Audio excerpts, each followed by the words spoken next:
Hey, here we are. Hello, everybody. Happy birthday, Harry Potter. It's a big one. He's 40. If you are watching on MuggleNet and you're like, what are they doing in this strangely familiar but not very Harry Potter bar? My name is JC. This is Carissa. Hey, here we are. Hello, everybody. Sorry, that was my computer talking back to me. I own Scum Villainy and Cantina. Carissa works here. This is like her second home. And we wanted to celebrate Harry Potter's birthday. Scum Villainy and Cantina is a bar built for the nerd community of Los Angeles. Really for everybody. But our physical location is in Los Angeles. We try to do a lot of fun stuff like this online to bring as many people in as we can. And we like to say we celebrate all fandoms here, despite kind of how the bar may appear from the outside. Your sci-fi safe house. Sci-fi safe house. So, if you're like, what are they doing? What am I watching? That's what this is. We're celebrating Harry Potter's birthday. We celebrate all things geeky here. And, there's nothing really more geeky and deep than Harry Potter. I mean, Star Wars, I think Harry Potter are the two major deep fandoms, and I'm sure people who love Lord of the Rings and things like that will be angry with me saying that. But I think from a pop culture perspective, I think there's a lot of truth to that. There's so much in the Harry Potter universe that you see in all kinds of different pop culture references. It was a really big turning point when the movies came out. So I think that this is a huge fandom and super important to celebrate, especially during these crazy, unpredictable times. So thanks for joining us. Yeah, hopefully, you guys are all safe and working from home and have this on in the background or just give you something to do while we all wait to come out of quarantine around the world. The other thing that's crazy about Harry Potter is even if you're not a huge Harry Potter fan, I feel like everybody knows what Harry Potter house they belong to. You know what I mean? Even people who are like, I've never seen the movies, but I'm a Ravenclaw. What house are you? I am a Slytherin. Of course. I remember reading the books when I was really young and wanting to be a Gryffindor. I wanted to be the hero and taking the quiz and realizing that I was not a Gryffindor, that I was in fact a Slytherin, and probably even more of a Hufflepuff than a Gryffindor as my second house. So I think they're not really second houses in the books and the movies, right? They're that's not. like a Muggle world invention. This is a Muggle world invention. I think that everyone has a little house. right? Yeah. Everyone has like a little piece of all houses and their personalities, and so there's always a joke that it's like I am a Slitherpuff or you are a Huffledore, whatever it is that you are. What are you? You know what I am, right? Yes, Hufflepuff, correct? Hufflepuff. Yes. Do I seem like a Hufflepuff to you? Okay. I would have sorted you as a Hufflepuff immediately. And so when you did it, you actually took the online sorting quiz that tells you what it is. You're not just like, well, I like Ravenclaw, so I'm a Ravenclaw. Yeah, I mean, like I said, I wanted to be a Gryffindor really bad. And so when I took the quiz when I was pretty young, I was disappointed, and then learning more about the house in Slytherin, I've come to terms with it and, in fact, really love it and rep it. Embrace it. So also big shout out and props to our partner on the live stream, MuggleNet. Why don't you let everybody know what MuggleNet is and how cool they are, because you've been a fan of theirs forever. Yeah, I think MuggleNet came about 98 or 99, I believe, so even before the first films. And it was a really cool resource other than Pottermore at the time for following the book, a lot of like role-playing things, blog posts. So I remember, doing some role-playing stuff on there when I was young as well. And they're a really good resource for all things Harry Potter. They have podcasts that some of them you'll hear today, and they have a lot of great knowledge and references on their site. So MuggleNet is been a part of my Harry Potter experience since as long as I can remember. So I'm very excited that we get to work with them through this. And I was pretty stoked when they reached back out to us to co-host the stream with us. So, and we're streaming on MuggleNet. So if you're watching on MuggleNet, hello. Welcome to meeting us at Scum and Villainy. Hopefully for a long time we can be and stay friends and do a lot of really cool other Harry Potter stuff together. What else do we have going on today? We have, if you're Los Angeles local, we have a potion kit that you can drive up and purchase starting at 2 p.m. Pacific time. We're Pacific time, so anytime I throw out a time throughout the rest of the stream, Pacific time. It's been hard contacting everybody because I'm just throwing out times in emails. It's like, oh, UK here or Eastern time here. Gets a little bit confusing. So we have a really cool potion kit. If you check out our Facebook page and you scroll down a couple posts, you can see a picture of what we're selling. It's $25. You get to, well, you tell us. You design the cocktails. You tell us what you can get. So we are doing, you're going to get 4 little tubes, like vials of potion that are pre-made for you, and your cauldron of liquor. So it's going to be, white rum is going to be the base of it, and it's going to make 2 different cocktails. One is going to be a fun butterscotch warm brew, and then the other one is going to be nice and light and fruity. It would be analogous to the Warner Brothers trademark of butter and an alternative word for brew. So it's butterscotch brew. Yes, here butterscotch at Scum and brew. Villainy Cantina today. Spiked butterscotch yeah, brew. Exactly. So you are going to be able to take these potion kit home with you and create 2 fun cocktails that you've never been able to have here at the bar before, so they're brand new. And have a little bit of fun with us and attend your potions class. One of the vials is actually super sparkly gold glitter, which is a fun thing. I was having a It's ton really cool. It doesn't show up in the photo the way it does in real life. Like you look like you're about to consume something magical. It's like liquid gold. And so there's a lot of really cool things that we have going on today, including being able to come here, picking up the potions kit. Also, we are doing some fun giveaways. Yeah, we have some really cool stuff to give away. You can kind of look at it right now. Sideshow has hooked us up with some 6th scale figures. So we've got, the big prize, which I think we're going to do. This will be for the winner of our Harry Potter trivia, which starts at 8:30, is the Monster Book of Monsters official film prop replica, which is insane. It's so beautiful. I want to cry. It's amazing. And you can check that out. I know you can't see it super well on the stream probably, but you can check that out at Sideshow Collectibles website. You can check that out. We have Newt, 6th scale Hot Toys figure, which if you guys, again, have not seen the Hot Toys figures, it is like a miniaturized version of a real person. It's crazy. I had never seen a Sideshow piece other than the ones that you have, the Star Wars ones, but none of the Harry Potters in person. So I opened this up yesterday and I was freaking out. Don't worry, so cool. She didn't open the package that was sealed. No. So if you're gonna win this, so we're gonna give this stuff away throughout the day, randomly. So again, stay tuned. Keep us on in the background. Just listen for what we've got going on because you have a chance to win any of these really cool things. This really cool Hagrid and Harry Potter like animated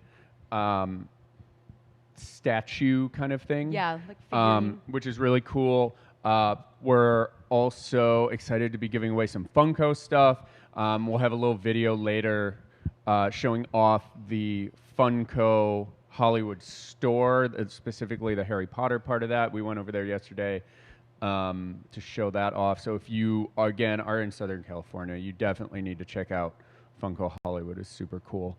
Coming up in not so long, we have Dan Fogler from Fantastic Beasts, who is a friend of the bar. He and our friend Bernie Bregman do a podcast called the 4DX Experience. So they're going to jump on in just a little while and and talk Fantastic Beasts. So It's you'll very have a cool. chance to, you know, hear from somebody who was there on set doing the thing, which is pretty cool. Again, we mentioned tonight at around 8:30, we're going to have another Harry Potter trivia. There's an online platform where it's multiple choice. You get to go on and either pick your answer, A, B, C, D, or sometimes or they type in. It's super fun. If you joined us last time, we heard it was a little bit too hard for all you Hogwarts dropouts. So we did make it a little bit easier this time. So hopefully, even if your Harry Potter knowledge is just mediocre, you're able to tune in and feel like you can participate. We have also a handful of really cool podcasts. I think we're going to reveal our... Well, let's just talk about it now. Let's talk about what's coming up after we're done blabbering here. What do we have? Okay. You're so excited. I'm so excited. For people that don't know me, I have been a Weasley fan for ever, specifically redheads. And we got Chris Rankin, who plays Percy in the films, to come on in about 15 minutes. He's going to be on here at 9 a.m. Pacific time to discuss what his life was like on the films. He's also a really large Harry Potter fan, so I'm going to ask him a few questions. If you have any at home that you want to ask him, feel free to comment when he's on, and I'm going to try to take as many of the questions that you guys have as well. He's a super cool guy. I've talked to people that have met him a few times, so I'm really freaking out here. This is like kind of my... So speaking of people who are boots on the ground doing the Harry Potter thing, like we've got a legit like wizard royalty. Seriously, I mean, like he's his family is wizard. Like yeah, he's they're a Weasley. one of the ones. So so we've got that coming up next. Dan Fogler a little bit later. We have other awesome podcasts. The first year's pod and Making Magic podcasts are going to be on talking about mental health and Dementors. So, what do you think? Well, so first year's podcast is for first-time Harry Potter readers. That kind of takes you on a journey in a super deep dive. It's great if you haven't checked it out. And Creating Magic, and they are just super fans. They talk about I watched the panel. They talk about all kinds of things with Dementors and Patronuses, and just mental health within those things. I'll let you guys watch it so I don't give too much of it away. But it's all so great, and I want you on today at some point to take your Patronus quiz, and we can. I think we should talk about this a little bit more later after they watch the Dementor and Patronus information, and that way we can see what his Patronus would be and talk about that. Guys, I have to come clean. My fiance, who's at home, Jen, is a major Harry Potter fan. Part of the reason I wanted to do this live stream today is Harry and I are about the same age.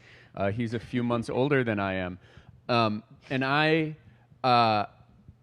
respect Harry Potter so much, but I am a very big noob when it comes to Harry Potter. Yes. So I'm not trying to. I'm not. I don't want to pretend for this whole day that I really know what I'm talking about.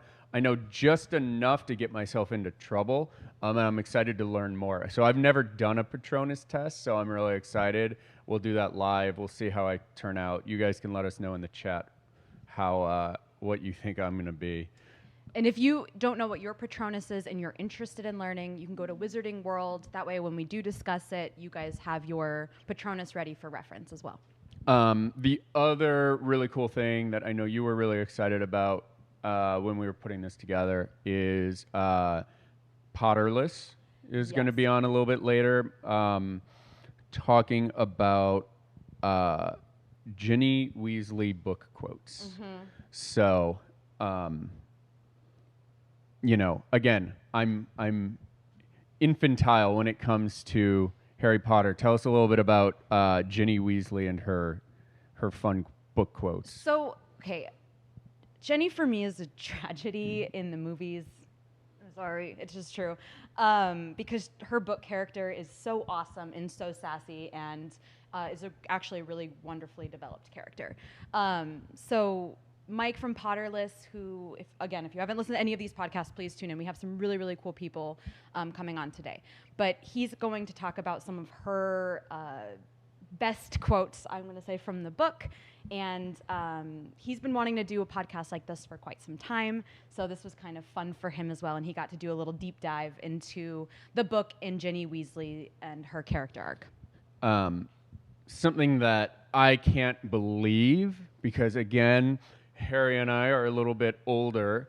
I used to stay up and watch David Letterman and Johnny Carson and Jay Leno. And as a kid, you don't really get the jokes. But the thing I loved was when they would bring the animals on and they'd have the animal segments. Guys, we have an animal segment here. I believe it's called it's Animal Tracks in Santa Clarita is going to zoom in, and they have a fox that looks like Dobby. He's so cute. So his name is Dobby the Fox, and Dobby the Fox is going to come on. They're huge, big Harry Potter fans. We're going to talk about Dobby the Fox, Harry Potter, Dobby the Fox with regards to Harry Potter. So it'll be really cool. There'll be a lot of good Harry Potter talk. There will be a lot of good cute animal talk. And rumor has it there may be a black wolf coming on it's as so well. Fluffy, I want to die. To represent our pal Sirius Black. So stay tuned for that. I think that's around 4:00. We're also if you're like, why is this so kind of scatterbrained? We're doing this social distance style. So there's only two of us here right now running the whole show. I think we're going to get a little bit more help later on. But right Hopefully. now, bear with us because we are... it's literally just the two of us in this bar right now. It's just the two of us punching buttons and talking about the day. So I don't have the actual schedule in front of me right now. So, but around 4:00, Dobby the Fox. Here's another awesome thing. Speaking of late night TV, the other thing I used to love is when there was bands on that I loved. And we are going to have a Wizard Rock performance and Q&A this afternoon, this evening, depending on where you're at as well. So it's an all-female wizarding rock band, Tonks and the R's. They are coming on to play you guys some music live, answer some questions. I think that they're doing like a raffle for some of their merchandise. They are so great. These girls rock out, and they have some really cool wizard rock music. I mean, you said that you've seen a wizard rock band, right? I saw a wizard rock band. You saw Draco. I think it was Draco and the Malfoys. They were playing a Harry Potter party, I believe, when I was in Pittsburgh, like 10 years ago, probably more than 10 years ago, maybe 14 years ago or something. I was there for Major League Baseball. They had the the All-Star game there, and we walked into a park, and it was like Hogwarts spring break, not in like a dirty way, but like everybody was in their robes. There was a Quidditch game going. Draco and the Malfoys were playing just in this public park. And you not being a Pittsburgh. Harry Potter fan is like, what is happening? And that was way before, like, I understand it way more now than I did then. At that point, gosh, I don't even know if all the books were done being written when I saw them in Pittsburgh. I can't remember what year it is, but Harry Potter was still relatively new. It hadn't permeated and endured for so long like it has now. And we walked through there, and I was like, what is going on? And one of my coworkers was like, oh, my gosh, it's Draco and the Malfoys. And he had nieces and nephews that knew of all of it. And so he explained to this giant crew of Major League Baseball people what we were experiencing. You're like, this is the game of Quidditch. Yeah, it's looking So back much more on complex it. than baseball. It's really cool though. Like it's really fun thinking back to what that was. It almost reminds me if you've ever seen the movie Role Models. Yeah. At the end where they have the big it's a lair LARP game. It was like that. It's so neat. I love that people find ways to express their fandom and their passions together in that way, which hopefully we can get back to again soon. Also, speaking of fandom, Jackson Bird is going to be on. Jackson Bird is going to be on. So Jackson Bird, who is a major Harry Potter fan, he has written a book about being trans, and there's a lot of Harry Potter talk in that. And our friend Clifford Broadway from theonering.net and he are going to have a discussion about kind of LGBTQ fandom in Harry Potter. Yeah. I know that I've gotten a lot of comments in different chats and podcasts when I've talked about this, like, how are you going to address it? Well, we just got the expert to talk about it. Yes. Somebody who can really speak on it from experience and who still loves Harry Potter. So hopefully, that will be a really interesting and informative, educational panel that we have going on a little bit later. I think that's 5:30 this afternoon. We have awesome other content from MuggleNet.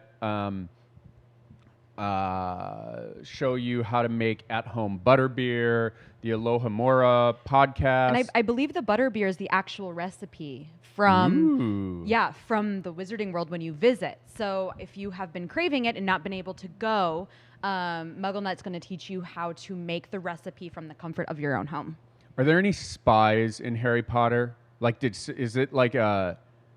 somebody work for Universal or something and Polyjuice swipe potion. it? Maybe they drank some Polyjuice potion, was an exec and came in there. All right. It looks like our guest is here. So why don't you go grab your spot in the Zoom, and I will get ready to set that all up. Well, guys, while Carissa goes and gets ready for to bring to drop glassware, we are in a bar. I just want to say thank you all for tuning in. We do these live streams whenever we can, just to celebrate fandom, and it means a lot to us to connect with people even virtually in these times. So, no, you don't need to wear the headphones. So, we've got, I don't know, we're going to go probably till 10:30 Pacific time tonight. So we've got a whole bunch of amazing new content coming at you. So here is what I'm going to do. I'm going to get ready to bring Carissa and Chris on in just a minute.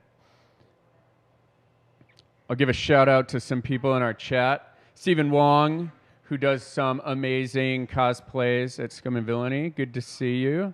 Jonathan Charles, good to see you. Megan Smith. Hey, Megan. Jennifer Stockert. Hey, everybody.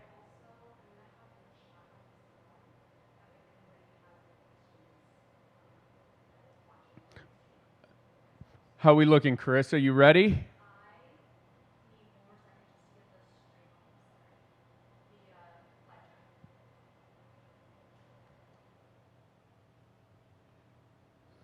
If you guys have questions, you're going to be monitoring our Facebook feed. So if you have questions, you have comments, Carissa will be on the, you can find us at facebook.com/Scum and Villainy Cantina/live. So if you want to participate in this next panel, she'll keep an eye on your questions, and if she can get to it, she will bring some of your questions in. All right. Are you ready? Ready. Let's do this. Are you ready, Chris? All right. Harry Potter wears glasses, and I do not, but perhaps as we approach 40, we both should make sure we wear them all the time. Okay, here we go, guys. Take it away, Carissa. All right, everyone. I am here who plays Percy in the films. Thank you so much for being here. Do not, perhaps. So excited. All the time. Okay, So, here we go, guys. I want to ask you a few questions Take it just to away, start us off here. Carissa. I want to know, are you a Gryffindor like Percy is in the film? Nope. Or what is the power? Okay, hold on. We're having. Oh, wait, wait a second. For some reason. We're not getting audio.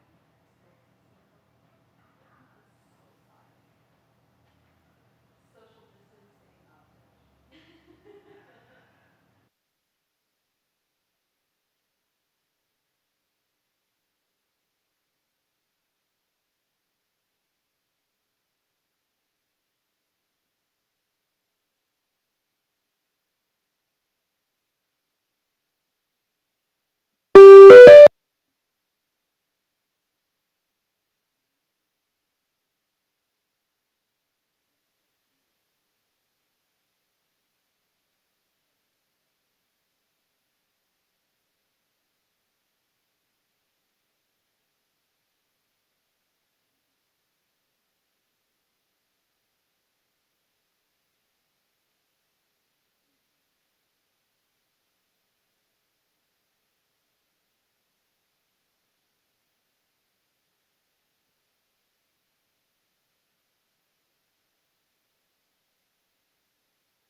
Hey everyone, welcome back to How to Be a Poser. Today we're taking a portkey to the wizarding world of Harry Potter, where we're going to hop on a broom with a Ginny Weasley 6-scale figure by Star Ace Toys. Let's get started.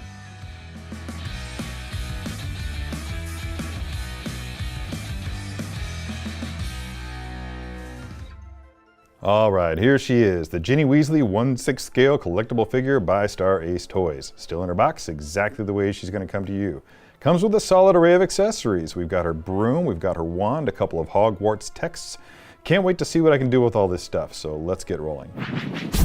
Alright, here she is, the Ginny Weasley 6-scale figure by Star Ace Toys. Now, when I heard I was going to be doing a video on this, immediately my mind went right to the broom, because if there's one thing that I dig about the Harry Potter movies, it's pretty much any scene that features a broom. Obviously, I'm going to need to get the proper hand onto this figure, and in this case I think it's going to be this hand right here. That seems to be the most broom worthy of the bunch. So let's get her hand onto the wrist peg.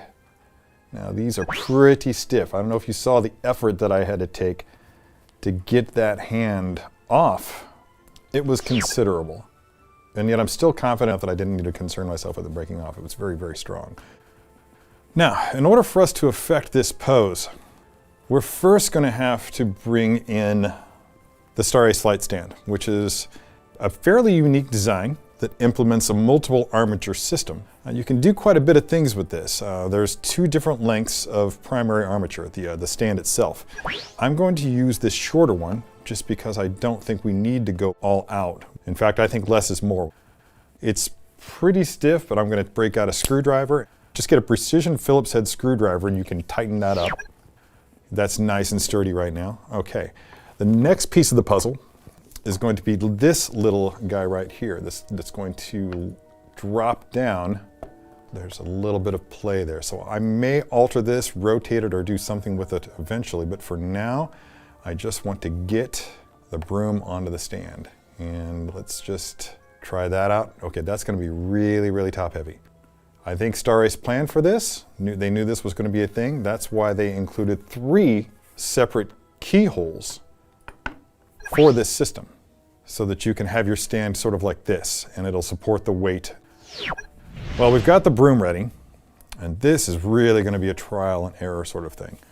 Okay, so what I'm gonna do is I'm gonna just get her knees bent just to affect the beginnings of that posture. Then I'm just gonna like lay her flat so that the broom catches her skirt right there, and then I'm gonna bring her hand around, and I'll make some adjustments to the hand and everything else later, but for now I just want to get her on the broom, and once we have her firmly there, nicely balanced, not going anywhere, then we can worry about the minutia of the pose. I think that when we see them, they're kind of gripping the broom just like this. There are no other left hands for us to use. That kind of means that we just have to sort of use the other hand just to kind of style the pose just a little bit. So I'm going to twist her torso this way and then bring her head back up so that she's facing forward. And just start playing around with the position of her legs. And then kind of squeeze it all together in there, and then let's just kind of experiment with it. So once you have her established on the broom, just kind of tweak it a little bit here and there until you just get her in a position that's kind of aggressive, like she's really gaining momentum, gaining some speed. I'm just gonna move her up so that her body's quite a ways back from the bristles. That just feels like having her all the way back there just doesn't really feel good to me. Besides, once you have her further back, then her robe begins to cover the actual broom, and then it just looks like she's riding a stick, and that's just no fun for anybody. And get her head up so that she's looking into the wind, so to speak. And I think what I want to do is I'm going to undo what I've done here a little bit and loosen the stand a touch, tilt it back a ways. Okay, once I get the stand just tilted back ever so slightly, I'm going to go ahead and tighten that back up so that it doesn't rock forward. Then I'm going to kind of move in here a little bit and compensate. And what I've done here is I've just kind of brought her center of gravity back over the stand just a little bit more. I'm just going to bring her robes around a little bit so that they're kind of flowing in the wind a little bit more, in a little bit more attractive of a fashion, just making them look like they're flapping in the breeze, so to speak. Voila, yeah, there we go. We got a young witch riding her broom, looking like a pro. The character of Ginny Weasley rose from the relative background obscurity of being Harry's best friend's kid sister to playing a far more critical role in the overall conflict of the story. This figure makes for a fine representation of that character and will display well with other Star Ace figures in your collection. Did you enjoy that video? Be sure to subscribe by hitting the S icon on your screen and click the bell icon to be notified whenever a new video is posted. If you'd like more info on the items featured in this video, click the link provided under product info. Thanks for watching, and don't forget to let your geek side show.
Hey everyone, welcome to Strike a Pose, the web series from Sideshow in which 3 contestants battle in a 6-scale figure competition to fight to win the figure that they're posing. Each contestant will be given 10 minutes to hit the best pose that they can. When the time's up, they'll all be judged in 3 separate categories: creativity, composition, and character. The contestant with the best pose wins the figure. All right, let's meet our contestants. Nearest to me is Casey. Next to Casey is Bree. And all the way down at the far end is Guy. All right, time has come to reveal the figure. Is everybody ready? Yes. All right, here it is. Yes! It is the Ginny Weasley 6-scale figure by Star Ace Toys. Who's ready to win this one? Yes, me. All right, let's get this party started. Each of our contestants has the same figure with all the same accessories, and they're ready to go. Contestants, are you ready to start? Yes. All right, begin posing in 3, 2, 1, go.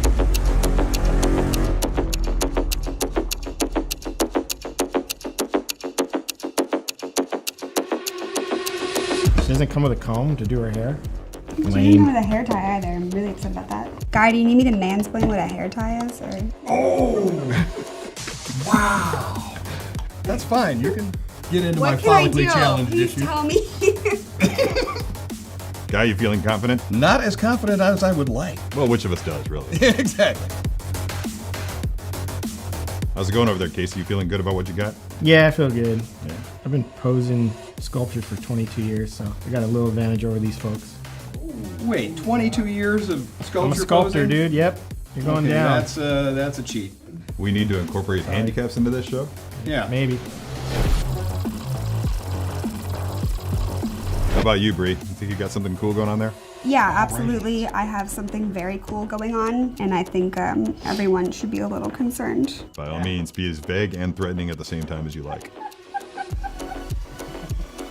Don't try and distract us with your giggling. All right, contestants, hands off, figures up in the air. This is the point in the competition in which we throw you a curveball. The character of Ginny Weasley rose from the relative background obscurity of being Harry's best friend's kid sister to playing a far more critical role in the overall conflict of the story. This figure makes for a fine representation of that character and will display well with other Star Ace figures in your collection.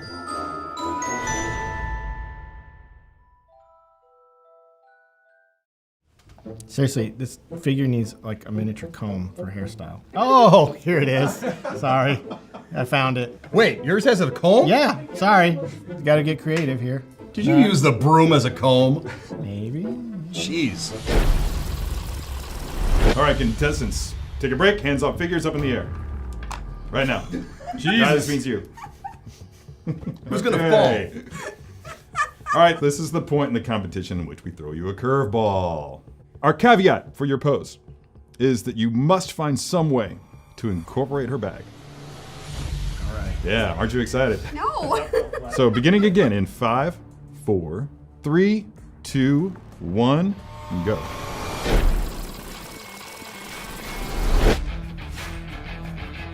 Guy, how are you going to incorporate her bag? She's gonna wear it on her head like a hat. That's a really smart idea. I believe that the character would do that.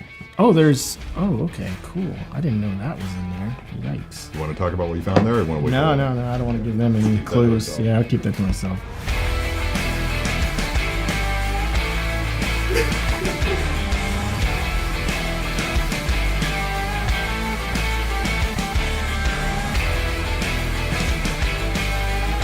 We are at the 1 minute mark, everyone. You're killing me, Terry. That's so much pressure. Good. But you don't have to say 30 seconds quite yet. 30 seconds. Ah, son of a flip. Be making your final adjustments to your pose at this point. 10, I'm happy. 9, 8, 7, 6, 5, 4, 3, 2, 1. Hands off figures, hands in the air. All right, everyone. Yeah. Well done, everybody.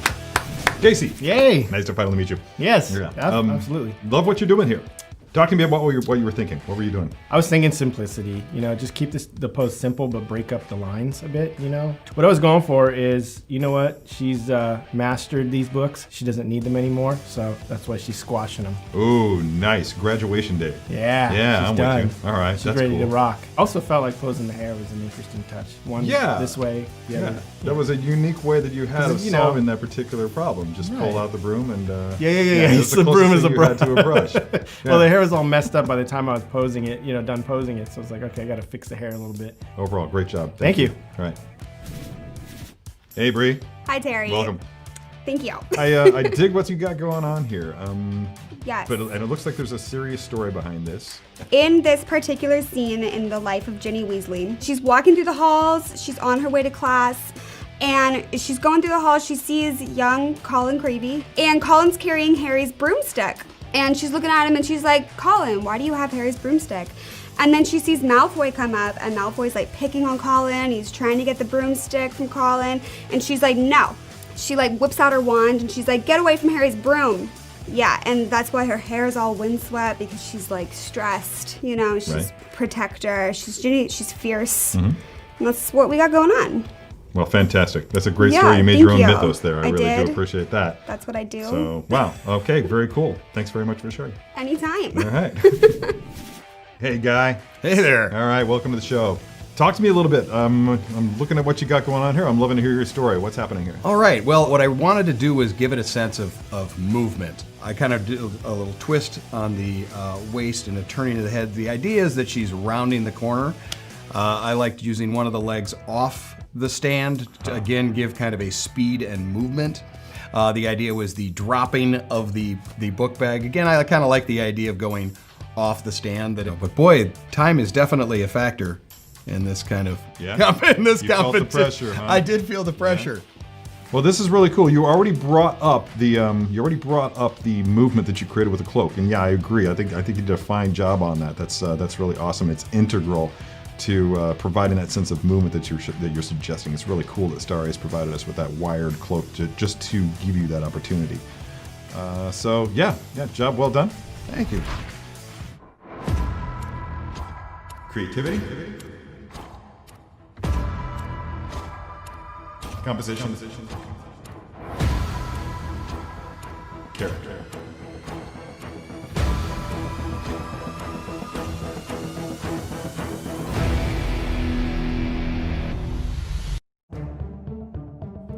All right, the scores have been tallied, the results are in. The winner is...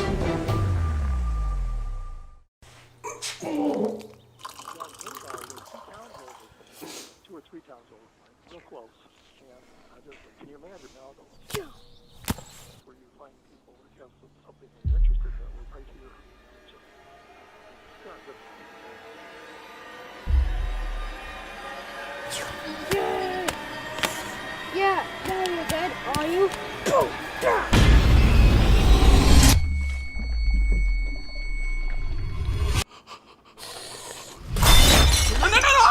Not your kids' toys. Sideshow.com. All right, the scores have been tallied, the results are in. And this is, without a doubt, the closest that we can possibly get as far as scores are concerned in an episode of Strike a Pose. But there has to be only one winner, and in this case, the winner is... with a score of 22 points, Casey. Yeah. Congratulations, Casey. Very good job. Very admirable.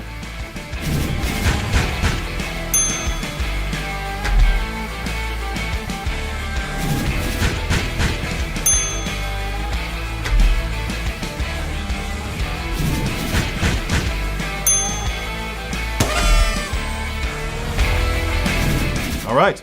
Thanks for watching this episode of Strike a Pose. Be sure to let us know who you thought won in the comments below. And from all of us here at Sideshow, thanks for watching, and we'll see you next time.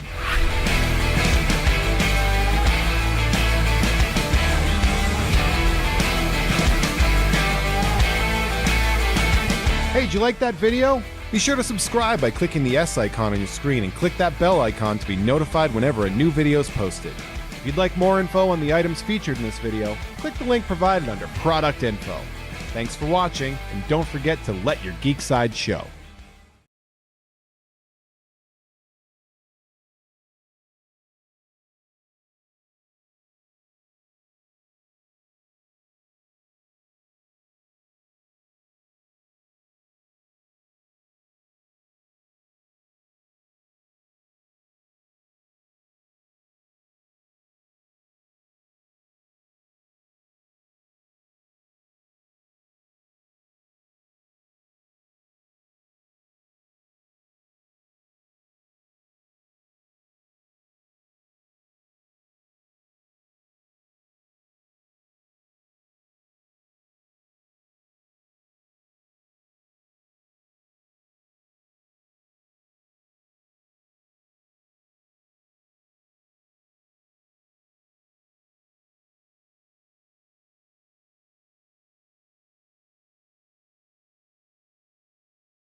Hello, we're back.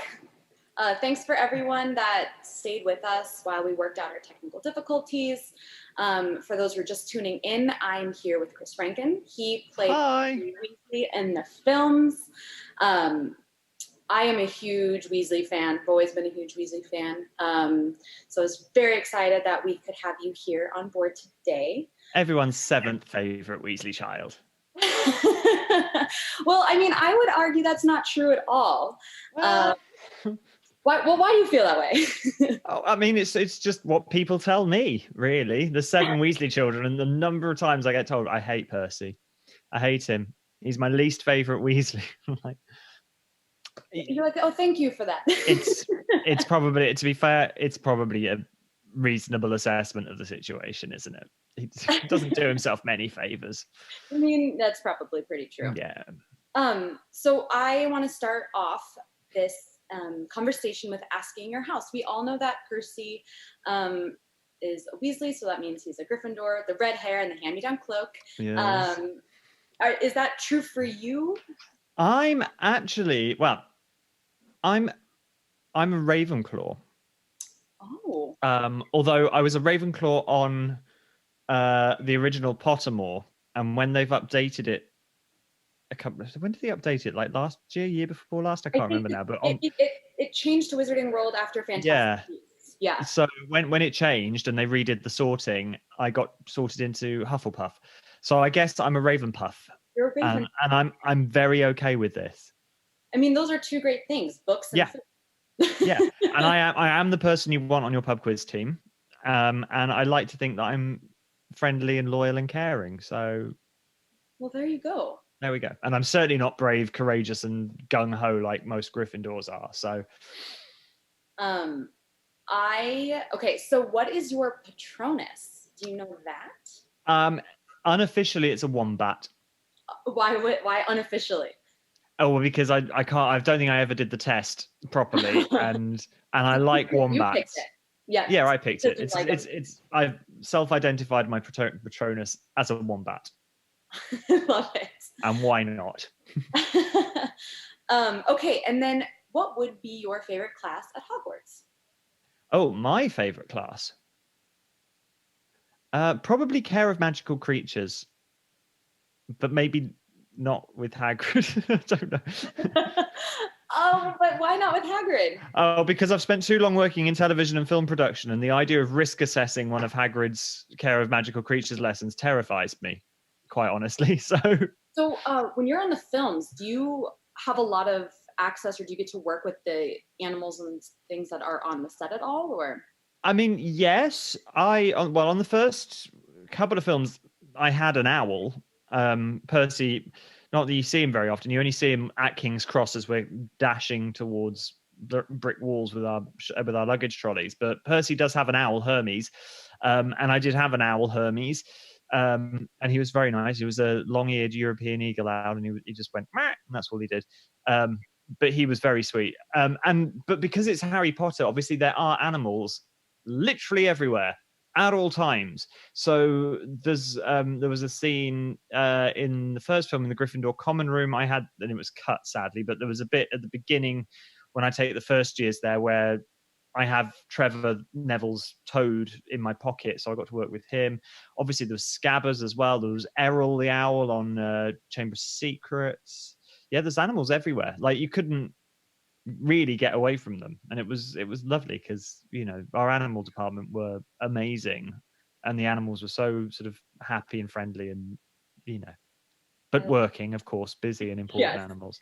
All the good boys. Yes, and good girls. And good girls. It's true. Do you have any favorite memories or the best part about working on all of the films? I know that's such a lot of questions, but it was 11 years of joy. I'm sure. It literally was it is kind of, put a blindfold on and randomly stab at a memory and pick that one because they're all so good. Though honestly, there wasn't a bad day. Even when there were days, and there were many of them, especially on Deathly Hallows. Actually, there was a point where we were supposed to be filming the Battle of Hogwarts when we were out in the courtyard. So, the bit where Voldemort and the Death Eaters come over the bridge and we have this big face-off in the courtyard. We were supposed to film that at one particular point and it snowed. So we literally spent 2 weeks basically going in every day and waiting for the snow to melt away. And even those days were fun because even though you're not really working, you're kind of waiting. They're filming other stuff that they can with the people they've got available and kind of swapping the schedules around. So they're going, oh, well, so-and-so's here and so-and-so, which means we could actually just skip ahead and film this bit quickly while we're waiting. And it was great because you're just sort of hanging out with not much to do, and you get to sort of catch up with your friends that you haven't, you get to see, but you don't get to spend a lot of time with. But I guess I mean, my really, really fondest memories are always of the earlier films. And I think because they're the ones that I was there for more of. Because, Percy's not the biggest part by any stretch in Harry Potter, but in the earlier films, when he's a student at Hogwarts, even if he's not actually got anything to do, I was still there, sort of filling up the background, because if you're in the Great Hall, Percy's going to be in the Great Hall because he's a student. So yeah, most of my sort of fondest memories are from the earlier films, and certainly doing, I mean, just wonderfully daft times, especially if you look at like filming at the Burrow, when you're working with an entire red-headed clan of people, and in particular Julie Walters and Mark Williams, who are the funniest parents you could ever hope to have. It was just wonderful. Every day was special, but Weasley days and Burrow days are really special. Fly on the wall in the Burrow during the shoot would have been so wonderful. And you, like Percy, you're the first time really that we're introduced to the moving staircases.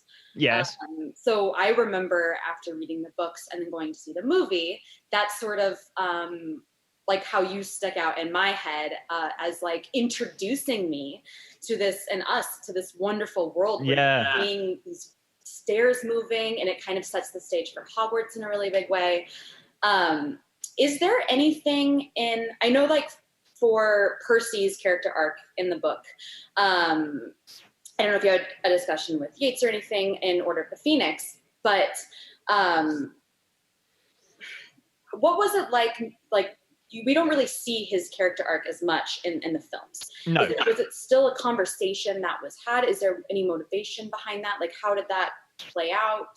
Well, I mean, it's an odd one because, and I think I can speak for pretty much all Harry Potter fans, they would be fine if every single word of every single book was verbatim translated onto the screen.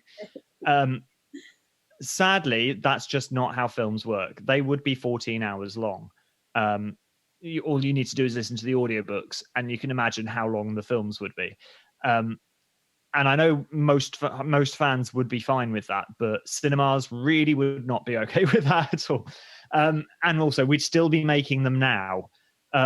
So things have to go. And in terms of characters, Percy's a fascinating character when you read him, and the more you kind of, I've spent 20 years thinking about Percy Weasley now, so there's not much I don't think about him and haven't thought about him. But realistically, when it comes to the main storyline of Harry Potter, he's almost entirely irrelevant. He's there to serve a character. He is a character. He's there to serve a purpose. He's somewhere between, he's like a peer of Harry's because he's nearly the same age, but he's also in a position of authority over Harry that isn't adult. And he's head boys school prefect, his best friend's older brother, but he's in a position of authority, but he's not a grown-up. And he's kind of, for Harry, I think he's that kind of relatable authority figure that isn't a grown-up. It isn't Dumbledore or McGonagall or somebody like that. But realistically, what he adds to the overall Harry Potter defeating Voldemort, which is essentially what all 7 books boil down to in their essence, he's entirely, passable by, really. There was a stage when I got asked a lot of questions about Percy's redemption arc and not having him coming back properly in the Deathly Hallows, which, he is there. I am there in the Deathly Hallows, and I am there at the end with the family, and it is kind of, it's hinted at. And I think that's really, really lovely that if you know the stories, all these things are kind of, that they are there if you look for them. Does Percy coming back matter? Where Percy comes back is right in the middle of a massive action sequence. Have you got time to stop and go, do you remember Percy? We haven't really seen him since, I don't know, like Prisoner of Azkaban. Well, he's back. Now, let me tell you where he's been for the last, 3 or 4 films. It doesn't work. So that's fine. That's absolutely fine. And you're right. It is sort of a fun Easter egg when you do, when you are united with the Weasleys at the end. And to be honest, it's quite nice to be able to play that to some degree as well. Is that kind of, and having a crew and a production team like David Yates and David Heyman who care about those things. It could have been easy for them just to not bother putting Percy back in it at all. Nobody would have missed him apart from me. Realistically, if Percy hadn't been there in Deathly Hallows, it wouldn't have made the blindest bit of difference. But they saw that that's an important thing to kind of to give that little nod to, you know, and I think that's and I think it is that says a lot about Harry Potter. Yeah, exactly. Yeah. So I'm really curious. So I've read some stuff during Battle of the Hogwarts that was like some pretty intense training. Oh, it was for some of them, yeah. Yeah. So did you have to experience any of that, or? I did have to do wand training. I'd never had a wand until the 7th film, till Deathly Hallows Part 1. I hadn't ever had a wand because I'd never needed one. You never see Percy do magic, so unless you do magic, you don't get a wand. Right, it makes sense, I guess. Yeah, it does in a film world when, you know, you have to build a wand, that costs money. If you don't need to build it, you don't build it. It saves money. Right. But so I got majestically handed my wand. Here you go, by a props man. And then we had to go for, and it was like an afternoon's worth of training with the stunt department because Paul, whose surname has just completely escaped me, our wand choreographer, had devised all these attack and retreat, attack and defend motions. So we had to learn these specific things. Otherwise, you're just waving a wand around willy-nilly. But yeah, do with purpose.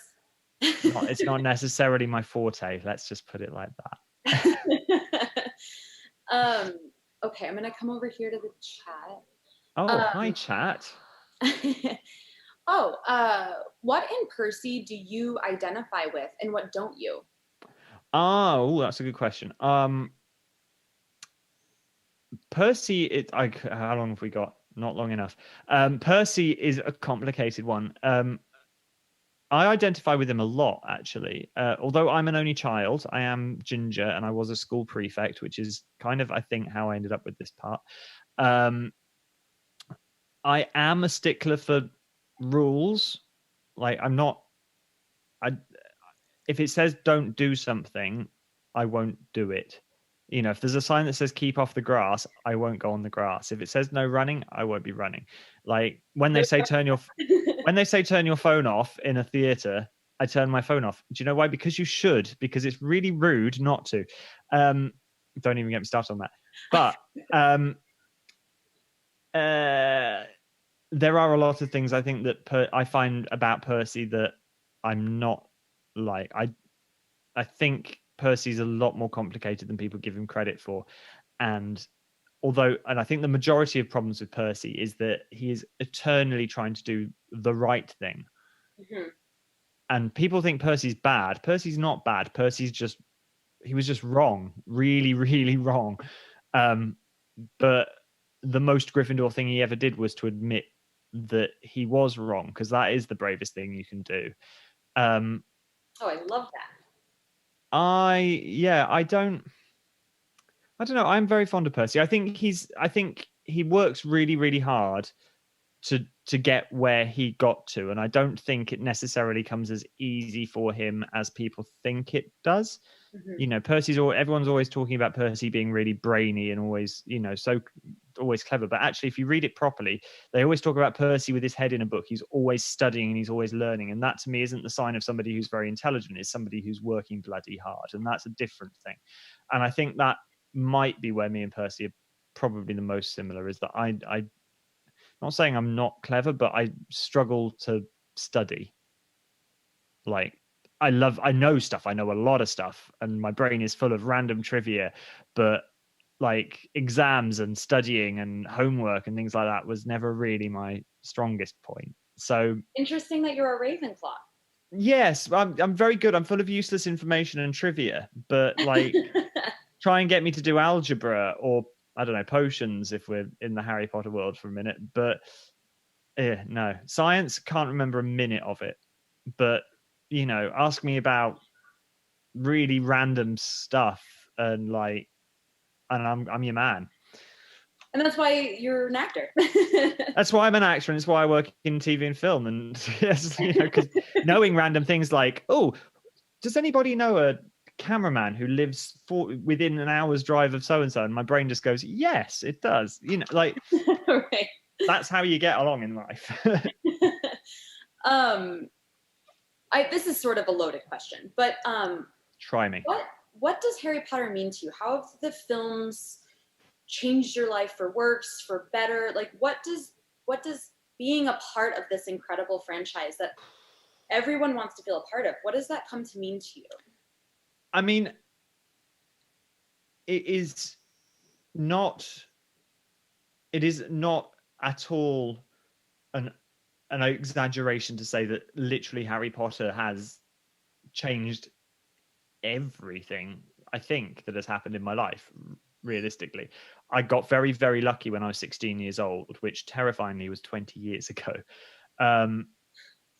And every single thing that's happened in my life since then is in some way, shape, or form linked to Harry Potter.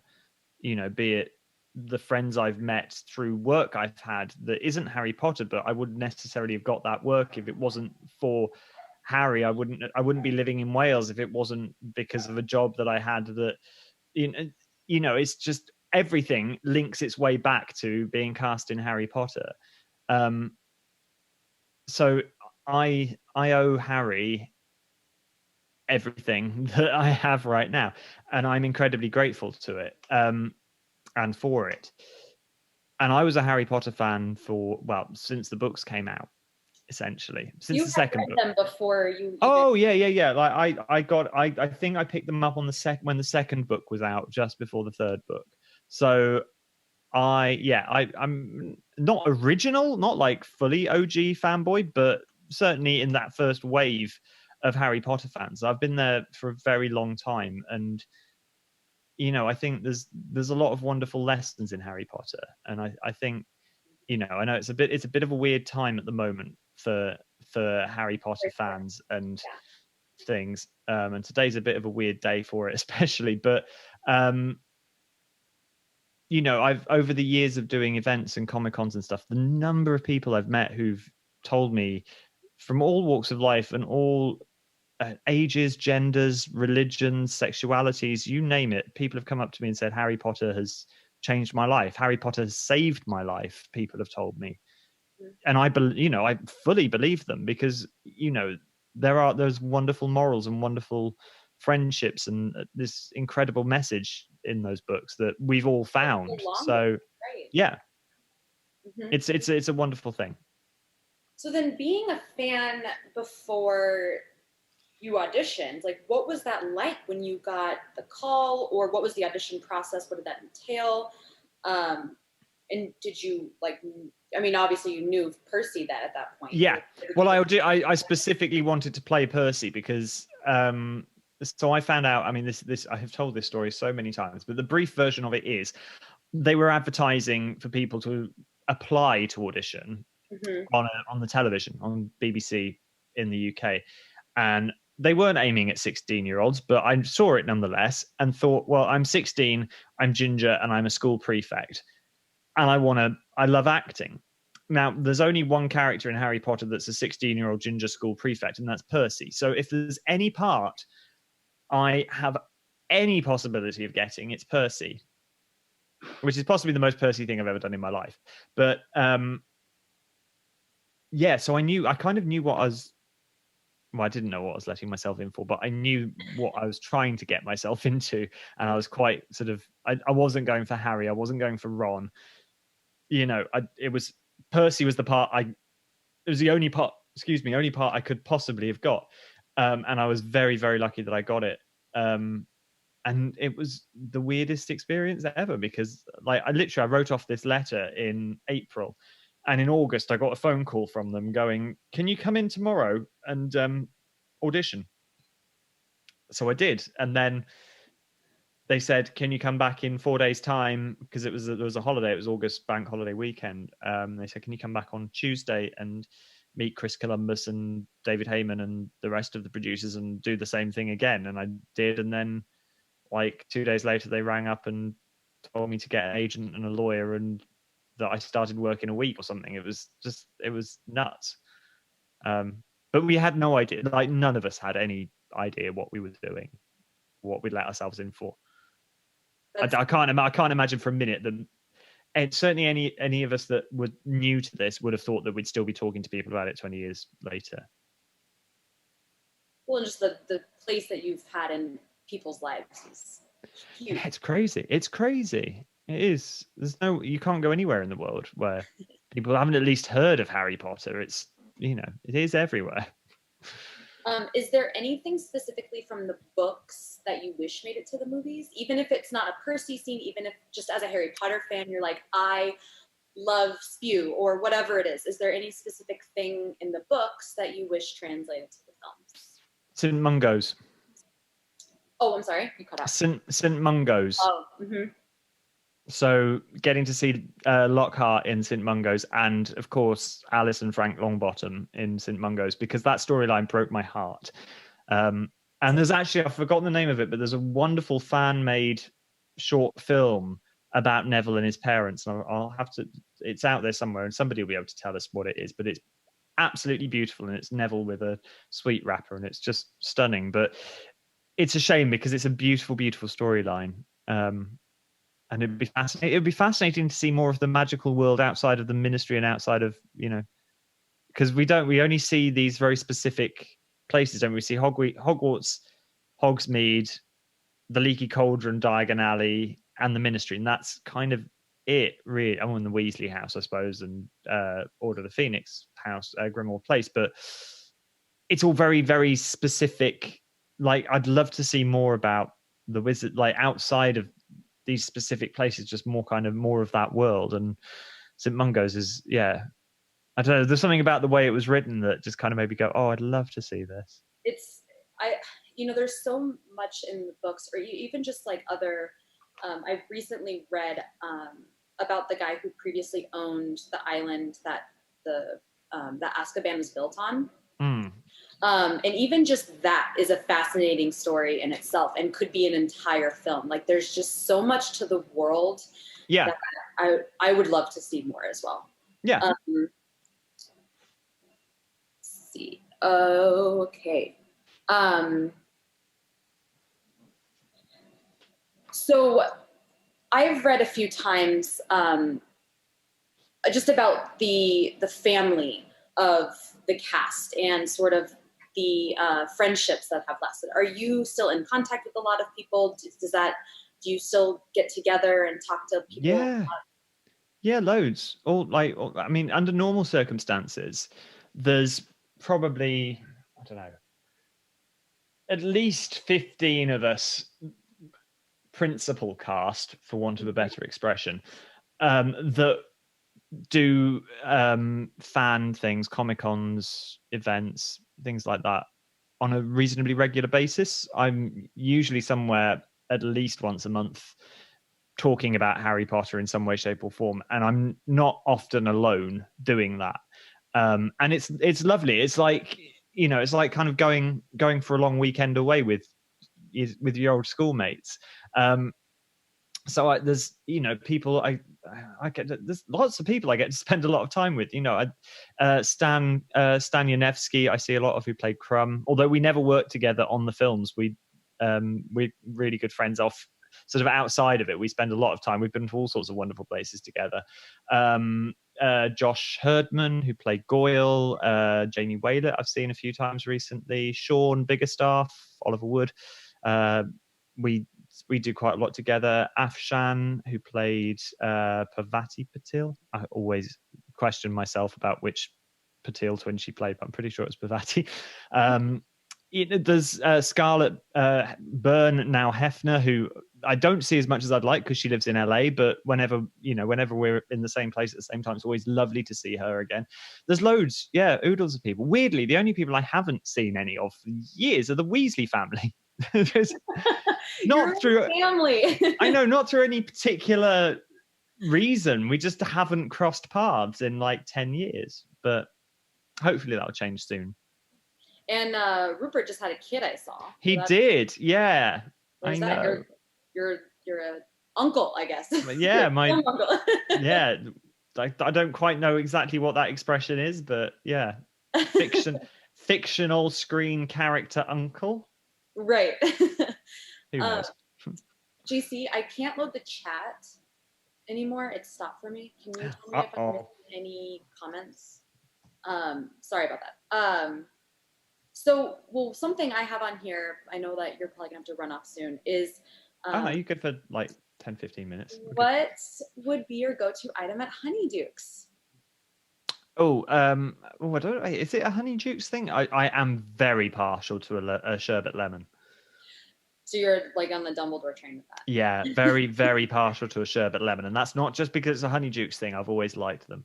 They're good, solid, sweet. I like quite a kind of I don't have much of a sweet tooth, so something sharp like a lemony kind of thing is most Pretty appreciated.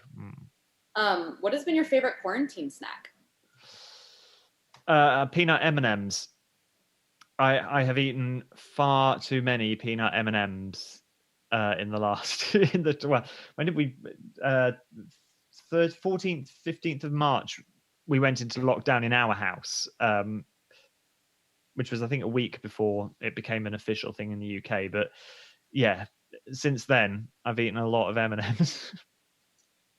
Okay, I have some of the chat up. Okay, here's a good question. What do you think Percy's motivation is when he's sticking up for a government that is trying to cover up Voldemort being back? What is your internal thoughts of leaving the family, separating himself from them during the book, etc., which we sort of talked about. But what do you think, going back, what do you think the motivation is for sticking up from a government that's trying to cover up Voldemort? So there's a very long answer to this, which I won't go into because it's complicated and involves me going through my head for quite a long time. It boils down for me to the fact that Percy can't necessarily see the difference between people who are in power and people who are right. And he's always associated, and I don't know whether it's because he's necessarily not entirely switched on to that kind of thought pattern. But I think that when he looks up to people, and he's always looked up to people who are kind of in positions of authority, so be that Bill or Charlie as older brothers who were both prefects and head boys before him and both did really, really well, or whether that's looking up to McGonagall or to Dumbledore, both of whom are very good and right people. I think in Percy's brain, the people who are in positions of authority and power are always going to do what they think is, or what is best for their students or for their subjects or citizens. And I think that's where he gets it entirely wrong, is that when he goes to the ministry, he assumes that the ministry, being the people in charge of the magical world, are going to be doing what is in the best interests of magical folk. And it turns out that they're not. So yeah, I think that comes as a bit of a blow to him when he suddenly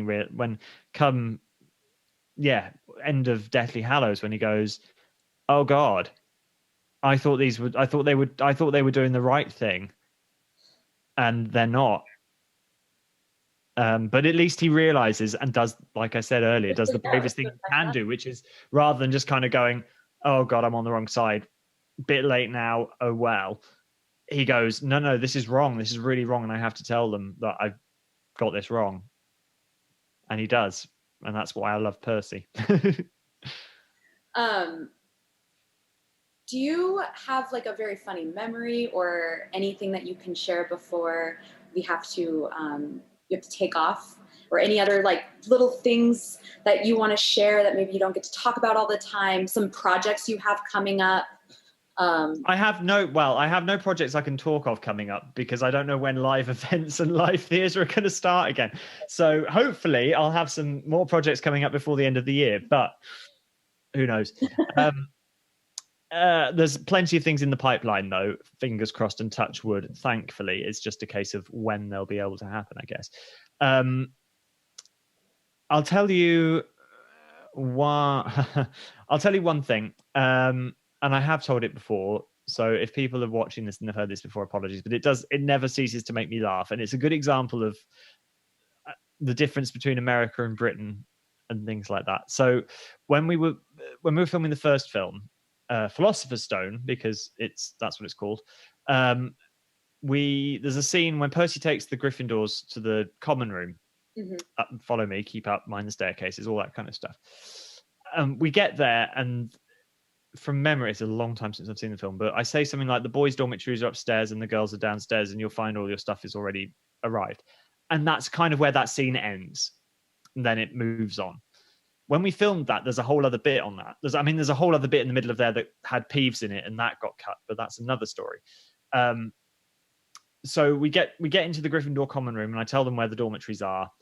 And then I look at them and I say, has anybody got any questions? And Neville puts up his hand and says, has anybody seen my toad? And I look at him, put my hand in my pocket, and pull out Trevor the toad, who's a live, very large toad. Now, for a start, he's about this big. Not a big fan of slimy toads, particularly, especially when they've been in my pocket for a while. So I put my hand in. This one, right? Yeah. Make sure he was the right way round for a start. So then managed to kind of pull him out delicately and gracefully at the same time and hold him up at the right level to camera and hope he didn't do anything. Well, a toad, if you don't know, the toad's natural defense is to pee on you. So basically every single take, I'd hold this toad up and look at Neville with this kind of look of, is this your toad? With toad wee dribbling down my arm. Now, when we had the cast and crew preview screening of the film, which we have like a couple of weeks before the premiere, so that when we're going around doing, and we've done like various kids TV shows and little promo things and interviews and press and stuff. When they ask us what we think of the film, we've seen it and we don't have to make stuff up because we've genuinely got something to tell them. Oh, we saw it last week and it was really cool. So we saw it, and that bit of the scene had been cut. And I saw Chris Columbus, the director, at the screening. I said, what happened to that bit with the toad? I liked that bit with the toad.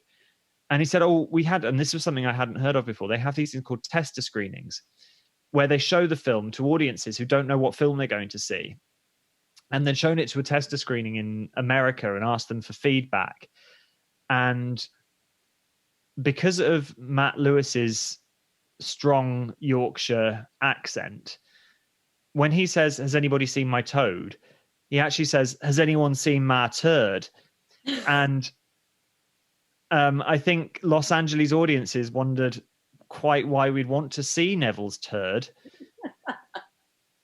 And that's why that scene got cut down. That's so much. Yeah, that's like one of my favorite bits. Like, of course, that's why, is because a Yorkshire accent makes a toad sound like a poo. Great. Seriously. And what a crazy thing to just have a toad in your pocket, have to pull it out, go through all that, and then it's cut because we I know. I suffered for my art, damn it. That's so great. Thank you so much for thank talking to us. I'm so sorry about the technical difficulties we had there in the beginning. We all have them. We've all been yeah, we're kind of in a trial error period here with just the two of us. This has been wonderful. Like I said, I've been a fan of the Weasleys forever, so this has been such a treat for me, and like teenage Carissa is screaming right now. So I appreciate it as well. Can people follow you on, do you have a blog, a website? On all social media. So chrisrankin.co.uk is the best place to go for everything. There's links to my Twitter there. There's links to my Instagram, my YouTube, my shop. Hey, everyone hear that? Yes, there is a store where because we can't be doing Comic-Cons at the moment and things like that. If you want to buy signed stuff, you can there. We also have some merch. And we have a line, the House of Chris Ness line, which I am wearing right now, actually. And 50% of profits from stuff branded with our Pride logos goes to Pride charities. So if you buy anything with this logo on it, it gets donated to Pride charities. So go support artists, go support charity. And check out his page and his merch. Yeah. Thank you so much. It was so Thank you great. so much for having me. It's nice to talk to you. Yeah, of course. See you soon. Bye, Chris. Thank you. Bye. All right. We're back over here now. That was pretty awesome. Come back over here and join.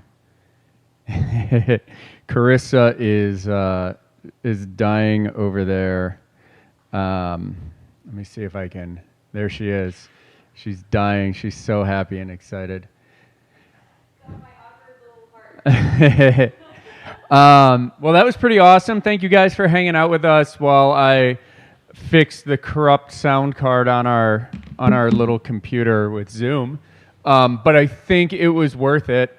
We got some really good info out of Chris and some fun stories and things like that. I'm okay, guys. Don't you worry about me.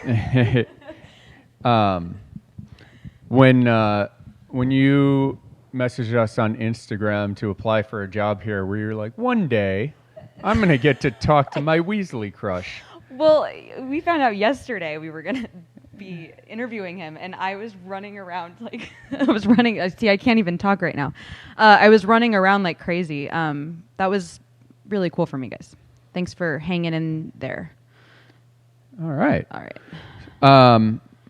So we have another really fun video coming up. We are going to, this is a friend of yours. Mm-hmm. We are going to throw to First Year's Pod and Making Magic, and they're going to talk about Dementors and mental health. I'm going to leave you up here by yourself for a second so I can go play the video. So if you, like I was talking about earlier, and for those who are just tuning in, please check out First Year's Podcast. Even if you're going to go back through the books, if you have only seen the movies, this is a really great resource for you to do some deep diving as you navigate the books. And then Creating Magic Podcast is Stephen and Danny, and they also talk about some really cool things on their end as well. I did get to watch this panel. I found a ton of interesting things. I seriously want JC to take his Patronus test so we can figure out exactly what his Patronus is.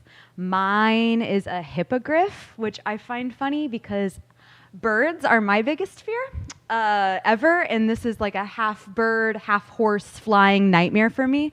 So I wonder if that has anything to do with it, that my fear is also the thing that motivates me to produce a Patronus charm. How are we doing over there? You ready? Keep talking. Yeah, so here is First Year's Podcast and Creating Magic Podcast talking about Dementors and mental health. We'll see you after. Okay, hey everyone.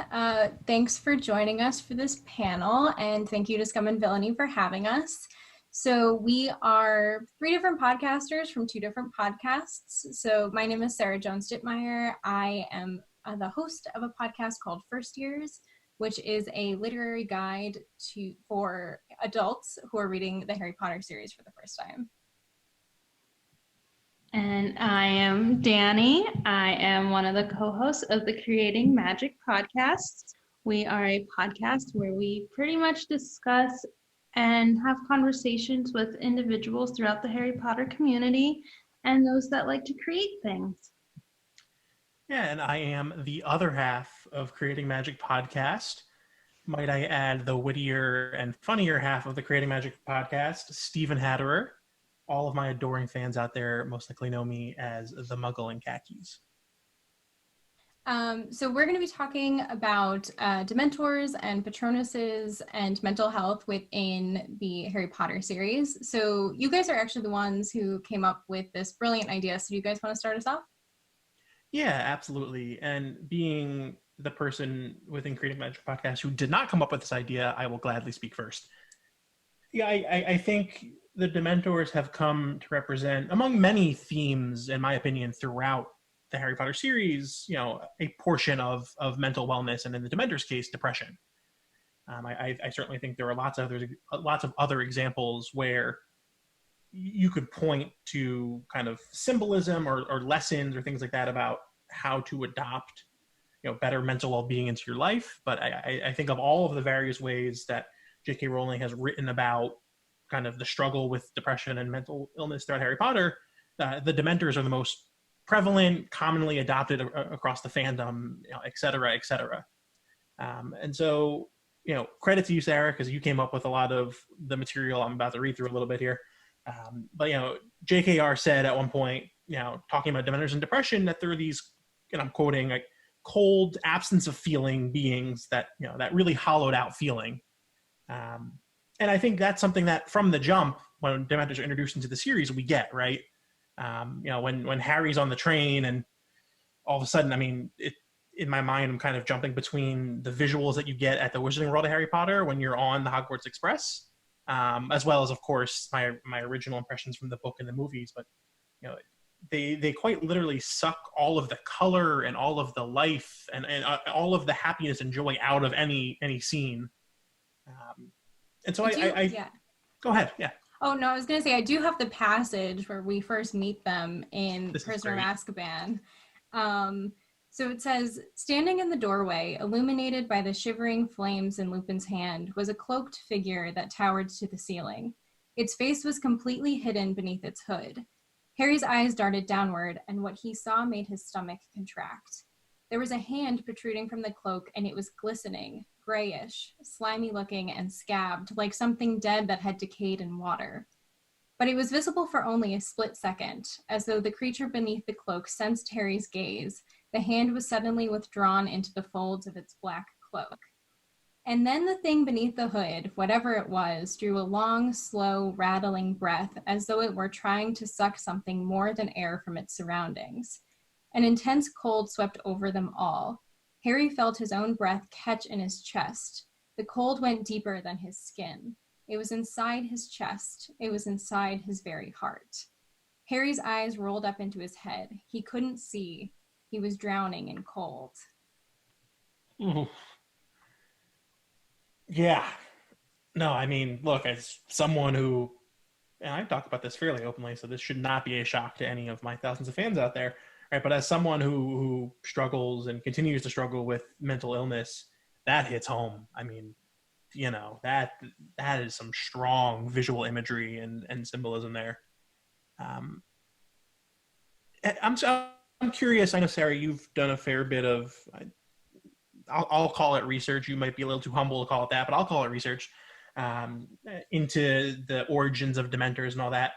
I'm curious if you came across anything where J.K. Rowling has equated her writing of Dementors to her own kind of struggle that she had pre-Potter and kind of her world before the Harry Potter series became a reality. Yeah, so I know she did talk about how, I'm pretty sure it was the death of her mother was sort of like a triggering point where she did fall into a depression. And that's where she talks about it's that hollow feeling, and that's what the Dementors relate to. And one of the things that I did find interesting that she said was that Dementors aren't sadness, because sadness is still a feeling. And it's the lack of feeling that comes along with the depression, that like numbness, that hollowness. That's what the Dementors actually represent. And I found that interesting because we see that the way to protect yourself from a Dementor is with a Patronus, which I think we can say represents happiness, but I wouldn't necessarily say that happiness is really the only solution to depression. I think any type of feeling, even if it is sadness, because you want to feel the feelings, you don't want to just like not feel. So I would say just like any type of feeling would be sort of the best way to combat that and be the opposite of what a Dementor represents. But we only see the Patronuses, which are represent like you need a very happy memory, is the only solution that we find to combat them. But one of the other things that I thought about was J.K. Rowling does say that Patronuses are very difficult to produce, and most wizards cannot produce them. So what does that say in regards to the wizarding world if most people cannot produce this charm? Yeah, you kind of stole my question there. Sorry. No, please don't apologize. It's not like I had it written down anywhere. This was just my like $1 million question I was so excited to pivot on, which is, what does it mean to be able to produce a Patronus? And thinking through kind of what you said towards the back end of your response there, Sarah, I think of a couple different things, right? Like there's when Harry's going through his training with Professor Lupin, and he's trying all these different memories that qualify as quote unquote happy, right? Some aren't enough and they're not enough. And it's not until he gets to feelings of not just happiness, but acceptance, belonging, and happiness with others, where he's able to finally to quote one of our other favorite podcasts, Binge Mode, produce a full. And then the other thing I thought about was, to your question of what does it mean that so few people can? Again, I come to this concept of kind of allyship, if that's even a word, thinking about in Deathly Hallows when he's impersonating Runcorn. And he's the only one who's producing a Patronus to save all of these half-bloods, right, that are or Muggleborns who are there at the Ministry for Questioning, but they're all shielded by him and they're protected by him and they're all benefiting from it. And so I don't know what that means. So Danny, Sarah, I'll throw it out there, but that's kind of where my mind went. Do you think that maybe it's not necessarily happiness, but hope in a way, whereas like Harry has hope that they will escape, and that gives him the ability to do that and to protect those people because he has something that he believes in and hopes for a certain outcome. And that some people, although they might have those moments of happiness, they may not see the light at the end of the tunnel. I think that's a really good point. And I think that also, because one of my questions was going to be, we see that Lupin is able to produce a Patronus when we first meet him on the train. And he is someone who is always discriminated against in the wizarding world. He can barely hold down a job. He's lost all of his friends. He thinks one of his best friends betrayed them all and, was culpable for the death of two of his other friends. And yet he's still able to produce a Patronus. And so I do wonder if it's that hope also that maybe he has. So let's play a thought exercise out here.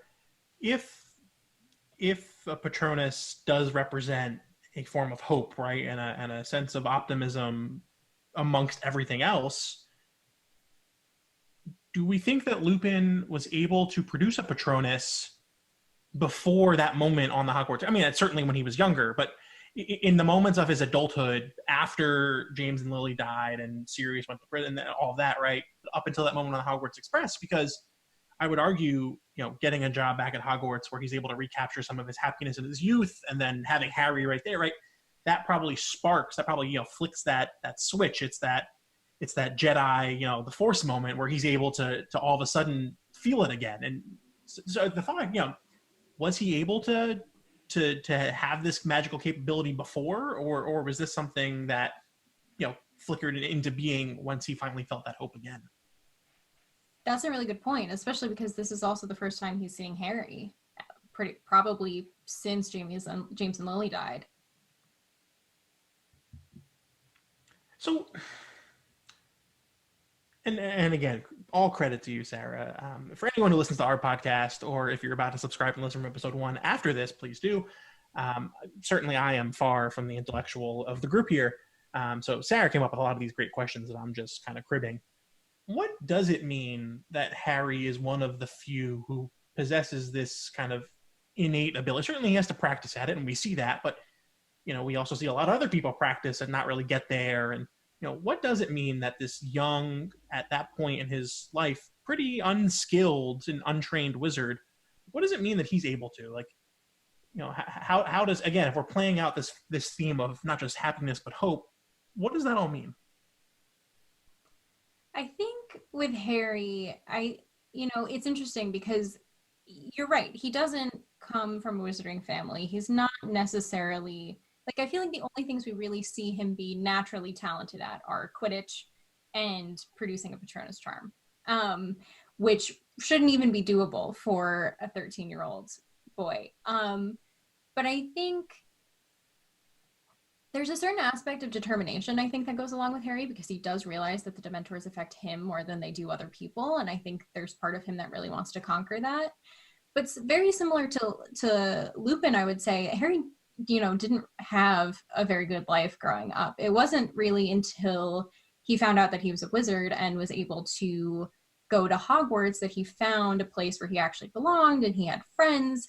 And I think, if we keep going along with that aspect of hope, I think that was a hopeful thing for Harry, where he finally found his place and where he belongs.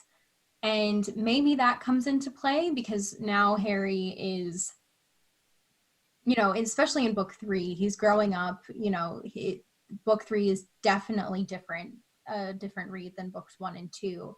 And so I think Harry's coming into his power a little bit in book 3, and I think that might also have something to do with it. Danny, I'm curious, what is your take on Professor Snape being able to produce a Patronus? Right? Because for all of the same reasons why I find it fascinating that this very young child, who again, as we've established here, is fairly untrained, right? Like by any objective standard should not be able to produce this level of magic, is able to with astounding competence. I find it equally kind of fascinating and worth thinking through how Professor Snape is able to, given everything we know about his character, both personality, life story, background, et cetera, et cetera. How do you feel about all that? It may be because his is the doe, which represents Lily, and Lily. That's my really bad Puff's interpretation of Professor Snape. So it might just be something that it's even like how Sarah said, it's that sense of belonging, is that his friendship with Lily, although did not turn out how he wanted it to, gave him a sense of belonging. And it gave him a safe space, although it didn't end the best way, but his memories of Lily are still very strong and have that, if we all have those memories that when we think of them, we think of like home, like that's where we fit in, where we belong. And even if all this bad stuff and negative stuff and just being not the greatest human, you still have those moments, and it's those moments that probably allow him to still produce a Patronus. And that's something that, because J.K. Rowling says that Snape's the only Death Eater that can produce a Patronus. And I've always found that odd, because I feel like even with all of these people that are evil and, want to kill a percentage of the Wizarding World population, like they still have, take the Malfoys, for example, like they still have families, they have children. Like you can't tell me that they don't have some kind of happy memory that would be able to produce a Patronus for them. Yeah, I mean, maybe not Rodolphus Lestrange, because I feel like Bellatrix has just absolutely sucked the soul out of that man, and there's just no happiness left. But I'm with you, in theory on the rest of them. Yeah, it's bizarre. That's my hang up is, again, I think everything's about perspective. I mean, I think we all can agree that the purpose and mission of the Death Eaters is just horrifying and bad. But from their perspective, right, they're fighting for the noble cause. So why would they be devoid of any form of optimism, hope, etc.? With that, does it go back to the fact that it's not necessarily that they can't do it, but they've never needed to, so they have never tried? That's true. I mean, I'm pretty sure, so I did find that, J.K. Rowling said that Death Eaters probably wouldn't need to use Patronuses because they are used against creatures that the Death Eaters would usually fight alongside. But then what does that say about Death Eaters then, that they can just, be around Dementors without issue or without needing that sort of protection?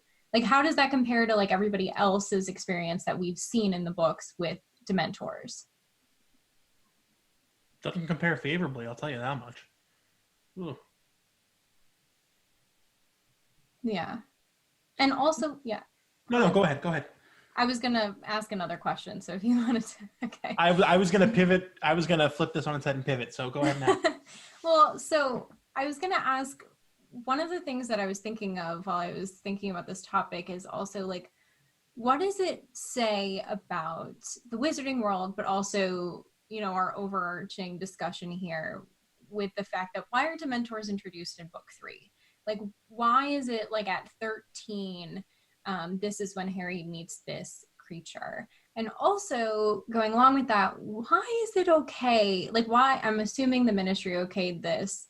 Why is it okay for the Dementors to come on the Hogwarts Express and come face to face with these children without any sort of protection or warning or guidance? Like, if Lupin hadn't been in the carriage with Harry, like, what would have happened?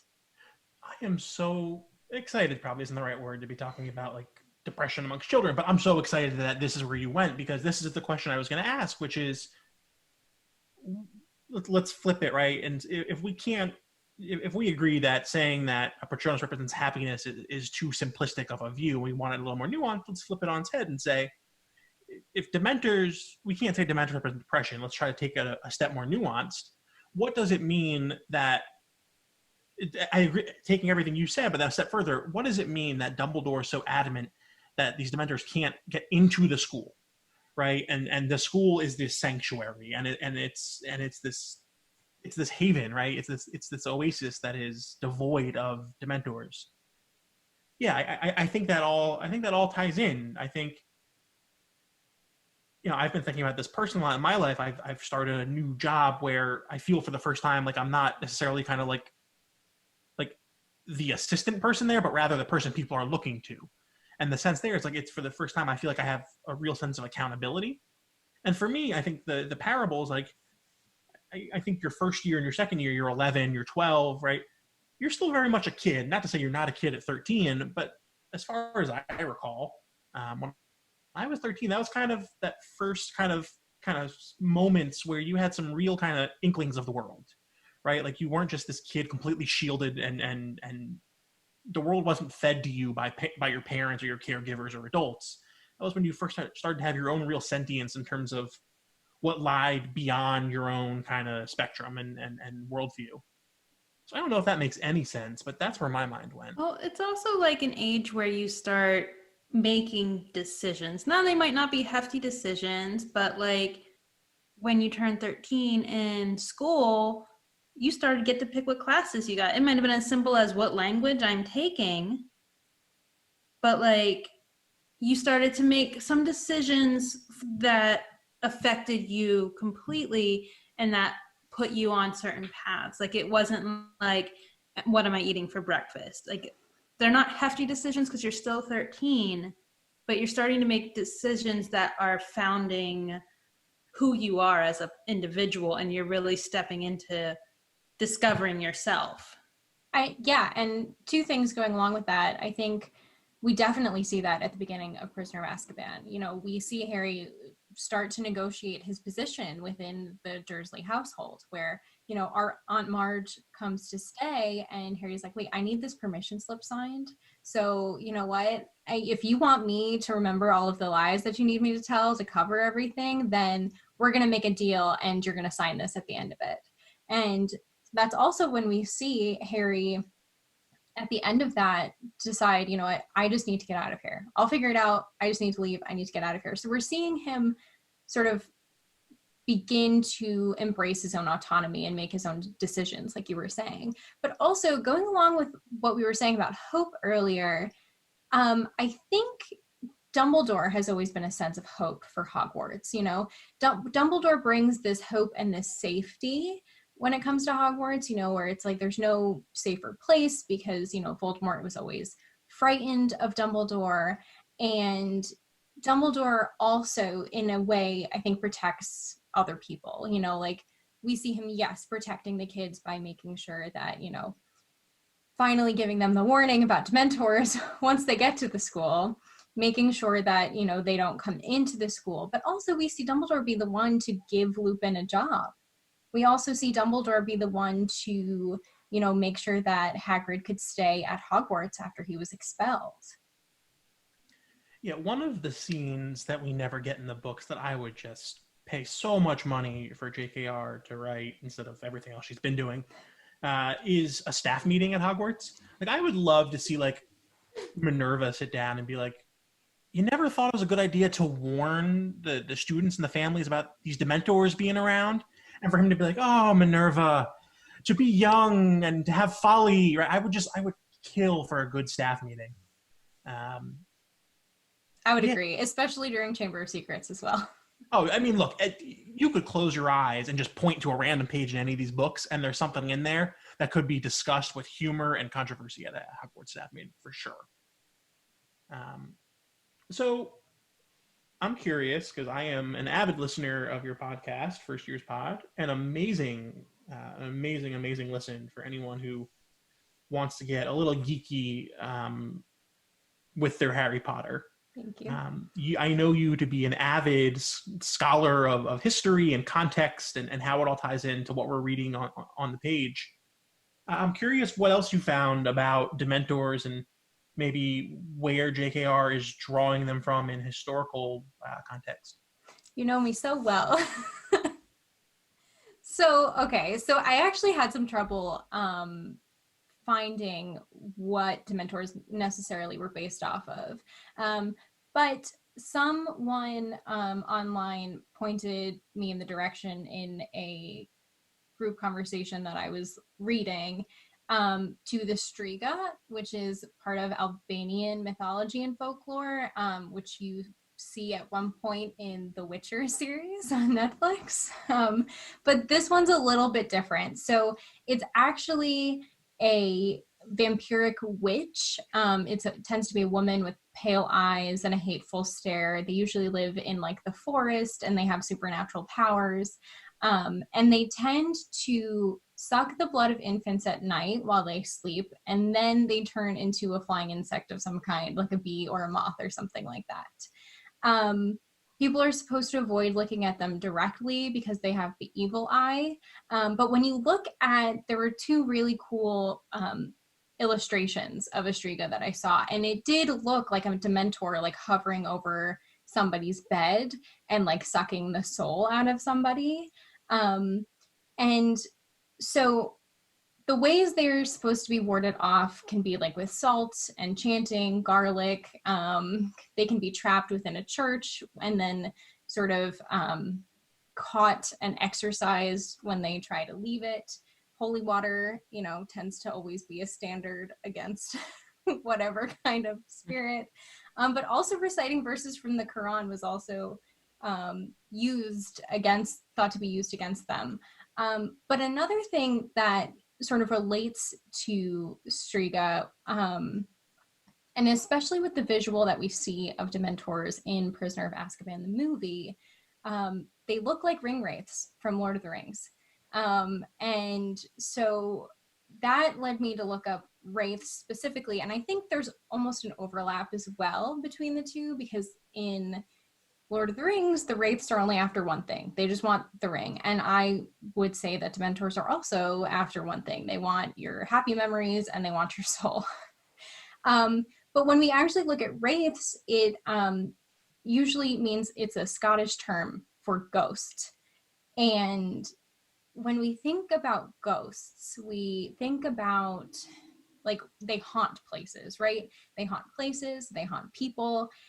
And that image very much evokes depression to me, where it hangs around, it, you know, can be like attached to people or places.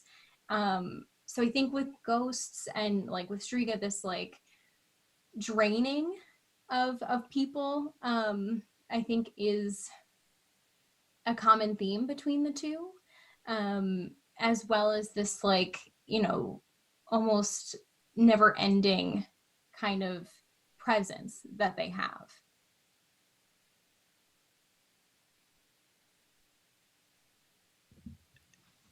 I'm gonna forego trying to have any sort of value additive comment because I think that was wonderful. I guess my only question would be, when you're doing your podcast, right, and you're looking up blood sucking, insects converting, folklore and all that, do you just have like the worst nightmares?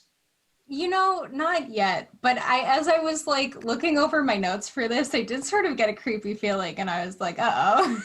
Yeah, I can't imagine. Good for you. No, yeah, again, I'm far from the intellectual of the group, but it all tracks for me. Like, that all makes sense. A little bummed out that you can trap them in a church or you can read the Quran at them, but me and my fellow Jews are screwed. But, you know, I guess whatever. We've been screwed for history, so I guess it fits into this folklore. So I would also like this as a plug that Steven should read Lord of the Rings.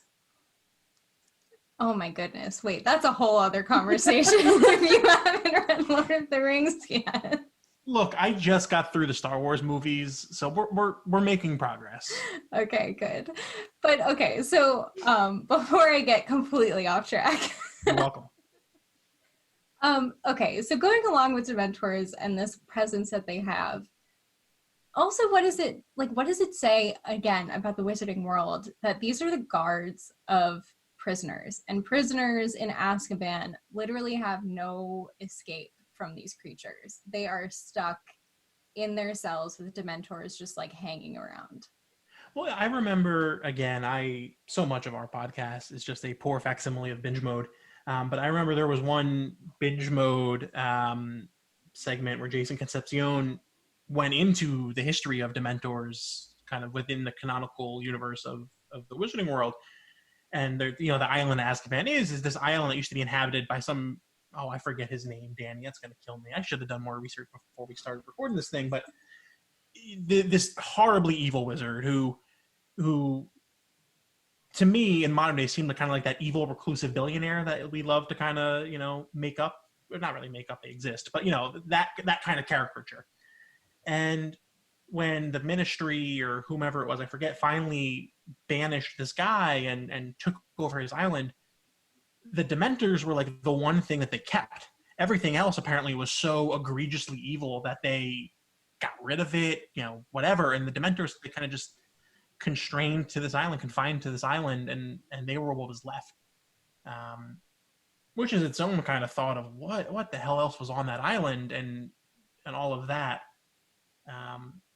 I don't love kind of that this is the tool of, it's certainly not justice, but this is these are the these are the things that are guarding prisoners. Like, this is kind of what we're subjecting other humans to. That's not really a metaphor that I'm okay with. I guess it makes sense, again, thinking about the context during which these were written and kind of the society, right, and the culture that we live in, unfortunately. But yeah, that's dark.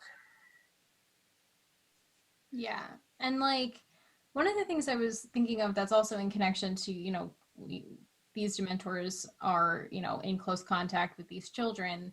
One of the things I thought of, especially going along with the fact that most wizards cannot produce a Patronus, it also seems to relate to the fact, that's become very obvious recently with the fact that most of our schools do not have psychological support for students. I don't even know if Patronuses are taught at any sort of level at Hogwarts or not, but we're seeing, Dementors can come on the train. We're not going to warn anybody. We're certainly not going to have, any support for anybody who had a bad experience at, getting off the train, besides the fact that Harry fainted. Yeah, there's no way that Dementors are taught. I mean, never mind the fact that the teaching standards at Hogwarts very much fluctuate depending on who was teaching the class, because there's no really set curriculum. But considering that in the Wizarding world, in its quote-unquote ideal state, at least per what we see as the ideal state under Fudge, right?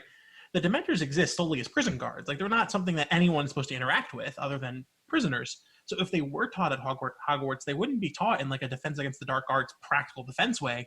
They would be taught in history of magic as like a like a little, page of a textbook.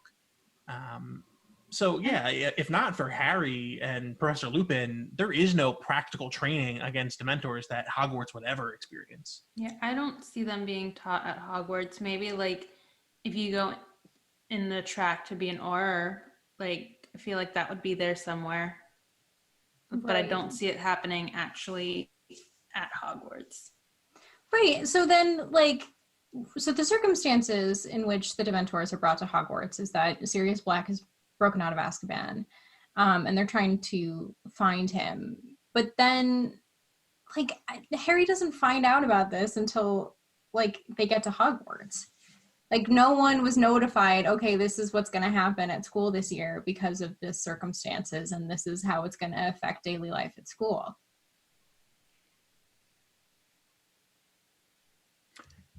Acrisdes. Acrisdes was the name of the evil wizard who is responsible for the creation of Dementors. I should have remembered that one because it's just such a bizarre name.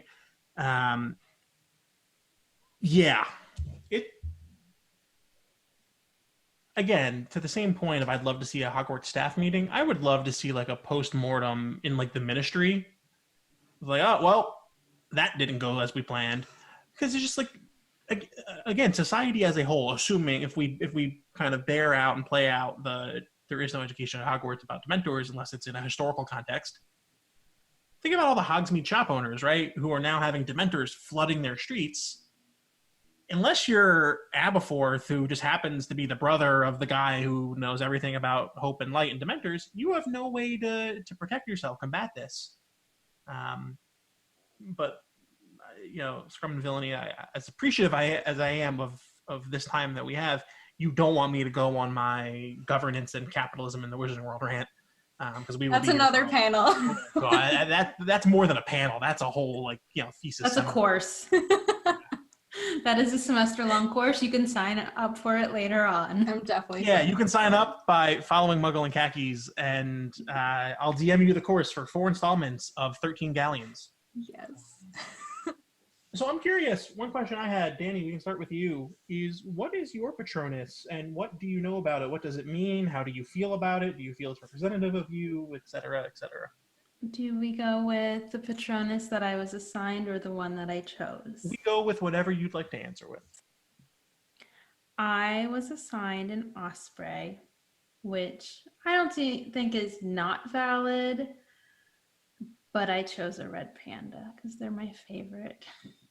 I remember you saying that on the podcast, and I was like, oh my god, how is your Patronus a red panda? Because I chose it.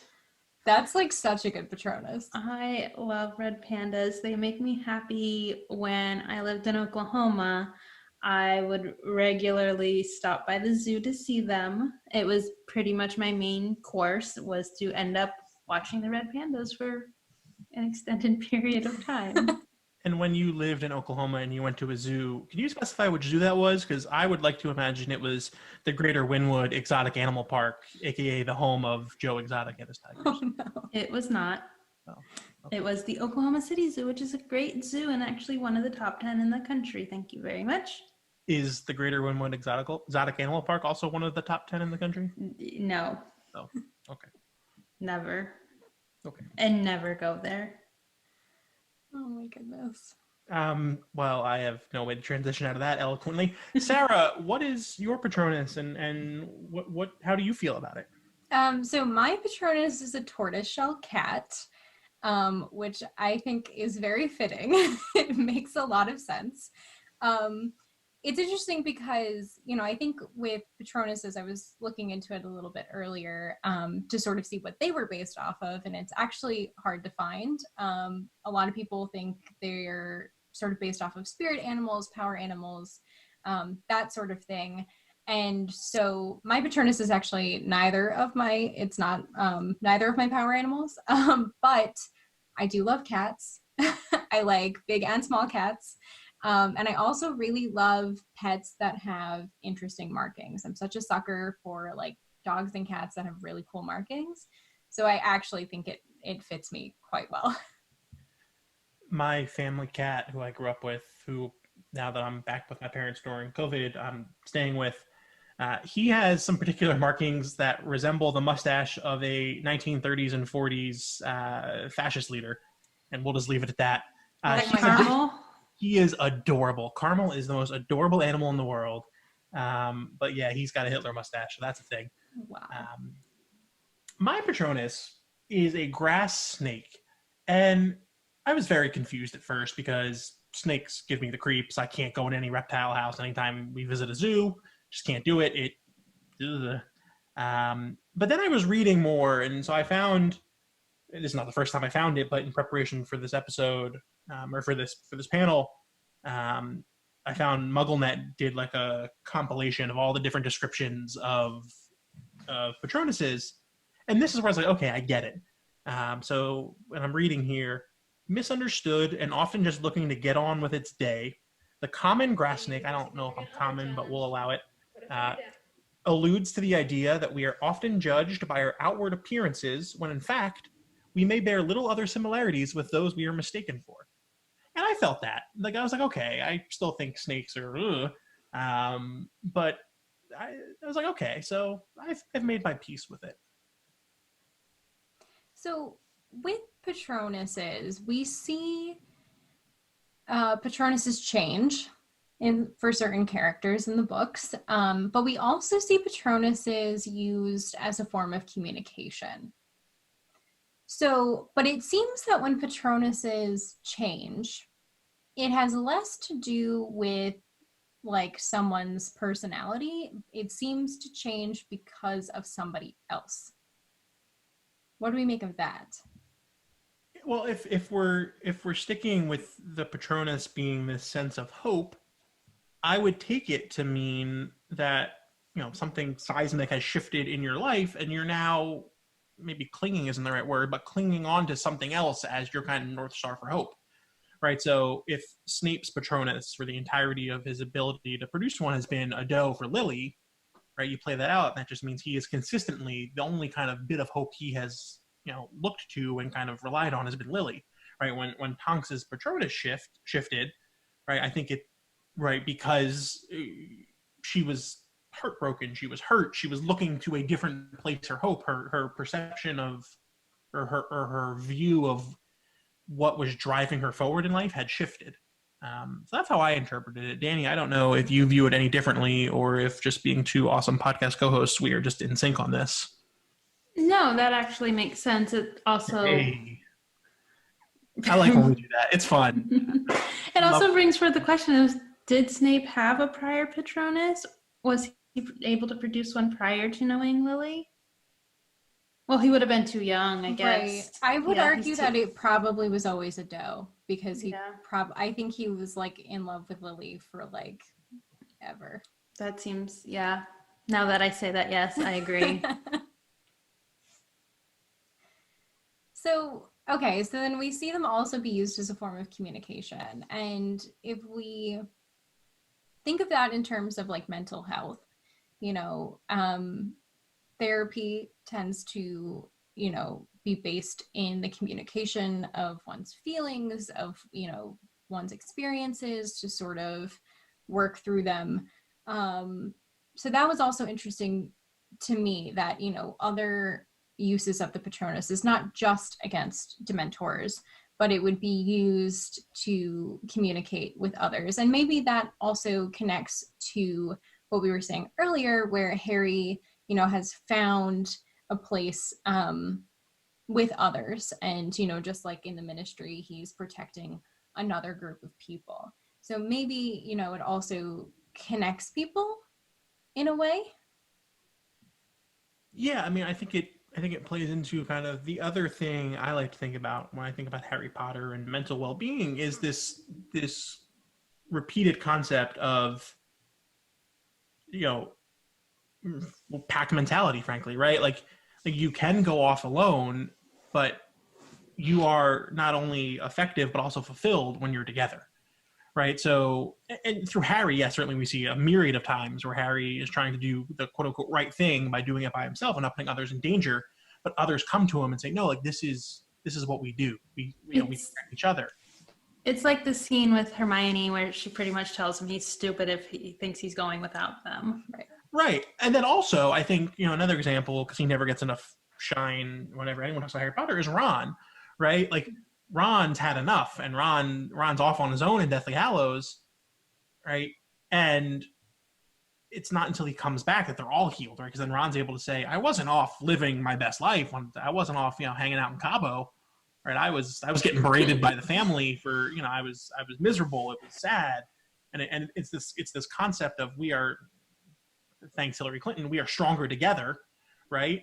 And I think that's really powerful. And I think, to the point about Patronus as a form of communication, it's one thing to have enough hope and to have that sense of internal kind of optimism driving you forward, but there's a whole nother level of transcendence when you're able to spread that and share that with others. Mm-hmm. And I think that's the big kind of lesson for me of Harry Potter, is that feeling of, yes, it's great that you yourself can be optimistic, can have hope, can persist against kind of the darker things in this world that want to pull you down. But it's when you're able to live in communion and concert with the people around you where it becomes, exponentially more powerful.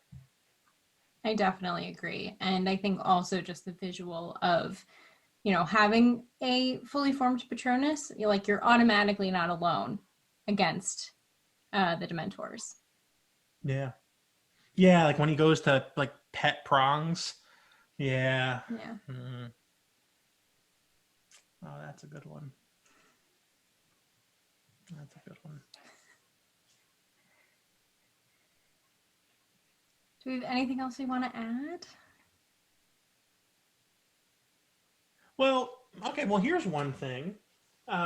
So frequently on our podcast, not frequently, every episode on our podcast, we always end with creator shout-outs, which is just our way to give some sort of shine to someone out there in the Potterverse on Instagram who is either doing a thing that we find cool or is spreading light, has cool artwork, whatever it might be. And so why don't we end with some creator shout-outs for this fun panel, with all the gratitude to Scrum Villainy for letting us do this. This has been super fun.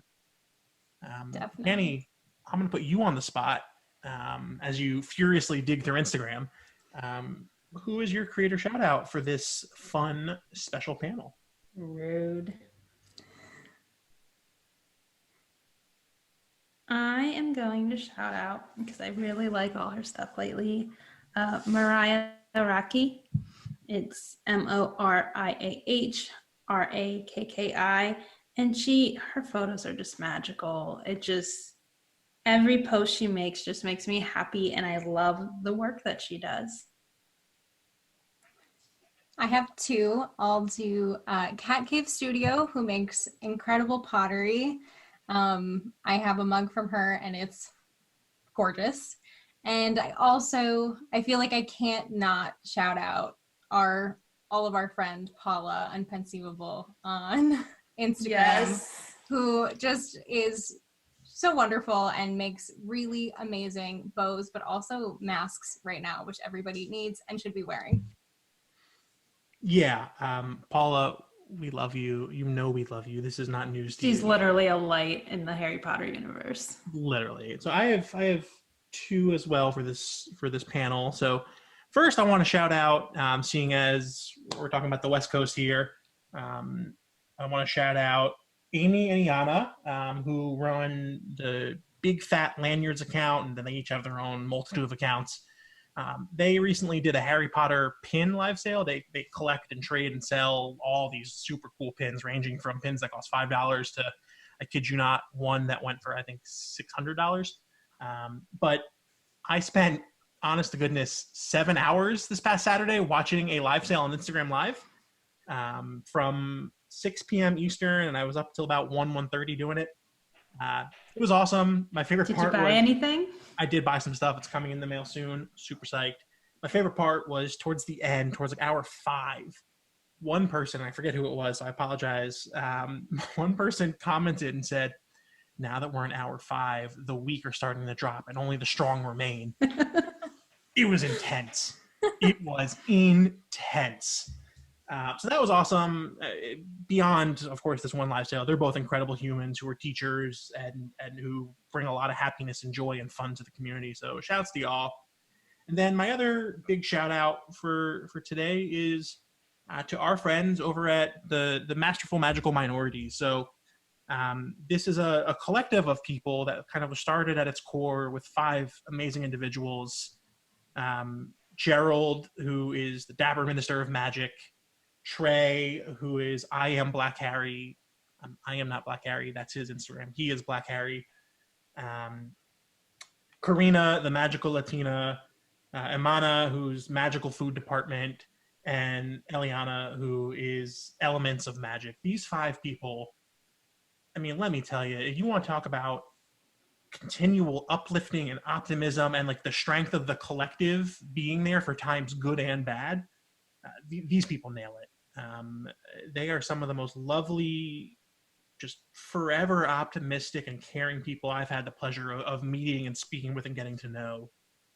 And so they each, as I just kind of went through, they each have their own Instagram accounts, but beyond that, their collective kind of movement that they're starting, you know, the Masterful Magical Minorities has its own Instagram, which is Masterful Magical Minorities.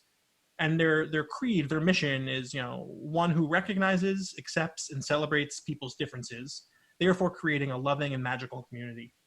And, you know, I can't say enough good about all 5 of those people and what they're doing for this entire, you know, collective and fandom. So shouts to y'all. Thank you for everything you do. Yeah, it's what Harry Potter is all about, and it's what this community is all about as well. It's also about Quidditch. Harry Potter's also a lot about Quidditch. Facts. Yeah. Well, that's what I got. Well, thank you everybody who is joined us for this panel, and thank you to Scum and Villainy again for having us. Again, my podcast is First Years. You can find us on Instagram and Twitter at First Years Pod or anywhere you listen to podcasts. And then Stephen and I can be found at Creating Magic Podcast. And you can also find us anywhere that you will find a podcast. Amazing. Thanks, guys. Bye, everyone. We're back. Thank you to First Years Pod and Creating Magic on a wonderful discussion about mental health and Dementors. Like you guys saw, we did talk a little bit about Patronuses, what that means. And so I wanted JC to take the Patronus quiz as well, so we can find out what his Patronus will be. So do you know all about Patronuses and all that fun stuff? Do not. Let me check the chat.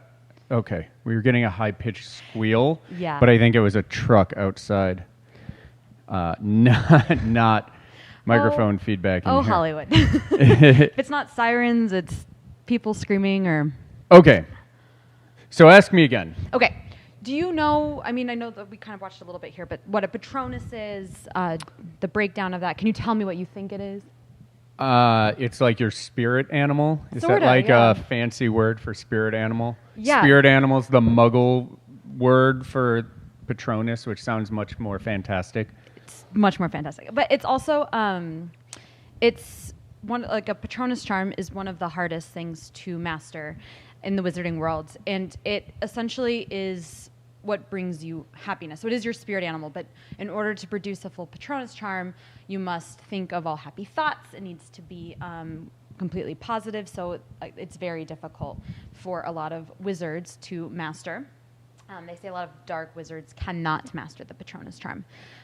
So, like I had said earlier, my Patronus is a hippogriff. If you know your Patronus, if you took the Wizarding World quiz, I'm really curious to see what everyone is. Drop your Patronus in the comment section. And then we're going to go through this live with JC and find out what his... So I've never done it. So Never. I've resurrected my old, when it was called Pottermore yeah. account. It remembered me. It remembers I'm a Hufflepuff, which we talked about earlier. Mhm. So we're going to figure out what my Patronus is. In our Twitch chat, we have a Thestral and a white mare. Oh, I love in it. there. A Sarah's is a dolphin. That's cool. cool. That's really cool. So are Patronuses like yours is a hippogriff, which is a beast from Harry Potter. Right. So it could be anything. It could be like magical, or it could just be like, I'm a turtle. Tori's was a Saint Bernard. So it's all over the place. Luna Lovegood's is a hare. Hermione's is an otter. We see the stag for Harry. So it can be anything, whether it's magical or non-magical. Do you want to start this? Yeah, let's try it. All So right. you're going to ask me questions. I'm not going to look. I'll answer the questions. I'm going to look here. Okay. And then we'll see what I get. You guys, this is like, I don't know. This is kind of cool. I feel like I'm the last person on Earth who hasn't gotten a Patronus assigned to figured out yet. It's so like, I mean, even when I was talking to Chris, he's like, he hasn't taken the quiz, but a lot of people choose it. A lot of people will choose it. Yeah, I don't know if it's something. I'm just interested in what this says because I don't know. I chose my house because Pottermore told me so. Matt in chat says, let's all be honest. JC's Patronus is a pug, no matter what the test says. I have 2 pug dogs. I love them. Matt. So JC's Patronus is a pug, no matter I may what. pull a Harry Potter here and change my Patronus. Honestly, #pug life. And they talked about that as well in the panel that we just watched. Is your Patronus, I think, personally can change. Like Snape's is the doe because of Lily and his love for her. And after she had passed, he took on that Patronus.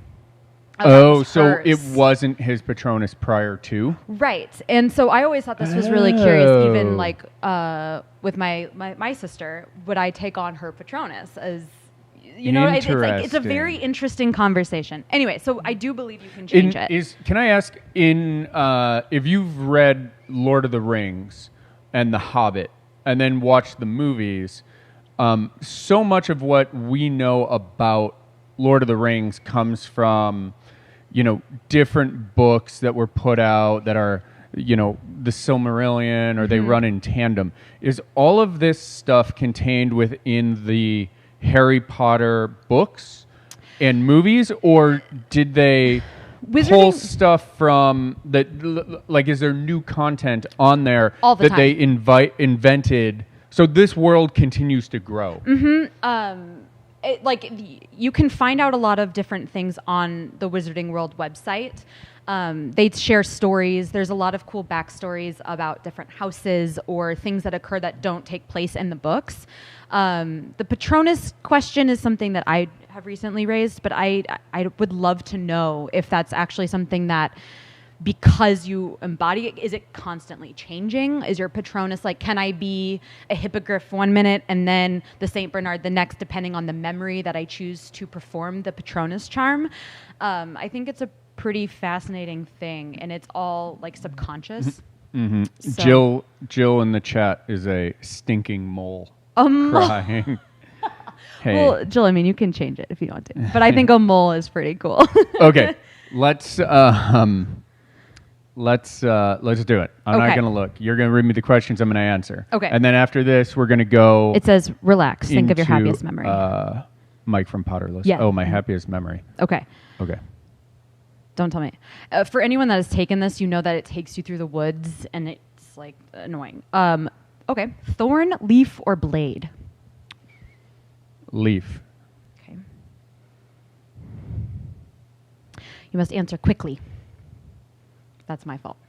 Okay. I think I clicked it too late. It gets mad at you if you don't answer. Sun, wind, rain. Wind.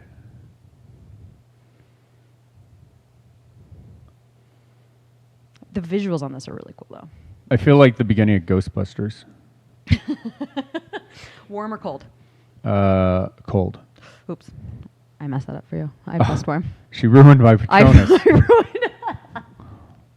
This is all my fault. The pressure. Prowl, play, preen. Play. I'm gonna look. Yeah, so that I can answer better. It gets really mad if you don't answer right away, and then it tells you need to be quicker. It's like very demanding. It's so demanding. I saw a claw, or it might have been a fang. Keep going. The visuals on this are pretty cool. I'm sorry you guys can't see it. Found. Lost or found? You read Lost or it, found. I'll answer. You're so close. Keep going. Okay. Do. Comfort, advise, impress. Comfort.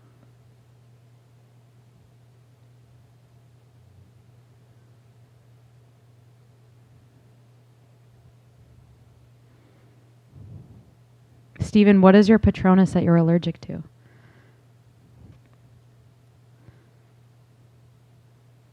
Click, drag, and release. Here we go. Oh my gosh, what is it? It is a Black Mare. I think it will usually tell you why.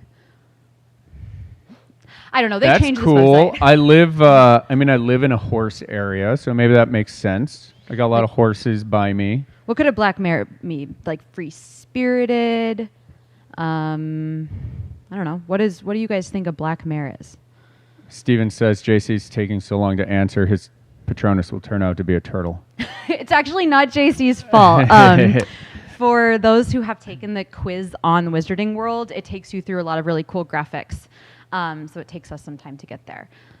I think it's fascinating. There's a lot of talk about your spirit animal, and people's spirit animals tend to be something that they're afraid of or allergic to, or like almost like a negative emotion that is in them because they're still connected to it so deeply. I'm terrified of birds, and my Patronus is half bird, half horse. And I, in real life, if I met a hippogriff, would probably cry and run away forever and ever. So mine shouldn't be pugs. Mine should be like, what am I afraid of? Tidal waves or something. Like rogue waves. JC's Patronus It's the ocean. A tidal wave coming towards the Dementor. I mean, I guess that's not real. That'd be so cool. So cool. You're a black mare or All right, a I'm a pug black or mare. whatever you want All your right. Patronus to be. Now I know my Patronus is a black mare. I'll take it. I think it's a pretty cool Patronus. All right, guys. Well, I'm gonna go queue up Pottermore. Do you want to let them? Or sorry, Potterless. We were just on Old Pottermore, the site formerly known as. Why don't you let everybody know? I think about our giveaways. We're gonna. Yeah. Why don't you talk about our giveaways for a minute, Yeah. and then I think after Potterless we'll give some stuff away. So We're be gonna ready. give some stuff away. Okay. So coming up, like we said, we have Mike and guest from Potterless. Like we said earlier, they are going to be talking about Ginny Weasley and her awesome quotes. After you guys finish watching Potterless, we are going to give away some of these awesome prizes from Funko Pop. We have the Albus Dumbledore Funko. He's carrying little baby Harry and is seriously so adorable. And also, we have Harry Potter carrying a mandrake, which is also really cute. He has his little ear muffs on so he doesn't faint like a Neville Longbottom. And then we are also giving away Harry Potter Honeydukes limited edition pins. This is a set. There's only 1,000 of these made. I'm a nerdy pin collector, so this is really cool for me. So if you are a nerdy pin collector too, this could be an awesome addition to your collection. And so after Potterless, we'll tell you guys more about how you can win that. Are we ready? All right, here we go. Enjoy. Hello, Scum and Villainy. Welcome to a very special edition of Potterless Live, safely from the comfort of our own homes. My name is Mike Schubert, and I host a podcast called Potterless, where I never read the Harry Potter books as a kid, so it's me reading them for the first time as an adult, and I've finished all the books, I've finished all the movies, so now I'm going on and doing some things beyond the canon, and what we're doing for this live show is settling a debate that I have long had and long wondered about, so I wanted to do the math.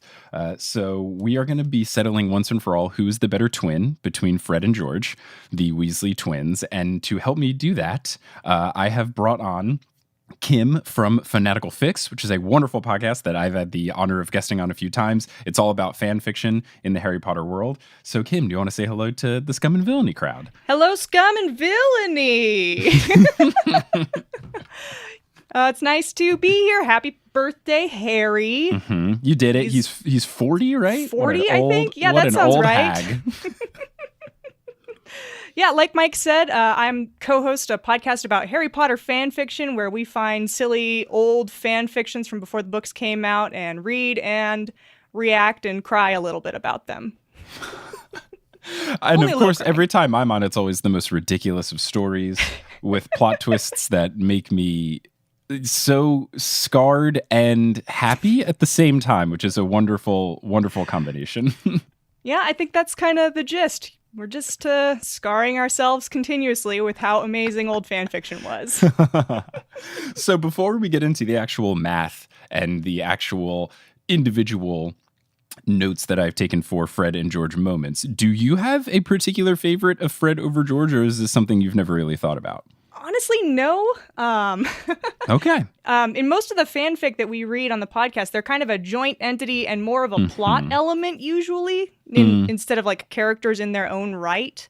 They're not really common characters, honestly. And I think when I was a kid, like reading the books, they're pretty combined. I don't know. It's hard to say. I think my sense going into this is that Fred probably talked more generally. That's kind of my memory. Because it was kind of, I don't know, it seemed like Fred was a little bit more prominent than George, but I don't know that either of them was really funnier or better, so I'm interested to see how it works out. Yeah, so I will say just overarching, what I have done in order to prepare this research is I have very legally downloaded all of the Harry Potter books into PDFs, and I have opened them and hit Control F for Fred, and then took down all of the notes, and then hit Control F for George, and then took down all of the notes. I will say that Fred does get mentioned a bit more. He does talk a little bit more, and I've always thought Fred was a little bit better, just because he usually has the snarkier of jokes, and I think that George is a little bit more friendly and compassionate. So I think like if there's anything to separate the two, that would be it. But really, it's not that much because they almost get mentioned like the exact same amount of times in the books, and almost every single time that it is a Fred or a George, it's always Fred and George, Fred and George, Fred and George, or Fred and then George. Like if Fred does something, it's not many more lines will go until George says something as well.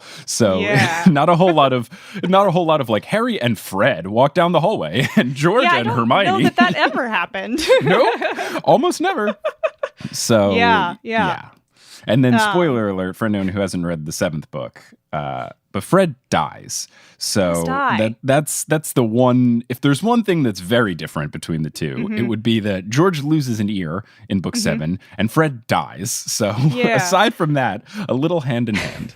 My sense was that Fred talked more as kind of a way to set up, like, you're more familiar in your brain with one of them so that when he dies, it's more of a hit. I don't know. Yeah, I wonder if it was intentional. I mean, the reason that I've been interested in doing this is because I'm upset by the way that they are handled more so in the movies, because it's not as prominent in the books where they say stuff in unison, but in the movies it's incredibly prominent that anytime they speak, it's both of them, and it just makes me feel like they are twins, but they're also two different humans. I don't get it. In fan fiction, they generally speak in unison, like in like hive mind, weird unison. It's really kind of like, oh, this is upsetting. That is old fan fiction, though. I should note, we read generally stuff from before the 7th book came out on our pod, so right. Most of my prep is that time period. So, and I just wanted to, as I was reading the books, I think there was a distinct point in around book 5 where Fred really set himself as the funnier of the twins. And from the notes that I've done here, book 4 and 5, it's like a really big difference between Fred doing the funnier stuff and then George doing some of the nicer stuff. And I wonder, I don't know, and maybe that was a factor where JK's like, I'm going to kill one of them, so I'll make one slightly more likable or something. Or if she was just lazy and Fred is like first in the alphabet and 2 less letters to type. So she's like, yeah, I'll just make Fred do more stuff because it's easier to write Fred. Oh, I hope it's not that. So we'll just have to see.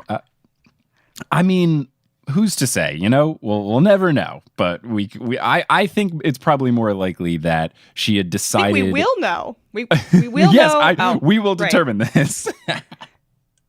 So let's get. Should we just get right into it and start going through the actual instances? All right. So as far as my very official formula for this process, what I have done is gone through, Control F, taken notes, and since there are 7 books, it's an odd number of books, so it's perfect for a 7-game series. If anyone's familiar with sports, that thing that's coming back that's been gone for a million years. Sports, never heard of her. So if you know, it's a perfect odd number where if we pick a winner for each book, there's not going to be a tie, so we're all chill. So we'll break it down book by book. Whoever's done the most funny or cool stuff, each instance will be a point. Each book will have a winner. We'll see who wins. Hell yeah. So we begin with book 1, Harry Potter and the Sorcerer's Stone, or Harry Potter and the Philosopher's Stone if you live in England. And not surprisingly, not that much Fred and George stuff here. I thought that because it was the first book, you would have a lot, but basically you don't really hear from Fred and George when they actually get to school. It's all of like the pre-Hogwarts stuff, and that's about it. You see them like once around Christmas time too, is my memory. Yeah, and at that point, they just kind of do stuff in unison. Yep. So for Fred, what I have here is that in book 1, Fred pulls a great prank on his mother, Molly, when he comes out and she says Fred, and he goes, "No, I'm George." And then she's like, "Oh, sorry, George." And he's like, "No, just kidding, I'm Fred." Which... I feel like they must have done that like every fucking day as kids. They seem like the type to do it for sure. Right? You'd think you would eventually just be like, yeah, sure, you're whichever one, whatever. The only other thing that I have of note that Fred does distinctly different from George is that when it is Christmas and they are staying at Hogwarts, Percy does not want to wear his Weasley sweater that Molly has painstakingly knitted for him. So, because he's the worst. Because he is the worst. You know, whether Fred or George wins this battle, we all know that Percy is the true loser. So that's all that's all that really matters. He makes Percy wear the Weasley sweater. Like he forces him to put it on. Okay, so that was Fred. That was Fred, which I think is very good. So that's all it is for Fred. Just those 2 things. That's book 1, Fred. But book 1, George, he, when they are leaving on the train, Ginny obviously is not old enough to go, so she is left behind. She is sad about all of her brothers and Harry leaving. The kids promise to write Ginny a bunch of owls, and then George says, "Yeah, we'll send you a Hogwarts toilet seat." Which is just a quote I really like remember. I like their relationship with Ginny a lot. I think the twins and Ginny really get along in some nice ways. And their dynamic's really cute. I always approached their friendship as like my friendships with people I grew up with in New Jersey, where I don't know if this is just a Jersey thing or just my friend thing, but like it was we make fun of each other a lot, but we only do it because we're friends. And if anyone else tries to make fun of it, it's like, that's not okay. Like only I'm allowed to make fun of my friend because we're friends. Yeah. So that was, I feel like, they give her the tough love. I think Ginny love takes it better than him. Ron does, though. Oh yeah. Ron does not respond well to it. So that's the first bit of George, which is great. George then nice. At one point when they are doing it's one of the first Quidditch matches, they find out that Snape is the referee, and George literally falls off of his broom because he is so surprised and upset, and then so he falls into a pile of mud, and then through the mud mutters, "Snape's refereeing?" Which is very good. Yeah, I think that's probably how the correct reaction should be. He also forbids Percy from sitting with the prefects during Christmas. He says, "Percy, it's family time. You can't sit with the prefects. You have to sit with us," which is good. I like the twins keeping him in check in different ways. And then finally, George, at one point in the actual Quidditch match, the one where he fell off his broom when he found out Snape was refereeing, he gets a penalty called against him because he hit a bludger during the match at Snape. Which seemed incredibly unprompted, but I'm here for it. He's like a general fuck Snape. Pretty much. Like very early Nice. on, book Well, 1, that's fuck good. Snape. It's just a good thing to have happen, I think. So Uh-huh. that is 4 cool George instances in book 1 and 2 cool Fred instances. So George comes out early with a commanding 1-0 lead after the first book. It's pretty good. It's pretty solid.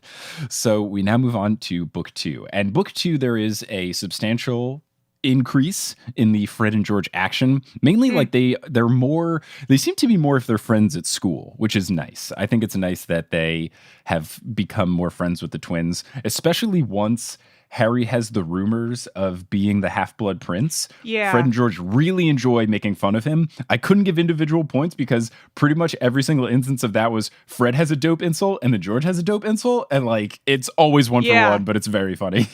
I remember them like marching down the hall being like, make way for the heir of Slytherin. And It's Harry's very like, yes, good. this is a thing that's happening to me. I'm uncomfortable.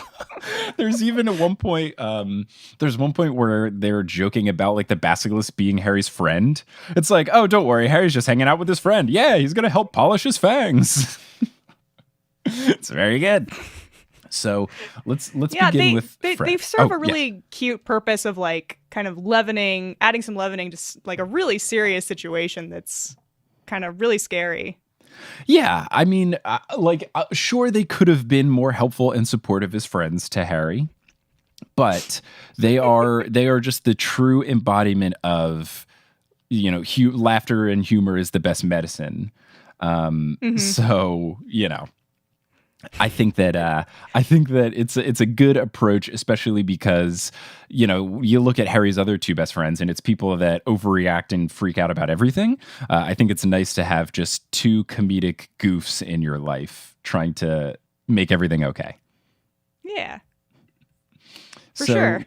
Let's get into the actual instances of what they do. So Fred in book 2, he is the lead of the Operation Break Harry Out of the Dursleys' House plan.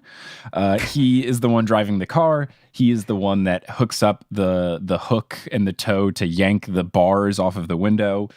He tells Harry to get in the car and all that. He really takes the lead on this situation, which is very nice. Cool. When they actually get to the Weasley house, the burrow, and they're talking about seeing all the other Weasleys, Fred makes fun of Ginny because Ginny at this point is obsessed and head over heels with Harry. Fred says that Ginny is going to, quote, want your autograph, Harry. Which, love Ginny. it. Poor Ginny. She did kind of. She did, but we all have our crushes. And look, she did what so many of us failed to do, and she like actually married her childhood crush. She locked it down. She really did. She saw what she wanted. She approached it, locked it down, and made Harry a better person because of it. She certainly did. Fred then continues this trend of making fun of his family members by poking fun at Molly for being obsessed with Gilderoy Lockhart when Ron and Harry find out they have to buy Gilderoy Lockhart books. She's like, oh, Molly fancies Gilderoy, like in this high voice making fun of her. It's fantastic. Oh, it's not very nice, but it is kind of true. I mean, it is strange for your mother, who is married to your dad, to like be obsessed with a fancy pretty boy wizard, I guess. Yeah. She's like, oh, it's just because he's so good at pest control? Question mark? I love him for his accomplishments. Yeah. So Maybe she deserved the that next one. great Fred thing that happens is So the next great Fred thing that happens is when they are actually going to Diagon Alley to get the books and stuff. Fred shows Harry how to use flu powder. He like takes it, explains to Harry how you're supposed to use the flu powder. I would give George a point here because George tries to join in the helping, but unfortunately George says, make sure you get off at the right grate, and then leaves. And Harry goes, the right what? So he didn't say it clearly enough, I guess. And then Harry gets lost. So if anything, George hurt the situation. Yeah. I don't know that Fred really helped either. Harry did not make it. So the next thing is when they're actually at school, they are doing Quidditch practice. And Oliver Wood launches into this big speech about new Quidditch tactics and everything. And Fred, which is a constant theme throughout, is Fred and George making fun of Oliver for being too obsessed with Quidditch. Fred, at one point in this speech, pretends to fall asleep and rests his head on Alicia Spinet's shoulder and begins to snore. Oh, very good. Yeah. Very good. I mean, Oliver kind of deserves having the piss taken out of him. Every once in a while, he gets a little wrapped up in himself. And I just love the team dynamics that they have with the Chasers. They do a great job, I think. It's good. They really an underrated element of the Quidditch team, the Gryffindor Quidditch team, is their chemistry. You know, you've got the coach who cares too much. You've got the comic relief wild cards. You've got the very competent women chasers who just like actually play the sport well and get the job done. You know. Yep. And then you got Harry. He's the main character, so of course he's going to win. Yeah. So then there is a point in the book where Fred and George are playing with a salamander, which in the Harry Potter world is not just a little gecko-y guy. It's actually like a fire thing, which they don't give it a different name. They just keep calling it a salamander, which I thought was interesting. But it's a magic salamander. Or are all salamanders magic? Hard to tell. Yeah, it was very interesting that they were just like, yeah, it's a salamander, you know, a lizard that has fire on its back. And I was like, hold on a second. I've seen salamanders before. This doesn't always happen. But the reason I've given Fred the point here is that they specifically note that Fred, quote unquote, and it is in quotes in the book, rescued the salamander from one of their Caramagical creatures classes. So he just stole a creature from class, which I think is pretty dope. Just pocketed it. Oh my goodness. Yeah, he just took it. He's like, this is mine now. Thank you very much, Professor Kettleburn. This is Probably my friend. good that was the last time that happened. The creatures that Hagrid shows them aren't very pocketable. Yeah. Safely. I mean, yeah, I don't know if stealing a blast-ended screw is in anyone's best interest. Probably not. Be funny, but yes, but terrifying. So Ron then at one point in the book reveals that the reason that he is afraid of spiders is because way back when they were kids, Fred turned Ron's teddy bear into a giant spider as payback for Ron breaking Fred's toy broomstick, which I think is a great brother bullying move to make. It really is. It is so mean and so older brother. But I mean, also breaking a toy broomstick, I don't know too much about wizarding toys, but from what I've read, I believe a toy broomstick like pretty much functions like a regular broom. It just doesn't go all the way off the ground. Just kind of small. Just a little bit. Yeah. And I feel like that would be like the equivalent of breaking someone's bike. And if I'm a kid and you break my bike, like that's my most important toy. Like I loved my bike. Yep. So I think Ron was just asking for I think we all, as older siblings, I think we've all had our younger sibling maybe break some stuff, and then we retaliated, maybe. I was a younger sibling, or still am. It's not like I was. I'm trying to think. I don't know if I ever broke anything of my sister's. That was also the advantage of like my sister being 4 years older than me and a girl. There was not a whole lot of overlap of like, oh, I want to take her toy or her, you know, I didn't like break her transformer or something because we had different toy interests. So thankfully, I don't think I ever got into that. All right. Well, my little brother did break my stuff. So. And he, you know what? He probably deserved whatever punishment you gave him as retaliation. He was asking for it by breaking your things. I didn't give him any lifelong phobias, but who's to say? The trauma element, not necessarily the best. Oh, man. So there is a quote later on. There's a back and forth later on where they're talking about an upcoming game about they're playing the Slytherin team, and Malfoy is now the Seeker. So Oliver Wood says, quote, "It'll be down to you, Harry, to show them that a Seeker has to have something more than a rich father. Get to that snitch before Malfoy or die trying, Harry, because we've got to win today. We've got to." So then Fred leans over to Harry and goes, "So no pressure, Harry," and winks at him. Yeah, that's really good. Oh, it's my great. Goodness. It's super it's a great. great Oliver moment, honestly. Yeah, Oliver just I didn't realize how intense Oliver Wood was until I was going back over these quotes, because a lot of Fred and George's jokes are making fun of Oliver Wood for caring too much about this very silly sport. Yup. They're like, maybe don't. Maybe Harry shouldn't die this time. So the final two things that Fred does that's awesome in book 2 is, first, he bewitches Percy's prefect badge to, instead of saying prefect, it says pinhead, which I think is great. And then finally, when at the end of the book, they learn that Percy has a girlfriend, Fred drops a stack of books on George's head in surprise. So I'm just trying to think of the logistics of that, but to drop it, he would have had to have been sitting. Like, it feels hard to drop a stack of books on someone's head. Feels like a big move. So Fred was very surprised here, clearly. Oh, they get set like against Percy like most of the time, I think. I think a lot of the time they're getting set, the way they're used is against some kind of authority figure. And they're used to undercut Percy all the time, and he deserves it every time.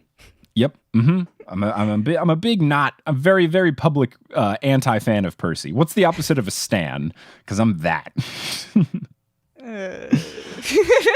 So that's the end of what Fred has done. We now turn to George. First cool thing that George does, he picks all of the locks that Vernon Dursley set on Harry's stuff, which is very cool. George is like, I know how to pick locks. And he just opens everything.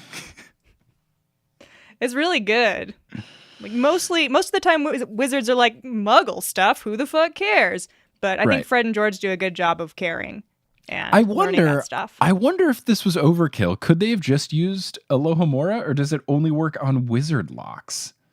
I think they'd probably have been concerned that the trace would have caught them. Okay. Because they're not at home. I don't know. That makes sense. Yeah, that's true. I do like the extra step of like, they are so mischievous that they have to look up muggle ways to open locks. Like, whether they did it specifically for this Harry mission or just in general, like, they're the type of people to just like go on YouTube and be like, how do I open a padlock? And I love it. I love them for it. So then the next cool thing George does in book 2 is he's making fun of Percy, which is always great. And everyone is trying to wonder what Percy is doing in his room all of the time over the summer, when the reveal is that he's writing letters back and forth to... It is so wild. No, it is so wild that I can only assume that was the intentional joke that JK was making here, because like that is definitely what they set it up to be the whole time in the book. And this is a children's novel. It's absurd. I mean, I didn't catch it when I was 12 or whatever, but right. Yeah, for sure. That's all I could think about when I was reading it for the first time. But while they're all making fun of Percy trying to figure out what he's doing, George says, quote, I mean, there's only so many times you can polish a prefect badge, which is very good.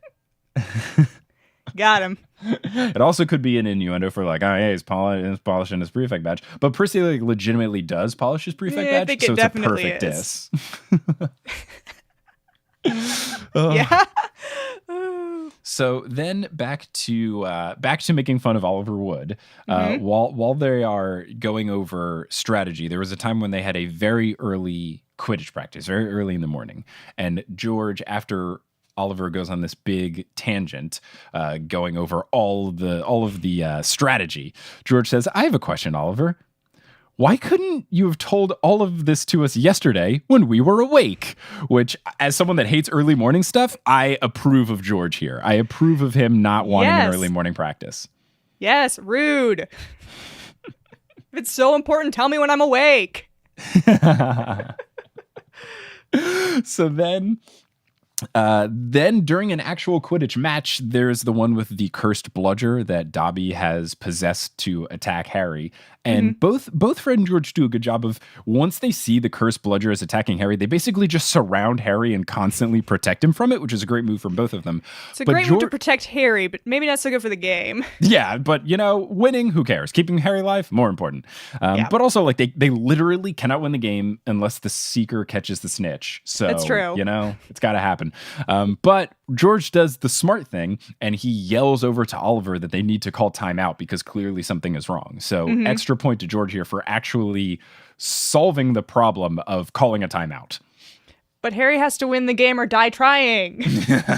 And die trying. Sorry. Well, well, it's funny because the next thing that I've given a point to George here for is that during the timeout, he scolds Wood for putting Harry in danger, saying, "Why the hell did you tell Harry to get the snitch or die trying? That was way too intense." Yep. He chastises Oliver for it. I think it's well deserved. It's nuts that they don't stop that game. Just the fact that, like, the things that happen in Quidditch matches, that they're just like, this is the sport now. This like, is how Quidditch is. Clearly has someone has messed with an element of the sport and something is wrong. It would be like if you were playing basketball and one of the rims was just sealed shut and clearly someone had did it and they're like, well, we have to keep playing. This is basketball now. This is how basketball works. And then same thing in book 3 when there's Dementors. They're like, well, we have to keep playing. And like, can't stop. There's another one. I don't know if it's the same one as the Dementor game where it's like, I think it's the same game. It's like the weather's really bad. Yeah, the weather's terrible. They only play the other teams once each. So there are like 12 total Quidditch matches across entire year. The entire year. It's just, let's just play tomorrow, guys. Or, I don't know, you're all wizards. Feels like a dome charm shouldn't be that hard, right? No. Like, something. There's got to be a better way to solve this than playing in a thunderstorm. Oh, my goodness. Anyway. It's just so bananas that they're just like, they will use magic to solve so many problems, but it's like, Quidditch, we can't change the rules here. Same thing with the Triwizard Tournament. It's like, can't have anybody underage. It's like, well, Harry's name showed up. It's like, who cares? Like, can't do anything about this. This is the way things are now, I guess. The Magical Cup decided that this young boy is going to die, so we have to let him die. The Magical Cup said so. There was a magical contract. We can't break it. Wizards are so dumb. Oh my goodness. So that's the end of book 2 for They're all just the Fred and really George into moments. sports. They did, Dying. They just Wizards, secretly the biggest jocks. So so that's the end of what Fred and George did in book 2. Fred vastly outweighed George. It was about 10 things to 6 things. So Fred ties it now at 1-1 in terms of winning books. And we move on to book 3, which has about the same Fred and George influence between the two. So Fred in book 3 does a great bit of Percy at this point is getting jobs at the ministry, so he's being all fancy and stuff. So when Percy says hello to Harry when Harry first sees the Weasley family, he's all prim and proper, like, Harry, very good to see you. Shakes his hand and stuff. So Fred elbows Percy out of the way, bows and greets Harry to try to one up the fanciness level. Now, I also gave George a point because George then pushes Fred out of the way and he very pompously greets Harry. Now, I was originally not going to give George a point because I was like, Fred got there first. He gets the point for the joke. But George does at one point at the end when he's saying so good to see you, so great to see you, he goes absolutely spiffing, and that is worth a point in its own just for saying the phrase absolutely spiffing. For getting the best punchline, It's hard to get those one-liners in sometimes. Yeah, it's hard, especially when you're even when you have someone with the same sense of humor as you, now you have a twin, you are very simpatico. It's got to be incredibly hard to get a joke in. So I get the best joke in too. Yeah. Right. Yeah. It's super hard. So back to Fred. There's an exchange where the girls on the Gryffindor Quidditch team are swooning over Cedric Diggory because they're about to play Hufflepuff in Quidditch. So Katie Bell says that he's strong and silent, and all the girls start to giggle. And Fred says, quote, he's only silent because he's too thick to string two words together, which love it. Rude, but I love it. It's very catty. I like it. So there's also a point when Fred is trying to cheer up Harry after he gets injured in the game where, Dementors try to suck out his soul in the middle of a Quidditch match and nobody stops the game. Fred says to Harry when he's in the hospital, and quote, we'll come and see you later. Don't beat yourself up, Harry. You're still the best seeker we've ever had, which I think is like a rare sentimental moment from Fred. That's really sweet. Yeah, that's a good one. Right away, breaking that sentimental trend, though, is Ron is talking about a particular Zonko's joke gift. I forget the name of it, but it's one that burns a hole in your tongue. Oh, yeah. And Ron reveals that Fred gave one of those to Ron when he was 7 years old. So point to Fred there in the past. More brother abuse. It's all in good fun. He says Molly got very upset at Fred, which understandably so. Not nice, but I mean, they could probably fix it with magic. Why do they have candy that's going to hurt you? I don't know. Like, I get that it's like pranks for the most part, but there's a lot of... That one seems really painful. Yeah, it doesn't seem great. I mean, like having a temporary hole in your tongue would be kind of funny to be like, ha ha ha, woo, and like, like put a candy in it, like put a lifesaver in it. I don't know. It's like a tongue gauge, but yeah, it feels like a lot of candies, especially once starting in book 4 when Fred and George start making them. It's just a lot of candies that do awful things to you, and it doesn't seem like a good time. Guess we all learned not to take candy from anyone then, though. Yes, a good lesson. That's true. Yeah, unless you're buying the candy yourself, don't do it. Don't just Never take accept candy from anyone. Later on in the book, Fred has a great quote where they're in the middle of a Quidditch match against Ravenclaw, and it's Harry versus Cho going after the snitch. And Fred says, show her your acceleration, Harry, which I think is just a fun, like, way to say, like, go get him, Tiger. Show her your acceleration. Yeah. Your broom's way better than hers. Honestly, yes. You have a very expensive broom now, Harry. Go. I will never understand how they don't have all the same broom in Quidditch. I understand that, like, in other sports, not everyone's going to have the same shoes. In basketball, not everyone's going to have the same gloves in baseball. But the fact that this is a school-sanctioned sport never made sense to me of why they don't just all have identical brooms. It's just kind of like that classic, they're really classist wizards. Yeah. It's so weird. It's just kind of one of those things about them. Especially because Hogwarts is a school, like, I'm pretty sure on Pottermore in the books or somewhere, it says that Hogwarts doesn't charge tuition. So I don't get how the school can, like, simultaneously be very fair and equal, but then also like, hey, if you've got rich parents, you're good at this sport. Yeah, that's kind of a recent addition to canon, I think. We didn't, that wasn't an established fact back in the day. Ah, yes. One of those JK making herself look better moments. I see. Yeah. There were definitely Jewish kids at Hogwarts, I promise. Not just one. Not just the one. There were so many. So many. Just slightly off camera. Just right out of page frame. So then there's a part where when they are congratulating Harry for catching the snitch in this match, Fred embraces Harry, and the narrator describes this as, quote, Fred had him in a grip so tight that Harry felt as though his head would come off. So, we just love a good hug. We love a good hug from bro to bro. Then later on, they are celebrating this Quidditch victory. They have the party, then they all go to bed. And then the next morning is when it's the whole, like, Sirius broke into the common room situation. And everyone's making this big commotion because of what happened. Fred comes down tired and he doesn't know what's going on, but he thinks that they're partying again. He goes, quote, oh, excellent. Are we carrying on? Like, round 2? Hell yeah, 3 a.m., let's go. Let's go, baby. I love it. I love the instinct. And then the final good moment is again during another Quidditch match.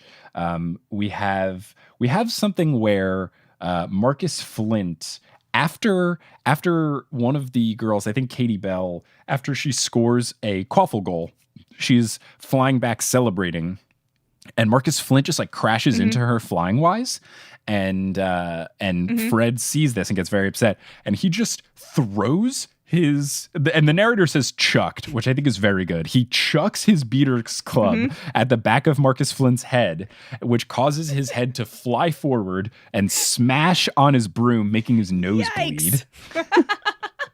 And then he's, of course, awarded a penalty for doing this, but I think it's completely valid.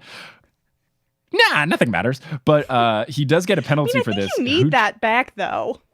Yeah, I'm sure he can get it back. I mean, it was after a goal, so maybe it's like soccer where there's like a little bit of dead time.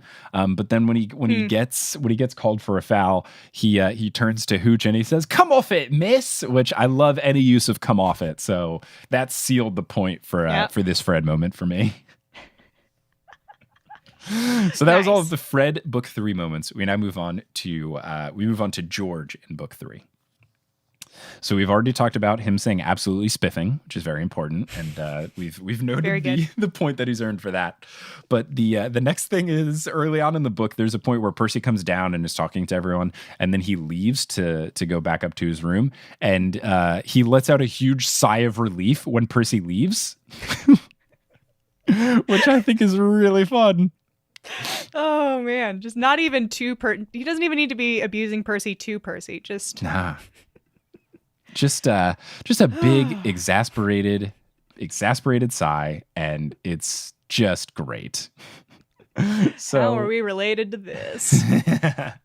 So then there's a quote where the narrator says it's about a Quidditch match. It says, quote, "George Weasley vented his feelings by hitting the second bludger directly at the offending beater, who was forced to roll over in midair to avoid it." So Harry was about to catch the snitch, and then someone hit a bludger at Harry, and he didn't catch it. So then George, like, just out of anger, just smacks a bludger back at that guy, like, big F you. Which, nice. I guess it's kind of strategy, but, I love retaliation. It's fun. Yeah, it's good. It's good. There's so much Quidditch in book 3. There is a lot. It's funny because I've always joked that like book 4 is the sports book, but there is no Quidditch in it because of the Triwizard Tournament. Book 3 is the has sports book. So much. Yeah, there's a lot of Quidditch matches. Yeah, the twins are just kind of great in the Quidditch stuff. Yes, I will say, like, there was so many things that the twins just kind of do in unison in this book. But always during the Quidditch matches, they're doing a good job of like yelling at people. It's similar when I play soccer. I'm not very good at soccer, but I've played, whether I'm joining like my friends needed a goalie. That's like, I'm good enough at being a goalie, and I've learned that people don't like to play goalies. So I usually get put on friends like intramural soccer teams as a goalie. And I just kind of like yell at everybody since I'm not doing anything for half the game. And it's pretty fun. So I feel like I'm channeling Fred and George when I'm just like talking smack to the other team. Just pointing and yelling and being like, "Don't be mean to my friends." Nice. Yeah. So then more Quidditch. After they win this match and they've decided that they're going to have a party celebrating the win, George is the one that tells Harry that there's a party, which is a very nice move because Harry is so oblivious that I wouldn't be surprised if he somehow missed the party in the common room. Yeah. I just walked past the party. This can't possibly be for me. I'm Harry. Wow. A lot of people have homework and they seem really happy about it. That's weird. Oh, yeah. Yeah. I think they do a nice job of reaching out to Harry a lot, too. It's very good. They're like some of the first people that will talk to him when something stressful is going on, which is a really nice moment for both. They don't always necessarily have the best like feedback for him, but... No, but they try. Yeah. They're doing their best. Which in 2020 is a big mood. Just doing our best. Doing whatever. So then at the actual party, the twins together snuck off to Hogsmeade to get a bunch of stuff and then came back with like butterbeer and candies and all that. But specifically, George gets a point here because while the party is going on, he has a bunch of stuff from Honeydukes and he has peppermint toads and he just starts like tossing them to people in the crowd, which is just like I've never been at a party where someone is just like actively throwing candy to people at the party, but I really would appreciate it if that happened. They're laying the groundwork here. This isn't niceness. They're laying the groundwork of people accepting candy from them. Oh, wow. It's like the first stage of their multi-level marketing scheme. It's pretty good. Yeah. So the final good thing that Georgia does in book 3 is that there's a Quidditch match going on. One of the players on the other team, Bowl, hits Alicia with his club and says, "Oh, I thought she was a bludger," which is an awful lie, since a bludger is, a round sphere and Alicia Spinette is a human being. But George gets back at him. Yeah, that's fucking rude. George gets back at him. Doesn't even try to act like he's not. Doesn't try to hide it or do anything creative. He just elbows Bowl in the face as retaliation, which is great. Oh, yeah, that match, that's the Slytherin match, right? That is specifically the match where they are getting super nasty. And another thing, Quidditch, it doesn't make any sense, where the Slytherin team just put in a bunch of tall people that weren't on the team before, which in other plot lines of Quidditch, they can't play a match or they have to play a man down because you can't sub people out. Quidditch makes no sense at all. But yeah, this is the really gruesome, foul heavy match. Yeah, where the Slytherins are just we're just going to beat up the Gryffindors. That's fine, right? I think Fred and George really excel in that match too, because they're we're gonna hit you back. So that is the end of what George did. That's the end of the twins' actions in book 3. It was a very close one. This was 8 good Fred moments to 6 good George moments. So Fred now goes into the lead, 2 books to 1 book as far as who's the better twin. So now get into book 4. And book 4, this is where Fred and George really expand their role and get put on the map, because you have so much more Fred and George action, mainly because of them being at the Quidditch World Cup. So there is way more stuff going on. And this is where it's really established of less so of them doing funny things. It's more of them just laying down incredible quotes. The 2 of them are just absolute quote machines in book 4. So in book 4, the first thing that Fred does is he quote unquote drops, and I say quote unquote because later when Fred tries to defend this, he in italics says I dropped them, so he's lying. The candies that Dudley ends up eating, which are the Engorgio charm on his tongue and make his tongue really big and purple or whatever, Fred very intentionally drops them so that Dudley eats them. So we love a good prank against Dudley, who's notably rude to Harry Potter. Yes. Yeah, for sure. So then the next thing, and this is, I'll just read the whole exchange here, is Percy Weasley is talking about, leaving to go to work. This is when Harry says that he hopes the Quidditch World Cup match lasts 5 days, the longest one ever in history. And he's wrong. He's very wrong. He's very wrong. Mm-hmm. Percy, Harry says he hopes it lasts that long. Percy says, quote, "Well, I certainly don't. I shudder to think what the state of my in-tray," which I guess is the British way of saying inbox, like mailbox, "would be if I was away from work for 5 days." And then Fred says, "Yeah, someone might slip dragon dung in it again, huh, Perce?" And then Percy goes, "That was a sample of fertilizer from Norway. It was nothing personal." And then Fred turns to Harry and whispers, "It was. We sent it." So just first off making fun of him for it, then learning that not only did they prank Percy by putting dung in his mailbox, but the next level of lying and acting like it was a fertilizer sample from Norway. It's 4-dimensional chess of a prank, and it's so well done. I can't help but wonder how they found out. Was Percy complaining about it at home? Yeah.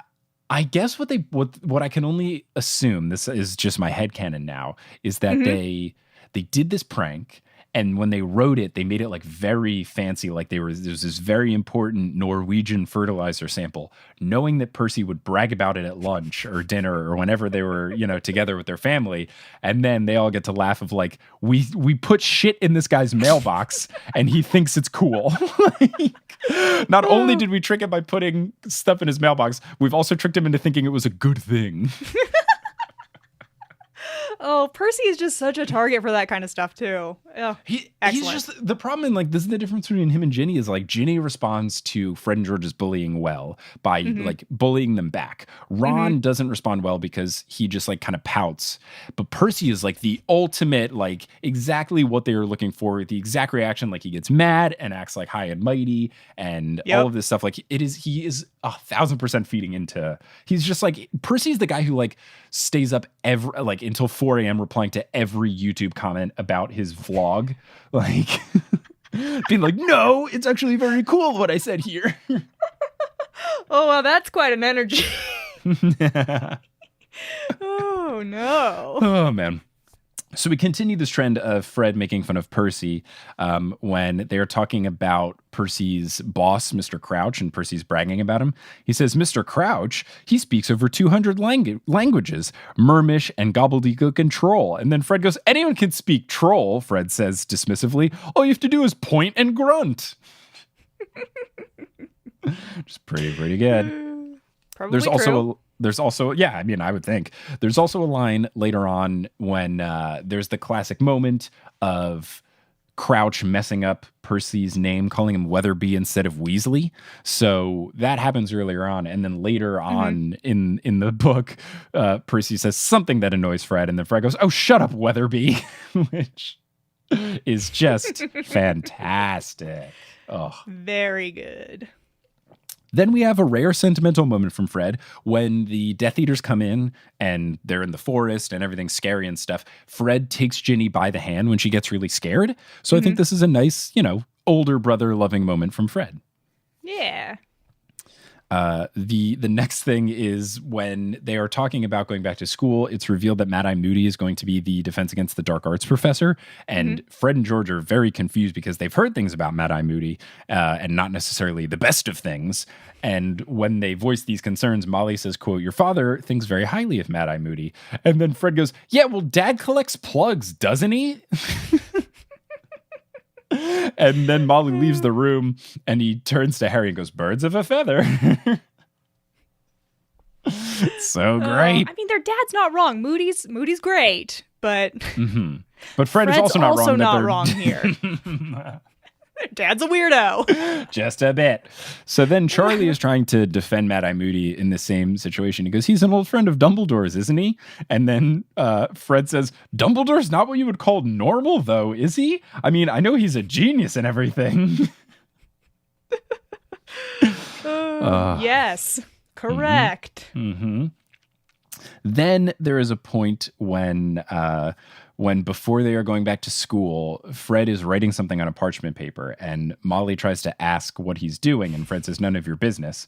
And Molly says, you're not by any chance writing out a new order form, are you? You wouldn't be thinking of restarting Weasley's Wizarding Wheezes by any chance. So like putting the order form for kids to order their stuff. And Fred says, now Mum, if the Hogwarts Express crashed tomorrow and George and I died, how would you feel to know that the last thing we ever heard from you was an unfounded accusation? I mean, it's a bit of a yikes because she just had that freak out where she thought they'd gotten hurt at the Quidditch World Cup. Oh, and yeah. They are doing that. Yeah, And then in the next book, like we learn that her biggest fear is something happening to her children. So pulling at a heartstring there. But I guess it's okay because the next line from the narrator is, quote, everyone laughed, even Mrs. Weasley. So I think it's okay. Yeah, fine. All right. So then there is a point when they're actually at school. Dumbledore announces the Triwizard Tournament, and Fred from the middle of the Great Hall just screams, "You're joking!" And then everyone in the Great Hall laughs, and it breaks the tension in the room. So I appreciate him, raising the levity of the situation with his shenanigans. Going on about the Triwizard Tournament, Fred is incredibly adamant about entering. He will not drop trying to find ways to overcome the restriction of age. He also complains about we're turning 17 next month. This isn't fair. He also says nothing's going to he just won't drop it. Every Fred sentence for a couple paragraphs is him just not letting go. I'm gonna be in it. And I just appreciate the dedication, Yeah, they want it so bad, and I don't know why. Why do any of them want to compete? Sounds terrible. The only explanation given is again by Fred. Fred at one point explains the reasoning is that you get to do stuff that we normally don't get to do. So I think like their big impetus is just like we'll get to like fight dragons and do things that in class they usually say is too dangerous. So I guess that's his only incentive. I guess. So then hard pass. I would know like. I don't think once Sirius Black showed up in book 3, I would have been like, guys, I'm out of here. Like I'm not going to Hogwarts anymore. Go? Can you transfer me to the Japanese school, please? Like, can I go to that? Give me the Brazilian one. Give me Ivalmorny, like something. Anywhere but here. Get me out of here. This place is bananas. There's also a point later on in the book when Fred is the one who shows the squad how to break into the kitchen by like tickling the pear on the painting. So he explains that to them, which as someone that loves to make a late food run, I appreciate that. Fred also has the iconic "Oi, Angelina" moment when Ron is trying to like. Fred makes fun of Ron for not asking anyone to the date yet. Ron then says like, "Well, who have you asked?" And then Fred's like, "Oh, I was thinking about asking Angelina." And he goes, "Well, have you asked her yet?" And he goes, "Good point." And then just stands up and goes, "Oi, Angelina! Want to go to the dance?" Which the movie ruined, and I'll never forgive them for doing so. I will never heard of her. Then going on with the ball, Fred in a great bro move when Harry is like with Parvati before they enter the ball. Fred walks by and winks at Harry as like, "Hey, go get him." Which is nice, great. you got it. And then Harry gives Parvati a terrible time. Awful person. Then there is a point the narrator describes Fred at the ball as, quote, "Fred and Angelina, who were dancing so exuberantly that people around them were backing away in fear of injury." Oh, I can't imagine what that looks like, but I bet it's great. I just, from the wizard dancing, at least in the movie, which I know you've never heard of her, but they do like, it seems like the wizard version of swing dancing where it's like partner dancing, but high energy. So I could see them having just like very chaotic really partner going dancing at it. vibes. Yeah, right. For sure. I think They're doing all the flips. Frangelina's just really great too. I definitely ship it. I love them a lot. It's very good. My fave couple. So then there's a point, a constant theme in the 4th book, and I couldn't give a whole lot of points because it's usually a great 1-2 punch, is that they've won this bet against Ludo Bagman, but then they can't get the money out of Ludo Bagman. But I will give a point here specifically for Fred, because at the Yule Ball, they see Ludo Bagman, and Fred like slides over at the bar or the punch bar or whatever it is, and he goes, "Hello, Mr. Bagman, can we buy you a drink?" And then Bagman runs away. Oh my goodness, those poor boys. They just made a very specific bet with a very sketchy man, and they just want their real money. Yeah. And then the final good moment of Fred here is that Hermione says at one point, quote, "Oh, this is no use," Hermione says, snapping shut the weird wizarding dilemmas. Who on earth wants to make their nose hair grow into ringlets? And Fred goes, "I wouldn't mind. Be a talking point, wouldn't it?" He's it's right. Great. Not wrong. Mean, not wrong at all. So those are all the Fred book 4 things. Now, George book 4 doesn't have as many, but when he does do good stuff, they hit hard. So there's one point when they are stuck behind the fireplace and they can't get out. So someone, I think Harry asks like, "Are you guys all right?" And George goes, "Yeah, we're having the time of our lives here." That was a good. Which one of them got squashed up against the side of the thing? I think it might have been George, and that's why he reveals that quote. So then later on, when they're talking with Percy about the whole Mr. Crouch thing, and Mr. Crouch calls him Weatherby, they give him a bit of crap, and Percy's like, "Hey, I'm doing actually a really important job," and Mr. Crouch is proud of my work. And George, the narrator says George says this seriously, which makes it a great setup. Is, "Yeah, you know what, Percy? I reckon he'll know your name soon." Just like really freaking good. Ooh, that's so cold.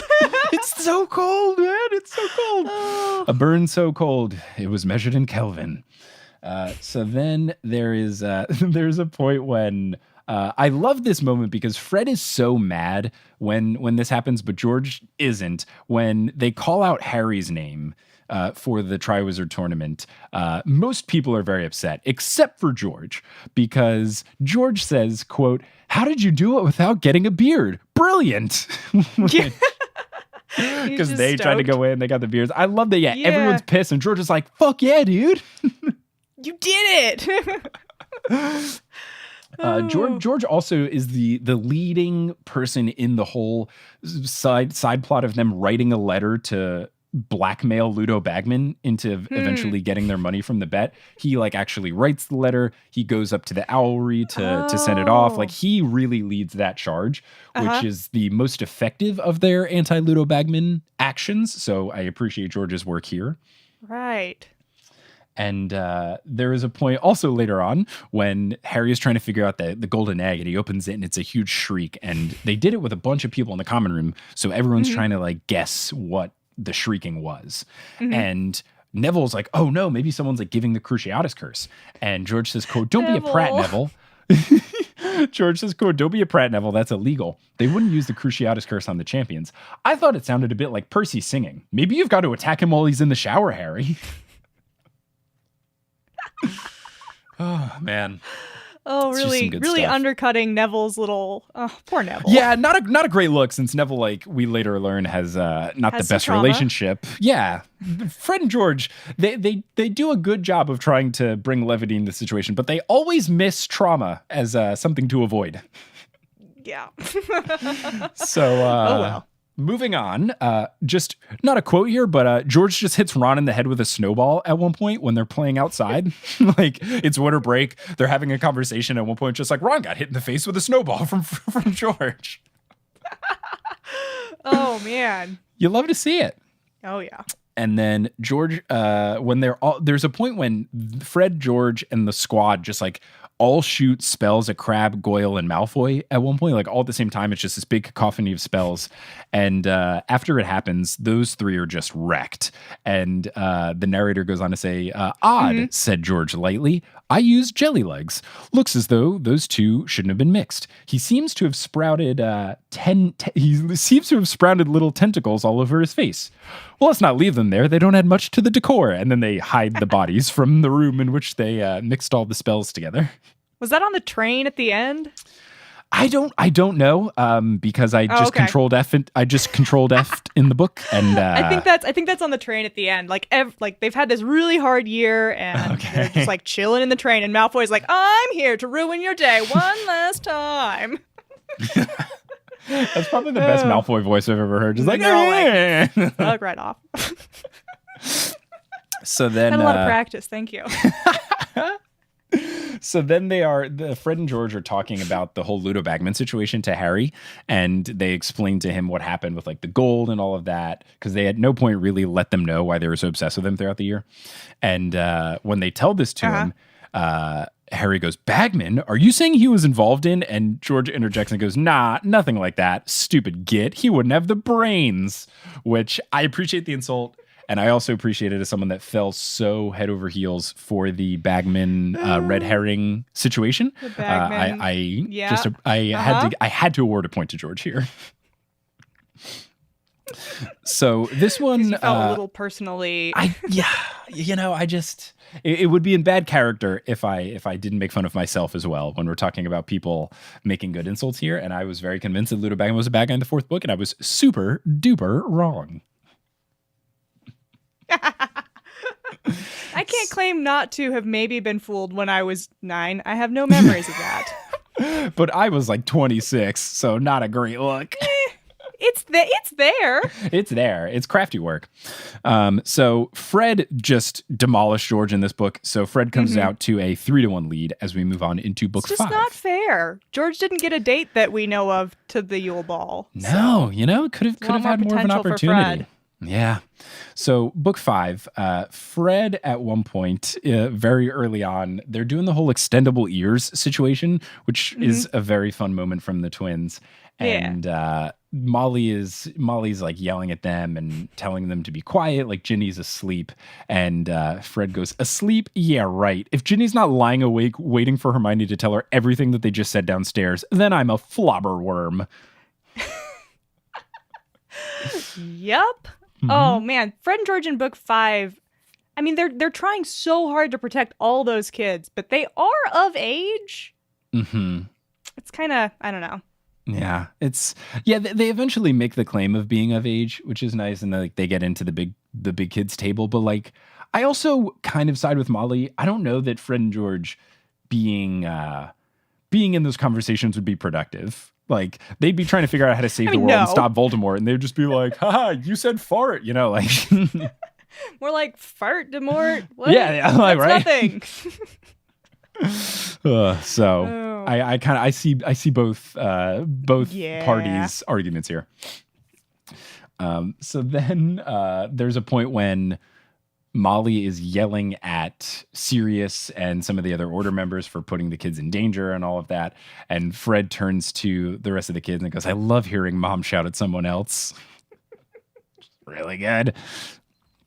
Then there is a point where Creature calls Hermione a mudblood, and Hermione tries to stand up and being like, oh, he doesn't know what he's saying. He's not in the right frame of mind. And I like that Fred stands up here. He says, don't kid yourself, Hermione. He knows exactly what he's saying. So I appreciate Fred like trying to make sure Hermione doesn't just like write people off for saying, a racial slur.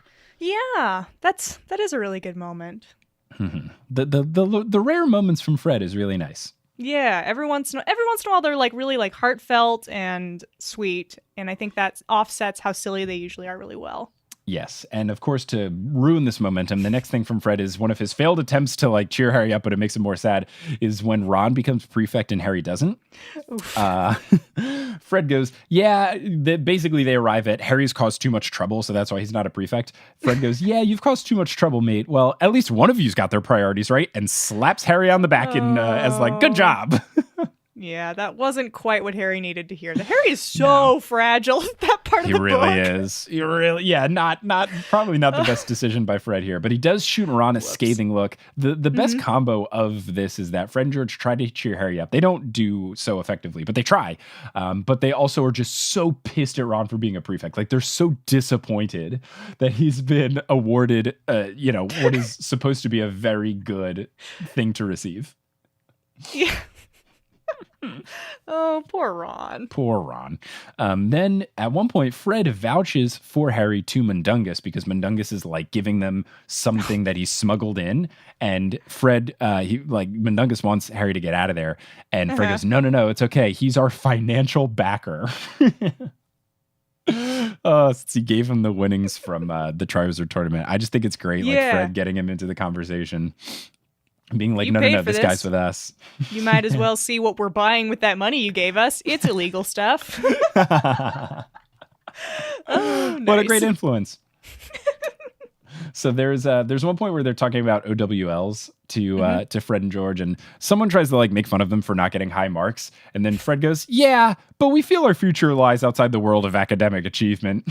So they just don't care. Who cares? Yeah, I will say I had to deduct a point from Fred because there's a point when Katie Bell like doesn't feel well, so he tries to give her a candy to make her feel better, but by accident he gives her a blood blister pod, which makes her skin turn pale and she starts bleeding, and then they can't have Quidditch practice because of Fred. So -1 for that. Not great. Not great. Whoops, indeed.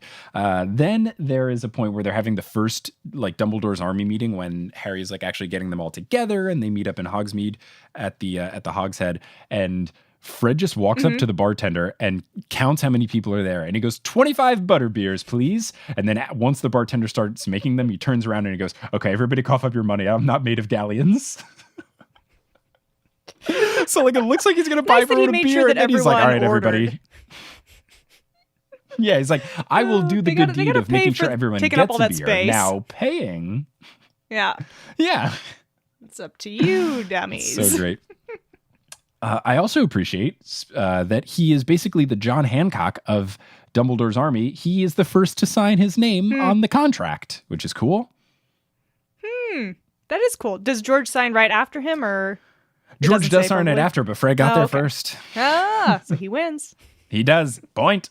There's also a point where they're talking about Fred and George talk about boils that they get on their bodies, and they need essence of Murtlap to overcome said boils. And Ron is like, I don't see any boils on you. And he's like, well, you wouldn't. They're not in a place that we generally display to the public because the boils are on their butt. They are butt boils. We love a butt boil, don't we? That's really it's a good bit. Yeah.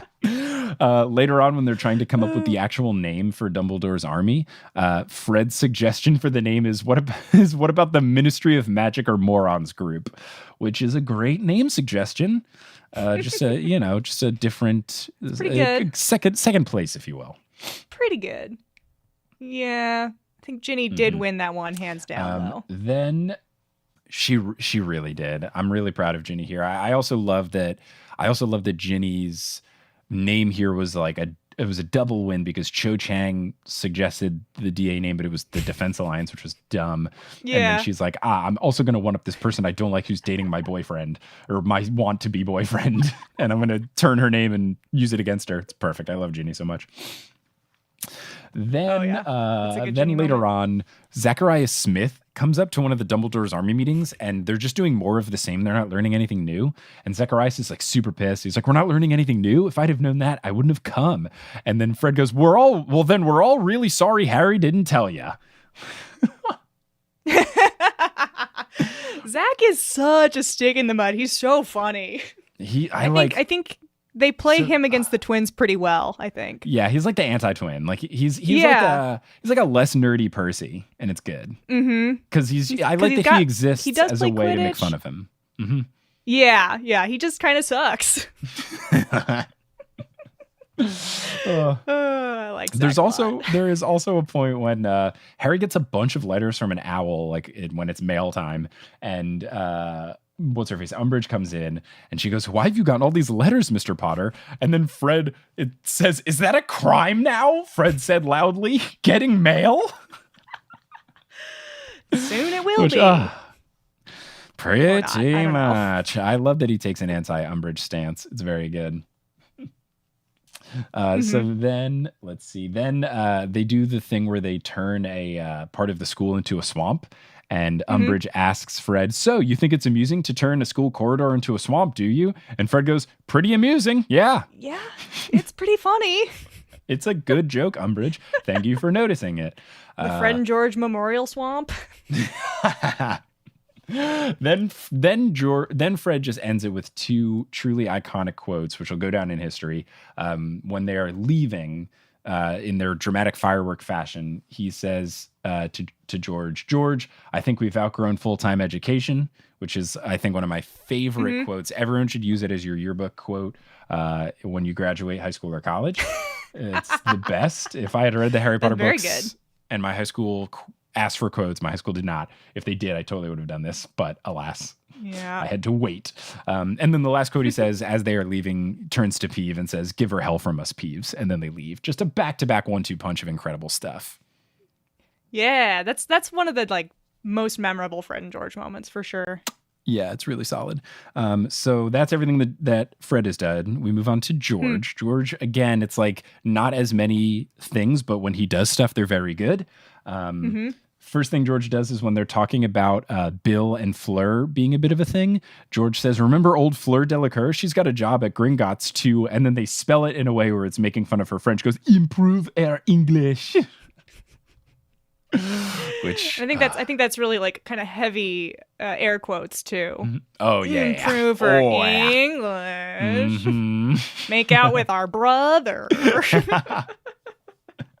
Oh man. So then there's also a fun quote from George. It's just when Harry shows up at one point to talk to them, George says, quote, hello Harry, we thought we heard your dulcet tones. Oh yeah. That's when Harry's screaming because he's so mad. Yep. It's so good. I'm so angry. I'm having such a hard time and I'm not coping well. I'm angry all the time. Yeah. Oh no. Yeah, I think that's a really good moment because it kind of takes the air out of Harry pretty well. It's pretty effective. Then back to the moment when Molly was yelling at all of the Order of the Phoenix members. She just starts yelling at everybody. And George turns to the rest of the kids and goes, those idiots are letting her get into stride. You got to get her head off early. Otherwise, she builds up a head of steam and goes on for hours. Like them just giving tips and tricks on how to deal with an arguing Molly. It's amazing. Who knows better than them, though, honestly. Honestly. Then when Creature at one point mutters under his breath after the confrontation of calling Hermione a mudblood, he calls, I think Sirius, he calls him a blood traitor, but he like mutters it under his breath. And George does the great, he goes like, sorry, didn't catch that last bit, which is, I love just anytime someone does that when someone tries to like say something shitty under their breath, super solid if you call them out for it. So I really appreciate George. Maybe try that again. Yeah, what was that last little bit? Nice. Said something. You want to give that to me again? Well, read that line one more time. And then there is a point when they find out that Ron is going to be the prefect. George groans, quote, "Oh, Mom's going to be revolting."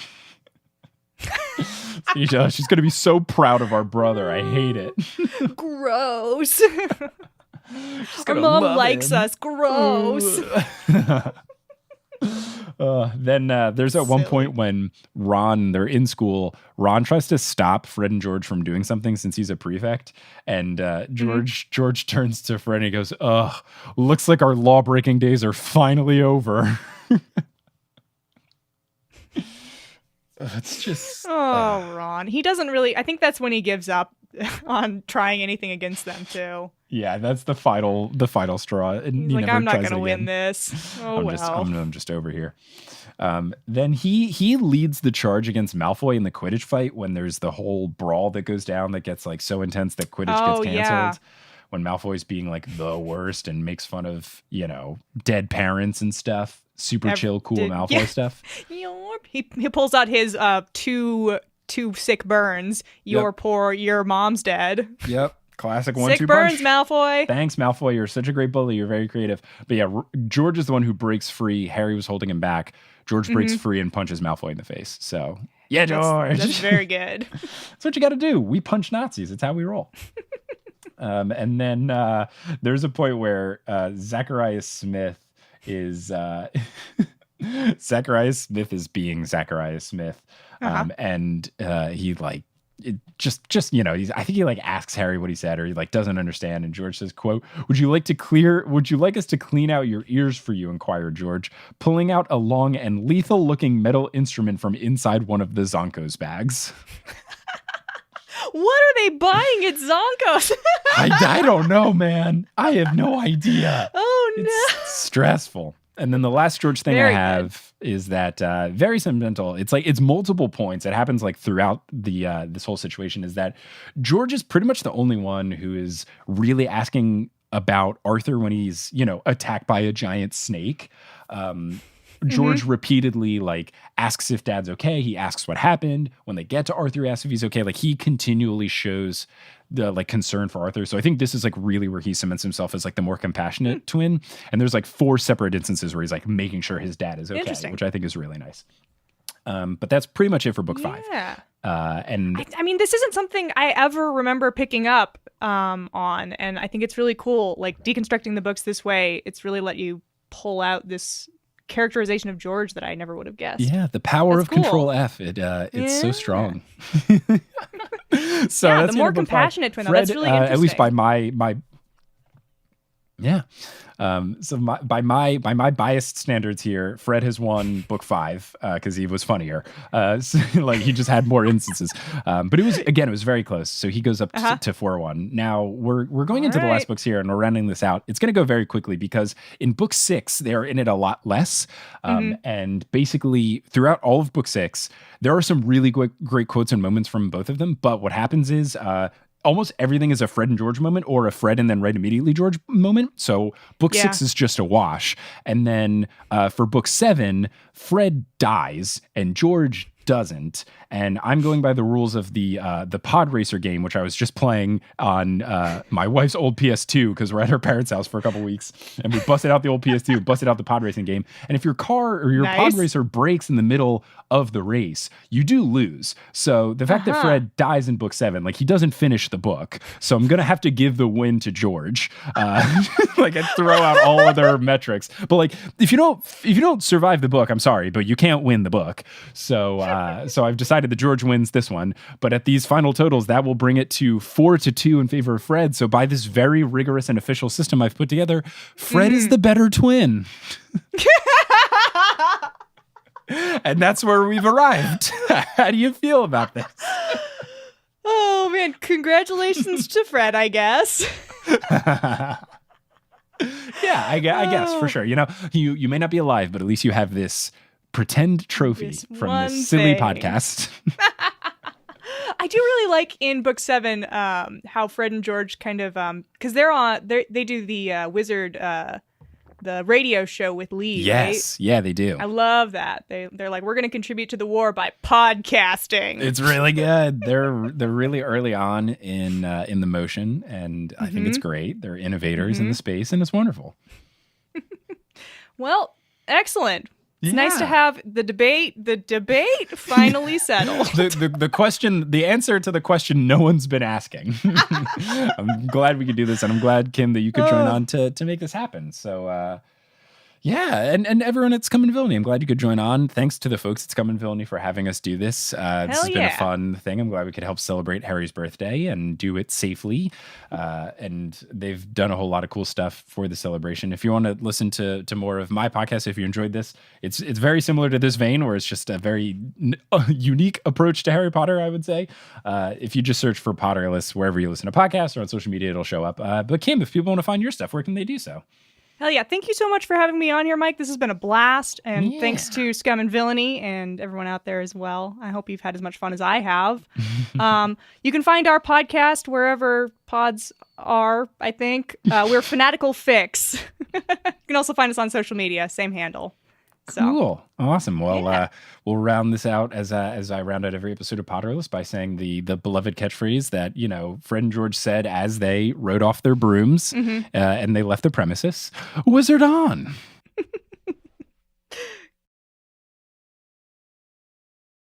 Thank you, Potterless and Fanatical Hello, Fix. Scum and Villainy. No. Thanks, guys. I am back here, and I'm going to show you guys the cocktails that we're selling curbside today for our LA friends. It's a really cool potions kit. When you come up, you're going to give Squid your house, and we're going to give you these fun test tubes and a cauldron of liquor. So you are Hufflepuff. I am Hufflepuff. So you would receive this. So you don't have to. You can lie to us. We're not going to check your wizard card. You can pick your flavor. The way it is divided up is you get 4 test tubes, right? And each and you get one of these guys, the cauldron of liquor, filled with liquor. You choose which house flavor you want. So we have, let's see, I don't know how well you can see that, but we have a yellow for Hufflepuff. We have the blue for Ravenclaw. We have green for Slytherin. And red for Gryffindor. All right, so what do? You come up. These are $25. You get them, pull up 6377 Hollywood Boulevard in your car. We'll run over to you, and you can tell us what house. We'll grab the house. We'll give you your stuff, and you'll be on your way. You get also a little sheet that was drawn up to teach you how to mix your potions when you get home. So why don't we go through that? Why don't we mime through that right now? Yeah, so this is actually going to be enough for 2 different cocktails. You'll have the ingredients in your potions kit here. Also, if you've done this with us before, if you did it for May the 4th, we heard a lot of people being like, oh man, those were potent. The trick is you pour these over ice. You don't just put a straw in it. You pour it over ice. Do not just drink it from this. It will be the end of your Friday. Yeah. Your Friday is going to be over really quickly. So you're going to split this in half, and you're going to put it over ice. Then you're going to take your house vial, your little test tube with your house color, and also the clear one. The lime juice separates a little bit, so I would shake these up. You're going to put this over ice, and then the house vial and also the clear one, and then mix those up together.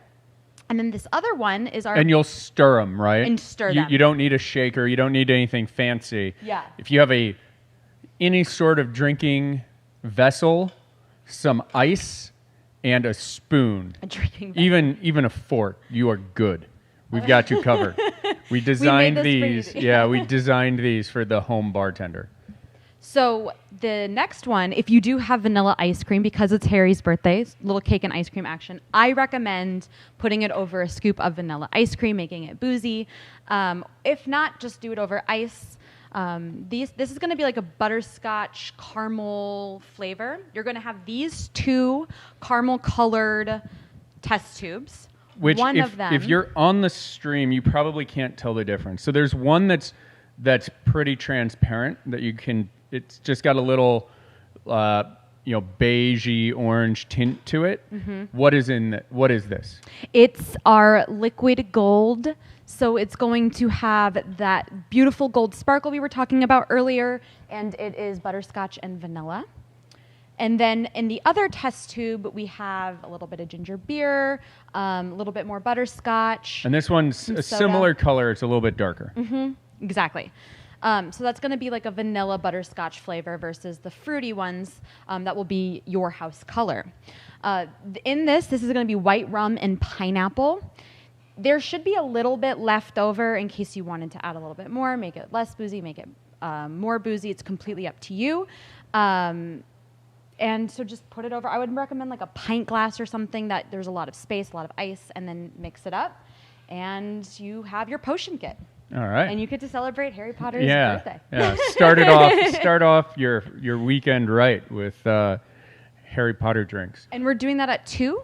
That starts at 2. It'll run till we run out, or like 9 or 10 p.m. whenever we finish with trivia. So probably close to 10 p.m. Let's see. What else did I have? Oh, we're going to give some stuff away. We are going to give some stuff away. But first, why don't you talk a little bit about Funko while I cue up the video? So JC and I got to go explore Funko Hollywood yesterday before it opened. If you haven't been there, definitely check it out. They're open. They are taking every safety precaution. They're only allowing, 20 people in at a time? 20 people in at a time. 5% of their total capacity.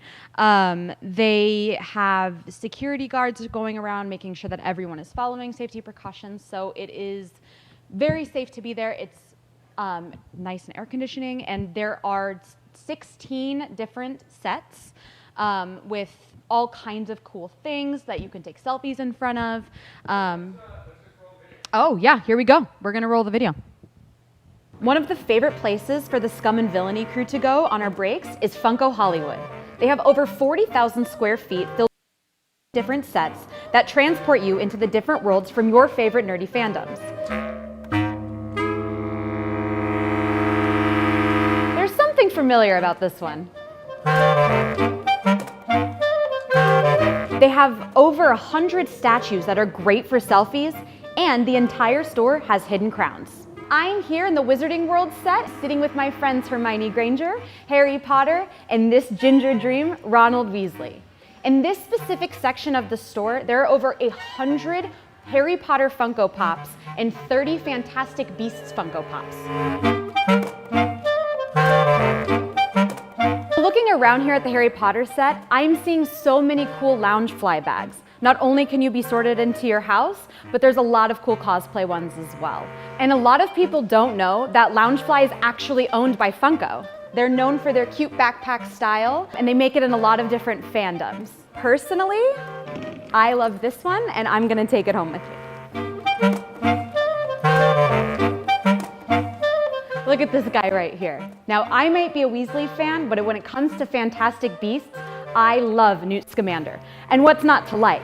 He takes care of all of his magical creatures, including his cute little Niffler over here. The only thing cuter than Newt Scamander in the movies is his rock candy statue. Boop.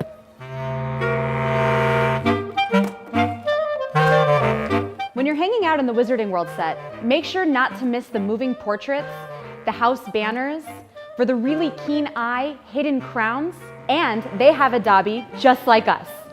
Someone get this guy a sock. Of all the cool things I've seen here today, I think this Funko Shop exclusive Harry Potter is my favorite. He's wearing his little invisibility cloak and he's in his PJs, which so reminds me of the Sorcerer's Stone movies. One of the awesome prizes we're giving away today is the Funkoverse strategy board game. Now these pops you can't find anywhere else but in the game and an expansion pack. Also, all the Funkoverse games are interchangeable. So if you wanted to see how Bruce, the shark from Jaws, fares against He Who Should Not Be Named, now is your chance. It's so much fun, and I promise is much safer than playing life-size wizard's chess. Wow, I'm a very corny person. I actually did take this bag home, by the way. They have so many cute things there. You should definitely go check it out. As you saw in the video, it's such a cool big space, and we love our neighbors over there. So they gave us some giveaways. Like we were saying before we went on with Potterless, we have Funko Pop with Harry Potter, with Dumbledore, and we're also giving away the Funko Pop limited edition Honeyduke pin set. Only 1,000 of them were made. So if you are a nerdy pin collector like myself, this is a super fun giveaway. All right, cool. So are we going to do this? We're going to do this. Okay. We're going to give some stuff away, guys. So if you are watching elsewhere right now, I would recommend just pop into the Scum and Villainy Facebook feed because we're going to look at that one first. Yes. And which one are we giving away? Why don't we do Albus? Let's do Dumbledore. Yeah. This is pretty awesome. He's got so cute. baby Harry, which you guys can't see, but it's pretty awesome. So we're going to give this away. The way this is going to work, Carissa is going to ask a question. The first person in the Facebook chat to respond with the right answer will call out by name and then just send us a DM on the Scum and Villainy page, and we'll get your address and stuff later on when we're not and we'll send you live some cool streaming. And Funko Pops. we'll send you the Dumbledore. So these are going to be pretty easy questions. They're like, if you've seen the movie or read the book a few times, you have a chance to win this. This is not going to be crazy trivia. Crazy trivia is later. Crazy trivia is later. And later, the crazy trivia. If you've been eyeing the Monster Book of Monsters or the Hot Toys, those will be trivia prizes. This Monster Book of Monsters is so cool, and it's heavy, so I'm obsessed with it. So whoever wins it is going to have to send me many photos of it. Okay, so let's do the first one. This, like he said, does have little baby Harry. So I'm going to bring it back to book one, movie one. Remember, answer in the Facebook chat to win Dumbledore. Yes. So if you're in Twitch, bounce over to Facebook real quick. Answer this question in the Facebook chat. The next one we'll do on Twitch. Okay. Give me the address of where Harry was dropped off the night that his parents had passed. Wah, wah. What is the address? All right, we're waiting. We're ahead. We're ahead, So we yeah. get Facebook institutes like a 20-second delay. So we'll see who comes up. We got a couple Twitchers bounced over. You're welcome to go back to Twitch after There we this. go. We have exactly right. Ashley Snow. Number four, Private Drive. Oh. Or is it? It's number 4, Privet Drive. But what do you think? 314 is also the movie. It says number 4, though. In the book? Mhm. Did we not specify between movie or book? No, that was my fault. Oh, okay. We didn't specify It's between movie or for book. Privet Drive, though. So what we should do, why don't we do this? Why don't we give Ashley Dumbledore and Ashley Snow. Ashley Snow, send us a message with your address for Dumbledore. You get this cutie. Unless you're in LA and you're coming by, so then send us a message that you're coming by today. And then Jessica, who got the movie question right, will give the little Harry Potter guy. Yeah. Does that sound good? Does that work for everybody? All right, cool. Yeah. So All right. then, should we do the Honeydukes? Oh, let's see.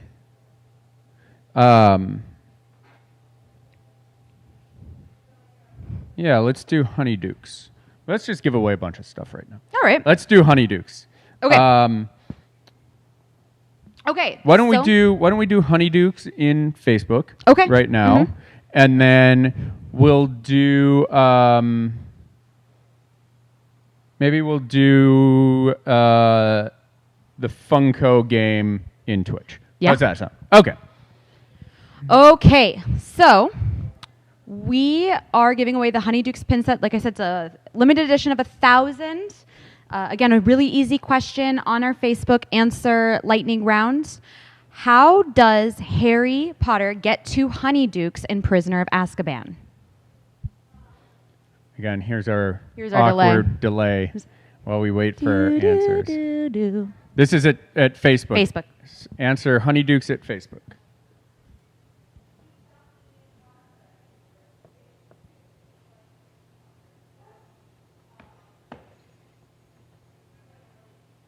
Let's see. We're still waiting. Is this right? Yep. Angie? Yep. Angie. My girl, Kaminsky. Angie. The one-eyed crone passage. That is correct? All right. So Angie, send us a message with your address so we can send that out. All right, let's go over to Twitch and do, which one do we want to do? These little guys, the two? Let's do the two guys. Okay, so this is the expansion pack, The I believe? Funko Games Harry Potter expansion pack. Yes. My So, God, so this doesn't is include. solid. This has some weight to it. And This is also, legit. these Funko Pops you can't get anywhere other than the game for the Funkoverse, if you saw the video, and they are interchangeable. So if you do own Funkoverse or any other Funkoverse game board, this expansion pack and these Funkos will work with that strategy game as well. All right, Twitchers, now it's your time. Okay. Now it's your time to shine. I'm going to give people a minute to get over to Twitch. So this has Draco and Ron. Okay, I know what I'm going to ask. All right, so we got Draco and Ron. Again, this is going to be a pretty easy question. First person to get it on Twitch. The easiest way probably will be if you have Facebook, go to our Facebook, follow us on Facebook, and send us a message there, I think. Yeah. I think you can probably send me a message on Twitch, but Facebook, you will get your thing faster. And then we don't have to figure out Twitch. Okay. Are we ready? Are we ready, Twitchers?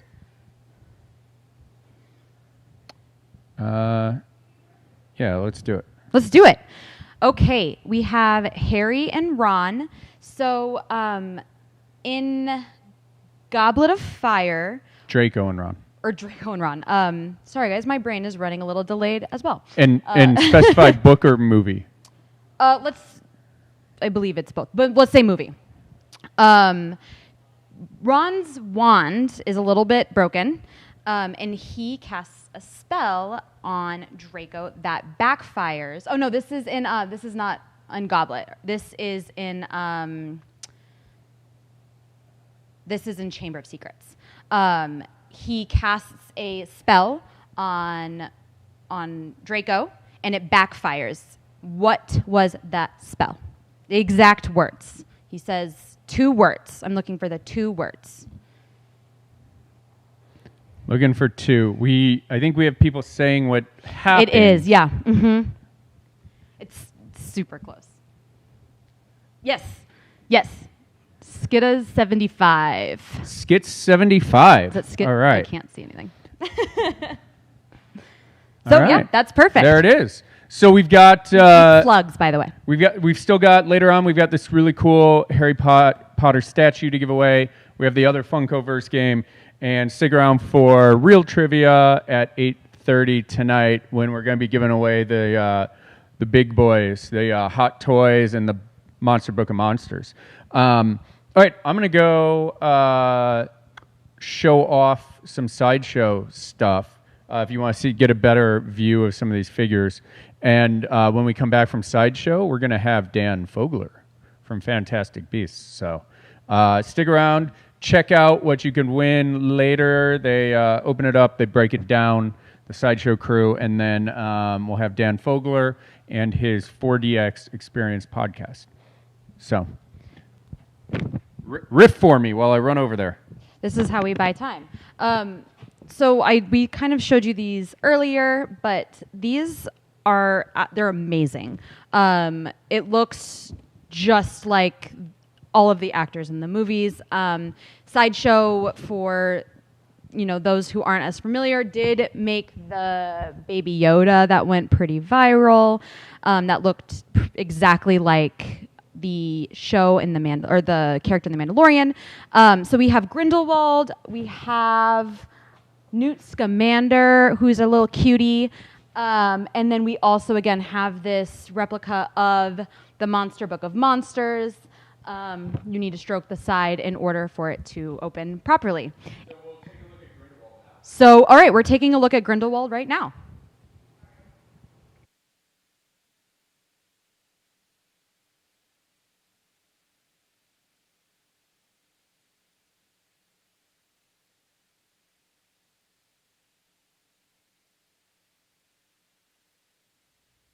Hello, everybody. Yeah, welcome back to another episode of Unsealed and Revealed. Yay, happy. We're having a good time. I am very excited to be bringing this episode to you. Now, as always, to my left, your right, we have Cassidy here. Cassidy here is on the ones and twos. She's going to be taking your questions, comments, and concerns about this here. It's going to be live. She will take those on Facebook and on YouTube. Yes, I will. And she will relay them to either myself or Guy. So don't be afraid to speak up in the chat if you have something to ask. Now, over there, all the way over there, way over there, I have my man, 6-scale expert and all-around fantastic guy to know, Guy Klender. Well, Guy, thank you. You're welcome, Guy. That's all you get to say. That's all I say.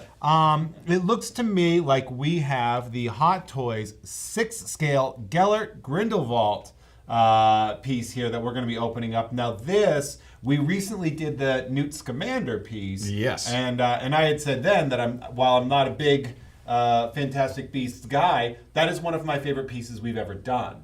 So I'm really excited to see you crack into this baby because... This is a great companion piece. This of the two was the one when announced I was most excited about, and it's based on what the outfit is like, and they have done a great job in here. So let's take a look first at our box art. Look at that. That's our man John Depp. Yes. Now that is actually a shot of the figure itself. Now as we pull back, we're going to see that gold inlay that is placed around it does have, again, like we saw on Newt, a few of the hidden items. And right up here, you're going to see the skull. Secret skull. The secret skull that is put in there. And that is also a piece that comes with the figure. On the side here, let's take a look if we can get there. We go. There you go. Again, you're going to see that skull, the name, and the Elderwand. The Elderwand. Yes. Oh, look at that. Pop. It's funny, that back pops, That back popped, right? All of your warnings not to, do evil spells. Things like that. Dark magic. Don't do dark magic. Don't do dark magic. And such with it. All right? So. I'm noticing here a theme among Harry Potter characters. If they're really into skulls, you should be wary of them. Probably, yes. Because this guy's into it, and I know for a fact that he does crimes. Yes, he does. He's into the crimes. So let's take a look. This is going to be our shoebox style. He soups into crimes. And underneath, there's a lot going on in this first piece. I may have to angle it. Yeah, I was gonna or say take it out lights to because it's like an ochre. to show what it is. So I want to move the figure to the side just to get into this cast and crew deal. This is, or maybe I can put it on here. There you go. Yeah, I'm going to try and do it on that'll just probably because of how many things are hidden in here. Inside on the sides here, along that edge, is the Elder Wand that's put. Elder Wand that's put in. Why am I saying like, why it like, are you doing that? I'm doing that like his last name. You're going to have the skull with the pipe on the back that he uses. You also have the raven that is the Lestrange family crest, where everything happens at the very end of it. In this corner here and hidden in there, you also have the little Nifflers and some of the other beast characters. So they've really done a neat job of hiding stuff. You could say that they put on some fantastic beasts. They did indeed. That's from the movie. They did. It's just again a neat idea. We kind of saw the Phoenix with the other. Okay, so let's take a peek here. Oh, here it comes. This is all Guy really needs right here. Yes. Cracking this baby open. Is the instructions. They're important. There's not a lot to them, but there is some stuff in here that you will want to know. It's a good read. It's a good read. Quick read. Yep, it's a quick read. It's going to tell you how to put your batteries into the light up feature, how to remove the cloak if you need, and the blood pact oath pendant, how exactly to attach that. And that one there is a little unique on it. So let's take a peek. On the outer case, our first one is going to be our additional hands and wands, okay? Then tray 2 is going to have our figure. All right? Oh. Pow. And we're gonna jump right in and go with why it's exclusive. And we have an additional fantastic beast. Oh, look at that. It's a really neat one. Boy, that's cool. With real feathers. Ooh, look at that little guy. That is the fantastic. detail in this guy here is pretty darn impressive. We only see him for a moment in the film. He's quite large, like about this size, in the window, and Jacob tells him he doesn't have time for, he's got problems of his own. But I like the addition of the creatures. Yeah. Kind of fleshing out that world. And if you are, I think, a collector of the Potterverse Yes. stuff, that these sort of add little bonuses to exactly. that, which is this this particular creature is not ever seen with the guy. However, because this is really a companion piece, I think it just allows you to create more of that world. maybe he ate one. Exactly. I don't know. So let's take a look at the next large, big accessory that you're going to want to deal with. And they've actually given us 2. And I'll show you why. And then we're also going to have to do our light. Now this version of the character is from the last part of the film when they're at the Lestrange tomb. And his outfit does depict that particular scene. And so these are all his little accessories that he has there. He does use this at one other time in the film, but this is where he kind of inhales through this skull, and exhales and shows what World War II will be like, and that we are responsible for that. And that's his way of saying, well, I'm here to stop the Muggles from doing that. So that's why people should join up with him. But let's take a look. The reason they've given us 2 is for a light up feature. This first one here that you're seeing, I'm not sure if we've got really bright light on the white. Which one are you pointing at when you say the first one? This one that's closest to us that still has the attachment in it. All right. This one here is a solid, not an opaque. So if you're just going to have him hold it, if you didn't really want to do the light up effect, this way you can actually read the German on it. I did get this translated. It is from an older version of German, and it's for the greater good that is written. Yeah, that's. Yeah. I don't know how much I trust when somebody writes. When someone writes that on a skull, I'm not 100% sure how much I'm going to back that up. Their intentions are. However, we do have a second one. Now the second one, let's get another close-up here. Second one here, as you can see, is quite a bit different in color, and that is to allow the light feature. The only tool I needed was my small screwdriver in order to put in the battery. Oh. On the back there is the brass little element that you can swap out the pipe part. And let's turn this on. And we will swap out the pipe element. Like That's so. trippy, man. But it's just another neat cool. little idea. Okay? And I think the reason they're giving you the two is just when you want that light effect, it needed to be very translucent. So if you're going to display it in a non-lit fashion, Yeah, I think is why they've given you the other. But you have options as well. Exactly. If you're having a dinner party, like your regular display, you might have standard skull. But if you're having a dinner party, you might a want to formal put dinner light up party where skull you in have there. the second spoons. Yes. Yeah, I would you're say definitely that. going to want that. You're going to want your light up skull for your You're guests. going to want that light up skull. All right. Next on here is going to be in the upper area is the Blood Pact Oath. That also doesn't sound necessarily safe. A Blood Pact Oath? Oh. Amulet. All right. This, as we know, plays a big part in it.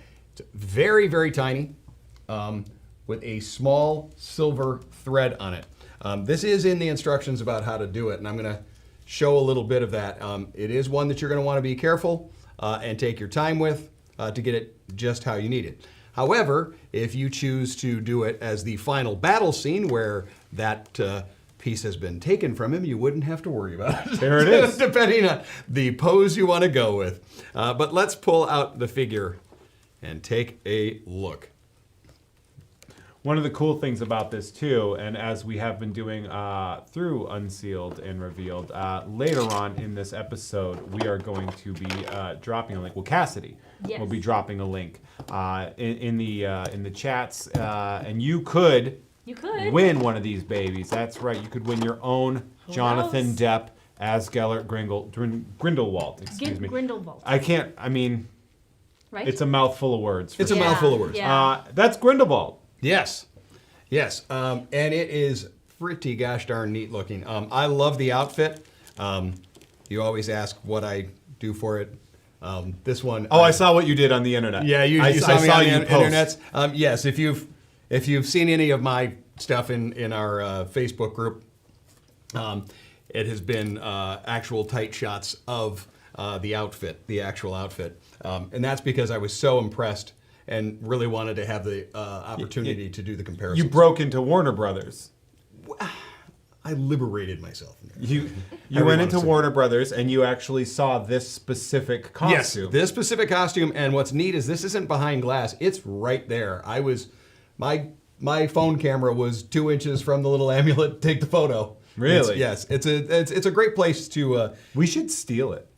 We should go. I think if you distracted somebody, I quickly threw on the outfit and we walked out. Probably no one would. Nobody would notice. Notice that. They're used to me walking around in odd outfits. And so you studied that, and now I studied we're looking that at because the I costume wanted now. to see the costume here, and it is spectacular. This costume was done by Colleen Atwood, who's done so many of the other Depp ones. Because the last name is Grindelwald, she wanted to have that Austrian element in there, go with the lederhosen, the kind of that new romantic style. And so it is very, very different. Let's first take a look at him from portrait and then on down. Tilt that head up a little bit. He's got that. We don't want the shadows to make him look like a bad guy. No, exactly. Well, I mean, their whole idea with him was that he was charismatic, was very rock star like, and convinced people to, follow his cause. Which, as we know from being written on a skull, for the greater good. That's got to be a thing. That look, that tight, high white, almost translucent hair they've brought on here. I'm gonna try and angle it so you can see the eyes a little bit. There we go. Yeah, they really get that. He dual had the eye two thing. different eyes, and that as I was listening to an interview with Depp about it, was his idea, and that was because he wanted the character to be able to turn on a dime, that he felt from being charismatic and caring to you to bam, just incredibly violent. And so you get that in this one here, and they brought that together with This is a good example, by the way, of Hot Toys, and a Sideshow as well, in the stuff we've seen lately, that their latest output has really been nailing eyes. Yes, and that's bringing the life to these things. Yeah, the tightness by which it would have to take to make them so good, and the skill with which they do it is something that I'm pretty impressed by. I'm going to move this from side to side just so you can see, because there's the one. As somebody with little to no talents myself, I am very impressed. Yeah, oh, thank you. Our wonderful cameraman there going tighter in on it, just to show that difference in the eye. And again, just a very unique sculpt on that, because he had that cropped, tight hair, shaved on the back. I remember seeing the prototype, and even then really liking it, and this is actually quite an improvement from what we saw in the prototype. He's got a tight fade. Yeah, well, before in the prototype, the line was a little bit more distinguished between this front area and here. You kind of knew they were two pieces, and I can't tell that now. Now let's take a look and work our way down. This is that high-collared shirt, and then down onto the kind of the blue vest, or blue shirt. He's got a white ascot. My man likes his layers. Yep, the waistcoat, then the longer coat. Now, the coat can be removed. After that, no, you wouldn't be removing anything else. But we're going to take a look at the coat real quick, and then I will remove it so you can see again the design elements on there. The buttons on there, if you we're going to try and get a little tighter on there, even those, they've gone and replicated the actual button. I thought, okay, it's going to be just a flat silver button because of how small it's got to be. But they nailed it, huh? Yet they nail it on that. And as you said, those are these details that we're seeing Sideshow and Hot Toys do now, that's just bringing a lot more life. Yeah, I mean, leaps and bounds from even a couple years ago. Yeah, just the huge details that we're seeing in here, where you would have had just like a little silver-colored button, maybe. Exactly. And now it's like. And now any little detail is being done on there. So let's take a look and spin her around. Check out the back. Now there is wire on the back, so I'm going to flail out the back of the coat to be able to show the front. So we'll talk about the front. You could do some kind of magicus. Exactly. Yes, magicus. You could be doing your magicus. Casting some spellicuses. So let's spin this back around. It does have a bright green. Ooh. It's like a satin lining on the inside. No, apparently I had to look back that he didn't ever actually belong to any house. So even though that's kind of a Slytherin throw, that's not necessarily the case.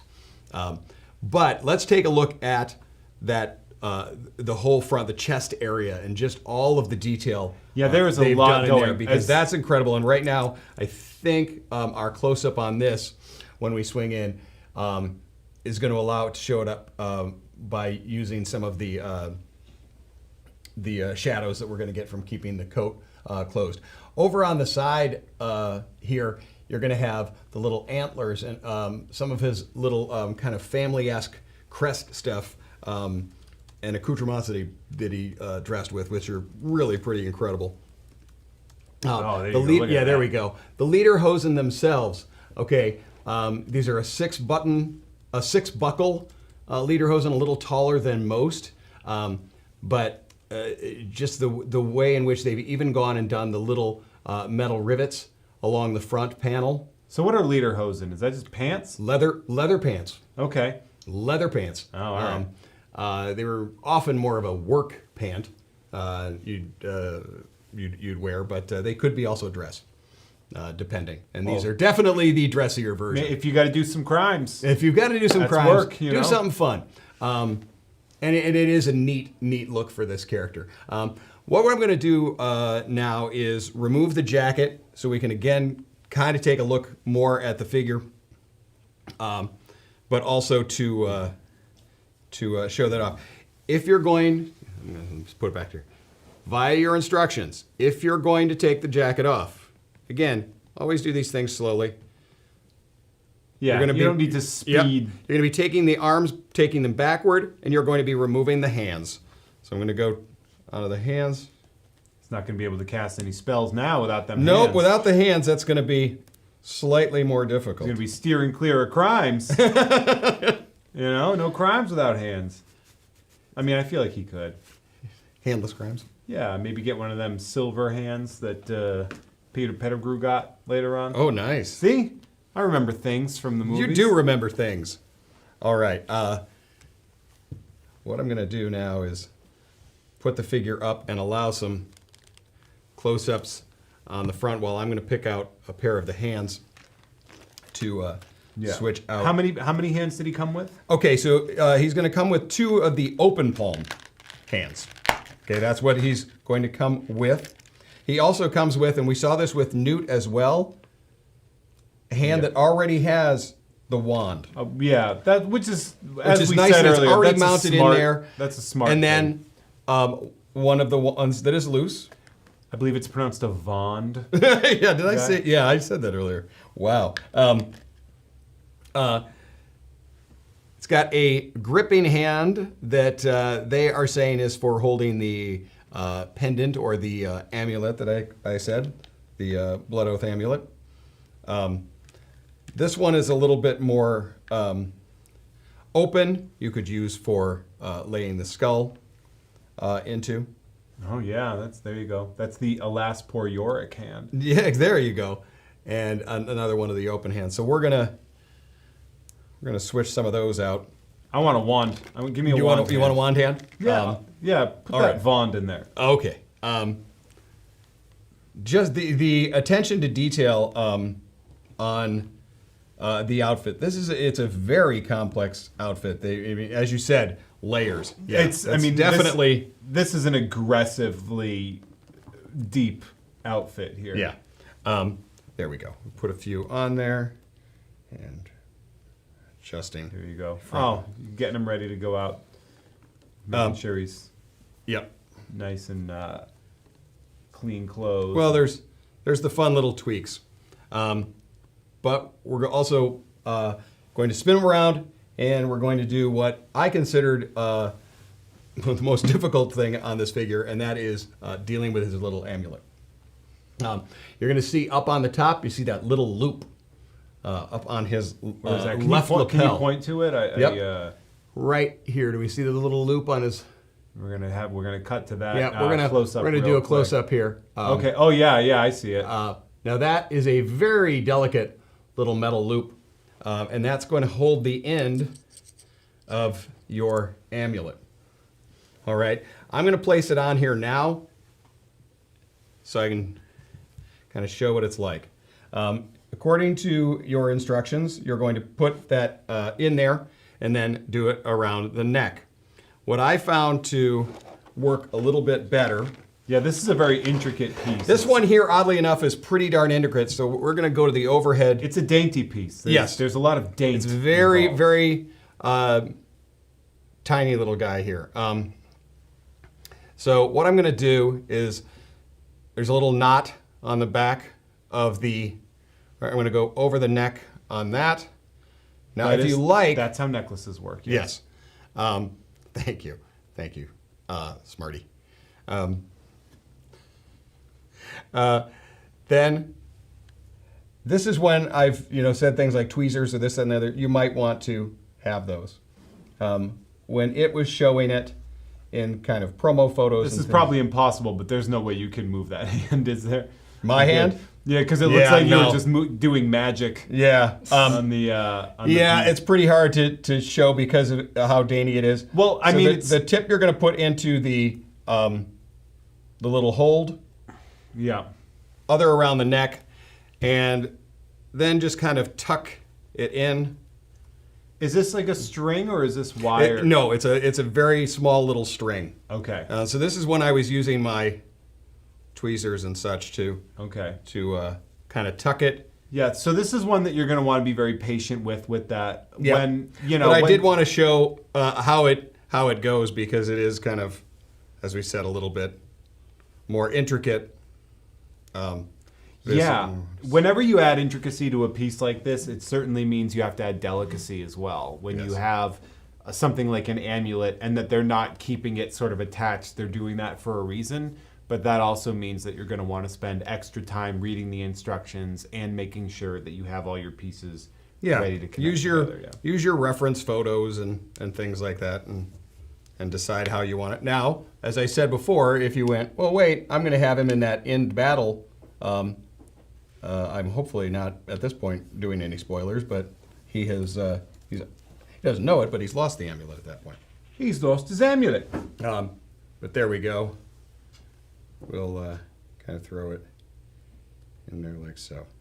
And just to make sure, Guy, this string is used for the amulet cord. Yes, this is the amulet cord that holds it. Okay, so I kind of draped it down there. Again, you're going to want to futz with this. This is one of those times when little tweezers or something like that will be pretty helpful with it, and to get it just where you want it to be. It's very helpful. Yeah. Look at him. Look, he's ready to do magic. He's ready to do magic. He's got Vaughn's. Let's spin it around and show it off. He's got his lederhosen. Yeah. The vest on the back, having that kind of corset. Oh, that cinch lacing in the back. Yeah. Oh, wow. Cinch back there. The lederhosen having the buckling and cinching there. And then we get down into these high leather boots. Oh, yeah. Sure. These are cool looking. These are neat. Yeah, these leather boots. And they are a cut at the ankle, as we've seen before, allowing us to get more range of motion out of them. We've been seeing that with those before. And since we have it up, we'll spin it. Tread watch, and show you that, ladies and gentlemen, tread watch. He does not have to worry about it. Nope. They are a smooth-bottomed it's smooth. dress boot. It's a nice dress boot. He's going to wear that on his way to a Rammstein concert. Exactly. This kind of looks like he'd be at a Marilyn Manson show. Yeah, they're similar. That's a little bit. But as you can see, quite a bit of range of motion. Yeah, those buckles are cool. I mean, that's a cool looking boot, man. Yeah.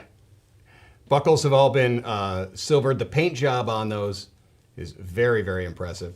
Now the it's kind of a vinyl or vegan leather for the lederhosen. Do small movements when you're getting that because they are also a tighter look on there, and you don't want to stress it too much. You don't want loose leather pants. No. Who wants loose leather pants? A baggy leather pants. It seems antithetical to the whole concept. But again, just go a little slower if you're going to do those. As we've talked with Terry and some of the others when it comes to posing, to get a little more action, I would probably kind of move the waist more so you can be very waist dependent on that. It brings a little more life to it when you kind of spin like so. It adds a level of dynamism. Yes. We are articulated in the waist and chest area if you needed to bend him downward. There he is. If he needs to look down at something. Look down. He looks down on a lot of people, apparently. Maybe he's looking for more crimes to do. Yes. Yeah. Are there any crimes down there I can be involved in? Hello, crimes? Hello, crimes. And that's how they do it, right? Hello, crimes? Yes. I am going to remove the amulet for post we got the gist of the amulet. I think for the rest of this, we're not we're playing with this more than posing it. Exactly. Let's take a look. We've got our shoulders that we can pull back as well. Ooh, now it looks like he's getting abducted by aliens. But again, it's just another nice point of articulation to have, is the ability to move that shoulder forward or backward. Do we have any questions about the figure or delicacy or anything like that so far? I saw there was one about the bird. There was one earlier about the bird. Yes. Terry. The bird indeed is the word. He wanted to see where how the feathers were connected. Magic. No. We'll move it down and move him off and show off the feathers on that. Body is one piece. There is a cut mold line for the back wing area to go onto the body, leg underneath, and they are rooted under and into the figure. So again, they're delicate, and it'll tell you to be delicate, but that's a kind of a fun thing. Whoop. Sorry about that. I was going to say, and he stands all right on his own, but he does have the little back there. So ooh, and you can make him smoke that little skull right there. Yes, exactly. The bird got a hold of the skull, and everything went to heck. It's a whole, really, a whole thing. It's a whole thing there. Yeah. So there's the bird question. His base. When we had our newt, it was again in that same area, the same tomb, but this one here is that center spot where he gives his big speech. Sorry we had to cut the video a little bit short, but we do have Dan Fogler ready to go live with us right now from Fantastic Beasts, and our really great friend of the bar, Bernie. They're going to be doing their 40X podcast. So take it away, guys. Or not, or we're... Here with the Dan Fogler 4D experience here on Harry Potter's 40th birthday live stream via Scum and Villainy and our buds at the MuggleNet. I am the Geek Gatsby, Bernie Bregman, and joining me is my good pal, Dan the Man Fogler.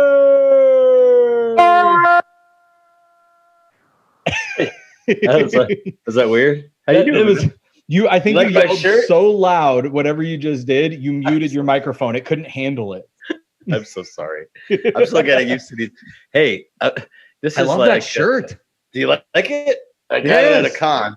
You know, they give me shirts at the table if we ever do a con again. That's like my favorite thing is when people come up and give me shirts and stuff.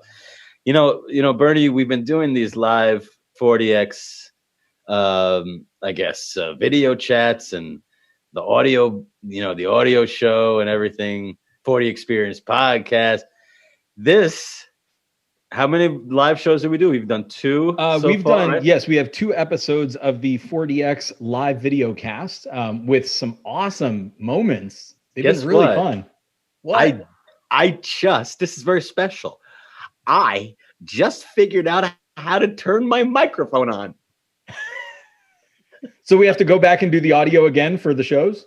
I mean, I guess not. I guess it worked, but is there a remarkable difference? Excuse my language. I bought this very expensive microphone that I just learned how to use. Is it a Yeti? Is it a Blue? Is it one of those guys? It looks like a Bigfoot. It looks like a Sasquatch. I don't know what it is.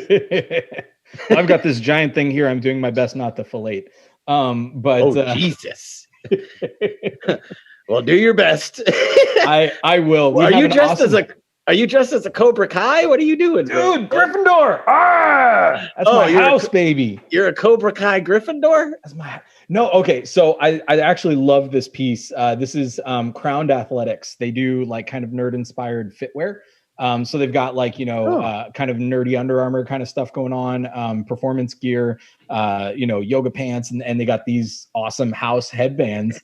And I use this thing daily. I'm playing, keeping my stepkid entertained during quarantine, playing hockey in the street. So I made cardboard goalie gear like a cosplayer would, right? And I'm in there tending the net, and he is firing like rocket shots at my cardboard protective gear, and this thing keeps my hair out of my eyes under the mask. Will you do me a favor? Will you sing "Every Rose Has Its Thorn"? Just like every night has its dawn, just like every cowboy sings a sad, sad song. Every rose has its thorn. Hey, man, I have a song. Remember My Sharona? My Corona? Are you going to do that? Oh, God, no. I've done a thing where it was my Jesus, no. Spelling and speaking. These that they're this it's magic that we do when we wield our words. So we have to be careful, sir. So I fucking said I had this am I allowed to curse on the Muggle thing? I mean, whatever. I can't curse on Muggle. I think no, that we're so far in a quarantine, everyone's kind of like F this, F that anyway. So whatever. You don't trust a Muggle that doesn't curse, man. That's a thing. You are in fact everyone's favorite Muggle. I 100% think everyone. Jacob Kowalski is just like don't just like you don't trust a baker that doesn't eat their own stash. So the song that I came up with for all Patronuses is for is based on my Sharona. So it goes like this. My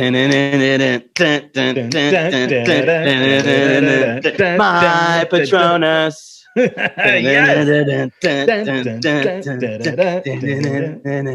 My Patronus. I got a little fuzzy one. It's also kind of fun. It's a dolphin and a squirrel. My Patronus. What's yours, Bernie? What's your funky animal? What could it be? Hey, what's your Patronus? we gotta do this. So I will say, so Scum and Villainy does. I mean, you've gone to the karaoke at Scum and Villainy before, and sure. And so we're doing it online because we miss each other, and so we record and send stuff in, and then it plays on Saturdays. And I think we got to do this. I think we got to do like my Patronus. We got to do that. Oh, totally. Yeah, so totally. You have to do my Patronus. I love that idea. I'll tell you what. Patronus. I'm going to do Every Rose Has Its Thorn. After that, I'm inspired now. That is my submission for tomorrow. It's a good song. It's a great song. So everybody, you have to go around and you say, "What's your Patronus?" And everyone has to say, "What's your fucking Patronus, Bern?" Shit, man. What is my damn Patronus? I don't know. How do you not know? I feel like, well, like it's supposed to be an emotional attachment, right? And it's something meaningful, or at least it can be, right? Like the way Snape chose to mimic the doe, for Lily. So, I feel like as things change for you, right? Yeah. I mean, I think a while back I might have put thought into this. I don't know what my Patronus is right now. Maybe it's like Timon from The Lion King. Oh my God, that is a meerkat. My Patronus is a meerkat. Or an Ewok. When he was a young warthog. Do you know that it's JK's? It's JK's birthday today. Happy birthday, JK! It's Harry's 40th birthday. It is. He's Dan Radcliffe is aging into his appropriate Harry Potter birthday. That's messed up. You know what they should do? Because it seems like the Cursed Child. You seen the Cursed Child on Broadway? I have not. I want to very badly. I saw Puffs though. I loved Puffs. Oh, cool. I didn't see that. But I feel like they got to bring Radcliffe back, man. They got to do right. They should do sequels. They got to bring them all back. Do the story of his kids, and it seems like they're hinting at that with this Broadway show. That would be awesome. I'd watch that. I would love to see what happens to Albus Severus and the rest of the clan there. And do we get some Malfoy redemption going down the road, or is there a generational kind of drama going on? Filthy mudbloods. I have a sock. I want a sock and be free. I want to be free. Dobby is a free elf. Master gave Dobby a sock. I remember the first time I saw Dobby smashing his head on Harry's furniture, and I was just like, God, that's hysterical and painful. And it's like really the first time where I was like really like, oh, I was really concerned for a real, CGI character, like something like Gollum you're scared of. Right. Yeah. But something like Dobby, it's like that, you really like feel in your art. For other CGI, can you say you felt really in your heart when he died? Spoilers. I was just going to say his death is one of the most moving for me in the franchise, at least in the films. I can't. It's sometimes hard. I've done I've read the books, and then I did the audiobooks with Jim Dale reading them. He's fantastic.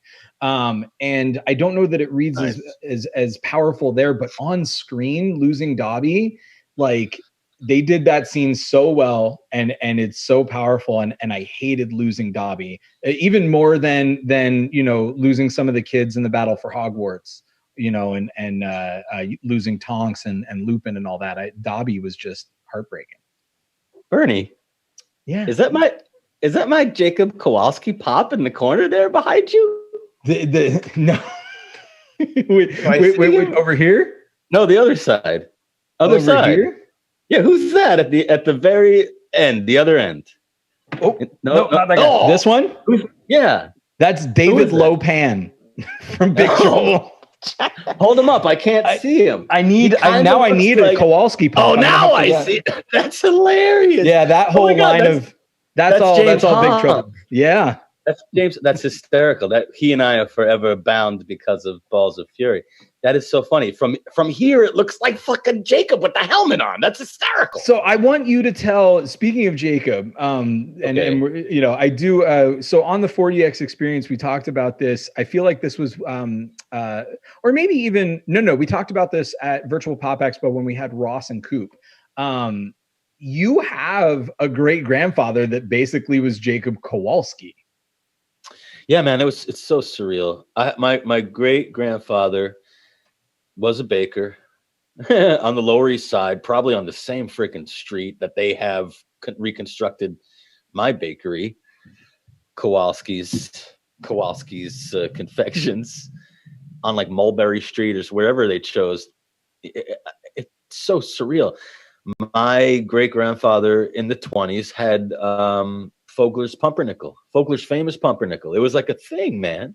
How surreal is that? I'm like literally stepping into the shoes of an ancestor. That's so wild. Cool. That's so cool. Very magical. That part came out of it's just a miracle. The fact that I came out of nowhere because I basically needed a miracle in my career, and then the fact that it was basically reading it, I was like, oh my God, I know how to play this because it's in my blood. Like I just get it, It's a very, knock on wood, that's a very magical. It's one of those cosmic, stars aligned, and it's beautiful. I love that. I super love that. What are some of your favorite memories shooting the two Fantastic Beasts films? Ooh, okay. Well, the first one, like I have to say this, like I'm a muggle, I'm the muggle getting to step on set and be with all of these amazing, creators and wizards in their own right. Like, so my journey really parallels Jacob's journey. So whenever I stepped on set, I used to joke. I was like, holy shit, they recreated Manhattan. Like I was like, I had to fly all the way from Manhattan to come to Manhattan to shoot Fantastic Beasts. And those, like, that's the biggest thing that stuck. Like, there were so many things that were wonderful, getting to, work with like my favorite people, some of my favorite actors who I've been watching forever, like Ron Perlman, Academy Award winners like fucking Eddie Redmayne. Like I couldn't believe it that I was suddenly working with all these people. But the thing that really sticks out to me always are those sets, man. That to me reminds me of old Hollywood, when they would recreate everything. And they could have just, Warner Brothers, at Leavesden, they could have just made some facades, just the outside of a street or something. They built like 4 or 5 city blocks that you could, if you went the wrong direction, you'd be like, wait a minute. Like you'd have to look at a street sign to remember where you were. Like you get lost in it. And I would, in between takes, I would just wander around and I would open up a door and it was fully detailed. It was like a full restaurant. It was a full, but with, the Harry Potter, the Wizarding World theme on it, but like a whole, like imagine walking into a store and they're selling, Quidditch equipment, and it's just like you feel like someone's going to step up and serve you at any moment. The bell rings. You're just like, what the? And then like there were some scenes in New York, where they just took it right out of a postcard. So that's what I would do. That was really magical for me to get lost in the streets, the recreated streets of New York, for the first movie. And then the second movie, Your first scene in the second movie is so funny. Thanks, man. You're under Queenie's spell, and you're at the dinner, and everything's just hilarious. Like, I feel like you had to get baked before that scene to get those giggles. Well, you have to know. You have to at least know what that's like in order to draw from that. I was definitely playing. Well, he's under a spell, so it's like when you're at a party and you're tipsy and just everything is great, that's what I like. And it's almost like being on acid, it's like your attention span is so short that you can't even like stop to worry about what happened 3 seconds ago. Like he's just so in the moment. And so yeah, it's good to be able to draw on that kind of stuff. I don't know if I would be able to actually perform the scene if I was, on that stuff. That would be hard. So yeah, I love doing that scene because he starts last thing he knew, he was in New York. And then so the whole arc of that scene where he's playing like totally tipsy and like under a spell, and then coming out of it, being brought out of it by Eddie, and then just like taking that in. Wait, where the hell am I? and then like looking at her and just being like, oh my God, what did you do? Then it becomes very serious. But then how do you lighten that? She runs out. She's all upset, and I love to improvise, and I love it when it makes it into the movie. So the line, I turn to him and I go, hi, Newt, it's good to see you. And where the hell am I right now? And he goes, oh, you're in London. And I go, I always wanted to come here. I think that's hysterical. The I love that line. So you ad-libbed. That wasn't script. No, I freaking love it. I love it. Yeah. That's my favorite line of that scene. Just the concept of that is so funny to me. He's angry, but he's also happy, but he's also excited. He's in a place he's always wanted to be, and he's also like, that's just the idea of that. Just being like, I've always wanted to come here. It's not I always wanted to go there. Oh, I always wanted to go there. It's I always wanted to come here. It's finding out in the moment where that you just landed there is hysterical to me. It's like landing on the island and Lost, You're just like, wait, what? What happened? That's fun to play, putting the pieces together. That whole arc where I love that bit. It becomes serious. He's trying to make the best of it because he's got a huge heart and he loves her and he doesn't want her to be ashamed, even though he's pissed. There's a lot. It's very, it's complex relationships. And then it's so relatable. It's something we've all experienced, right? And I think even the whole arc for the two characters throughout the film, you love each other, but right now you're at odds because, of just, you could totally work these things out if you just sat down to talk. But in relationships, sometimes we don't sit down and talk. And so there's this tension for, the 2 hours. So to answer your question from earlier, in between takes, on breaks, I would go and I would stand on the meridian, the line between New York and Paris, and so that was like my way of teleporting or time traveling. I would stand there eating a sandwich.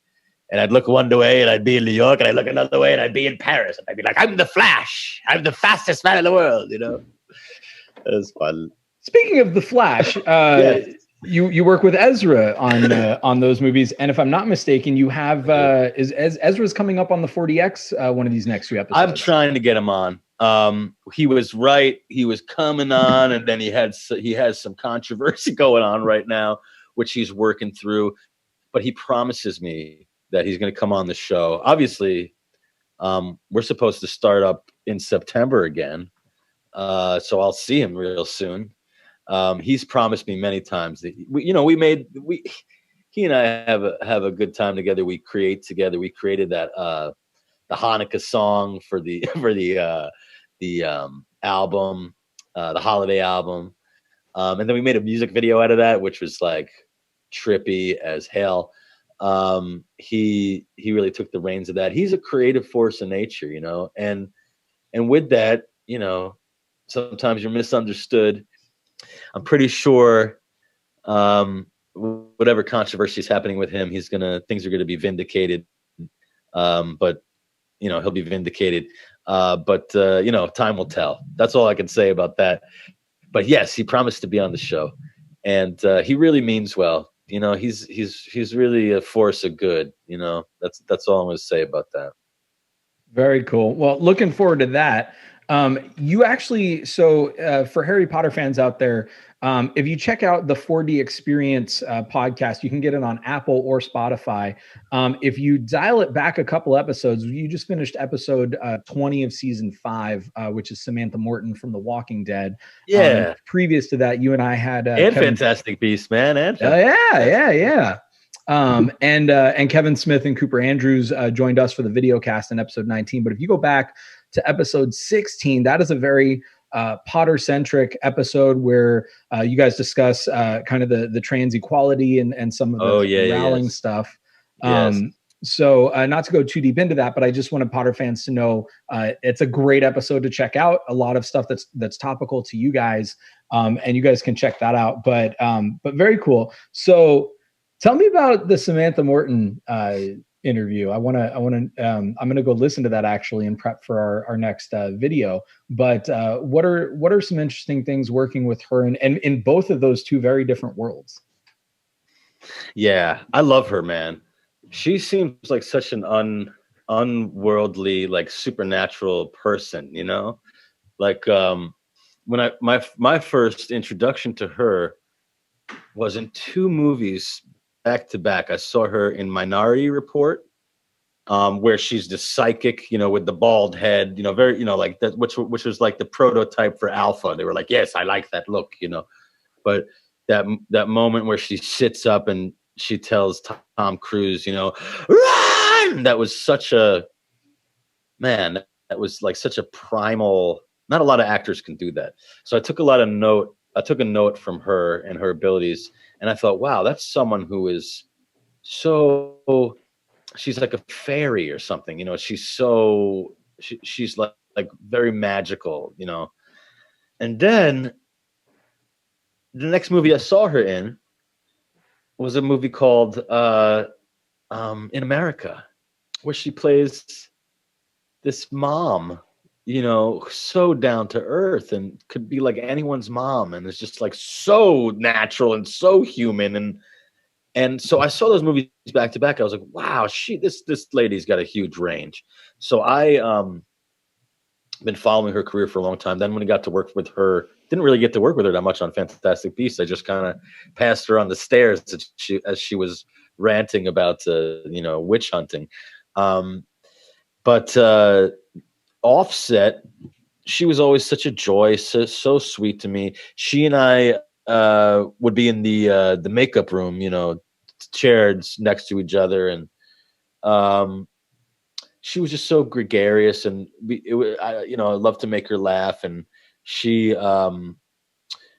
her daughter is named Edie, and my daughter is named Edie, so we would bond on that, and it was really sweet. So that when I saw her on The Walking Dead, it was she was like, oh, a familiar face, and it was really nice of her to remember that connection like that. We didn't really have that much time on Fantastic Beasts, but I felt like I was a good anchor for her on The Walking Dead. And then, and again, like if you see the scenes that we're in, where she's all dirtied up and she's all deliverance out and she's all survival of the fittest, and being That's solid. Cal. First time out doing Samantha Morton. So thank you.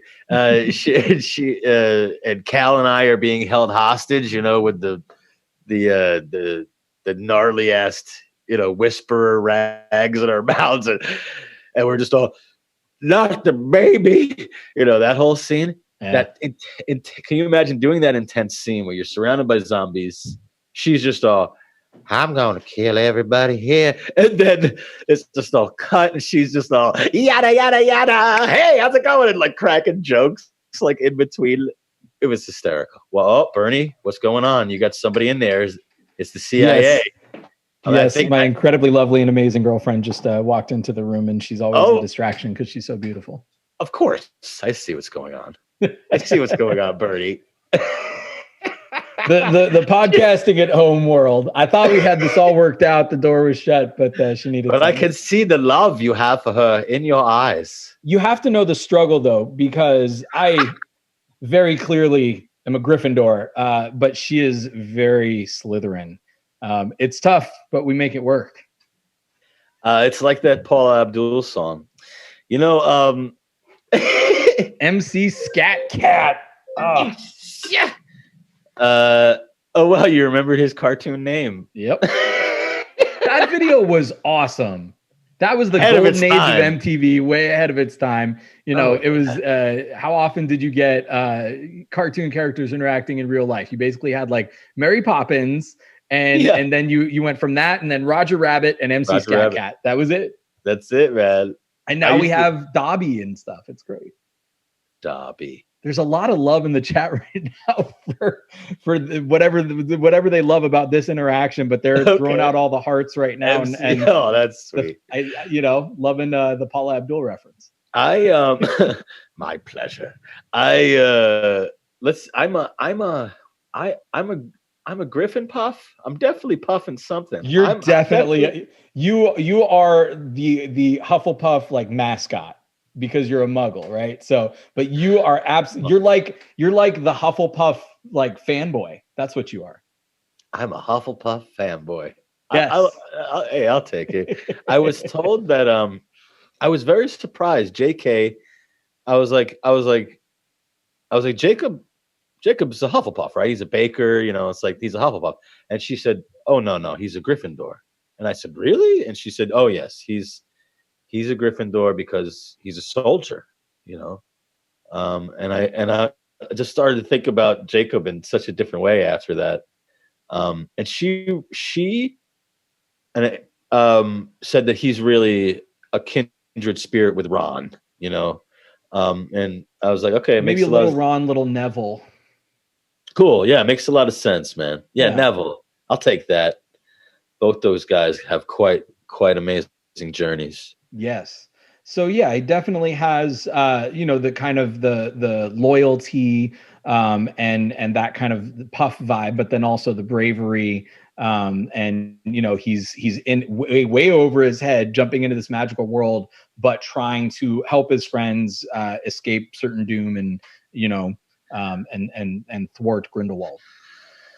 Yes, Bernie, look at my guns in this, man. I've been working on my guns. Does that even look like a muscle? This is the first Fantastic Beast after your incredible transformation journey. It's going to be different seeing Jacob so fit. I know. They explain it in a great way.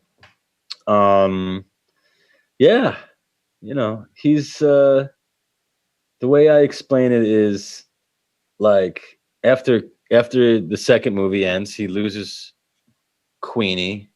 Yeah. And he's just heartbroken. He's just on this bender of loss. He loses her, and he just keeps losing, and then the next movie is about, at least for him, his journey, it's about filling him back up again, Very cool. And absolutely I can see where you know, what may have taken place between the two is obviously we ended the last one on such a schism in the magic community. People are starting to pick sides, and you know, I mean, we saw the buildup, but it's still shocking to see what happens with Queenie and where she goes, and you're heartbroken, and you know, so feeling for Jacob's loss.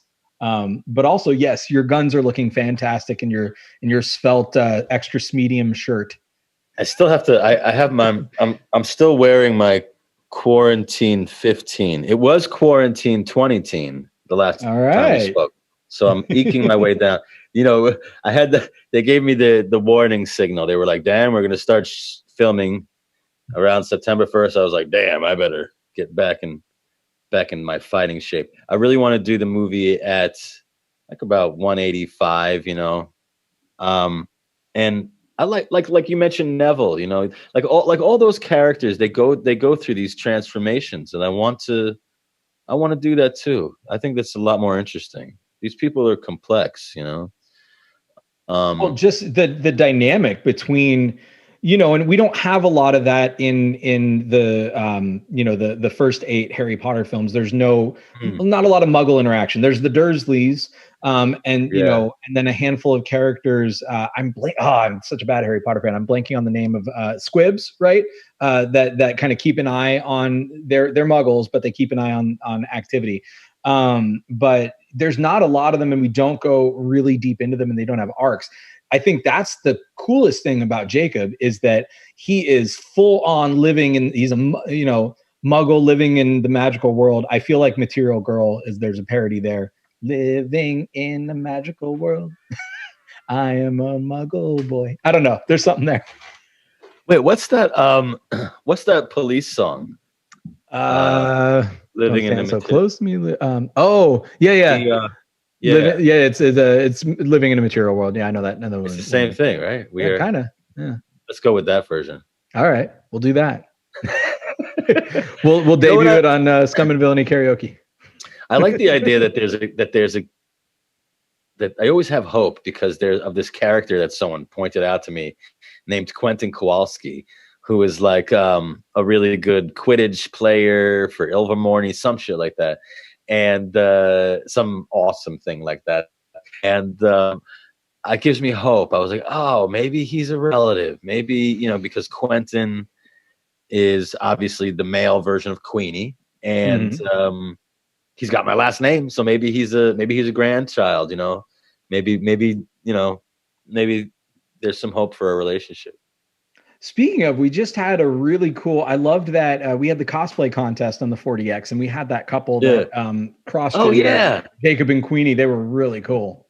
Yeah, they switched they did a gender switch where we had a male Queenie and a female Jacob. I've seen a lot of female Jacobs. I've definitely seen a lot of female Jacobs at cons and stuff, but never a male Queenie. I was like, oh man, it's amazing how it becomes part of the zeitgeist, and then people make it their own, and that's a beautiful thing. It's beautiful. No, it's super awesome, and the freedom that people have today to express themselves and their fandom through various means, and you know, going to the con and absorbing all that stuff, but taking part in it, and cosplaying whatever you want is fair game and awesome, and it's cool to see people do that and do their own take on it. And you know, in that particular picture, they made some choices to male up or female up the other costume. So it wasn't just I'm a girl in the Jacob costume and I'm a boy in the Queenie costume. They tweaked it and did types of clothing that would match that. And there's a lot of really cool that happening, doing your own spin on stuff. We got another show coming up on August 8th, right? We got Ross Marquardt coming on. And we have Leah Thompson. Oh my God. So excited about Leah. So she directed you in something. What was that? Yeah, she directed me in the Goldbergs, but you know, I and that was probably my favorite episode one of my favorite episodes, probably my favorite episode that I did on that show. She just let me go wild. That's the Knight Rider episode. I've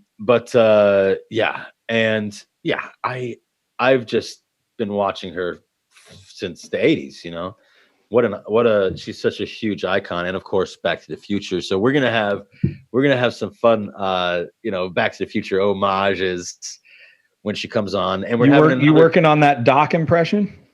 Oh yeah, constantly. I mean, that's what I sound like when I wake up in the morning. Where am I? And then it's still until I have my just a little bit of juice or something in the morning, then my voice becomes like this. But when I first wake up, I'm just like, Great Scott! 1.21 gigawatts! That's what I sound like. It's crazy. My kids look at me. That's kind of heavy, Doc. Whoa, Dad, what's wrong with you? Yeah, we're gonna have some fun that day. We're also having a cosplay, right? We're doing another follow-up.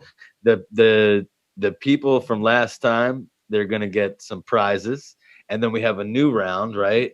And I guess we'll have a Back to the Future sci-fi kind of theme, but there's also if people want to dress up like some characters from Brooklyn Gladiator, my comic book. I have 3 comic books coming out. I see a lot of Fishkill behind you. Do you have a Brooklyn Gladiator art there that we can see? Oh yeah, this is Brooklyn Gladiator, and this is Fishkill right here. Right. This is my wall of awesomeness. These are some posters from the various comic books. Shameless promotion. But I got 3 titles coming out with heavy metal, Moon Lake, Fishkill, and Brooklyn Gladiator. And Brooklyn Gladiator is my sci-fi.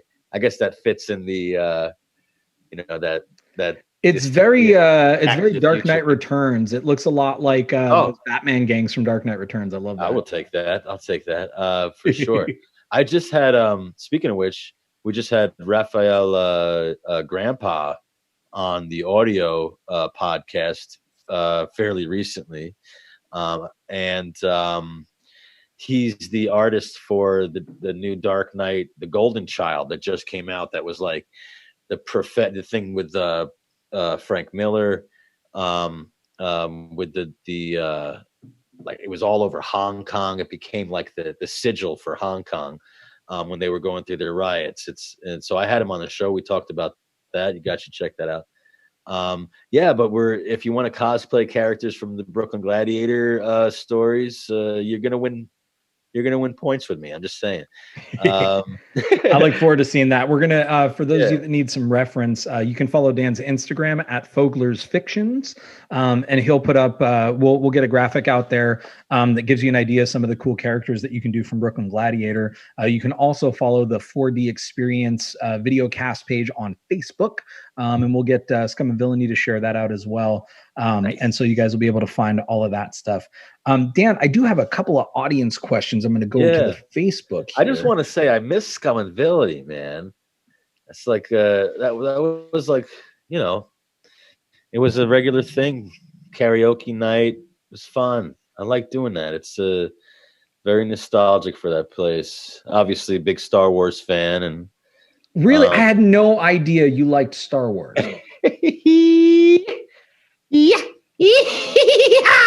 Yes.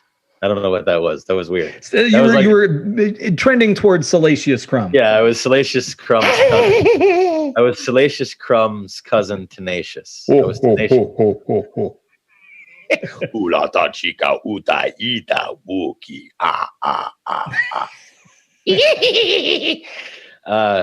Yeah. What is Salacious? I would like to see a fight between Salacious Crumb and Dobby. Oh my God! Well, Dobby's got magic, so I feel like he's gonna own him pretty good. Yeah, and he doesn't need a wand; he can just flick his finger, and Salacious Crumb is in the Sarlacc pit. I would love to see that. Someone can do that. We got to get somebody can animate that, and that's got to be a thing. Yeah. Just have Dobby walk in instead of Luke, and just like be talking to everybody like, you don't want to mess with me, and he just takes everybody down with magic. Yeah, absolutely. Starts like force choking Jabba. That's weird. Dobby is more powerful than Luke Skywalker. No, that's for sure, isn't he? Yeah. I mean, Luke's still learning. He's like, barely had 10 minutes of training with Yoda, and he's got a lightsaber, but whatever. Dobby's good. Like Dobby would just be like, Dobby saw a trap door and floor as soon as Dobby walked in. Slugman. Dobby doesn't stand on trapdoors. You will not hurt Luke Skywalker. Luke Skywalker gave me a sock. I want Dobby versus the Emperor now. Ooh, yes. Your force lightning is no match for Dobby. Mr. Emperor related? Palpatine? You look as if you are related to the Yoda species. Yoda is one of my idols, sir. Yoda's an idol. Yeah, Dobby looks up to Yoda. For sure. Dobby likes Yoda's ears. Dobby grew up in the sandbox with the child from The Mandalorian. No, that's for sure. They shop at the same store. For everyone watching, this is exactly what happens on our show. We get to places we have no idea how we got there, and then laughs are abound. So we now have Dobby playing in the sandbox with Baby Yoda, and Dobby grew up aspiring to be Yoda, and will battle the Emperor for the good of Hogwarts. Is that Dobby or Yoda? Oh, down here? No, That's up there. Baby That's Yoda, but hold on. Ooh, you got a Baby Yoda. Got a Baby Yoda, but he's also the hand of the king. Whoa, man. I don't know why I put that on there. I just You think like it's mashing up. I do. You like the mashups. I do love the mashups. I like a good mashup.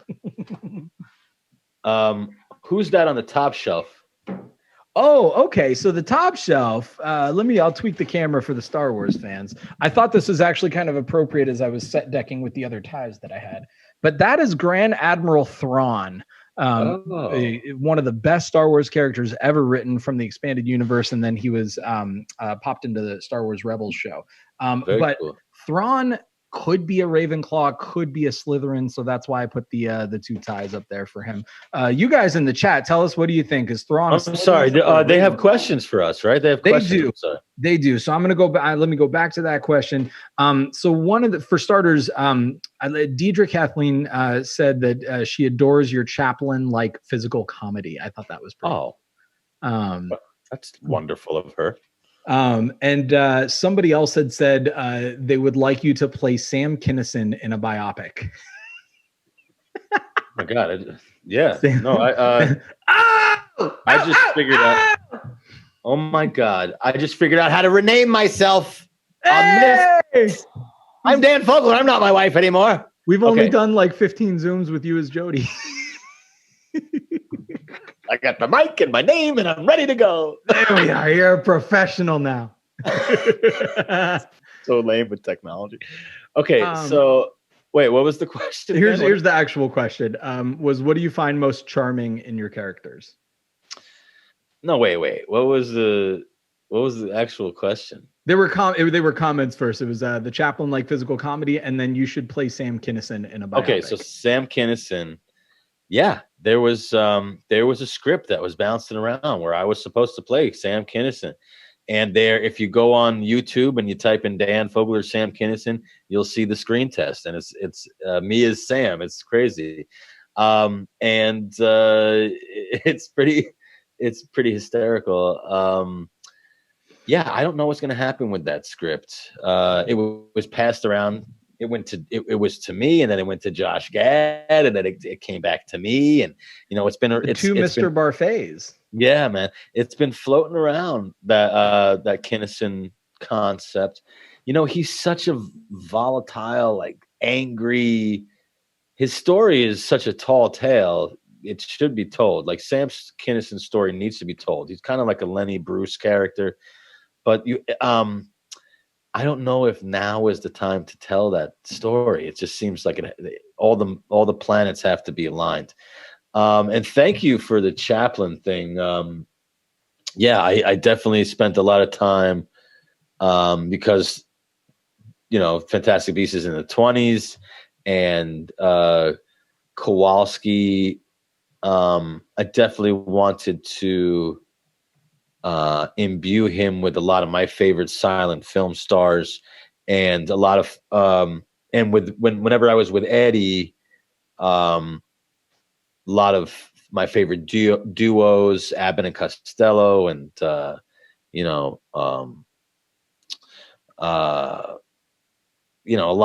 of classic Sherlock and Watson. That's not really a silent film thing, but Laurel and Hardy. These are I tried to pay homage to a lot of those black and white comedy duos, especially with Eddie, and it comes through. So thank you for noticing that. Yeah, I come from theater. I come from physical comedy and clowning, and I put that in all my work. I try to be, those are always my favorite kind of comedians, the ones that like threw themselves into their whole body and soul into the bit. Well, you do, and we noted that when you guys were all doing the impressions on the VPE, how physical your presence is, which is what I think makes you so awesome on video, and why we were excited to bring that experience now in video. By the way, they loved the crowd loved the Dobby impressions and some of the other stuff that you were doing there. Let's do a couple impressions and we'll wrap up here. I'm gonna do you, and I'm gonna spin the wheel. Oh my God! I'm not gonna actually do the voice, but maybe I'll work on that. But let's just see as a. All right, you're gonna do Al Pacino. That's not a good you voice. I'll get to there. Let's do an Al Pacino. Let's do Al Pacino casting a spell. Okay. Oh, okay. You're gonna love this spell. Okay. Here we go. Okay. The spell is actually my friggin' name. It's my name. Okay. Now what you do is you combine it. It's a pick me up spell. If you're feeling low, if you're feeling real low, you say Al Cappuccino. You say Al Cappuccino. Is that really loud? Jesus. You can't be Al Cappuccino. You Switch can't and flick. And then suddenly you got pep. You got style and pizzazz. Whoa, I sound crazy. You got a nice ass. You got your head stuck way up it. Oh, that's so good. I'm hurting my microphone. Oh, it's good. It's good. All right, let's do. Christopher Walken has been recruited to America's version of Hogwarts, which is in upstate New York, and he's teaching a potions class. So he's the Severus Snape of American magic, and you are Christopher Walken teaching potions class. Sorry. Kids, I'm sorry I'm late to class. I got distracted on the stairs. It was always moving. Stairs moving around. I can't help dancing and floating around on the moving stairs. Now, let's get to my favorite potion. It's a cooking spell. We turn turnips into cookies. Fun. Let's go. I don't know. How was that? That was good. That is great. They're dying in the chat there. Oh, Smash that laughy face button or that heart button for these impressions if you like them. Now it's there we go. That's better. That was great. I think Al Cappuccino is a quote. That's got to be on a t-shirt. That's got to be in a t-shirt somewhere. Oh yeah. Two house elves fall into a bucket of cream. One of them dies instantly. Sure. The other one kicks his little house elf legs. He turns that cream into butter. He walks out, perfectly fine. I'm the second house elf.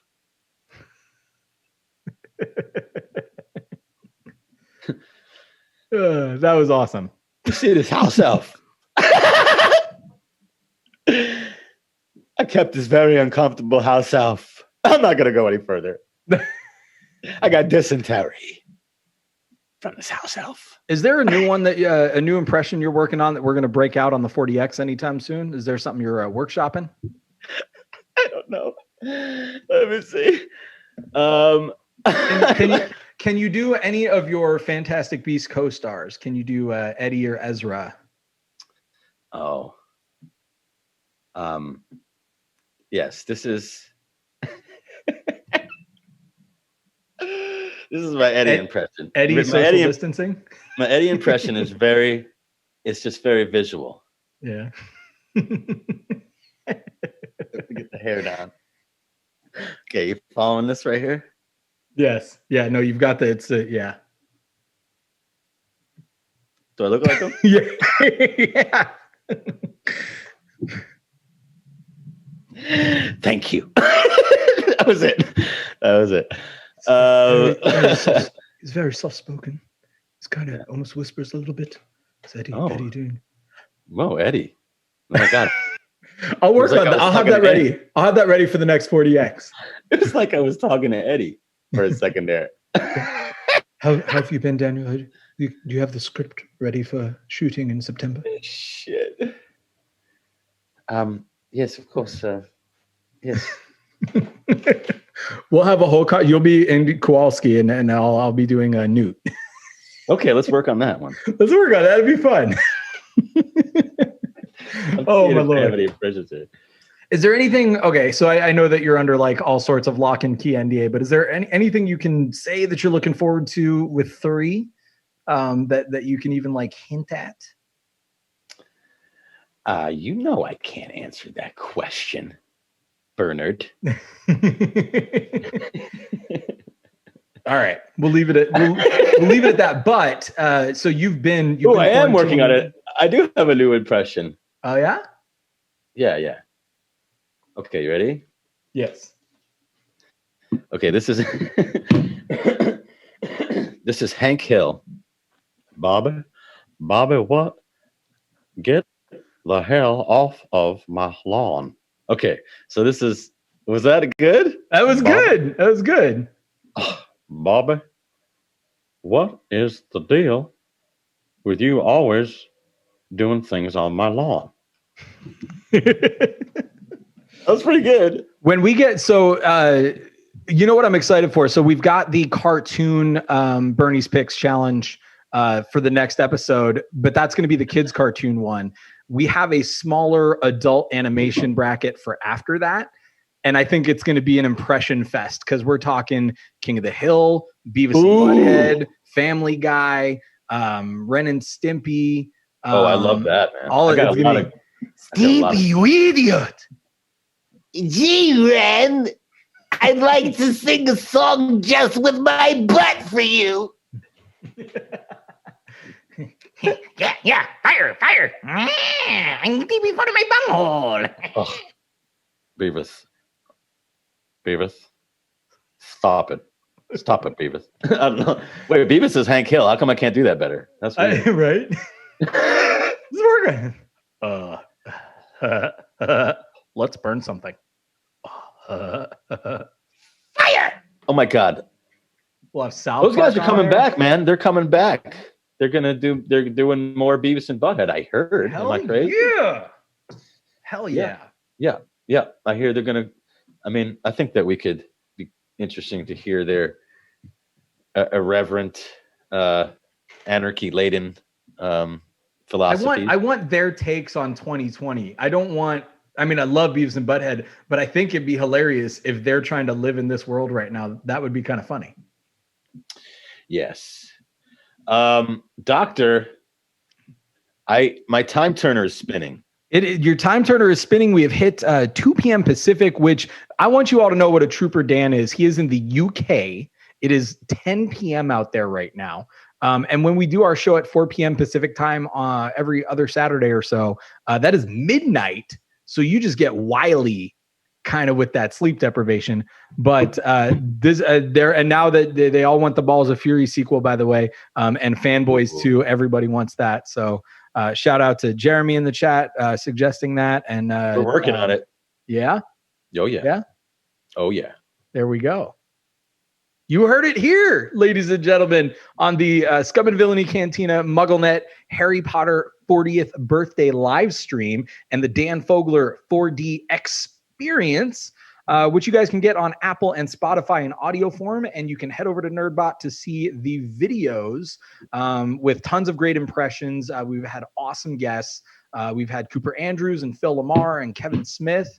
We got Ross Marquand and Leah Thompson coming up next Saturday, the 8th. Yeah. That's going to be a lot of fun. So tune in to NerdBot, 4 p.m. Pacific time. And Dan, you are always a pleasure. It is a blast to hang out with you and do impressions and be silly.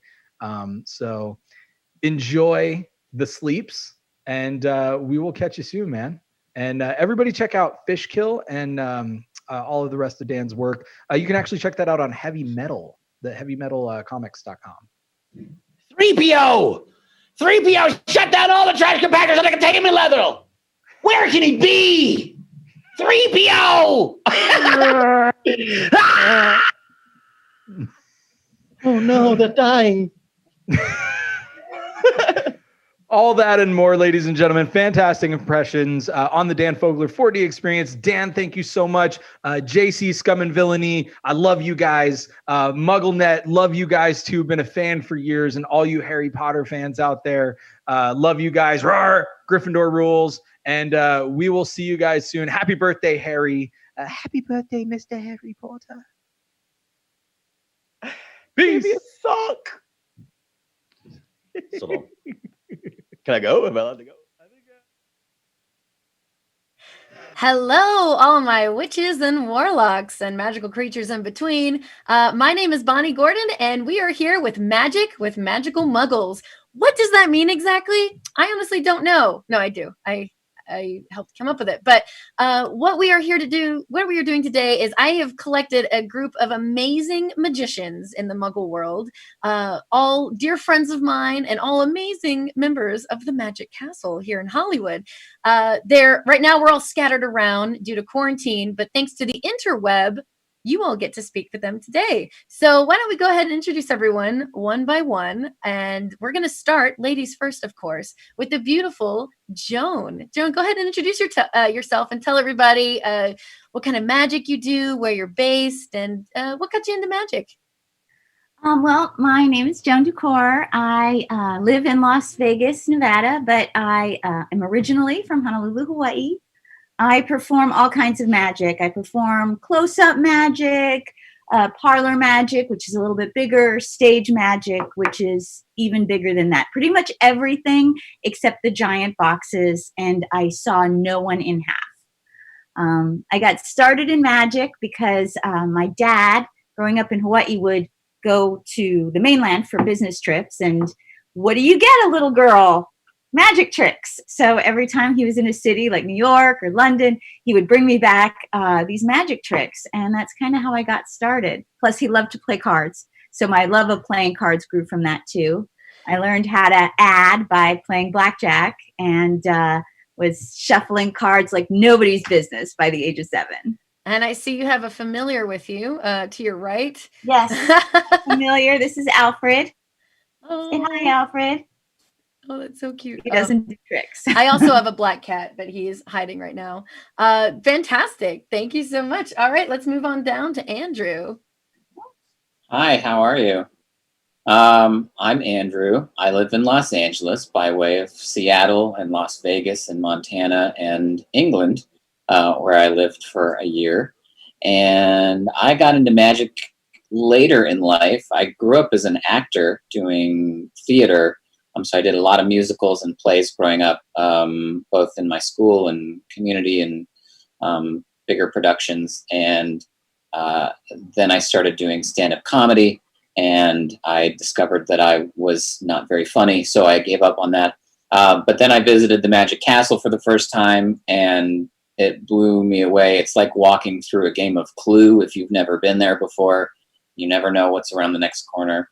So I fell in love with the place and decided I needed to be there as much as possible. So I put an act together, and I had a couple of different amazing mentors who helped me audition, and I joined. And I do mostly close-up magic, cards and coins and things with Rubik's cubes and stuff you can find around your house.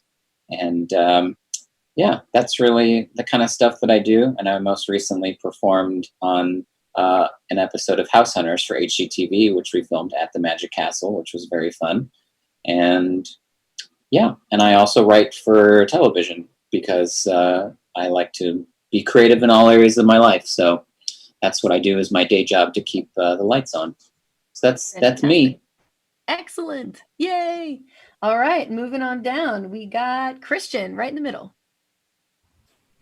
Hi, my name is Christian Cajigal, or Christian Cajigal, depending how you voted. But I'm born and raised in the San Francisco Bay Area. I live part-time in New York. I am currently been quarantined in Daly City, California, just outside San Francisco. Never got back to New York before everything closed up shop. I am 40 years old, and I've been doing magic since I was 11.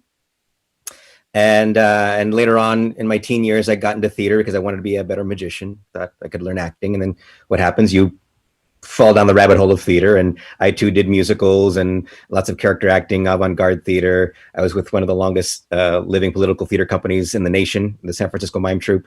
Not mime. It's a long story. But always did magic. And then about 10, 15 years ago, I started focusing on only doing my own shows and doing what I can to try and combine more magic and theater together. And that kind of created this whole style of kind of mentalism, what we call in magic, bizarre magic, where it kind of gets a little spookier. There might be like creepy dolls or ghosts or themed like that, kind of fantastic magical realism, you can sort of say. And then along the way, I met my good friend Paul Draper, who I think is maybe somewhere here. I don't know where Paul Draper is. I think he's directly below you. This is very much like the Brady Bunch. You can just look in any direction and wave randomly. I think yeah. Careful where your hand goes.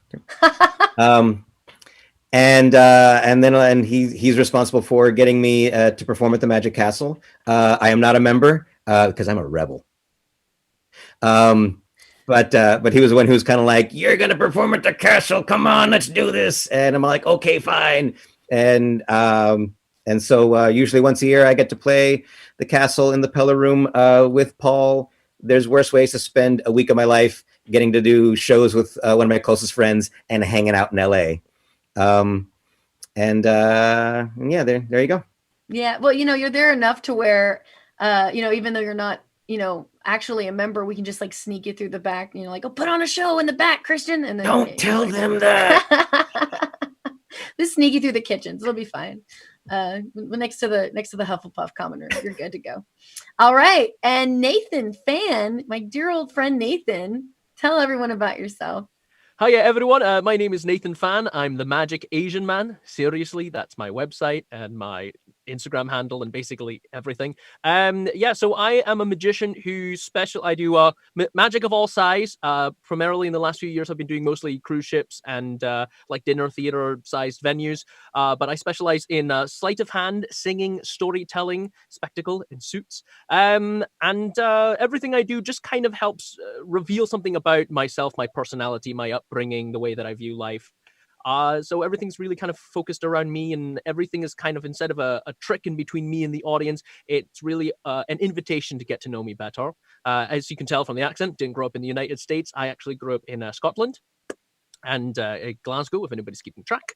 And moved here when I was about 11, and so I was basically right by where Hogwarts should have been for like the first 3 books when they came out, and that was very, very exciting.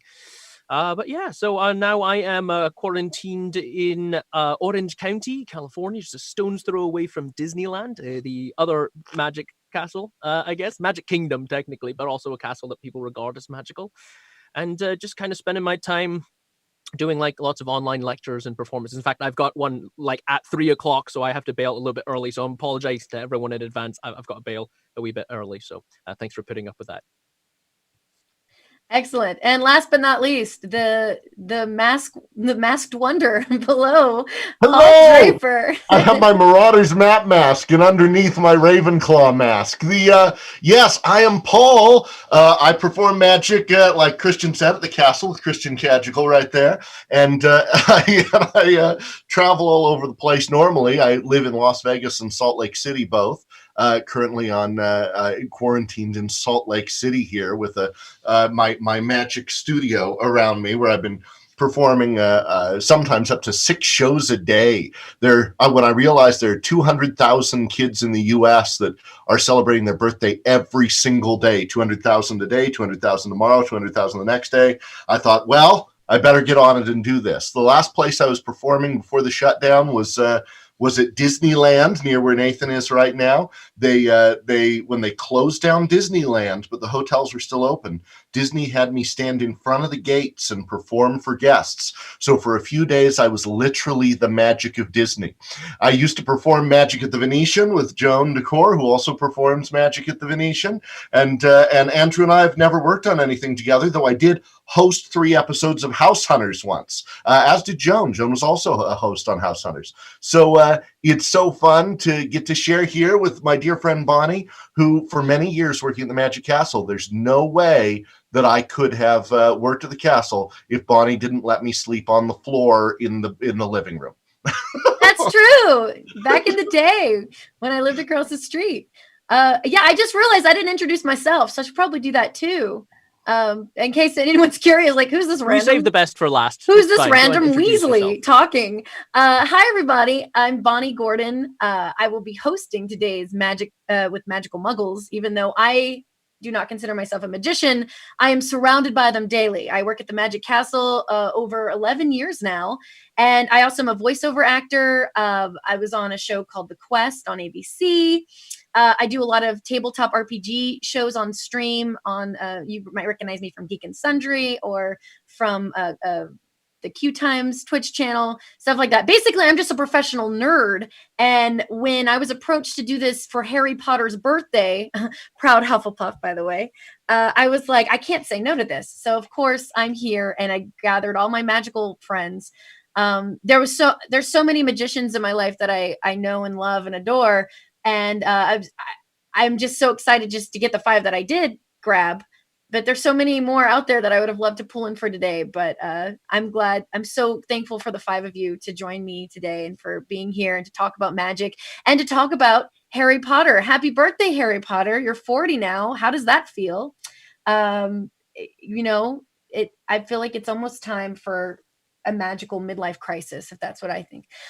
I would actually like to know, because of course, I don't know about you all, but whenever I first meet someone, one of the first questions I ever ask is, what's your house? Like, what's your Hogwarts house? I mean, that it's even like on my dating profile. If you're going to talk to me, I gotta know what the compatibility is and what Hogwarts house are you. This is important. So I would love to know what everyone's house is. If you didn't know, I'm a Hufflepuff. So I got my Puff Pride outfit on, ready to go. Joan, what Hogwarts house are you? You're muted. Oh, you're muted, Joan. Oh, sorry. Sorry. Hi. I am Ravenclaw, but I'm wearing the red jacket because my fiance is Gryffindor, and so I'm representing. I see. Yes, you're going steady. It's time for the Yule Ball. No, I understand. Andrew, what about you? I'm a Gryffindor through and through.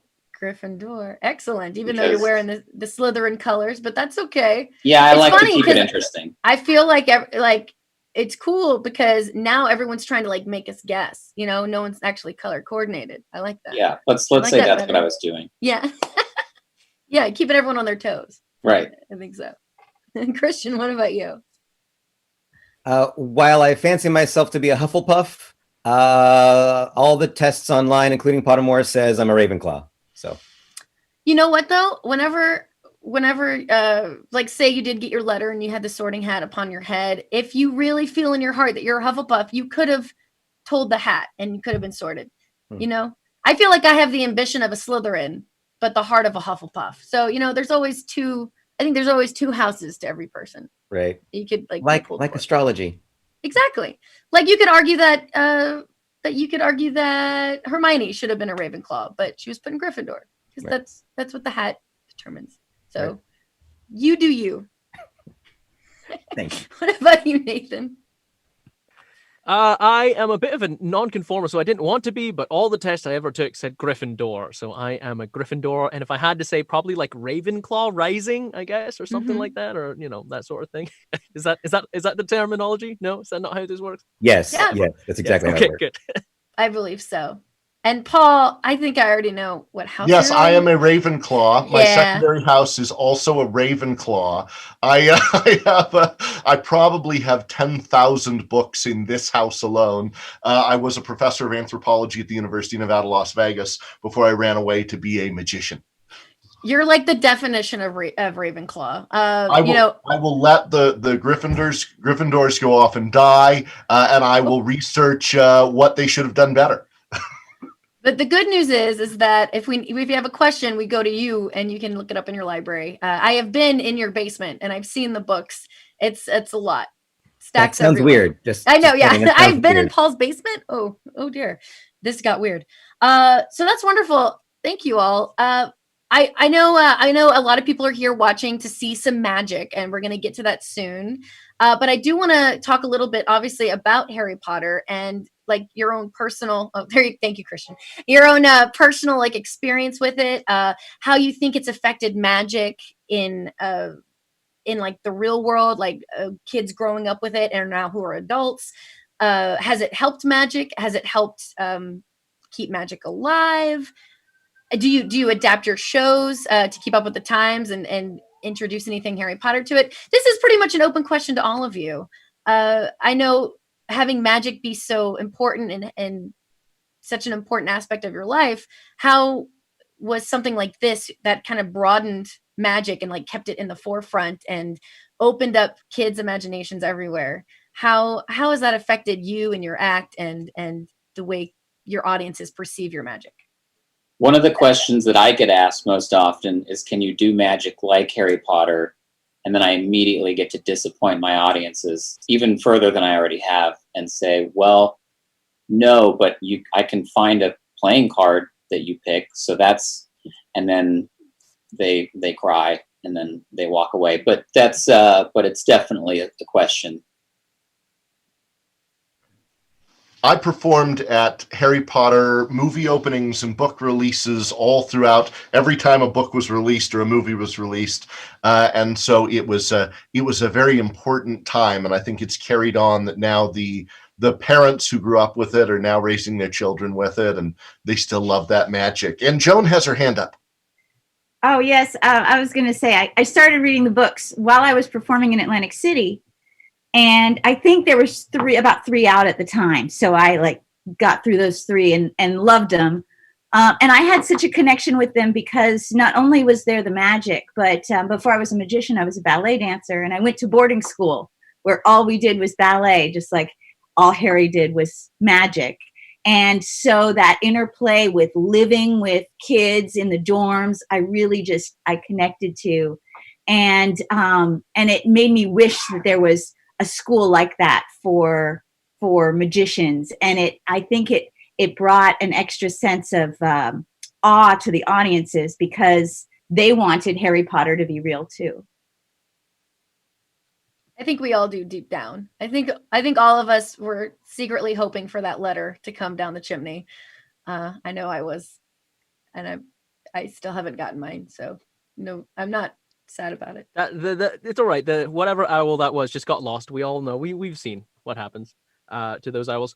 I know that it definitely affected me a lot because the book started coming out while I was still living over in the UK, and then when I came to the States, it's like right around the time that the movies started coming out, and it definitely kind of helped because I had always done magic. Like I started when I was 5, but it was always kind of like a passive trait that I had.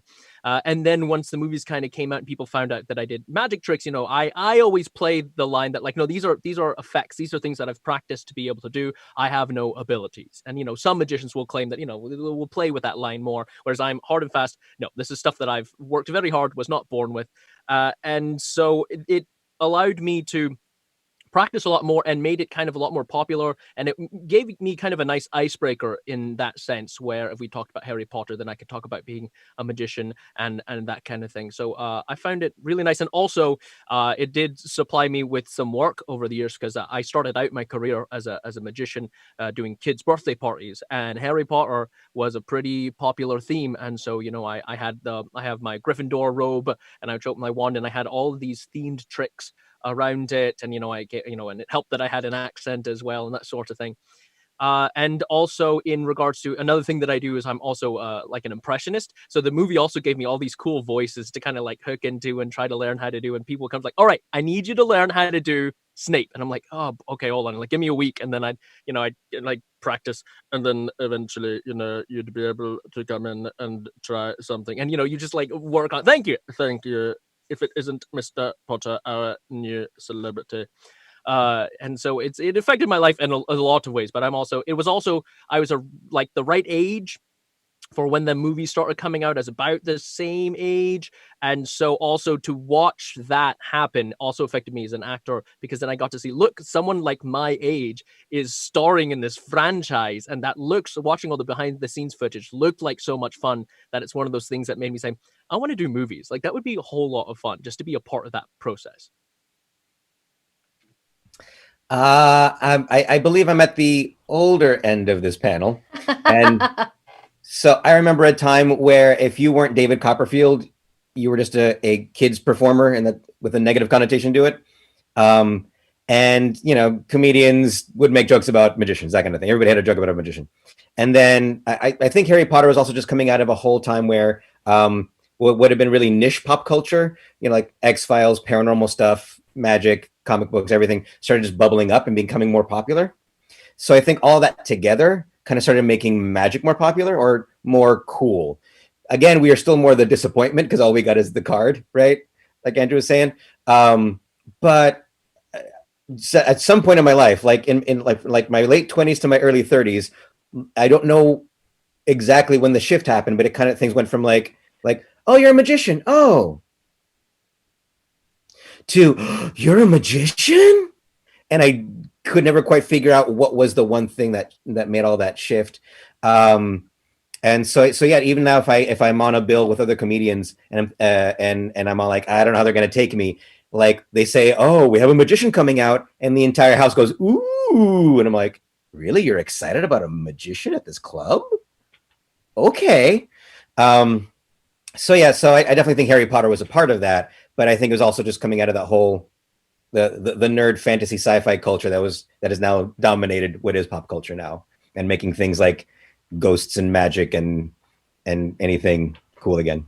Most definitely. I mean, I feel like nerds are now rule the world, so I'm very pleased with that.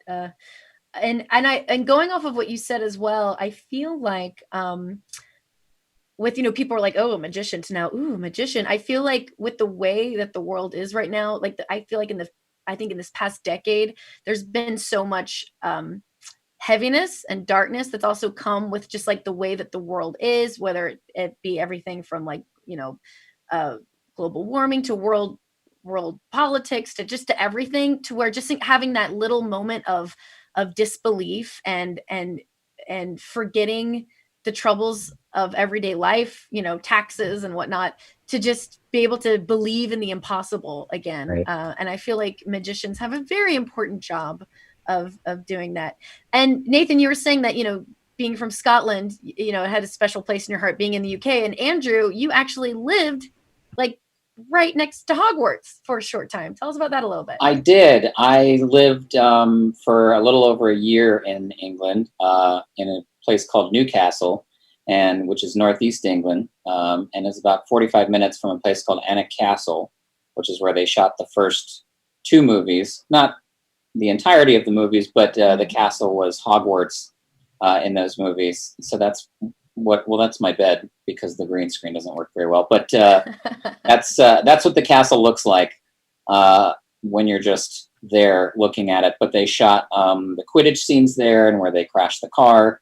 All that stuff was there. So it's a really cool place to wander around, and you can sort of, speaking of magic, I guess you can also see the magic of movie making, because you can see how they took, the areas like where they play Quidditch and they learn how to fly on the brooms and all that. And then you see the movies and what they were able to do to create, the technical term we call it is like a set extension. So you take something and then you make it bigger. And you can feel like you're really in that space there when you're walking around the castle, but then you also get this feeling of all the great movie magic that went into making it. It's already a really impressive castle, and then it becomes Hogwarts. And of course, they sell lots and lots of Harry Potter stuff there, so there's no shortage of that. I'm sure. And I'm looking behind you at the castle. Which one was your room? Where was your room? It's just behind the. It's about 5,500 miles. Got it. West. In the East Wing. Okay. The East Wing. The other cool thing, though, is it's about 3 hours north of London, and if one day, if you're already in Europe, congratulations. If you're not, when Europe is open again to go travel to, you can go to King's Cross, and there is a platform 9 3/4 spot there where you can go and get your picture taken with a sign. And there's even a little Harry Potter store right next to it. Actually shoot 9 3/4 at 9 3/4. If you go there in King's Cross Station, that's not the wall. It's not. It's because all the fans were going crazy. They said, we need to be able to take, so they said, fine, we'll put the thing up. I mean, it's a good idea. Marketing. I was in Scotland last fall for a few days and got to sit in the cafe where they say that J.K. Rowling wrote the book. The Elephant Cafe. The Elephant Cafe. And then I went to all the cafes say that in Scotland. Yeah, all the cafes. I went to every cafe just to, try. He wrote it at this McDonald's in Edinburgh. There's an actual graveyard where you walk through and you can see names like Thomas Riddle and different names that inspired characters in the book. So that was really interesting. It's cool how the UK really embraced that whole thing, and it's there. It's amazing. And all things aside with what's going on, I feel like the magic of Harry Potter is something that we can all take in personally and keep near and dear to our hearts without getting into the craziness of what's happening right now with it. But speaking of magic, I think it's time for some magic. I know that's what everyone's here to tune in for. Nathan, I know you have a hard out in about 15 minutes. So if you wanted to be one of the first ones to perform for us, that's more than fine as well. That way, if you have to sneak out later and do a disappearing act like you would, if you need to grab your invisibility cloak and sneak off. I will need to grab that, and I'll just kind of do an I would say an Irish goodbye, but it'll probably be a Scottish goodbye, which is a lot louder and drunker. But let's highlight you. I don't know how to do that. I'm hoping Justin does that. I'm just going to assume he is doing that. I don't know either. I'm just going to hope that magically I got bigger. Ingorgio. Hopefully I got, I don't know. Excellent. So I remember when the movies came out, I really, really fell in love with them because I've always enjoyed it. Oh, yeah, there we are. Excellent. Ingorgio. There it is. Aha. Yes. Accio deck. Oh, magic. And so I remember one night having this really, really weird dream because I just watched a bunch of the movies, and I woke up and I turned it into a card trick because that's all I was doing back then was just card tricks, and now I do bigger stuff. I've got I do stuff while singing and all this other stuff.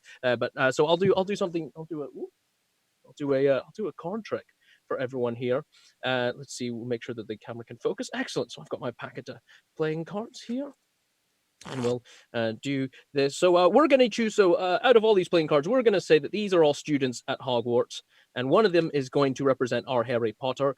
So it really doesn't matter. We'll Bonnie, I'm going to go through the cards like this. Just call out stop for me, please. Yes, sir. Stop. Right there. Excellent. So we're going to go with that one. It's all right if I say it. It doesn't matter. Two of spades for those of you at home. Excellent. Excellent. I see it. So in this dream, I was a student at Hogwarts, and I really wanted to meet the boy who lived. And so I knew that he was going to be somewhere lost in Hogwarts. And I walked around with all of those moving stairs, and they shift and they change the structure of Hogwarts. And I really wanted to find Harry. And I thought I spotted him in a group of students. So we're just going to grab a few. 1, 2, 3, 4, 5. There we go. I thought I spotted him in a group of 5 students. And I looked and I said, well, no, that's definitely not Harry Potter, right? And then I looked and said, nope, that's definitely not Harry Potter either. That's a Nope, no hopefully we resemblance. get That's a that. Weasley. That's a Weasley. It's definitely a Weasley. He's a I don't know. That's a Crabby Goyle. I don't know, a Crabby or Goyle. Definitely not another Weasley there. So I said, I thought for sure I spotted Harry Potter in this group, and I remembered that Harry, in the second book, has access to something called Polyjuice potion, which you're not supposed to make, but he gets the Lacewing and he makes the Polyjuice potion. So I want, Bonnie, can you just give me number 1, 2, 3, 4, or 5? Let's go with 4. Just for 4? Yeah. Student number 4. And I looked closely and I said, you know what? I know that looks like a Weasley, but you know his access to Weasley DNA is Harry. And I watched and I followed him around, and eventually I followed him around and I saw him change back into Harry in his true form, and I finally got to meet Harry Potter. There it is, ladies and gentlemen. A wee bit of a magic trick for you all. Fantastic. No problem. Thanks. Just a quick one. I didn't know how much time I would have, so a quick one. And I know that we were going to do some like kind of shameless plugging, and just in case I don't get the chance to do that, is it right Oh if I yes, kinda shameless plug everything you want. Yes. Excellent. Thank you so much. Thank everybody.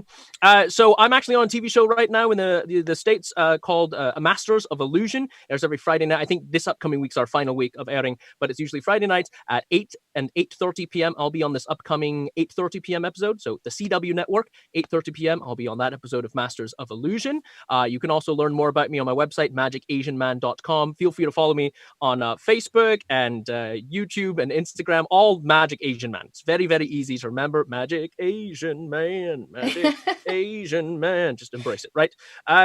And what else? I post a lot of fun things. Sometimes it's me reading original things that I've written. Sometimes it's me practicing voices. And then sometimes it's me singing. And then I've also got, if you're into that sort of thing, I've got a Patreon as well, which is patreon.com/magicasianman. And so a lot of the stuff on there is free to look at and stuff that I don't post anywhere else. So yeah, check me out. And it was awesome being here. And thanks for having me, Bonnie. It's good to see you. And also, speaking of your singing, I know you and I have sung together before and post some songs together, but you also have a Harry Potter parody song that you wrote, or a Harry Potter song that you wrote that we didn't know if we had a way to do it on here. Because I also, being in a parody band, I also have a Harry Potter song. But if you want to tell people where they can find that, if it's public anywhere, if it's on your it's YouTube, not. I might post it soon. I might make a video of it soon. So keep an eye on my YouTube. So just Magic Asian Man on YouTube, should be able to find it. But just to give you a basic idea, I'm a big fan of Weird Al. So I actually did lots of parodies that were actually parodies of Weird Al's parodies. So So Weird Al did a parody of Lola called Yoda, and then I took that and turned it into a song about Harry Potter. Because like I'm you that do. kind of nerd. Yeah, like you do. Yeah. It's like the 7 degrees of nerdom of Weird Al. Exactly. Yeah, it's like Kevin Bacon, but Weird Al. Mushing them all in. Yeah, exactly. Perfect. Thank you so much. All right, I'm going to make you small now. Okay. I think. Did I do it? I don't know how to do it. I think that worked. Oh, did I do it? I did it. Okay. So I'm not very tech savvy, so I'm learning as I go. Who would like to perform a little ditty next? By ditty, I mean a trick. Joan, I see your hands raised. I'm going to spotlight you. Yes. All right. My darling. Hold on. Let me spotlight you. Oh, it's magic. Hello. Well, I figured, everyone likes to watch magic, but everyone wants to be able to do magic just like Harry Potter. So I thought we would do a little bit of transfiguring. All right. What we need is a little piece of material. And I'm going to show you how this is done so that you'll be able to do it later, okay? You're going to take the material and you're going to place it inside your hand, like so. And then, now I know not everyone has had a wand chosen to them yet, so I have a little bit of wiffle dust, which you can buy at Diagon Alley. Just a little sprinkle, and that is how you get the egg. So, thank you.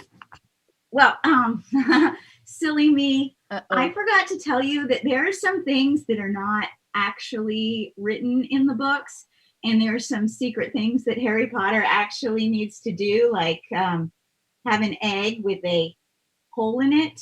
But I will tell you exactly how to do this so you can fool your friends at home, and they can think that you are just like Harry Potter.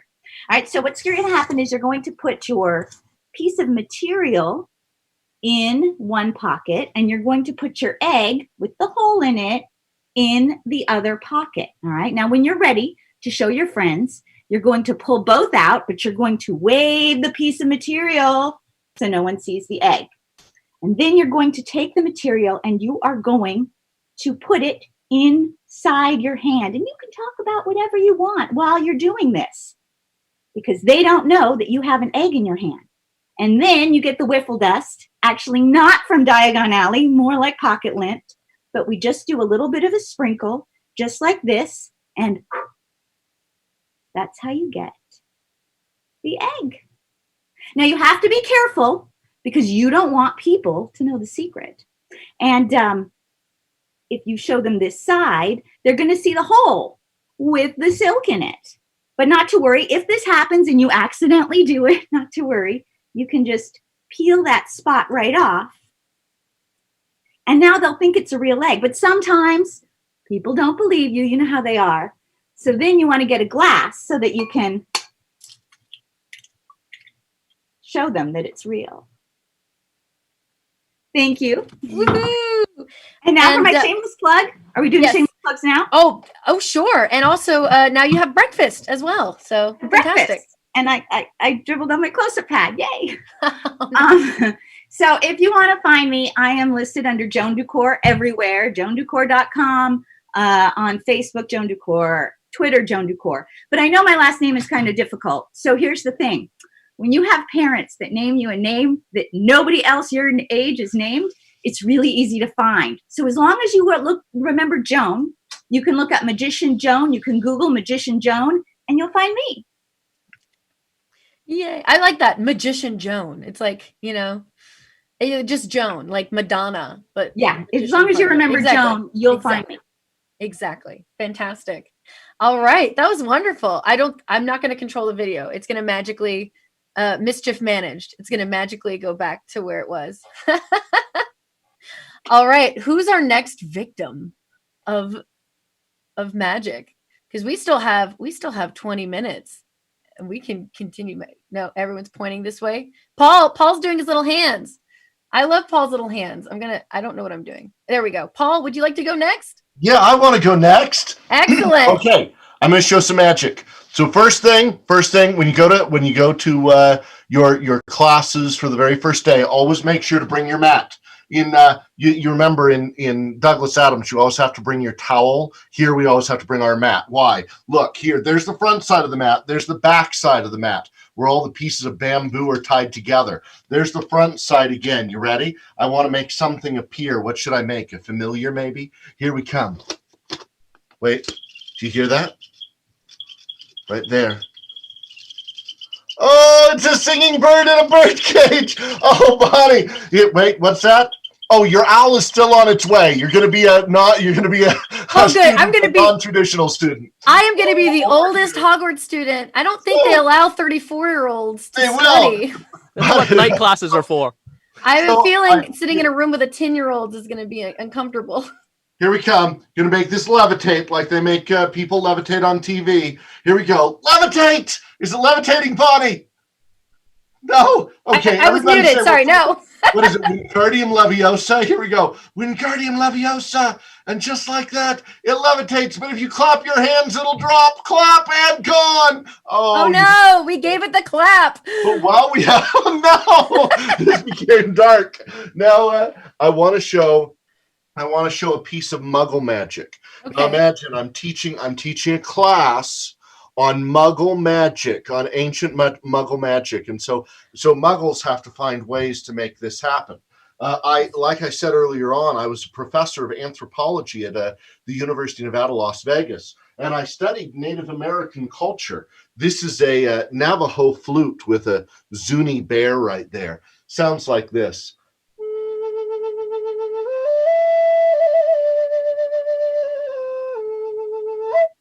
The magic consultant on the new Harry Potter movies that took place in America actually called me to advise on the history of the Thunderbird, the American Southwest tradition on that, and so used some of that research in that movie. I had no idea. That's so great. Yeah. So I was working at the Smithsonian when we found an ancient piece of magic from Peru, from the year 12,000 CE, right? If we go on the Christian calendar, 12,000 AD, right? And they didn't know what it was, and I realized that it was an ancient piece of ritual magic. I had it recreated in the same size and the same material to share with everybody right here. I don't know exactly what ritual they did, but this is the ritual we're going to do. Everybody do it with me. Rub your hands together like this, like clouds are forming. Snap your fingers like that, like raindrops are falling. Clap your hands like clouds are bursting. Good. You're experts. Right here, a perfect recreation of a pre-Columbian vessel, an ancient pot from Peru that was performed 820 years ago at least. It looks like this. It's full of water. Water. Now it's empty. Everyone, it's time for the ritual. Rub your hands together like this. Snap your fingers like that. Clap your hands like this. Stop. It became heavy. You recreated an ancient piece of magic right here. Water. Here, let's do it one more time. Here we come. If you keep doing that, I'm going to use the bathroom. That's right. One more time. Rub your hands together like that. Okay. Snap your fingers. Clap your hands. Stop. Right here through the screen. You filled it with water. Okay. I've been very quick. I know some of the others are done short. I want to do one more really fast. This comes from ancient Egypt and ancient Greece. Now, they would have done this with Venetian glass. I'm doing it with a glass milk bottle. They used to deliver milk to my house in this. I'll fill it up with water. Here we come. Whoop. Right there. Fill it all the way up to the top. Now, if I put my hand over the top of this, geek friends, you know that I can prevent the water from pouring out, just like that. But everyone, I need your help. Wiggle your fingers at the water and keep it inside. Wiggle your fingers at the water, keep it inside. 3, 2, 1. Stop wiggling. Start wiggling again. Wiggle again. Good. Now stop wiggling. Good. Oh, just like that. Oh, you did such a great job recreating the magic from home. So that is a little bit of our Muggle story studies from the Native American histories of the Americas, from ancient Egypt and Greece, and Bonnie's bird is coming for you. Oh, my owl's on its way. I do feel like we should now all call ourselves the Wiggles, because I felt like we were really in tune with that. Now, if you want me to do my pitch, pauldraper.com, patreon.com/Paul Draper, or just search in Paul Draper Magic. I don't get to be just Joan of Magic or Magical Casual. I have to be Paul Draper Magic. But I look forward to seeing everybody, and you have great magicians here that can do wonderful shows. Back to Bonnie. That's me. I'm the Bonnie. Hi, everybody. Oh, it looks like Nathan did grab his invisibility cloak and sneak out on us. It was during the Wiggles. He knew the distraction was good. That's how I do magic. I'm more of a misdirection. So, yeah. Christian, speaking of misdirections, I'm going to direct it over to you. Hi. Are we? Am I spotlighted? Am I here? I see Paul. I look a lot like Paul. Right? Oh, I look like me now. So Bonnie, actually, I was gonna invite you into this. Oh, I'm excited. Unmute yourself. Because I am the residential muggle. Yes. I am the non-magician here. I understand. You are the designated audience participant. I'm honored. Okay, so I have some questions for you before we do this next bit. Okay, I thought the Q&A was supposed to be my thing, but that's fine. No, now it's about you. Now it's about you. No, I'm excited. Okay, more about me. So you live in LA, yeah? I live in LA now. Yes. Actor, singer, been working at the castle. Yeah, right? yeah. I got 5 jobs. I'll pull out a what's it called? A CV, a whole a very resume? long scroll of my job requirements. Right. And more so than most people, you've experienced lots of magic, actually. I love magic. Yeah. Right. Yes. have you ever had strange magical things happen in your life outside of a magic show? Ooh, good question. Actually, I would say yes. Actually, fun fact about me, a lot of people don't know this about me, but growing up in Louisiana, my mother as a hobby wanted to be a ghost hunter. And so she would take me around. I spent most of my childhood in haunted plantation homes all over Louisiana and like New Orleans, St. Francisville. So fun fact about me, that's probably why I'm so weird as an adult, because I spent most of my childhood in haunted houses with my mother. So dysfunctional, you decide. That's called being an American. Okay. And, given circumstances in the world right now, I have a personal question to ask. Okay. You can answer it as honestly as you like. You can limit the answer as much as you like. Okay. How's life? I'm alive and I'm here with people I love, and I try and stay a positive person. So I'm doing okay. Good. The world needs a little love and light. So right. There it is. But I'm gonna guess, especially with the answer and with everything going on in the world, and I know what it's like being an artist. If you could just crack that one thing, if you could just like bust through that one wall or crack open that window or unlock that door, things could be a little sweeter in your life and for all the people that you know. Yeah. Yeah. Can I kick the door down? Is that an option? We might be getting there. We might be getting to the kick the door down phase Okay. of society right now. Okay. So I have something to share. Okay. Oh, you're so fancy. Aren't I though? For now, I'm going to ask that we spotlight me to make sure no one thinks from this point on that I'm going to do funny business while the camera shifts away. So I have here a pen, a key, and a lock, a very real, very secure lock, as you can tell. Bonnie? Yes. That's going to be your lock. Okay. You're going to escape from this lock. Okay. Now, first I'm going to write your name down. All right. It's Bonnie. Good. And now, look, I don't have like a stack of Bonnies underneath here. Okay. But to really make sure people understand that I'm not going to do funny business, can switch this out. I can obviously have written down your name 20 times, but give me something, a simple line drawing that I can draw here that we know will be unique. A lightning bolt. Oh. Is that? Yeah. Like that? Yeah. And I didn't even think about it. Like Harry Potter's scar. Right. Look at that. See how I segued that in and didn't even know? That was on purpose. That was on purpose. And actually, I'm going to do, hold on, I'm going to pull this out and do one more thing on the outside here. Okay. We're going to do, what's the date today? It is July 31, 2020. The birthday. Just like that. I'm going to place this right here. I'm going to keep this in full view the whole time. Okay. Bonnie. Yes. That is your key. Okay. You're going to use this key to escape this lock. Okay.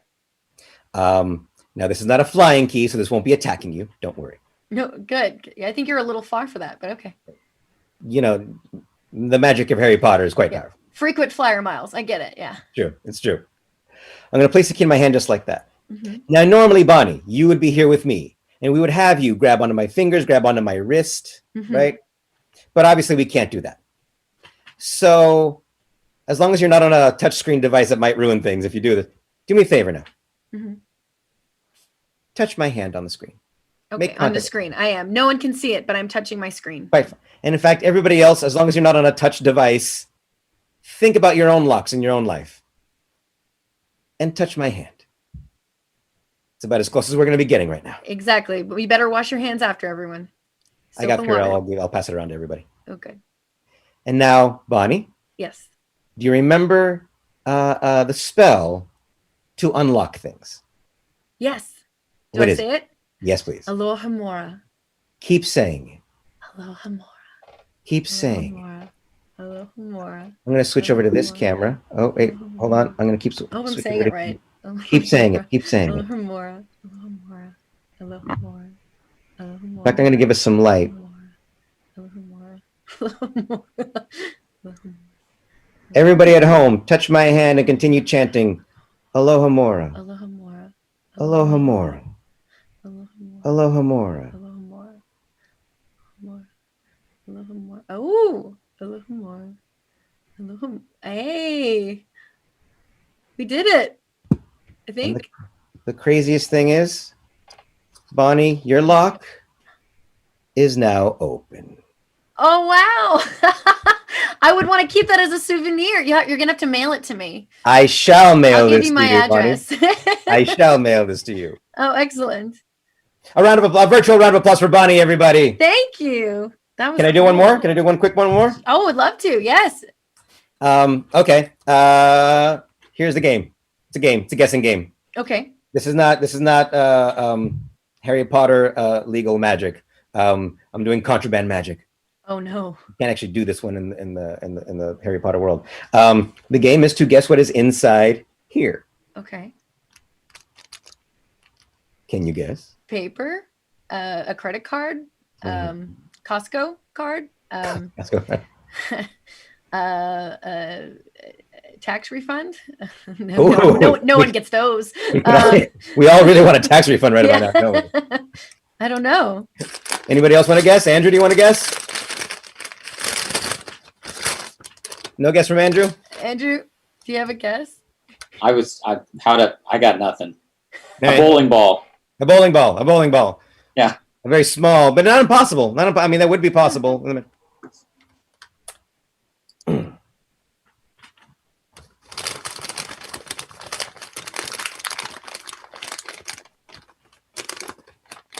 Come on out. Come on out. If it's another bird. Come on. Oh, it's butterbeer, I hope. It's definitely butterbeer. Yes. Yes. It's a little cup of the spirits. Ah. And I toast to all of you and Harry Potter on his 40th birthday. Welcome to the other side of 40, Harry. Oh, Harry, Happy it's all birthday. downhill from now, buddy. Yay! Definitely butterbeer. Maybe with a little extra. Yeah, a little something extra. Kick in the butterbeer. Excellent. And I'm sure, Christian, you have some shameless plugs as well. Do you want to shamelessly plug yourself? Yeah, I mean, it's all shameless plugs for things that aren't happening. Yes, you can find me on the Instas, and you can find my website, christiancadrigal.com. And you can hire me for your private party, corporate office, event, what have you. I also, it's on hiatus now, but I also run the San Francisco Ghost Hunt Walking Tour. It is a haunted history walking tour of San Francisco. Paul's been on it a couple times. It's been around for over 20 years. I helped create it. I took over 5 years ago. Wow. And there's a little bit of magic, and I wear a top hat. And I get to do that off and on year round. The other half of it, so if you go to sfghosthunt.com, you'll find that. And soon I will be launching the Fireside Chat edition of the Ghost Hunt. Oh, that's a good idea. Join me here at home, just like this. And I will do a lovely, fun slideshow and tell you haunted history stories of San Francisco, and some magic will happen. That's fantastic. During the show.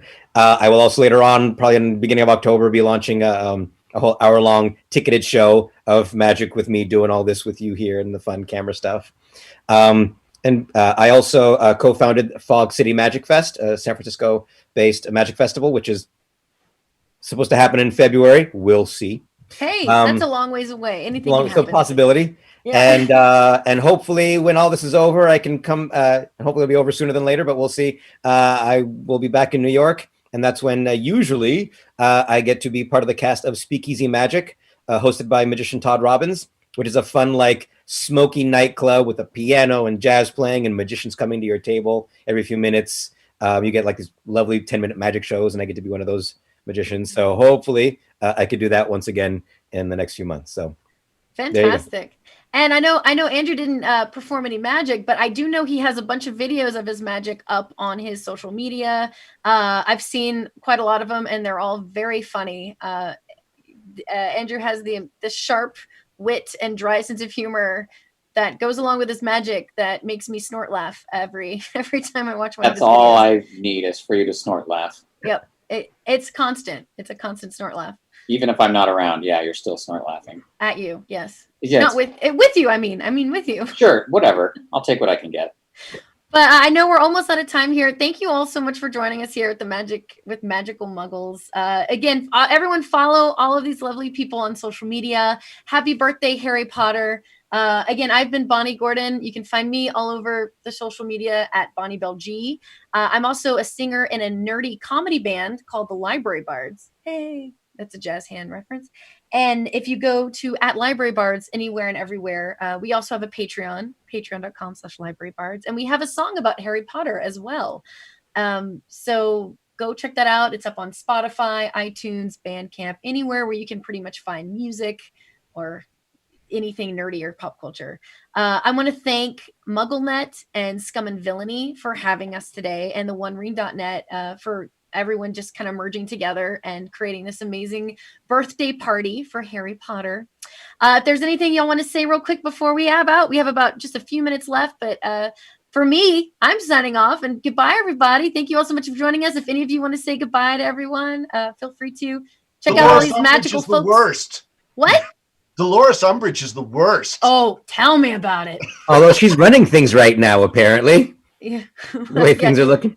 Yeah, it's like, you know what? Let's bring back Voldemort. I'm almost, I'm almost like, well, he had some ideas.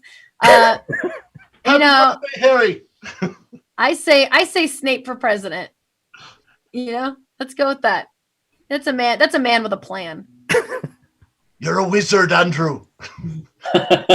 Oh yeah, you got the glasses back on. And by the way, my familiar has now vanished. So if anyone sees a black cat that answers to the name of Alfred, that would be awesome. Ow. No, I'm kidding. That would have been pretty amazing. I'm like, I didn't even know they planned that. And yeah, I guess that's all the time we have today, everyone. But thank you all so much for joining us. I honestly don't know what else to do except wish Harry Potter happy birthday. I would sing happy birthday to Harry Potter, but I don't know if copyright reasons we can do that. Although Paul, I think you can do it in like 20 different languages. I can. So Italian, English, Hebrew, Spanish, Japanese. What do you want? It's like roulette, Russian roulette. Do a mashup. Do the mashup? Do the mashup. Hebrew, the language of spitting and coughing. Yom Chaled it Sameach. That's really how you say it. The Japanese, Otanjo Biomerito. But the prettiest is Italian. Tantingari,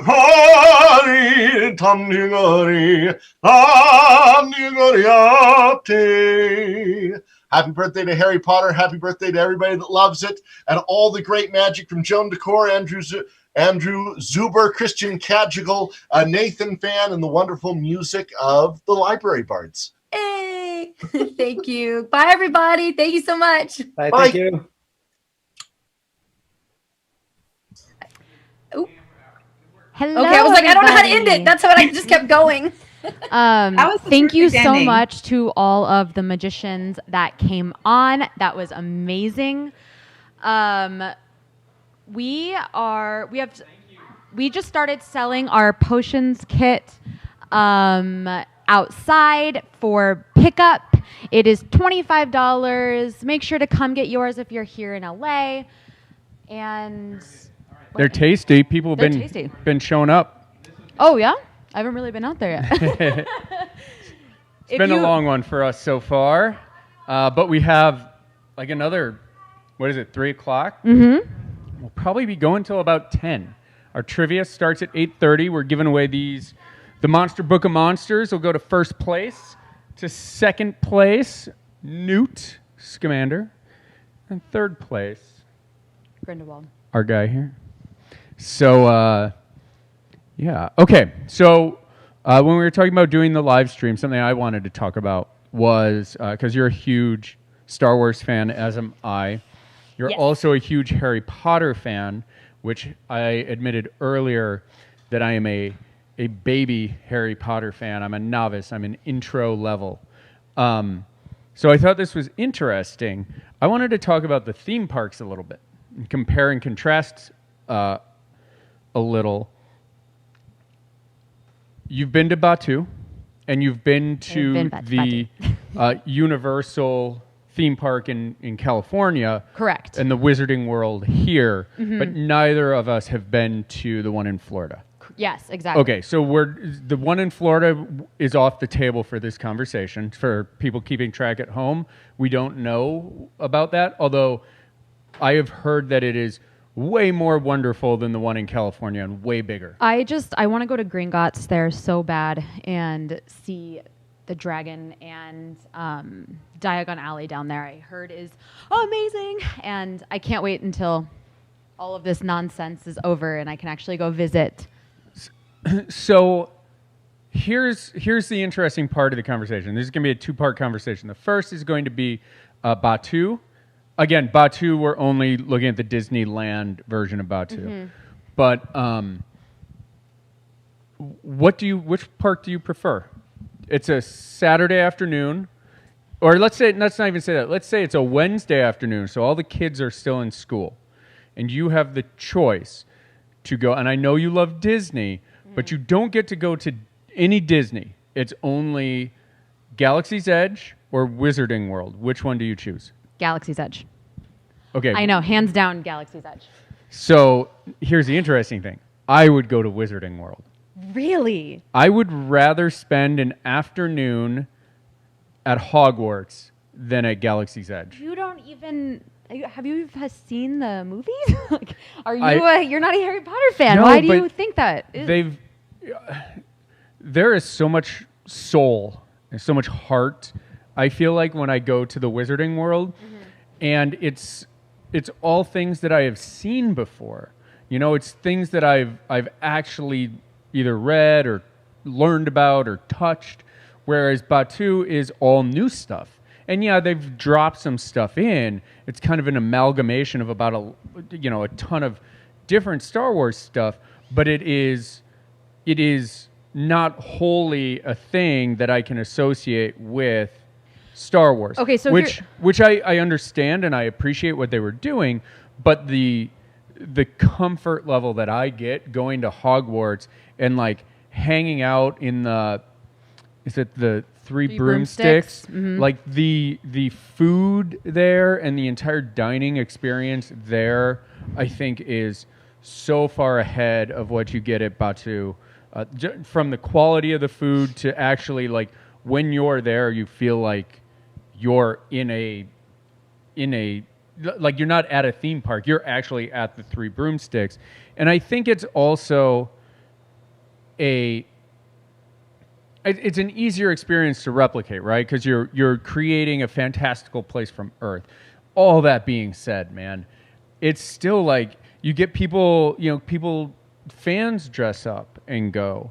So when I was on Batuu, I was just like, this might be cool if like it was me and my friends and we had laser tag guns and we got to play, and all the people who are like, would rather be at Toontown or some Mickey Mouse thing weren't there. Like it was all hardcore Star Wars fans, where I feel like every time I've been to the Wizarding World, everybody there is into Harry Potter. Like it just from the type of guests who go all the way through, I feel like it's just such a cool experience.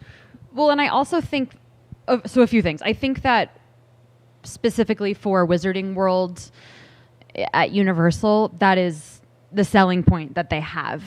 You can do a half day there versus a full day in Disney. So I think with Disneyland, the reason you might not be seeing as hardcore fans is because they're being split up into two different parks, whereas the Wizarding World, a lot of the people that go often or have the season passes are going specifically for that and that only. I mean, like me and Jen, I don't have a season pass, but if I did, I could see a world where we just like cruise over there and get dinner, whereas the idea of driving to Disneyland, parking, getting on the shuttle, walking through downtown Disney, walking through all of Disneyland to maybe sounds like my perfect day.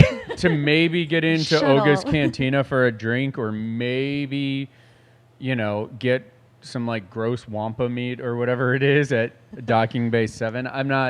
I'm just not there for it. So then I guess my question is, do you think that the attractions, like the actual rides or even maybe some of the animatronics, So what are your thoughts on that then?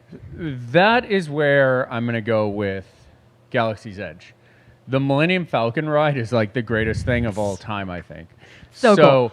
I went on the Hogwarts ride, and it made me really sick. And I went on the 2D version, not even the 3D version, and like I had to close my eyes, and I was just kind of like, oh, I hope this ends soon. Not saying that it's not cool and the stuff in it isn't cool and the ride experience is cool, but it was just the fact that it's all like motion and video screens makes me nauseous. And so that was tough. The Hagrid roller coaster is kind of fun, but I feel like it's more of a kid ride. Yeah.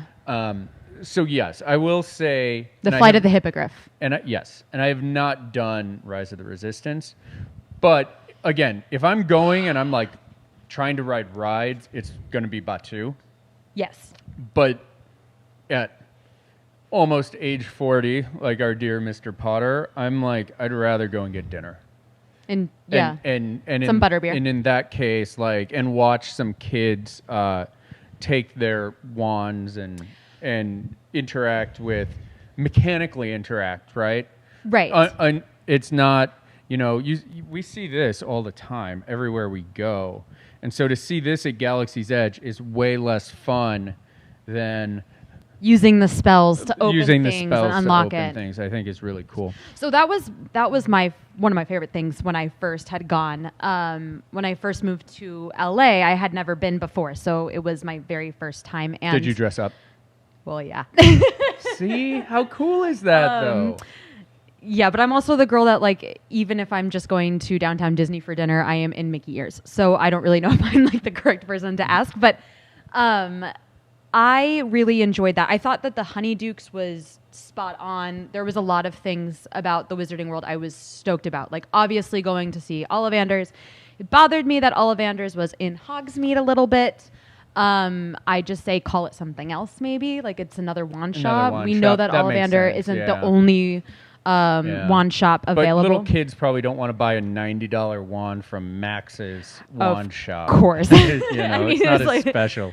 But I have nothing against the Wizarding World. I loved the Frog Choir. I could sit there and listen to them all day. They're all so talented. And there's a lot of cool things that I think are really immersive.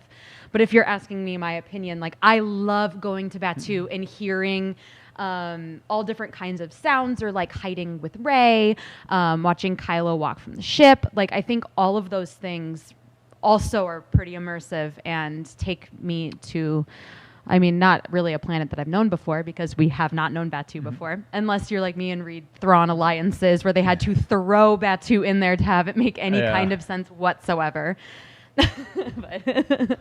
Retconning. Yes, exactly. That's exactly what it is. You know where retcon was like invented? Where? Yeah, I mean, it's not, but like where you can, an easy like beacon to point to is like, what I told you is true from a certain point of view. When Obi-Wan is like, oh, well, the first two movies we didn't quite plan out all the way. So what I had to say in those movies, like, now I have to unsay. Technically dead as his father, you would have known. Everything I told you in the first two movies was hypotheticals. It was, it was figurative speaking, not literative. So would you go buy a wand then? I would buy a wand and take it apart and put the tip in a lightsaber. And I would go. What a cool crossover that is. Star Wars, Harry Potter crossover. Jedi. Okay, so with the theme park, some people have seen it. I know you've seen it. The leaked photos of Nintendo Land that are coming to Universal. Yes. Which looks ridiculous. It looks so cool. So cool. Here's the thing. The big complaint for the Wizarding World in Los Angeles is that it's so much tinier than the one in Orlando. Orlando. Totally. So would you rather have a small Hogwarts and a small Nintendo Land, or a giant Wizarding World? where you can get your Hogsmeade and your Diagon Alley and all of that. I mean, is there a world where I can have a large Harry Potter Wizarding World and a large Nintendo? I mean, I think yes, that, there is. It's called Florida. I mean, yes, that's very true. You just have to go to Florida. I lived in Florida for a while, so I can say that sarcastically. No, I think that I would prefer. Also, I'm very biased because I would say that I'm probably a bigger Harry Potter fan than I am like a Nintendo fan. I think that it looks really cool. I'm excited to see what happens with it. But I would prefer, I think that they should have probably just done the big Wizarding World, and then there's still so much studio space over there that they could have used to do something. I mean, they tore down sound stages to build the Nintendo. So they're taking real estate away from their filmmaking endeavors and putting it into the theme park. And a lot of that's probably virtual sets, and they see the world changing in that way. So maybe eventually we do get, when everybody's shooting on the volume like Mandalorian, maybe we get a bigger everything. But I don't know if American Idol still needs a place to shoot, Right, for its 150th season. Yeah. And who even judges these days? What do you think? I mean, if you're a fan of the Wizarding World, would you like to see something that's a little bit larger, more interactive, have the, dragons and I think it's a Sophie's choice for me. I am a way bigger fan of Nintendo than I am probably anything but Star Wars. And from what I've seen of the Nintendo, I'm like, oh my gosh, like those pictures are like a DeLorean going 88 miles per hour for me. But where we're going, you don't need any roads. Yeah, you just need drones flying over the Coenga Pass. But it is, I think it would also be really cool to expand what's already there. Like really be like, open the door to a more immersive Harry Potter type of thing. I wonder if like Pokemon Go at the new Nintendo World is going to be like off the charts, gosh. crazy. That could be a lot of Right? fun. I didn't even consider that, to be honest. Yeah. Or if you're, like if you have your Switch Lite or your Switch and you go there, like there's NFC, like near field communication, like characters you could get from Smash Brothers or cool. things, so like, hey, at 3 p.m. there's a Pokeball on the ground and we all stand around and we battle. Like, so that could be really cool. And the things that with Nintendo is there's so much you can do. So I'm not like I think it's going to be awesome regardless. But my honest opinion is just make Harry Potter the way it was supposed to be. You know what I mean? Yeah. And then they did open a new ride before COVID happened. Up here? No, in Florida, at Universal in Florida. It is Hagrid's motorbike or something like that. If you've known it or been on it, comment. I heard that is amazing.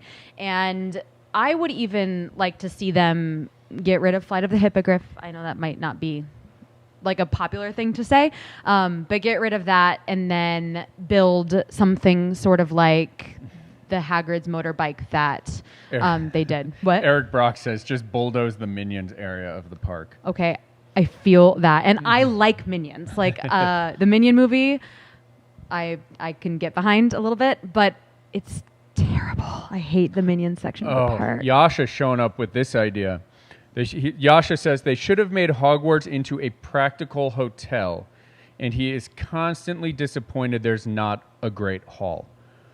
I don't understand how there is not a great hall. Like, what a cool place to go eat, and the big tables and floating candles, and then think about the holidays there that they could do. Like, is there any sort of? I mean, could you take build a Hogwarts Express, tear down that Sheraton Hotel on the hill, And could you take a Hogwarts Express from the park and build it almost off-site, like detached from the park? And maybe it's an underground tram, but the windows are TVs. That would be really take cool. you through like Hogwarts at night, and then you get to be in your giant Hogwarts hotel, and like when you get there, you get sorted. And then there are common rooms for each of the different houses in each of the corners of the hotel. So awesome. And instead of having the pool in the courtyard, they'd have like Quidditch courts. The only problem with that is the castle is physically there. So if you're getting on the Hogwarts Express from Hogwarts, you would have to call it something else. Yeah, you'd have to delve into the Wizarding World online, build it there first, right, and then manifest it in real life. Or how cool, like, I don't do a lot of these haunted house things, but they have the Walking Dead one there. I love The Walking Dead, but I am a little chicken, and I'm not going in there anytime soon. What if they did a Prisoner of Azkaban walkthrough? So you're walking through all of these super dark wizards that would like pop out at you. I mean, they could do something like that, or where you can go. Well, because they closed the Walking Dead ride. Oh, they did. It's not there anymore. So, I mean, Universal, it's a $1 million idea right there. I think that'd be cool. I think that would be really cool. And we know little things about Azkaban, but it would be really cool to just have an entire storyline there that they could add, make money. You could like get your I Survived Azkaban like shirts. Make it like lenticular, so yes. it moves. I don't know how that would cool. clean, but I'll stay at the Leaky Cauldron. Jen, that is, or the Burrow. I would love to stay at the Leaky Cauldron, actually. Oh, Gringotts Bank Ride. That's a no-brainer. But I think they have that in Florida. Do they? That's what, I don't know, Patrick. Oh, they do have it in Florida? Yeah. I mean, that gets me excited because you That's could what I'm saying, like Gringotts, that whole thing. If you like squint, you could be like, this is Indiana Jones and the Temple of Doom. If you squint. No, I am on board with Jen's idea. And then in order to get to, well, it wouldn't be Diagon Alley, it would be Hogsmeade, is you have to do the tapping of the bricks like Hagrid does in order to get to the Wizarding World. So if you're walking in from the street, you're going from Muggle World to Magical World in the Leaky Cauldron, and then you could stay there. And Jen, that's the best idea ever. Have you guys seen, they have it at the Pirates of the Caribbean ride at Disney, where it shoots the kind of water vapor mist and creates a wall. What if you did that, but you projected brick wall on it? And you would walk through the brick wall. For platform 9 3/4. Yeah. I also think, Justin, have you been there? I think that they have that at Orlando as well. That you what? I think so. Or there's we got like the play school version of it here. Somebody like chime in here. I think that there is. It's either like on the set that you can go to across the pond, or it's in Orlando. But I think that there is a place that you can walk through the wall. Somebody help me out here. I think that that's true. Oh. That's the type of stuff that really, for me, I'm like, oh my God. Look at this. I'm doing the thing that they did in the book. The Orlando one is so much better, and there's so much more attention to detail. And I think if I had been there versus Batu, I would probably choose that. But I think if we're talking Hollywood location, yeah, it's just SoCal. not the same. And for me, there's so many inconsistencies, and Can't see that. it's so for me, there's things that are annoying about it, but I would go every day, and it's not like I hate it and don't love it. So let's pivot. Something else we were discussing yesterday that we thought would be fun to finish here is Polyjuice. Polyjuice. If you took Polyjuice, and we're gonna stretch the rules here a little bit, the same way that there's a Ollivander shop at Hogsmeade. We're going to stretch the rules of Polyjuice. But what real thing or person would you want to turn into? Alive or dead? It could be either. Could be either. Yeah, that's real. Like, who would you want to be?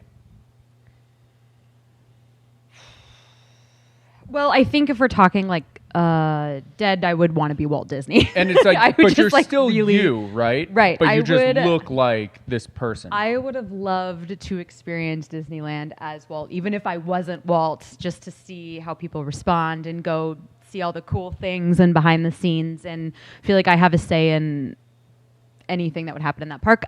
So I think if I'm talking like dead, I'd probably choose Walt Disney. Alive, a real person. I mean, I'm gonna choose Taylor Swift. Okay. I mean, how cool would it be to be Taylor Swift for a day? Like, I mean, you could go have everyone sing your song and be on stage. Would you be on stage? Like, would you like chloroform her so she misses a couple songs and you're like, hey, yo, it's me, Tara, or Absolutely. me, Taylor. And I'm Taylor, like she was. And you get to sing. You get her voice too, right? Well, not really, but I would try to lip sync or something. I don't know. Well, I would have like to you'd figure have to that learn out. how to play guitar and piano. What song would you sing of hers? Well, it'd have to be something really easy. I would just go and shake it off a little bit. Okay. I would probably just go shake it off. Be real basic for a I second. mean, this conversation. This is taking a terrible turn. What about make believe? You could be anybody make believe.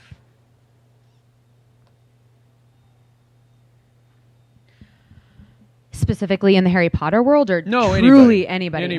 But they got to be fake. Like George Washington wouldn't work because he's Right, real. 'cause he's- yes. Or was real. I mean, I want to be a mermaid, and so I might choose Ariel or any sort of mermaid, anything. Like Daryl Hannah. Yes. Would you be Daryl Hannah? Would be your live person. Yes. And your fake would be Ariel. Yes. Exactly. What about you? I think if I could be any make-believe character, and I don't know why. I don't have a real good reason. But my gut, and this is so ridiculous, says my make-believe character would be Lion-O, Lord of the Thundercats. Oh, I just think that my. would be so wild to be like... Your answers are so much better than mine already. The kid, like he's a kid in a man's body, which like, I guess I've definitely been accused of. I don't know why at all. Yeah. Just to Tony go out- Stark is a good one. to go out on an adventure. Tony Stark is a good one. That's a good one. Go out on an adventure. Somebody who is a real person who's still alive, that it would be cool to walk in their shoes for a day. Ooh, I got my dead one. Live one. Well, I'll do my dead one. Okay. Neil Armstrong. I don't want to be Neil Armstrong. I'd want to walk on the moon. That is, yes, that's a great Because I'm also like too scared. Like if somebody's like, "Do you want to go up to the moon?" you would knock him out and drink the Polyjuice potion and then get in the... Yeah, maybe. I think that'd be cool, right? Yeah. If I knew that I'd make it back, like somehow, Yeah. I think I'd do that. Somebody who's alive that I think it would be cool to be. I like the like Walt Disney vibe of like you get to go and play in a playground with like the ultimate lack of rules. Mhm. Like it's yours. It'd almost be like owning Scum and Villainy. I'm just I being would never silly. drink Polyjuice potion. I'd be myself. Who would be fun? What would be fun to... who would be fun that's alive to do? All right, I'm a filmmaker prior to being a nerd bar owner. So let's say I want to go with a filmmaker. Who would be a good filmmaker to pretend to be for a day? Ron Howard. Ron Howard seems like he has so much fun making movies, and everybody likes him. And he's so like nice and corny, and I would like to be Ron Howard living, Neil Armstrong dead, and Lion-O, Lord of the Thundercats, as a make-believe character. I think that that's a pretty good. I mean, it's better than my Taylor Swift answer. I clearly have been listening to too much of her new album the last few days because that's the first thing that came to my head. I was actually with Yasha. I was surprised that you didn't say Gungan or Jar Jar or something of that nature. Oh yeah, a Gungan would be amazing. A Gungan would be really good, actually, because like I could watch people's like bias towards them, like you think I'm an idiot. You would be like a social justice warrior Gungan. I would totally be a social justice warrior Gungan. Everybody'd be getting canceled. Fighting the good fight. Stephen Wong says Ron Howard used to be his boss. How cool is that? All we need to do is brew up some Polyjuice potion. Is Ron Howard as nice as everybody says? We talked about him on the Kevin Smith show the other day also, I believe. Last night? I think last week. Last week. I hope he's really that cool. Jen says she was going to say George Lucas during American Graffiti for me. But I think that's weird. I've met George. Name drop. Just like humble brag. So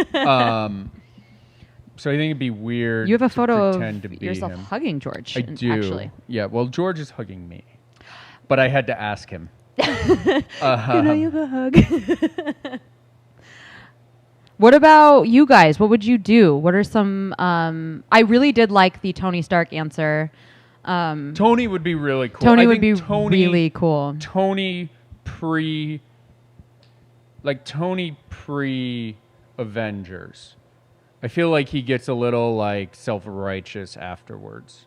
Like when he's creating all this stuff and yeah, I think like Tony circa flashback scene from Iron Man 3 where he's just like woo! Yes. Oh good. Stephen Wong has confirmed that Ron Howard's a good dude. So that makes me happy. And then now you don't have to be a jerk if you drink the Polyjuice potion. I also just think if I'm going somebody that's a fictional character that I would like, I'm in this like really intense Doctor Who binge with quarantine, and I think it would be pretty damn cool if I could be the Doctor for a day and get to fly around in the TARDIS in time and space. So speaking of something that we have a lot of fun on Fat Man Beyond with is crossovers. So if you were in charge at Warner Brothers of making a crossover movie, and it's like it's going to be Harry Potter and this, what is the mashup that you go with? Well, I feel like this is going to be really anticlimactic because I do think I would choose Doctor Who with Harry Potter. I think that you could use a sonic screwdriver for a wand. I think it would be really interesting to see the take on like what is an alien from other planets versus like what is magical, and then maybe even have like a Newt Scamander character that's going in there to like do care of magical creatures on other planets that like the Doctor has to come in, and then Newt is on the thing with them and he's like taking them back. Like, so do you introduce who's the bad guy? Is it a team up or do you pick Voldemort or like who's the bad guy? And do you start the movie with the Harry Potter and move into Doctor Who, or do you start in Doctor Who and then bring Harry Potter? I would think I would start in Harry Potter, and then the TARDIS lands in Hogwarts or wherever, and the Doctor will need help with something because he's unfamiliar with magic, and I think that would be a really cool crossover. Because he's all about science, right? Right. So it's almost like Shazam and like Superman kind of. Mm-hmm. Yeah, that's a really good dynamic. Yasha wants to know which doctor. Oh, so this is the thing that would get complicated because so far I'm not all the way through, so no spoilers. David Tennant is my absolute favorite Doctor. I just love him so much. And he also plays Barty Crouch Jr. In Harry Potter. So I wonder if there would be a cool crossover with that maybe the whole time the Doctor was undercover as Barty Crouch Jr. or something. But I would probably then have to go with Matt Smith, just because how cute would it be seeing Newt Scamander and Matt Smith's Doctor run around in their cute little bow ties. That would make my heart so happy. The Dalek that should not be named, says Yasha, is the bad guy. I love Daleks. Jen, my fiance, who's at home, says the real dead person would be Jane Goodall. The real person would be Queen Elizabeth, because why not? Yeah. Jen wants to be a queen. And the fake person would be Bailey Clark from the Night Circus book, because I really, really want to go to the Night Circus. I don't even know what that means. I also haven't read that. Sam says Harry Potter, X-Men. I had one that I thought would be really fun, which is you take the Robert Downey Jr. Sherlock Holmes and Harry Potter. And Harry and the wizards, there's a crime that they cannot solve, and they have to go and reach out to the Muggle world for help. And maybe at the end, you discover I love this. that Sherlock Holmes actually is a untrained wizard, and that's why he's been able to achieve the things he's been able to achieve. That's pretty cool. Right? That's pretty cool. I think that Sherlock could be Holmes really and Harry fun. Potter is a good one. We also, which we haven't talked about today, these are back in stock, guys. They're so cool. These are our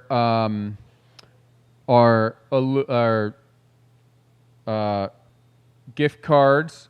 They're $150 on our website. They're real metal, which yeah.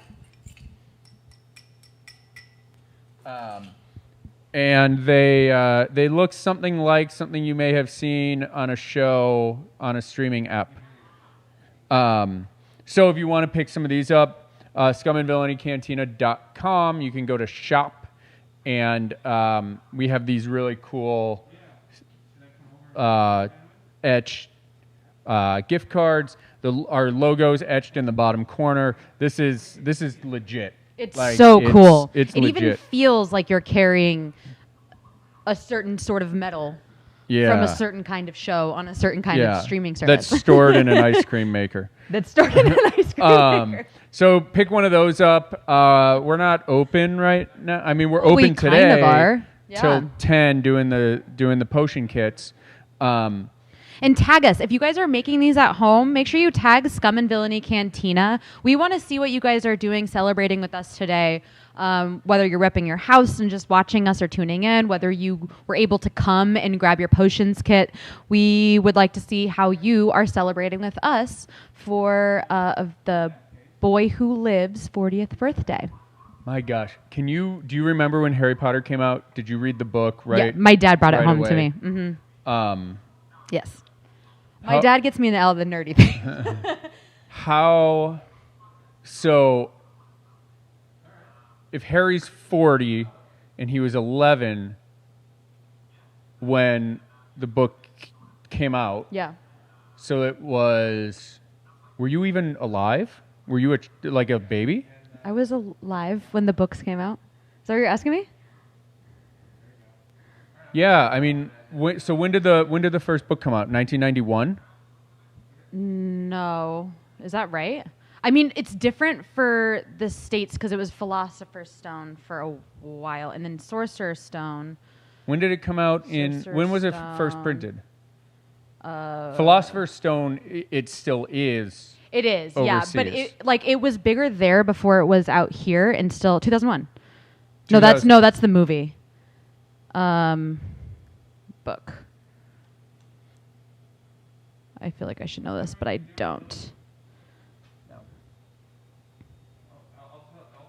Yeah, it was 97. The book came out in 97? Yeah. So I read it a few years after So Harry that. Potter was Why is my math all off?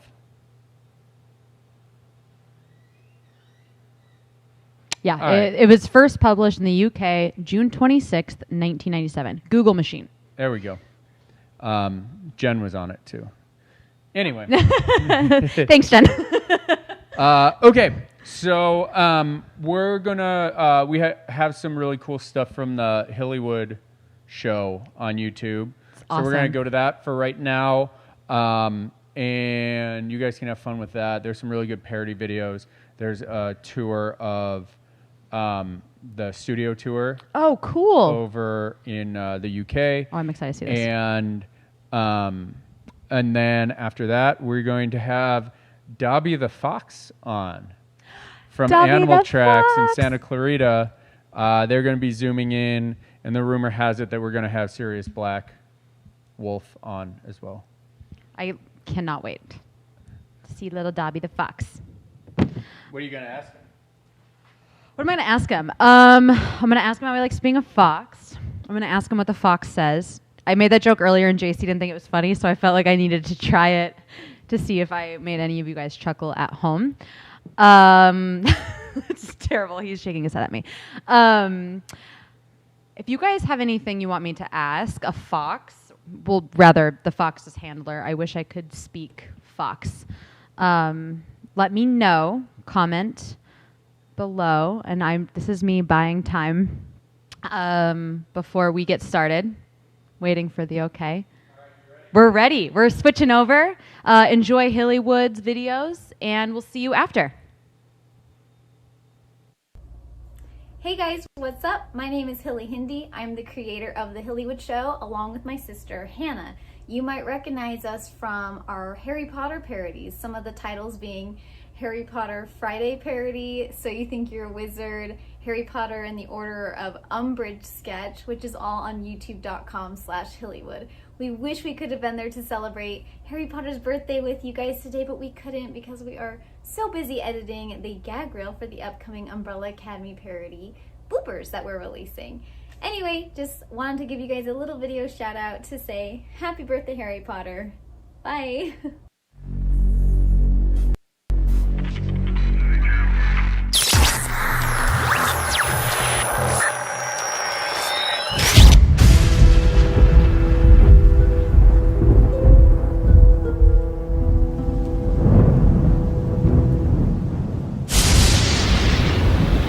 It's down to the final two wizards. I'm your host, Ron Weasley, and welcome to So You Think You're a Wizard. So you think you're a wizard. So you think you're a wizard. So you think you're a wizard. So you think you're a wizard. So you think you're a wizard. So you think you're a wizard. Neither can live while the other survives, battling for the last time against he who must not be named. It's Harry Potter! Harry Potter. The boy who lived. Hey, hey, hey! Come to die. What? Come on, Tom. Let's finish this the way we started. Together! Get out of your mind! Get out of your mind! Get out of your mind! Hey, hey, hey! Get out of your mind! Get out of your mind! Get out of your mind! Get out of your mind! Hey, hey, hey! Get out of your mind! Grab that bottle, twist that cap, hold it in the air, then tip it back. I really don't damn, I really don't damn, but I'm in the zone. Boom, boom, boom, get out the way.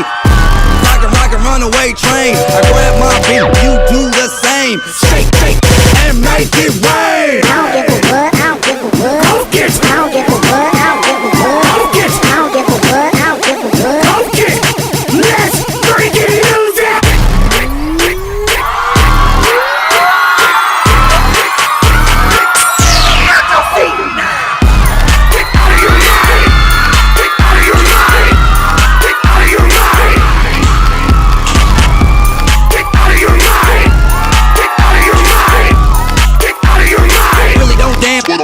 zone.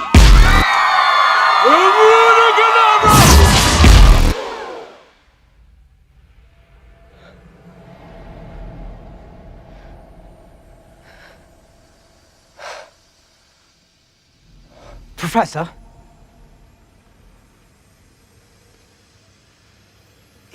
Is this all real? Or is it just happening inside my head? Of course it's happening inside your head, Harry. Why should that mean that it's not real?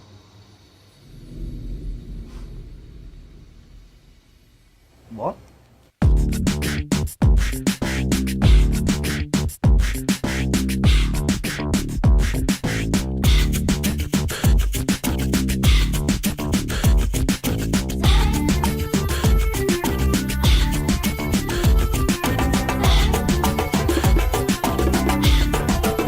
So you think a rogue wizard.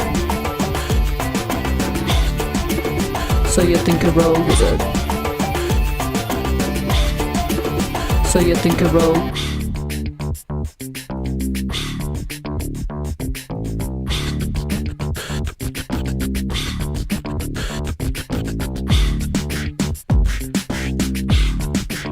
So you think a rogue wizard. So you think a rogue wizard.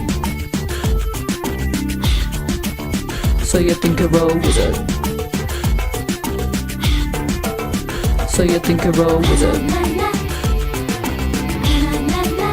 So you think a rogue wizard. So you think a rogue wizard. So you think a rogue wizard. So you think a rogue wizard.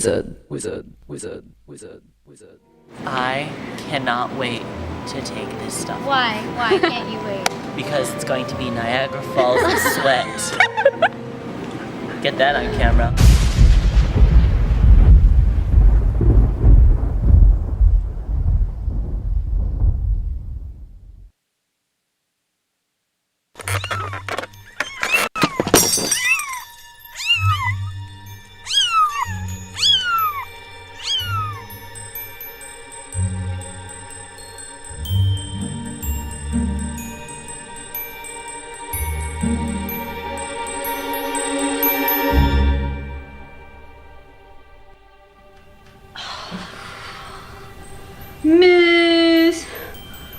Miss, if you haven't noticed, we're wearing wool cloaks. Can we get a window open in here? It's really hot.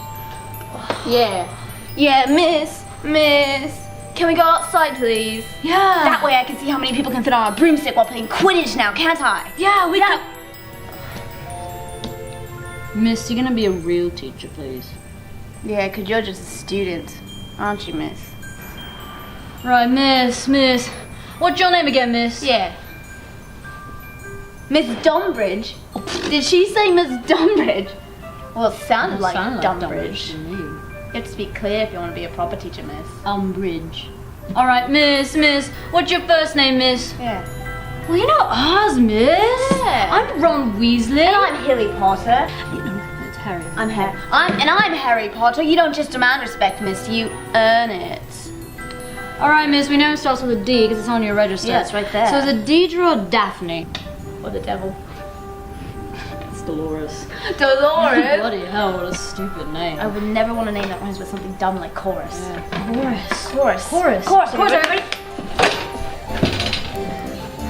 Double toilet trouble. Umbridge is a big fat bubble. Double toilet trouble. Something wicked, yes she is. Oh, you shouldn't let him laugh at you, miss. That's not fair, everybody. Shut up, everybody. She's good.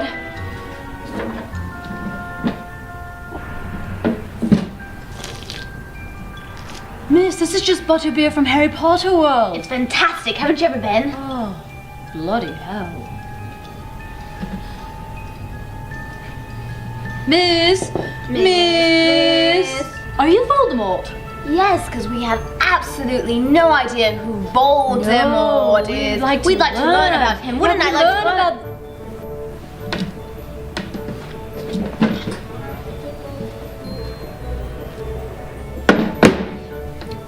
Miss? Miss. Is that a spider on your lip, miss? No, that's just a big hairy mole. Oh, I thought it was a spider. No, we're not being nasty to you, miss. Oh, no. I was just told that I must not tell lies. Yeah. Mustn't tell lies, miss. Miss, can we stop, please? Because I just can't seem to find the point why you replaced Dumbledore. Yeah. Can we have a debate about it? Please, let's have a debate about it. Miss, I'm serious now, right? No, not serious, Black. I mean, I'm serious. I have a real serious problem. My desk miss now, right? I mean it. My Nova Collection Harry Potter replica wand has gone missing. So that means there's like a burglar in Hogwarts now, right, Miss? I'm gonna check in my desk. He's gonna check in his desk too. Oh, miss. Miss. Oh, miss, I got a burglar in my He's desk got a too, burglar miss. too. Oh, and my rat's gone missing, miss. Scabbards! If any one of you Slytherins have stolen our stuff, I swear I'm gonna stupefy you. Yeah, he's gonna get you. Oh, miss, this is really important. You know, I'm nothing against Voldemort without that wand. Yeah. So, can you write a note about it saying what happened? Yeah, because you saw it. You saw it. It's not a lie. You saw it. Miss. She's going to get the Ministry of Magic. If she gets the Ministry of Magic, I'm gonna say she had a nervous breakdown. Good morning, Mr. Cornelius. We are just trying to get our work done, Mr. Cornelius. It's my rat, Scabbards. He's gone miss. My wand's gone. No, I don't think you need to report us to Azkaban. I think it's an internal matter. Yes, we will, Mr. Cornelius. Good morning, Mr. Cornelius. Now you've had it at Hogwarts, Dumbridge! Yeah, and when Dumbledore gets back, he'll think you're completely out of control now. Yeah. I'm not feeling very well now, miss. I'm sorry. You're not feeling well now, miss. It's my scar. It's always hurting. The scar gives him migraines. He could faint, miss. I have fainted. He has fainted.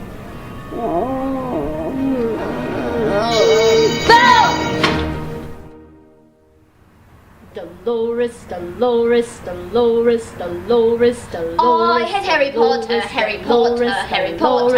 Oh, I hate Harry Potter, Harry Potter. Again. Oh, I hate Harry Potter, Harry Potter. Oh, I hate Harry Potter, Harry Potter.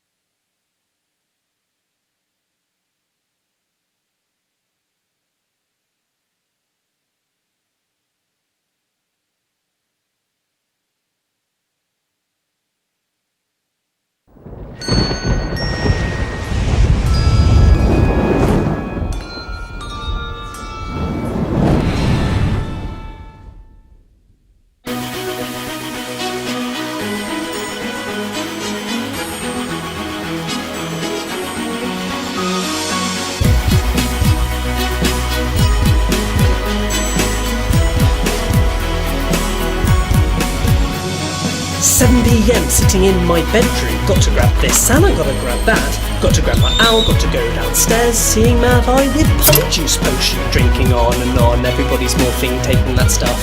Becoming me. Blimey, this is strange. Where are my friends? I am on my right hand, I am on my left hand.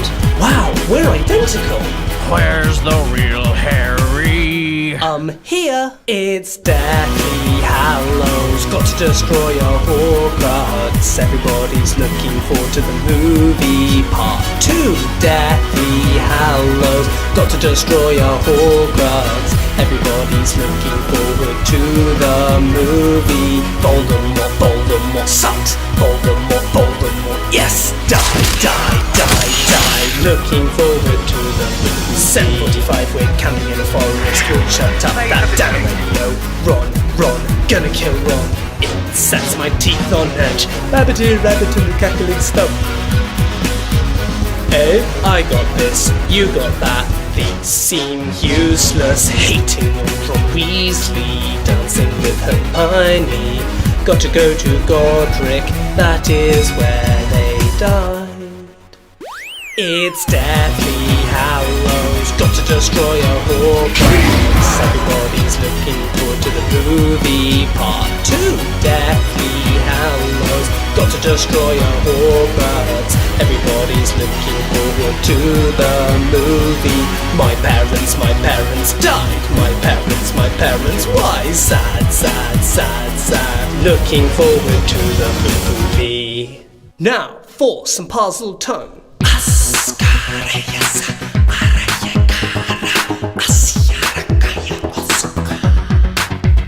It's Deathly Hallows, got to destroy a Horcrux. Everybody's looking forward to the movie. 2. Deathly Hallows, got to destroy a Horcrux. Everybody's looking forward to the movie. Dobby's dead, no! Dobby's dead, how? Cry, cry, cry, looking forward to the movie. It's Deathly Hallows, got to destroy a Horcrux. Everybody's looking forward to the movie. Part 2. Deathly Hallows, got to destroy a Horcrux. Everybody's looking forward to the movie. Partying, partying, yeah! Partying, partying, yeah! Deathly Hallows, looking forward to the movie.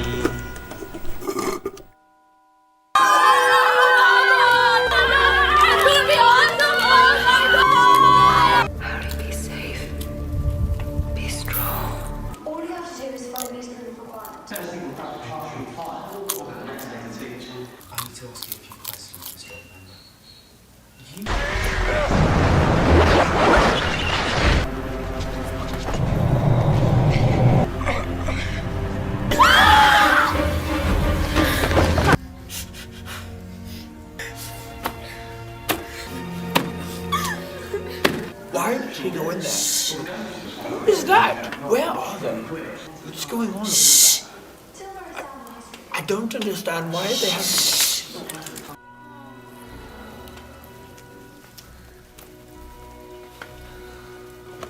Can think. This is the wizard, Mr. Potter. The Elder of Resurrection. Yeah!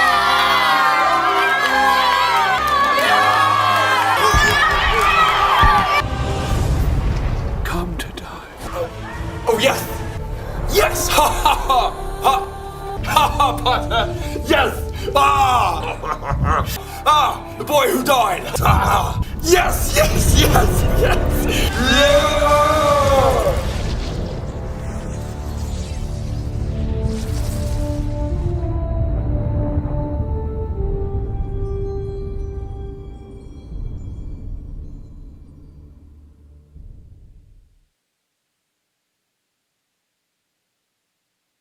Hello, we are on tour today. Where are we, Hannah? We are in London.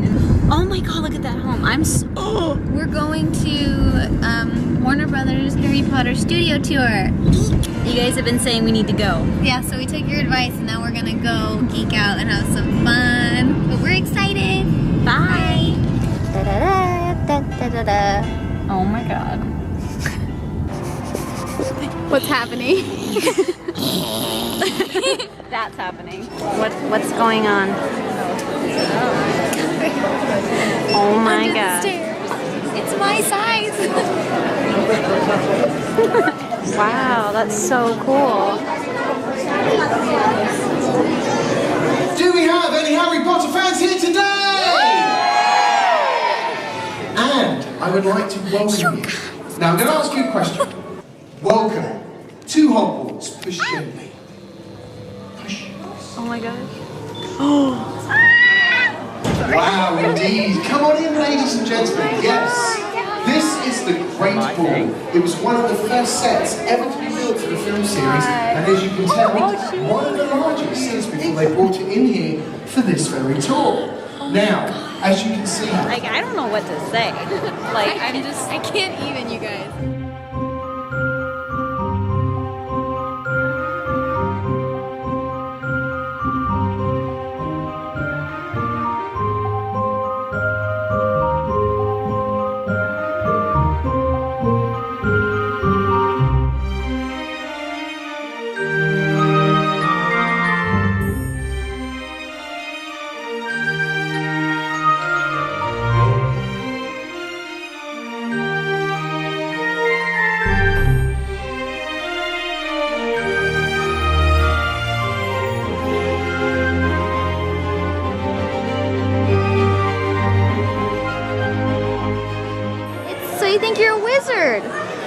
Snape. Snape. Severus Snape. This is the Gryffindor common room. Observe. Look at that, you guys. Go up the stairs, Hilly. It's time to have the Harry Potter set designers design for Hollywood. Yes! Like, okay, you ready? Come on.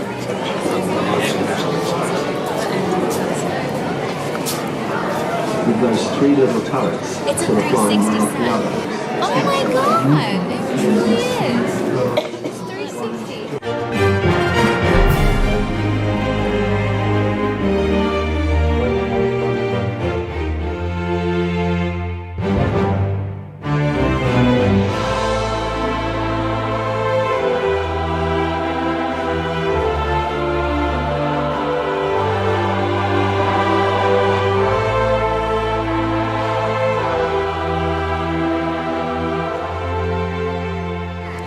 Fun fact about the Harry Potter Goblet of Fire. It don't look like it, but it's actually made of wood. Doesn't look like it on camera. So be careful because you might get a splinter when you put your name into the cup. Put your name in. Hilly Hindi. Hagrid. Yeah. It's deadly. Harry's got to destroy the whole class. All of them. All of them. That's the elevator.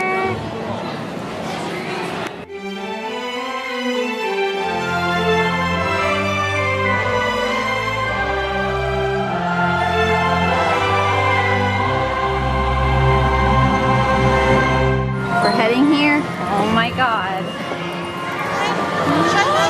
Oh my god. Oh my god. Oh my god, this is huge. Oh my god. Oh my god.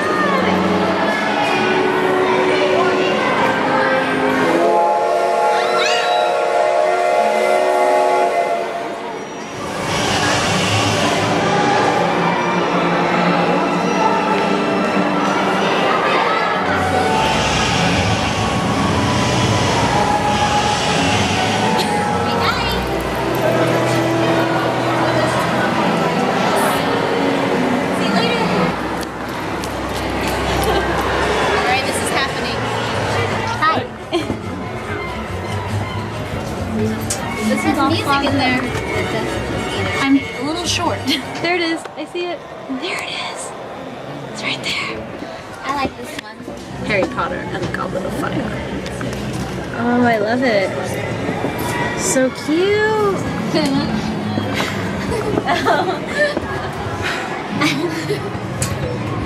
It's on the window.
What'd you get? stuff. Bye. What did we get from Harry Potter? We got a pillow for our couch, and we got Dobby. Dobby, we got Bartok. We got for our couch. Oh, You're supposed to tie it. Oh, all right. So this is the end, and MCN Comic Con will be in a separate vlog since this was so long and so awesome. Dobby hugs and Dobby kisses. Mwah, mwah. Dobby is blurry. Dobby's very blurry. Come on, Tom. Let's finish this the way we started. Together! Get out of your mind! Okay, that makes me want to go see the studio tour so bad. That looked like so much fun. And I think we're moving on. We have Dobby the Fox. I get to talk to a fox today, which is super exciting. I'm going to have to try to convince myself not to get one because I don't think my dog Tucker would like having a fox brother. In fact, I think he'd probably really hate that. So we are going to get them on now. If you have any questions or if you've ever been curious about foxes or owning a fox, let me know. I can ask them whatever you guys want to know. And then hopefully we also can get a little bit of Sirius Black in there too. I think we have them on.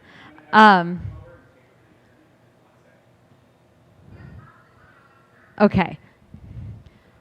JC's going to run over. We're going to switch spaces, actually. And then I'm going to go over and talk to a fox.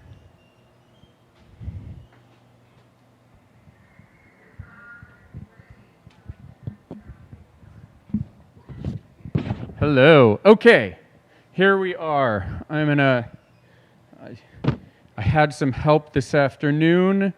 We are back to soloing here. So while Carissa gets settled over there, you can hear her in the background. She's very excited. I'm going to switch over, and we are going to check out Dobby the Fox and Carissa for animal tracks. Where are we going here? Okay, ready, Carissa? We're going to go live.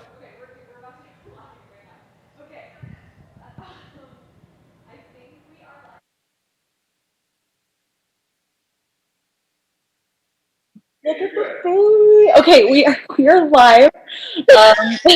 This is Dobby the Fox. I am dead. He's so cute.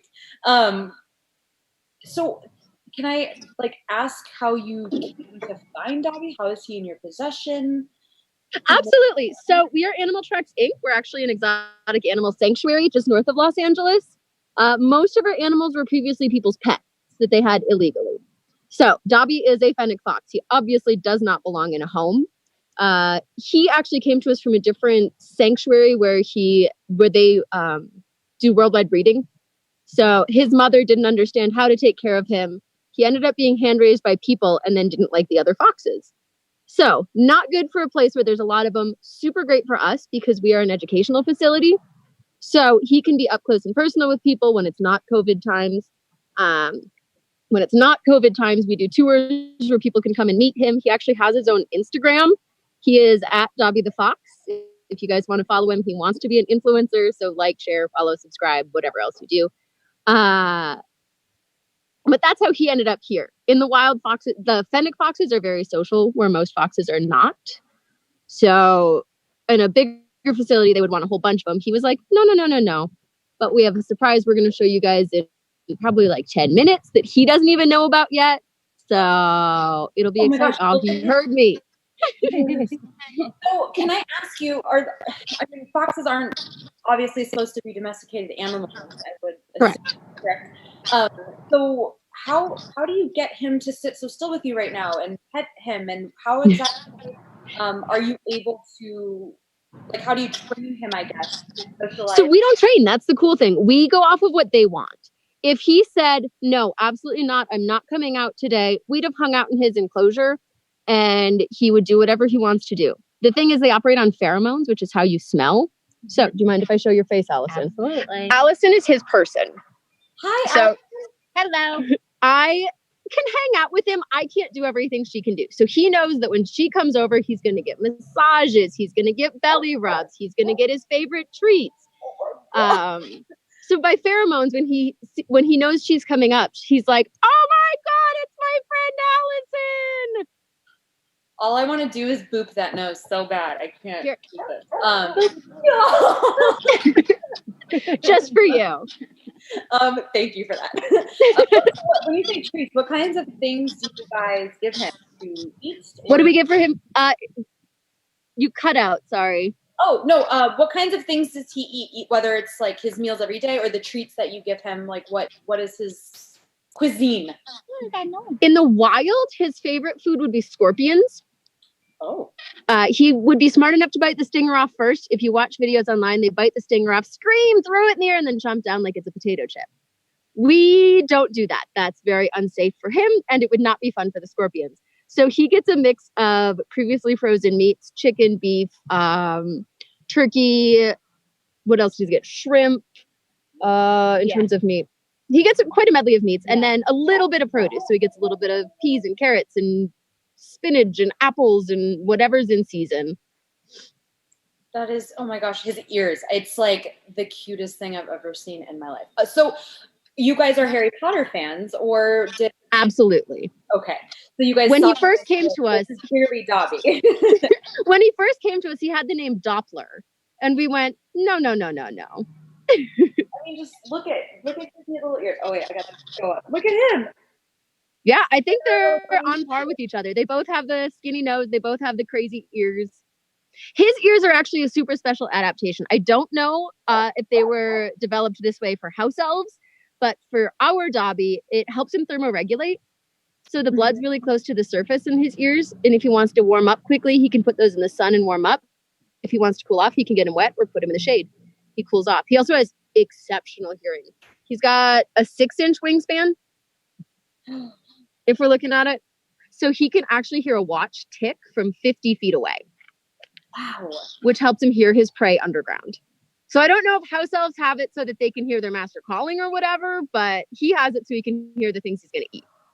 I would like to think that's probably why house elves have the ears that they do. I think scientifically it just makes sense. Right, of course. So tell us, how long have you guys had Dobby for? 4 years. We've had Dobby just over 4 years. He's just over 4 years old. He was born on April Fool's Day at the other facility, and he came to us when he was a couple months old. He was about 4 months old when we got him. Yeah, 4 or 5 months old. Oh my gosh, I love him so much. He's amazing, right? And he has really fuzzy feet. I don't know if he'll let me show. Here, awesome. You can pick him up. So he has really fuzzy feet. He would live in the Sahara, where it's ridiculously hot. Our cats and dogs would blister and burn, and their paw pads would be hurt. He does have paw pads, but he also has built-in shoes, so he doesn't have to worry about it. He's got little socks on. Yeah, he's always got socks.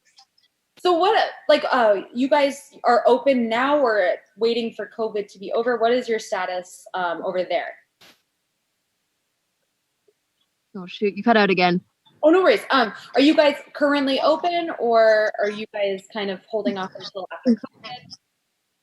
We are by Zoom only. We can only do virtual tours right now. Our specialty is primates, and they are actually testing COVID vaccines on macaques. We have a macaque, so we know they can get it. We don't know about the other primates, so we're not even open to new volunteers right now. It's only the volunteers formerly known as staff. And the core volunteers that we've had for a while, just to protect our animals, because when we can open to the public, we're very hands-on. Actually let monkeys climb on guests. But right now we can't do that safely, and the animals are, of course, our first concern. So tell me a little bit about your organization, what kinds of animals, how many animals you have on site, and like what your day-to-day might look like. Absolutely. We have somewhere around 70 individual animals, I want to say. And we have everything from a scorpion to, obviously, the fennec fox is a big one, wolf hybrids, kangaroos. We have 7 capuchin monkeys, squirrel monkeys, marmosets, a baboon, a macaque, a paralyzed lemur that I'm trying to teach to walk again. We have an African serval, porcupines, kinkajous, raccoons, Possum, skunks. Yeah, possum, skunk. We have a lot of different things. And we're kind of like a Noah's Ark. So our mission is education. We want to save these animals, give them the best lives possible, and teach people why they don't belong in your home. Because that's typically how they end up here. Is someone gets them and either gets caught, where you're risking a $100,000 fine and potential jail time, or they go, oh my God, I'm in over my head. I can't do this. And they find us. Wow. So day to day, it's feeding and cleaning. We have, like half acre to 3/4 of an acre for the actual facility? Yeah. So it's cleaning, it's feeding them, prepping diets for the next day. When we could do tours, it was tours. We do live stream on our Instagram Monday, Wednesday, and Thursday every week at 1. So we try and keep in touch with people that way. We also do Zoom meetings for donations because that's the only way we can take care of these guys right now. It's really expensive to feed this many mouths. And like I said, our staff is down to volunteer status now just because we have to. Otherwise, we wouldn't be a place anymore for these guys. And then especially when it's this hot out, it's 105 today. Yeah. It's also cooling all the animals down. They get ice bottles to cuddle with, water that we refresh so that they stay nice and cool that way, making sure that they have plenty of shade to hide in if they want, and maintaining the relationships with them, making sure that they get that interaction because our animals do rely on that. So do you do any kind of interaction with the other animals? Does he have a friend monkey or something? Not a friend monkey for this handsome man. He is really good friends with a dog. Okay. Because that's a little safer than a monkey. Our potbelly pig and our kangaroos are best friends, though. So there is that. And our serval's old best friend was a red fox. Unfortunately, the red fox passed away a couple years ago from old age. But his best friend was definitely that red fox. So there are some interspecies relationships, just not for this handsome man. Monkeys will hang out with the possum as long as there's food for all of them to eat. Oh, that's new to me. The monkeys apparently also dig hanging out with the opossum as long as everybody has snacks. Yeah. With the possum? Yes. Oh my gosh. So I know you said that you're scheduling these Zoom meetings, which could be a really great thing to meet any kind of animal for birthday parties or a special gift. But what are other ways that people can get involved right now in these COVID and make sure that you guys have what you need to stay afloat? Can people donate any kind of food? Do you guys prefer online donations? Do you guys sell merch? What are ways that people watching can help you? And Dobby. Right now, our biggest need is financial. Because we are getting food donations from some grocery stores, which is super helpful. We don't want to waste those, so we don't want to say, bring us these foods when we happen to get that much that week. So financial is our biggest need. We are on Venmo. We're Animal Tracks Inc. We are, you can donate through our website, animaltracksinc.org. And on our website, you can actually sponsor individual animals as well. So if you're in love with Dobby, you could sponsor him. And you get a digital packet with a fact sheet, a high-res picture, and a certificate that you can put your name on. So you can print it all out at home and brag to all your friends that you've helped Dobby maintain his status as a free fox. He's a free fox. Dobby is a free fox. Do you have a favorite animal that you guys take care of? Or I know you said that this is I'm sorry, you say your name is Megan? My name's Megan. Megan. I know that you said that he attaches himself. Do you both have that with every other animal, or is there a specific animal because he's more playful, like a dog monkey versus a possum, or are they all?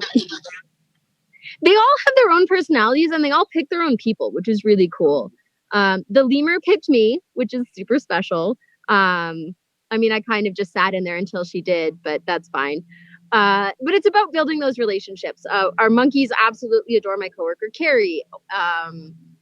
The lemur and the kinkajous are my best friends. The squirrel monkeys love Aaron and Jesse. Allison is definitely our fox whisperer, so the foxes glomp onto her immediately. The raccoons love Allison, and they would bite the living daylights out of me. So it's just going at their pace. They get to pick who they love, and that's fine by us. We don't force them to do anything. And that's part of why we're successful. Because if Dobby was like, no, I don't want to be around Megan, I would back off, you know? Mm-hmm. Now, we're already 15 minutes in. I think we should let you see our surprise. So I'm going to flip the camera for just a second. And you're going to be stuck with my face while I walk over. But we have a new resident. And she came to us about a week ago. So she is still in quarantine because we have to make sure she has a clean bill of health before she gets introduced to Dobby. Are you coming in, Michelle? Okay. Doing things one-handed is fun. All right, where are you hiding, my love? Oh, there she is. Oh, I'm so excited. This is Winky. Oh my gosh, you have a Winky! Hi, Winky. So Winky was owned as a pet privately, and the person realized that he was in over his head. So he reached out to us knowing that we already have a fennec fox and knowing that she would be happier with another one. She has not gotten to meet Dobby yet because she has to finish quarantine first. But as soon as she's through that, we will introduce them. Hi, love. Oh my goodness, look at that baby girl. Yeah, she is about 2 years old, so she's a little younger than Dobby. I brought you some of your favorites. Do you want some crickets? So when she opens her mouth like that, is she like asking to play? What is that? What is she trying to communicate to you?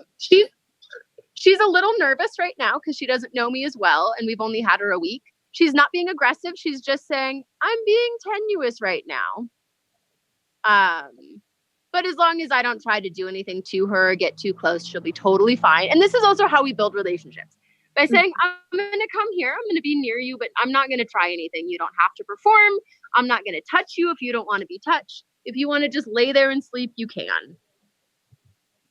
Oh my goodness. You have a Winky and a Dobby. That is the best thing ever. Yeah. So Winky doesn't actually have any sponsors yet. I just put her on our website this morning for you guys special. So if anybody wants to be the first to sponsor her, go to our website now and do it before somebody else does. Yes, everyone, please go do that.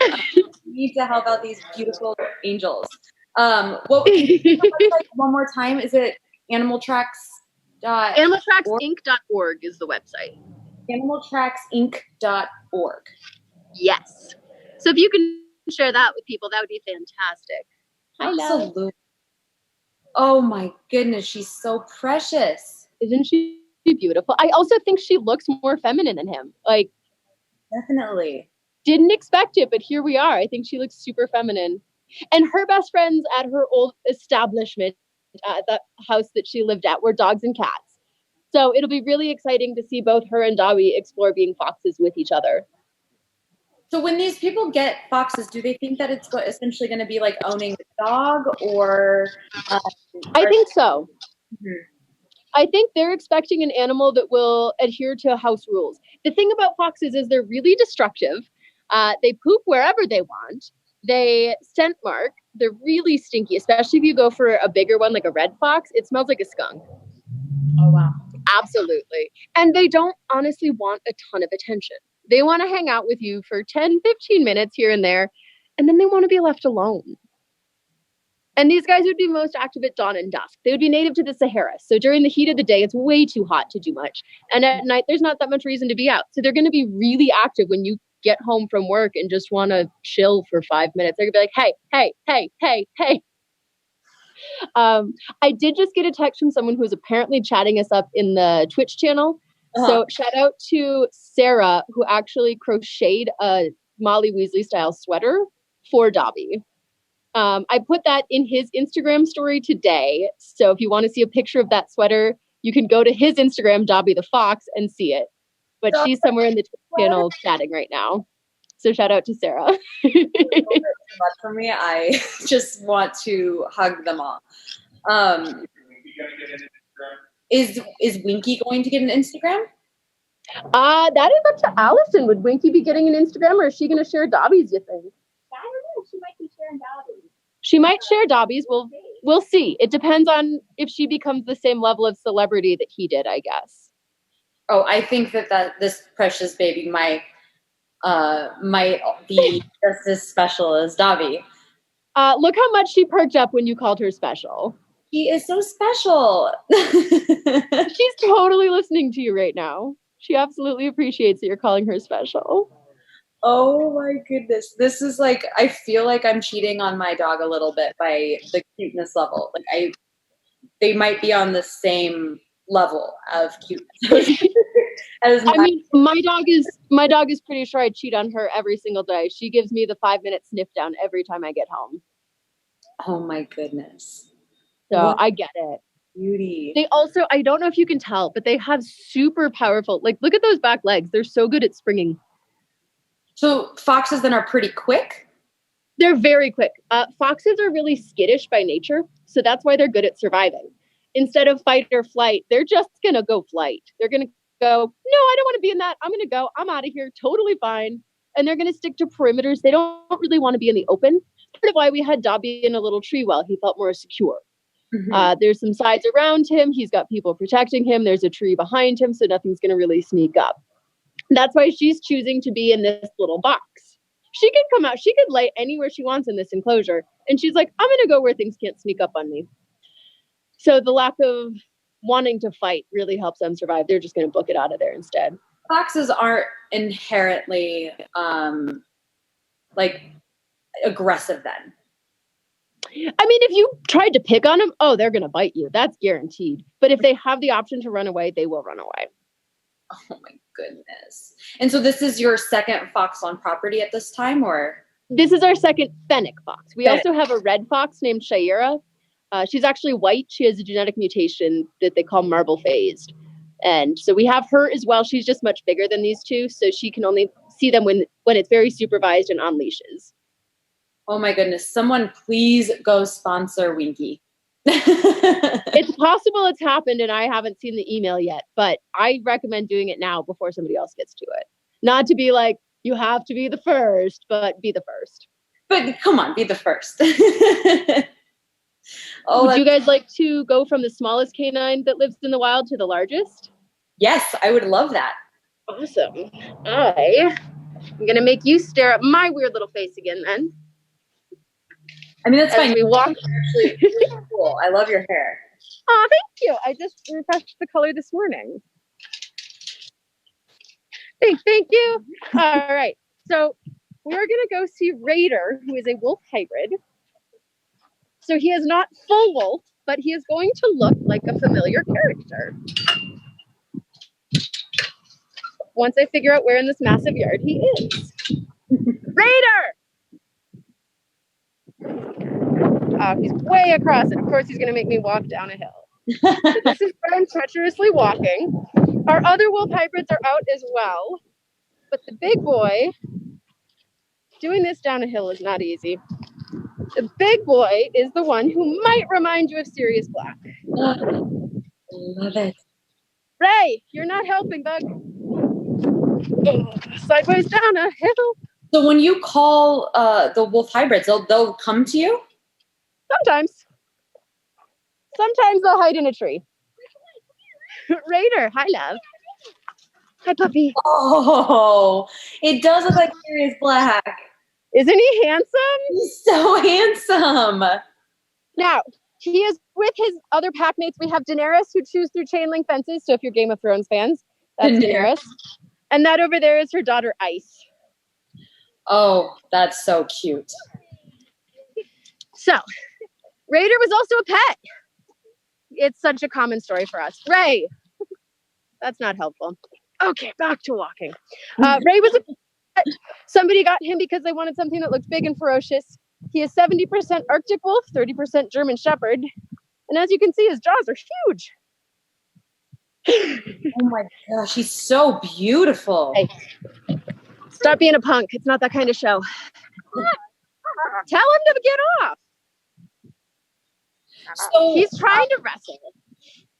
So things like these hybrid wolves, a lot of it's not uncommon since it's legal in a lot of pretty much everywhere it's legal. Oh my gosh, Ray, he's such a little instigator. He's actually a puppy. He could still grow. He's about 2 years old now. He's a puppy? He could get even bigger than this. Oh wow. So the thing about hybrids, male hybrids specifically can lack the growth inhibitor gene. So he could end up twice as big as either parent. Oh my gosh. Yeah, it's true of all male hybrids. The largest cat on record is a male liger who's like 1,300 pounds. That is a big cat. Yeah. I am hoping that because he is neutered, he will not get bigger than this. Hey. But we'll see. For the most part, do your wolf hybrids stay outside as well, just in the backyard? You kind of let them have free reign and run around? If you did that, a wolf can dig a hole 3 feet wide and 3 feet deep in about 20 minutes. They can also scale a 6-foot fence. If they keep up at a dog trot, they'll cover 80 to 100 miles in a single day. And they have one of the strongest jaws of any land mammals because they're designed to crush bones. So that's what you're putting in your yard. If you're like, oh, well, it's going to be my defense dog. See, he's a puppy. If it's going to be my protection. That's cool. What about when you get a pizza delivered? They're not going to like that. No. And if somebody breaks into your house, their wolf brain's going to kick in that says, people are scary, and they'll run away. Clearly, he's very ferocious. So. Look at her. She just wanted a cuddle. Oh, it's true. Yeah. Hi, Ice. We're looking at the cuddle up. Hi, Ice. Oh my gosh, these guys are ridiculous. Oh my goodness. The second you guys are back open to the public, I am going to have to make a trip and just come and see and love on all of these animals. Yes, please. When we can do tours, like I said, we're actually very hands-on. So you could give Raider a pet on the back. You could touch an opossum, a skunk, the kangaroos, the armadillo. If you do a tour with the primates, you could let them sit on your shoulders. You're not really going to cuddle them because they wouldn't like that, but they could totally climb on you. So I'm biased, but it's pretty fun. And again, our whole goal is education. So you'll learn all kinds of facts and stories, and it's fun, and it's a couple hours. Hi, Ray. Don't mind Megan. Don't mind the fact that I'm chilling here.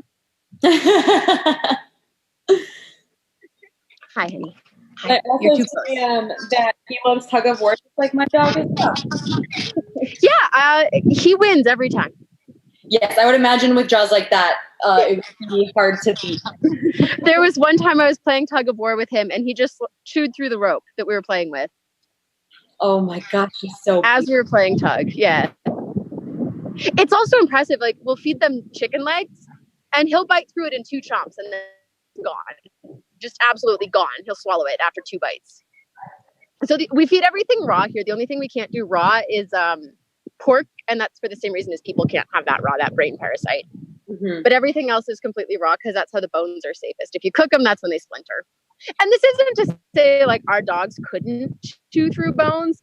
The wolves are just way more efficient at it. Yeah. Can you imagine Sirius Black playing tug of war? Because that's what we're watching right now. I love it. Much more fun. Oh my gosh. I love that you have Daenerys and Ice. Yeah, it's well, so the day we got her, over there too. We the day we got her, and the day Danny and Ice came in, we had put them in a enclosure and then shortened it so that they would be able to be comfortable together and not feel like they had to cover a lot of ground. Mm-hmm. And Daenerys said no and chewed straight through the chain link to make it the full enclosure again. So that's how she got her name. She chewed through a chain link fence, the destroyer or the breaker of chain link. Breaker of chains. Yeah. And this is a nice size reference for you. He is a big boy. He's a big boy. So how tall is he? What was that? How much does he weigh? Carrie, how much would you say Raider weighs? Is he like 110, 120?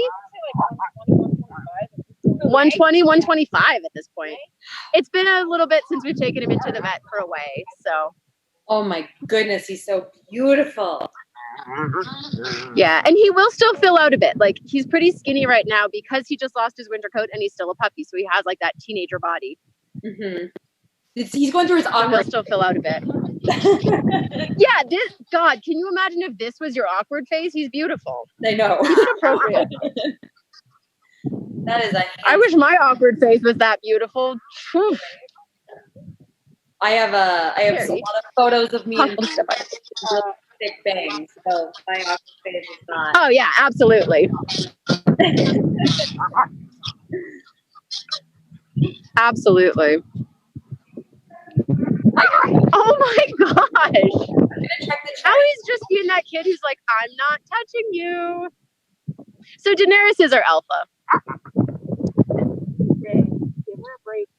Daenerys is the alpha? Yeah, Sure, absolutely. Yeah, Stacey just said that makes a lot of sense. Yeah, it tracks. Like, narrative-wise, it completely makes sense.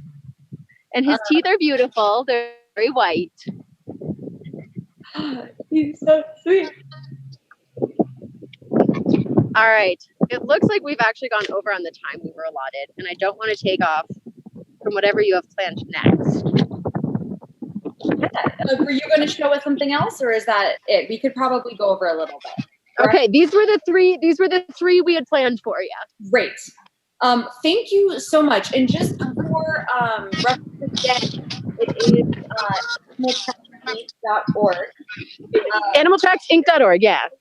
Please go, if you're watching this, donate to them during these rough times.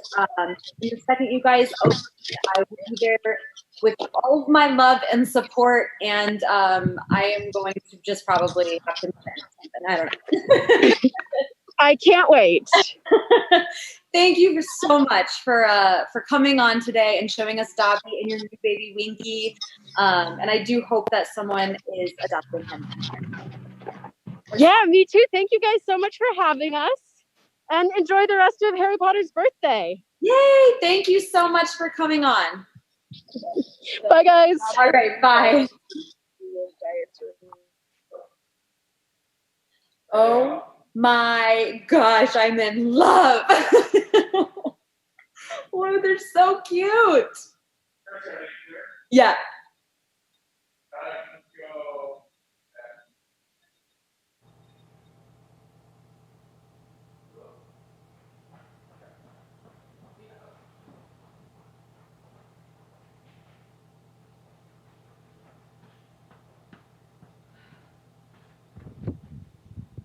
Okay, here we are. We're back. We have exhausted the cute for the day. Oh my gosh. Chris is like, I'm talking to a fox. What am I going to say? You didn't seem like you have any trouble. I got to talk to a Weasley and a fox today, so I would have to say that my day is going pretty well. All the cute things are happening in my life today. So what do we have going on? What's on the agenda still? Well, I asked people what their favorite part of the stream has been. Mm-hmm. People have really liked Mr. Dan Fogler and the Fennec Foxes, which is crazy. We got 2 for the price of 1. They have a Winky. Oh my gosh, you guys! I have to say, like, my first instinct when she's like, Winky needs a sponsor. I was like, we'll do it. And I was like, oh my gosh, wait, no, we're not open. We haven't been open for 5 months. Crap. Well, we can't. All right, one day though, one day. I think that, that was so great. I love them. I wish that I could own a fox, but I obviously wouldn't. You can go visit. I'm going to go visit. The second they open, I'm just going to be like at their doorstep every day. Half hour from here. Right. It's not far. Awesome. All right, cool. So what else do we have today? Why don't we do some videos from MuggleNet? Yes. We have the butterbeer video. So they're going to teach you how to make butterbeer at home. And it is the authentic recipe that they use. It's the authentic recipe. Yeah. So, spoilers. Spoilers, yeah. Although now I don't, after our theme park conversation, now I can just make it at home. I don't even need to go to 3 broomsticks. You still need to go 3 broomsticks. Yeah. And then we have a happy birthday video as well from MuggleNet. So I will go get those loaded. And why don't you give a little wand dissertation? Yes. When we first started talking about this, like JC said, he's not as into this. I had taken all of the quizzes online, and I would have to say that I'm pretty far deep into the Harry Potter fandom. But the wands were something that I wasn't totally comfortable on, so I did some research. I did take my test a while back, and I could not ever remember what it was or what it meant. And so I pulled up my Pottermore, and my wand is a U wand with a dragon heartstring core, 13 inches, and it's flexible. When you are picking out your wand at Ollivanders, there are 3 different kinds of cores that you would choose from, or at this case, the wand would choose you. You have your unicorn hair. This is going to be the wand that has the most consistent magic. It's going to be easier to use, to learn on, and it's the most difficult wand to turn to the dark arts. The unicorn hair genuinely doesn't like it, which I think makes a lot of sense because when you drink the unicorn's blood, you're damned to a cursed life, we hear within the first book. So it makes sense that the unicorn hair would be the hardest to turn over to the dark arts. They don't make the most powerful wands. However, depending on what wood you have, you can obviously make up for that. Dragon heartstrings is going to be the wand with the most power. And they're definitely going to learn spells quicker than any other type. They challenge their allegiance if won from their original master, and they're always bound strongly with their current owner. This is going to be the one that's easiest to turn over to the dark arts, and they don't do that on their own accord. It's obviously has to do with the wizard sort of like raising a dog. And it's definitely the most prone to accidents because it is a very temperamental core. And the third core we know from both Voldemort's and Harry Potter's wand is the Phoenix Feather. They produce the greatest range of magic, and they take longer than either the unicorn or dragon core to get there. So it's going to take them a lot more time to reveal their magic. And they're always the pickiest when it comes to the potential owner. So when you go on Pottermore, they give you your core after you take it. So like I said, mine was the U-Wood with the dragon heartstring. And the U-Wood also, I believe, I have that written up as well. So the U-Wood, like Tom Riddle's wand is with U-Wood. So that's a very, if you go on their Pottermore site, there's like a ton of different descriptions for different types of wands. So I would love to know what your guys's are in the comments. The Elder Wand is obviously made of elder wood, and it has the tail hair of a thestral. So it is a powerful and tricky substance that can be mastered only by a witch or wizard capable of facing death, which we find out in the books as well. So comment what your wand is. If you don't know what your wand is, go on what was Pottermore is now Wizarding World and take that test and let us know. And then I will turn it over to our friends at MuggleNet. Lumos. There, now I can see you. Hello, MuggleNet. I hope you're having a fantastic day. My name is Rhea, and today I'm going to be teaching you how to make the perfect butterbeer with only 6 ingredients and it only takes 15 minutes to make. It's that easy. Here I have my cauldron of ingredients. What you'll need is nutmeg, cinnamon, heavy cream, butter, and the rest of my ingredients don't seem to be in here. Oh, I know. Accio caramel sauce. There, perfect. And there's one more thing you'll need. Your favorite brand of cream soda. Accio cream soda. Great, now we're almost ready to start. There's just 3 tools that you'll need. Wingardium Leviosa.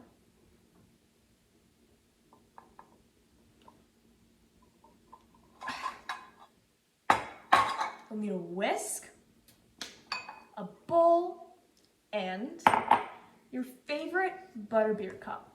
Now, we're ready to get started. The first thing you're going to want to do is put your butterbeer cup in the freezer so it can chill for when you're ready to drink. Or you could just put it next to your group of Dementors, but that is not recommended by any means. Now that we've got our cup chilling, we can start making the creamy batter that will make the foam for our butterbeer. What you will need to put in your bowl is 1 tablespoon of softened, not melted butter, which I've already softened and put in my bowl, half a cup of heavy cream,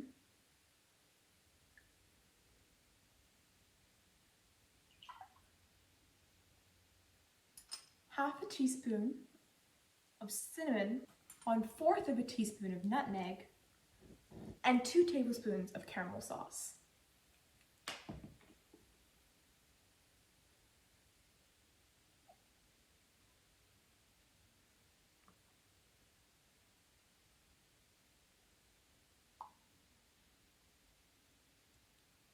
Once you've done that, you can grab your whisk and mix it up. You should whip with your whisk for 2 minutes so that it increases in volume, but it doesn't become like whipped cream consistency. Once you've whisked for 2 minutes and the volume has increased slightly, you can put it in the fridge for 15 minutes to chill.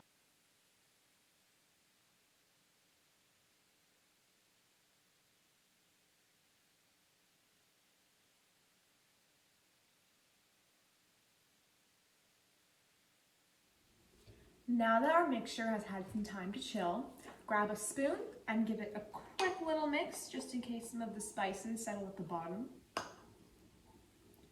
I got my butterbeer glass out of the freezer. And now what you do is you put 2 or 3 spoons of the mixture into your glass, however much you prefer. But remember, the more mixture, the more foam, so up to preference. And then once you've done that, go grab your cream soda. Once you've got your cream soda, open it up, bombarda, and pour it into your cup.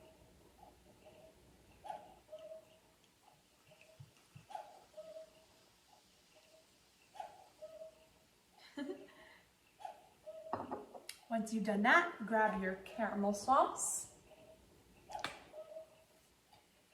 and drizzle over the top.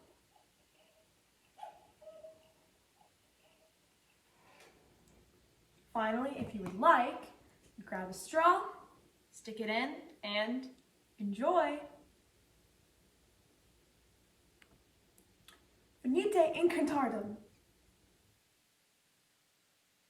Hi everybody, my name's Chelsea. I am a staff writer at mugglenet.com. We are so happy to have been invited to celebrate Harry Potter's birthday with y'all. I'm coming to you from North Carolina, where the coronavirus is still taking over, which is why I'm in my bedroom with my tapestry. So, in celebration of Harry Potter's 40th birthday, time flies, I thought I would share with you guys a cocktail recipe. So I dragged my roommates to the ABC store, which, if you don't know, is where we have to go in the South to get alcohol for some reason. And we tried out a bunch of different cocktails so that you didn't have to. And this was the best one. For summertime, for Leo season, where my other Leo's at in the bar, I see you. I love this cocktail because it is super simple and you can make it at home with just a few ingredients that a lot of people probably already have on hand, and it will make even muggles like you and I feel super lucky. That's right, it's Felix Felicis, also known as liquid luck. While it might not bring you guaranteed luck like it does in the books and movies, this nomad recipe is super easy to make, super light and bubbly and delicious, and I hope you guys love it. And I am an amateur bartender and I look really awkward making this, so don't come for me. Now, as the 16th century potioneer Zygmunt Budge said, excessive consumption is highly toxic and can result in extreme recklessness. So make sure you enjoy responsibly. And remember, trans rights are human rights, and wear your mask. Enjoy! Now, Felix Felicis is super difficult to concoct in the books, but this is a simple recipe even muggles or amateur bartenders like me can successfully brew right at home. Start off with 1/4 ounce of lemon juice added to your favorite champagne flute or wine glass. Next, add 1/4 ounce of simple syrup, which is just sugar and water, if you didn't know. Next, you're going to want to add 1.5 ounces of ginger beer.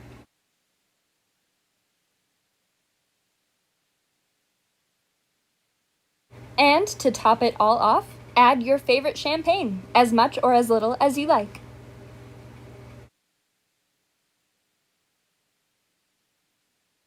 Give it a swish and flick, and you've got yourself a super sweet and refreshing drink.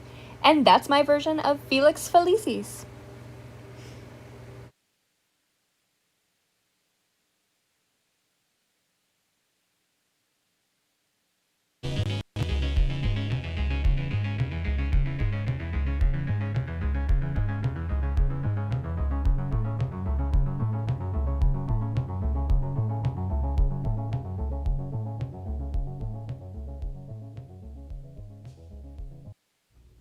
Hello, everybody, and welcome to a wonderfully magical episode of Unsealed and Revealed. Yes, we can still clap even though we're wizards. I am Jeff May, and I am joined to my left, your right, by Bree Darling. Bree is going to be live with you in the chat on YouTube and Facebook, taking your questions, comments, and concerns.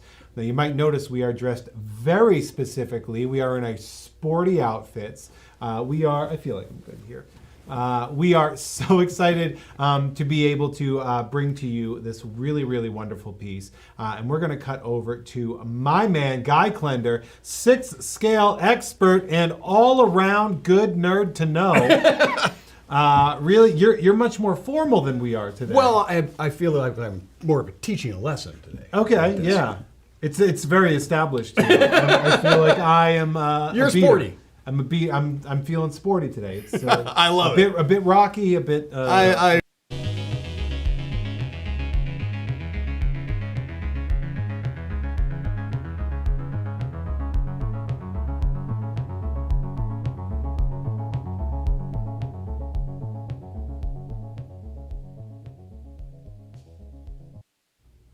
Hello, everybody, and welcome to a wonderfully magical episode of Unsealed and Revealed. Yes, we can still clap even though we're wizards. I am Jeff May, and I am joined to my left, your right, by Bree Darling. Bree is going to be live with you in the chat on YouTube and Facebook, taking your questions, comments, and concerns.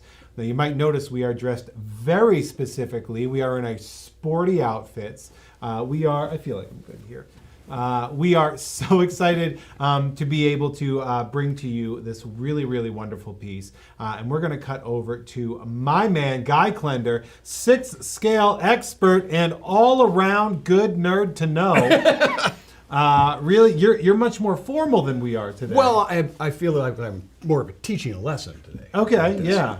It's very established. I feel like I am. You're sporty. I'm feeling sporty today. It's I love it. A bit rocky, a bit. I love seeing you guys in those robes. What we have here, and I'm very excited to have this, is we have the 6th Scale from Hot Toys, Newt Scamander from Fantastic Beasts, The Crimes of Grindelwald. We're very excited to crack this baby open. We have not done a Harry Potter piece on this show. This is our first Potterverse world piece that we get to do, and we get to do it with Newt Scamander, my man. So, Guy, I know we like to have a little banter here, but without further ado, I feel like you should probably just kiss. I've been very excited when they even announced this figure, and of course, as you can tell, I'm a bit of a fan of the franchise. So let's take a look. Dumbledore wrote this spell in a cave. Let's take a look at the box here. Right up front, we're going to have, this is a photograph of the actor, not the figure. Eddie up Redmayne, on front. right? Yep. And in the four corners, and okay, well, number one, we've got our Sideshow exclusive, and we're going to show why that is. The Art Deco style is actually, if you look at it, is a hidden bow truckle. It's upside down, but it's also in the bottom of those. Then let's spin around here. There's our Niffler, and we have, there we go. Wandicus. Newt's wand displayed. You know, it's funny. It's not catching the light. Do a tilt back on it so it can catch the light better, because it's like an embossed gold. Yes, it's an embossed gold on this stuff, and it's really, really neat the way that's done. All right, on our back, again, we've continued that Art Deco style around and all of your information on there.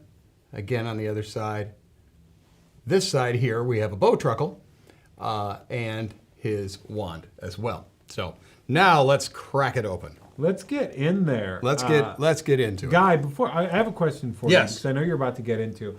For those of us that watch the show regularly, you do know that Guy is a master of preparation. If we do a movie, for example, you might watch the movie 6 or 7 times. Did you just watch the movie for this one? Did you read the book? So for this one here, is there a book for it? There is. It is actually the screenplay. So it doesn't have more information than the movie has. But I did watch the extended version of the film again. This is a film and a franchise I watch a lot. I've actually saw this one, I think, 15 times theatrically. It was about every 3 days that I would go. Guy, you have a problem. Yeah, I've got certain habits. This one here, but Warner Brothers is right down the street from me, and I was able to go. Again, their tour has an incredible array of costumes and stuff, and they actually have Newt's costume from this film along with Grindelwald's. So I was able to... Did you inspect the costume? To inspect them, because what I wanted to do was when I got here to see how accurate it was. Did they get the stitching in the right spot? Did they this and the other? And so this one here, I'm excited to say, is dead on. So we've got our shoebox style. We're going to lift up and off, and then I'm going to set this one over. All right. On the top here, all of our credits. Oh, I love that. Bird in the background is representing the Phoenix, which hopefully you've all seen the film. The imagery is really intricate. Does push that up a little bit more, right?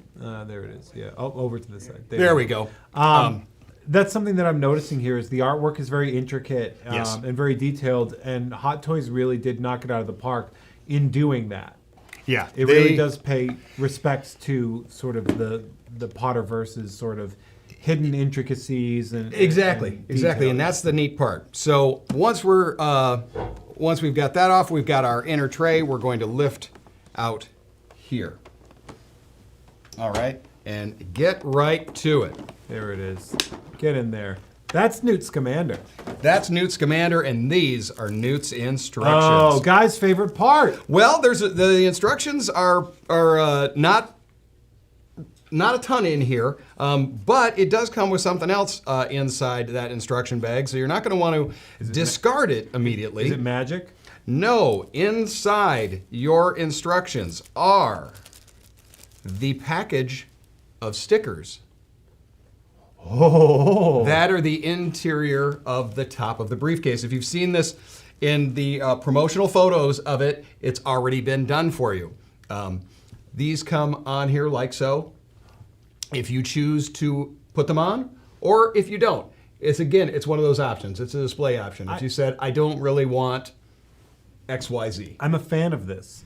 I dig it. I'll tell you why I'm a fan of this is because this reminds me of when I used to buy toys as a kid. Yes. When you get it, and they would come with the decal sheet, and Yes. you got to make that. You got to choose whether And you you wanted got the to do that or decal not. sheet. Now, inside the instructions, tells you a little bit about the specialty hands that he has for the wand and the briefcase, as well as does show you placement of stickers. Oh. Okay. And it's got the how to use the stand for Pippet, your bow truckle.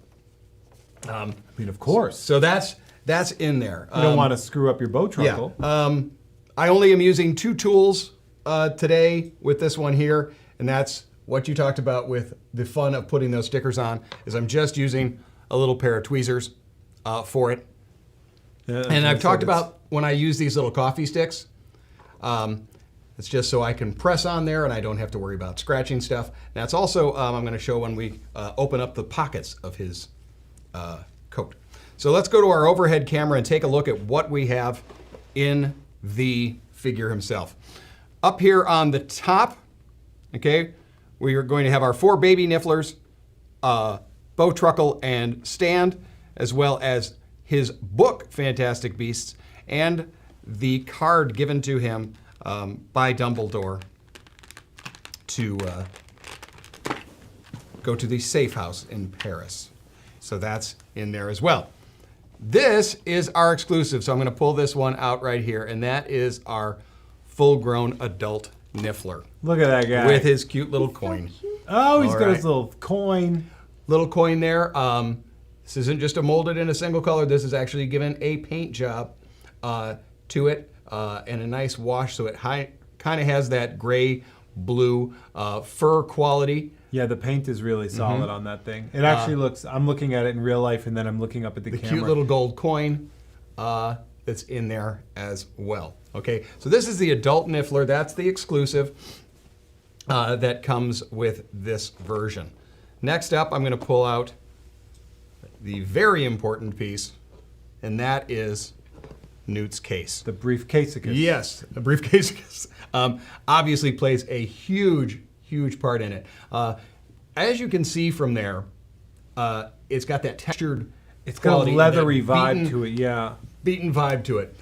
It is, when it comes in the pack, it's done as in an open, and that's just because it has a plastic piece in order to kind of show that off. So we're going to remove that and have you take a peek inside.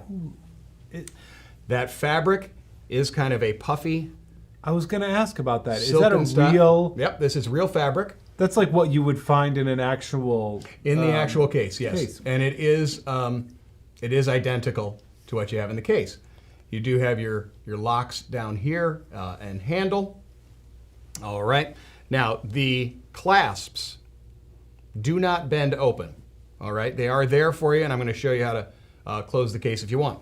These two here are an old style for that they would propping up. have. When you would have your suitcase, they were usually used to prop open. That's so nuts. So that's there. But Shout out to Hot Toys What's, for this what's detail. really nuts is a new addition to this particular case, and that is the lenticular. Now I'm going to move that. Right there you see that, okay, I'm trying to catch Yeah, it's the light. lenticular, so it's catching light. So it's going to catch the light. One direction, you're seeing it, and that is going down the stairs and into Newt's room. And then the other, let's see if I can make it go. Can I make it? There we go. There we go. Let me lift up the thing in there. And that is the clothing.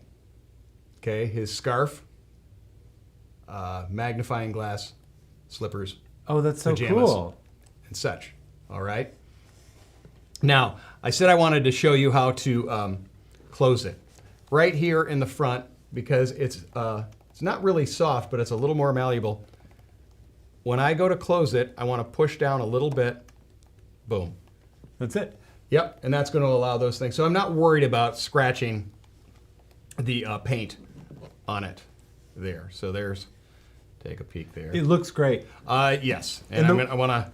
In the world of accessories that we've seen from on this show that we have had access to, that might be one of my top. You've got the little brass rivets, the fabric on the interior, the dented and beaten leather look. No, it looks solid. It looks really good. The handle itself is actually a leather. You'll see that bends like so, and is you can move it. And in the instructions, I bet you have 2 of them here. He has 2 of these extra hands that are gripping hands. Okay, as you can see, and these are specifically for the case. The suitcase hands. Yep. Now, because this is an actual piece of leather used for the handle, and you've got the slightly softer plastic used for the hands, you don't have to worry, oh, I want to put it in the hand, but I don't want to scratch it. I don't want to have paint left behind. I don't want to this. Not worried about that. Wait, do we know if it's leather or if it's I believe it's a man-made leather. Okay, yeah. But what I want to say is that it's not a harder plastic that's been painted. Yes. That you have to concern yourself with. Okay, and you have both a right and left hand, so you can have your character hold the case in either hand, which is pretty neat. Let's take a look at the 2 other hands that he comes with. The other is going to be the left hand, or as an open palm.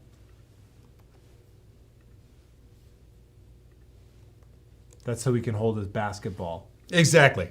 And then one that is really neat, what they've done with it, and that is giving you his wand hand with the wand already in it. Now you do have, and we're going to show that off in the accessories, you do have the wand loose as well. But this is molded already there. Okay, so you're not... Saves you the trouble. It saves you the trouble, but you're also not fiddling to make sure it's not holding in there the way it's not. This is exactly the way that Newt holds the wand. Yes, after 20-some viewings of the film, I know how he holds. And that would be the way.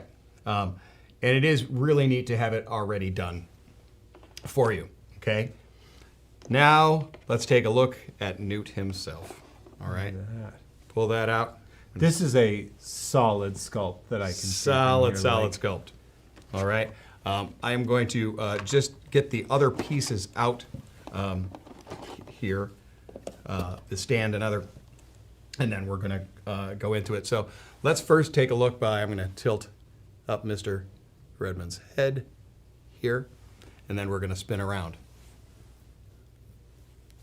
Wow. Take a look at that portrait.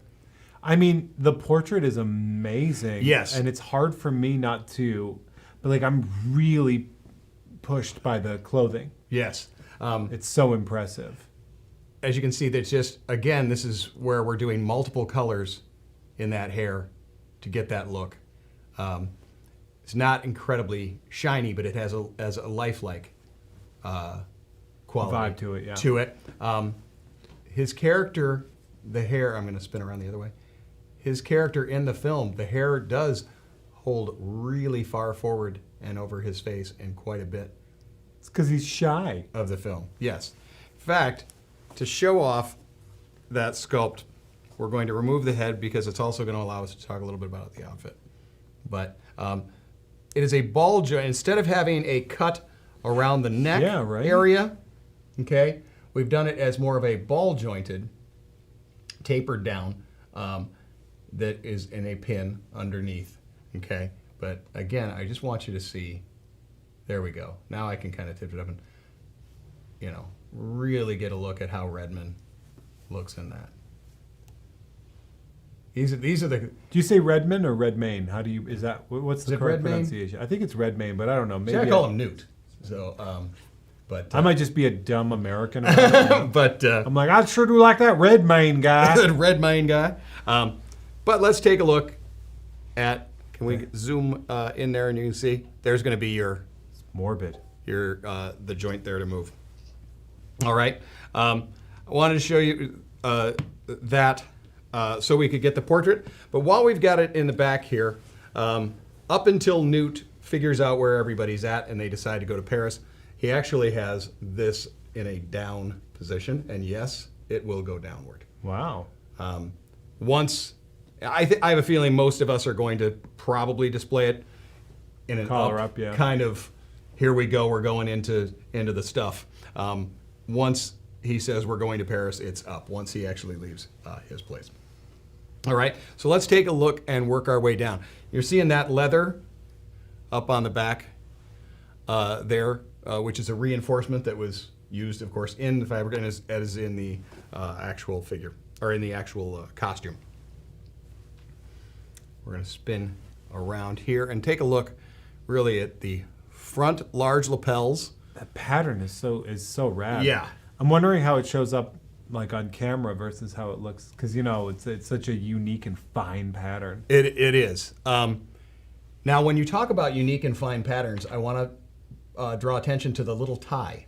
Okay, his character wears these small, thin little bow ties. Okay, and this one here they've actually molded out of plastic and then painted. Oh, okay. Okay, this way you don't have to worry about it fraying or it not quite laying the way you want it, and then it's been attached. So again, it is not on there so solid that you can't make adjustments if need be when you're posing it. All right, but the nice part is having it on there. It also allows them to paint that intricate pattern on there. Yeah. Okay. Over here on this lapel, it's also another little leather-lined pocket. Okay. This one is a closed piece. It's kind of added onto there, so it is not something that you can open to put your bow truckle in. Another reason I talked about using the little wood sticks is you can check things like that. I can kind of go to the front and go, hey, is that open? Oh no, it doesn't, and not worry that I'm stabbing it or anything like that. Try not to stab it. Yeah, try not to. That's in the directions. Try not to stab it. However, please don't stab the pockets here. The front pockets do. I thought you were going to do a magic trick. Have a little gap there, so I'm going to later put our little guy in there as well. All right. So working our way down, yeah, like you said, with the costume on this is fantastic. Yeah, it really is great. It's one of the better looking. Yeah, the different fabrics used. What's funny is this is the character I probably know the least about of any character of any character in them, and yet I am the most fascinated by his outfit and his clothing. Like, this is top on my list of pieces we've done already. Yeah, visually speaking. Well, I was very excited, and having it in hand, it has definitely met every expectation that we thought we'd have. That vest does have that kind of leather-like quality to it, and then underneath has his little watch chain. Well, it's a leather strap that he has for his watch. Look at that. Coat. The inside is going to be lined. I'm going to lift the arm here to kind of show that. It has that blue, which is I think is a bit more of a throwback to the blue of his first coat that we saw in the first film, but also that blue and orange, blue and yellow, showing off his house colors.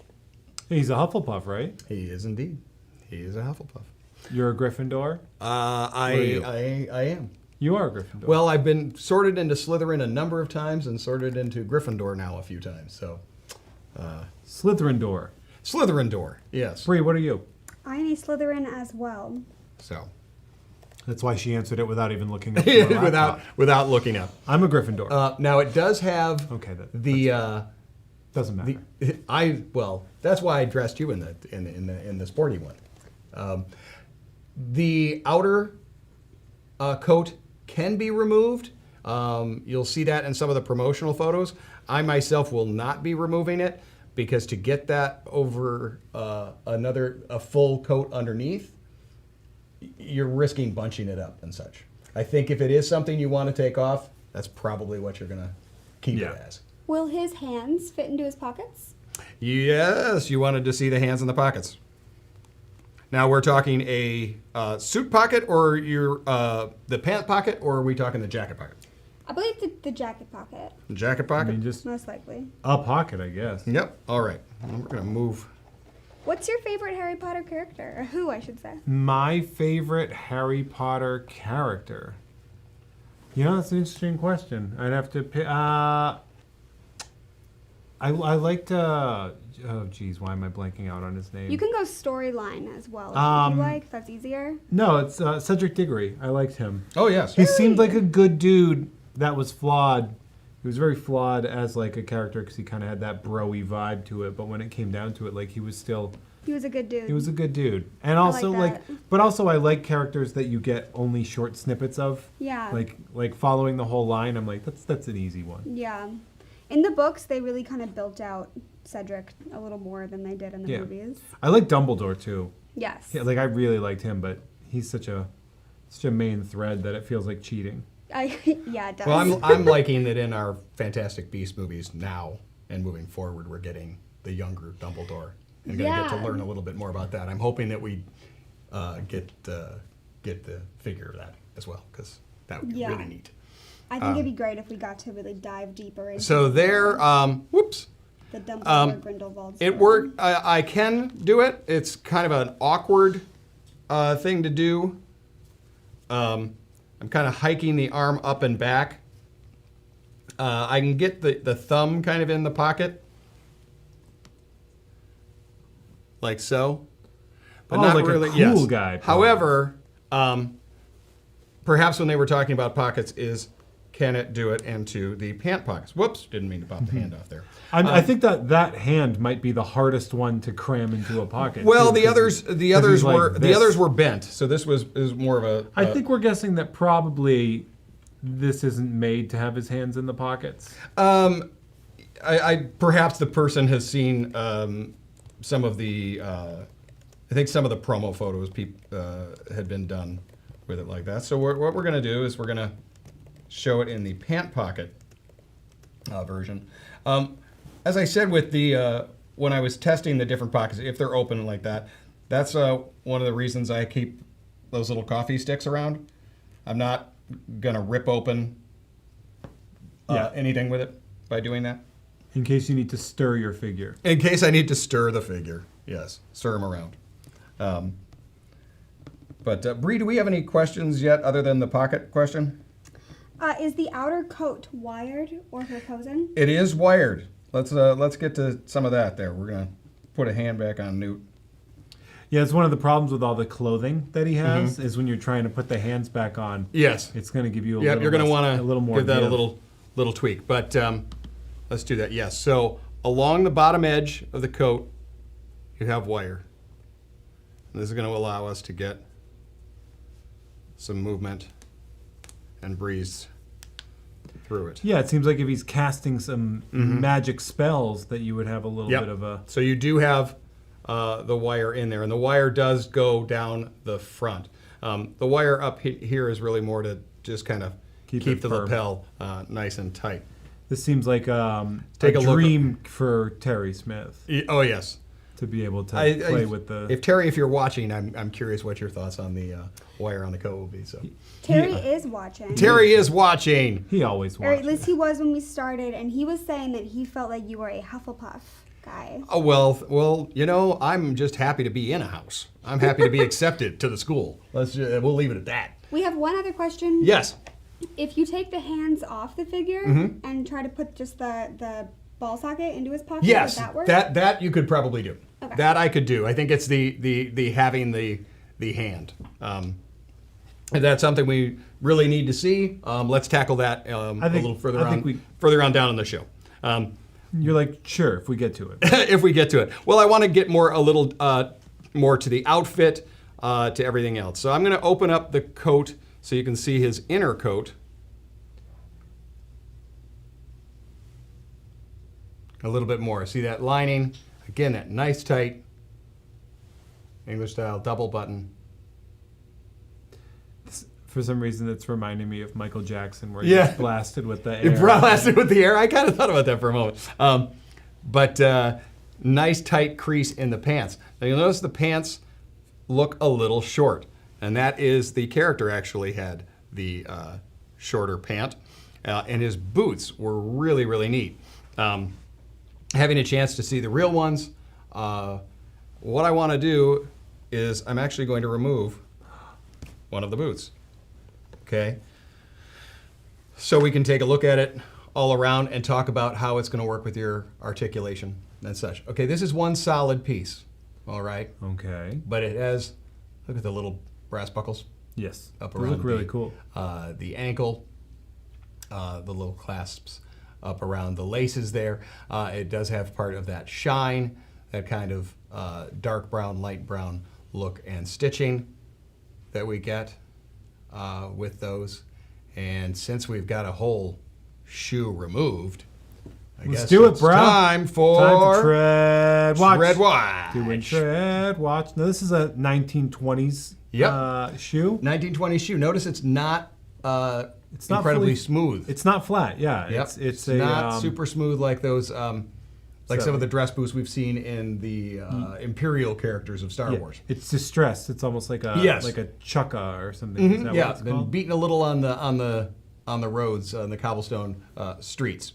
All right, but let's take a look. Since we have that, there is a ball joint that's inside the shoe. Okay, and I want to show here ball joint for here, but there is a cut on the back of it. Oh. Okay, because this is a tall boot. That's very It's still going to allow clever. us a little bit of backward motion. So if you're trying to get the shoe in a particular spot and you hear a pop, I don't want anybody worried because as I've now shown, you can remove it. It does have the ball on the ankle, so if you want to go with a wider stance, you're still going to be able to get those flat, the shoes to lay flat, like so. That's rad. It's a really cool. I was wondering when you took the boot off how that was going to work. And then Why- when you showed why me I was the thing, doing it? I was like, oh, that's pretty cool. I wanted to show how it moves, talk a little bit about what limitations it has, but also if you've seen some of the promo photos of Newt in costume, character in costume, some of them are him sitting on the case and the pants have ridden up and you see that. So. Such a tight attention to detail. Yeah. Who would have thunk it? But when you do that, that's how it shows it off. Yeah. All right. Well, let's take a look at that motion that we got. I'm so happy with this, with a character that I'm not That you're not super familiar with, but to like the piece as much as I do. It's actually, it's tickling me a little bit. We got real good hip motion. Yeah, look at that. In there as far as backward, and then the double jointed knee. This would be an incredible kick. Powerful kick. Powerful kick. But great range of motion. The front, as far as the hip, little past 90 there. Okay, with the forward. Does he do any karate in the movies? No, not a lot of karate. But you do have the. That's a bummer. The option.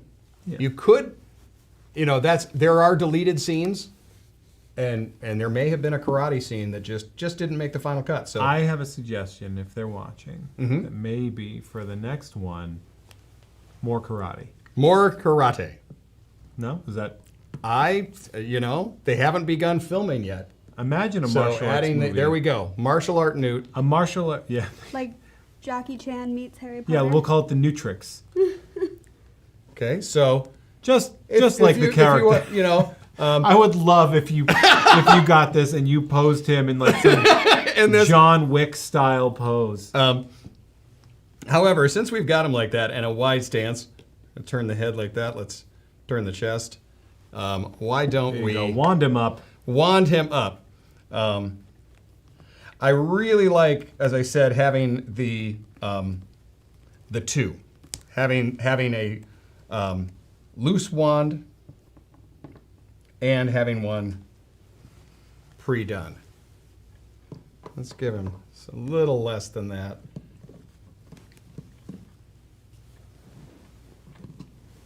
Still go. An arm up.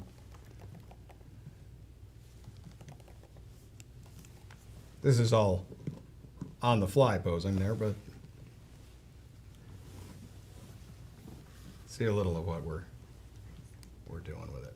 one of the cool things about this, and I guess it's something that I feel like I should share, by the way, something that I would like to shout out for all the people that are watching is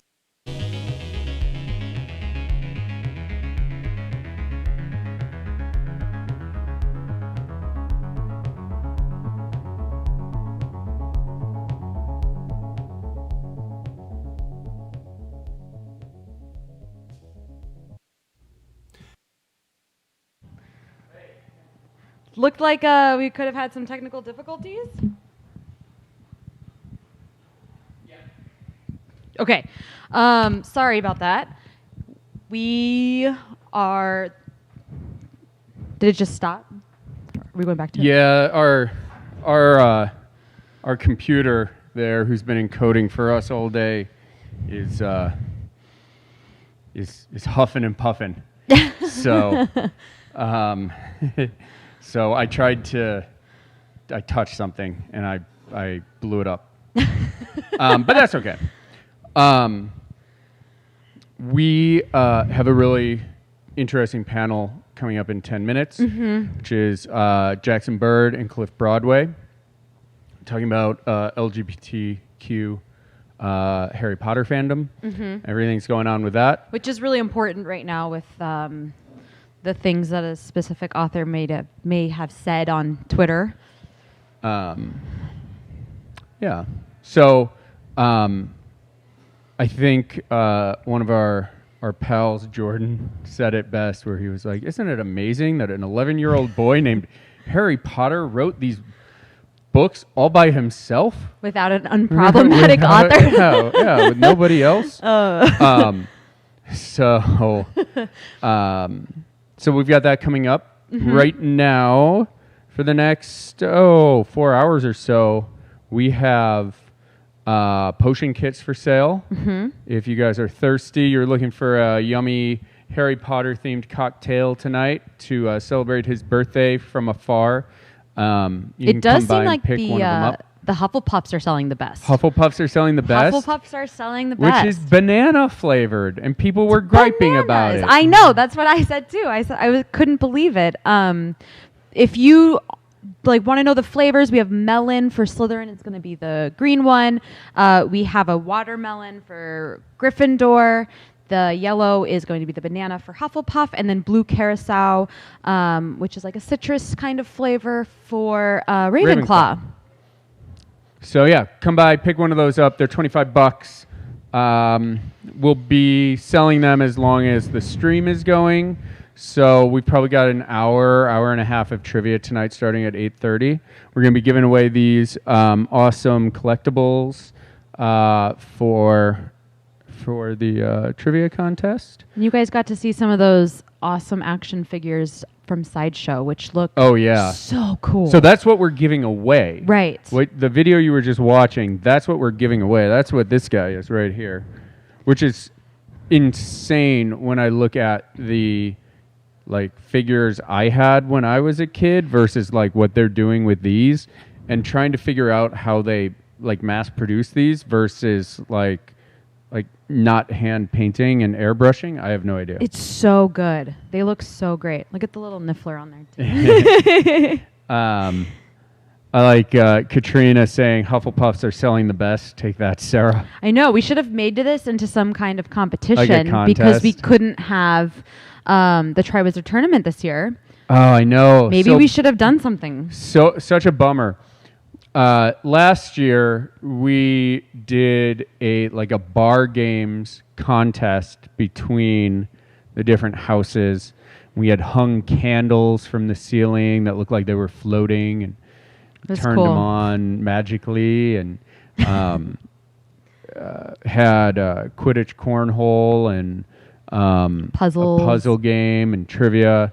It was so awesome. We had hoped to do that again this year. We had also, which is a Friday. Can you imagine how amazing that would have been today? We could have opened up early and just run it.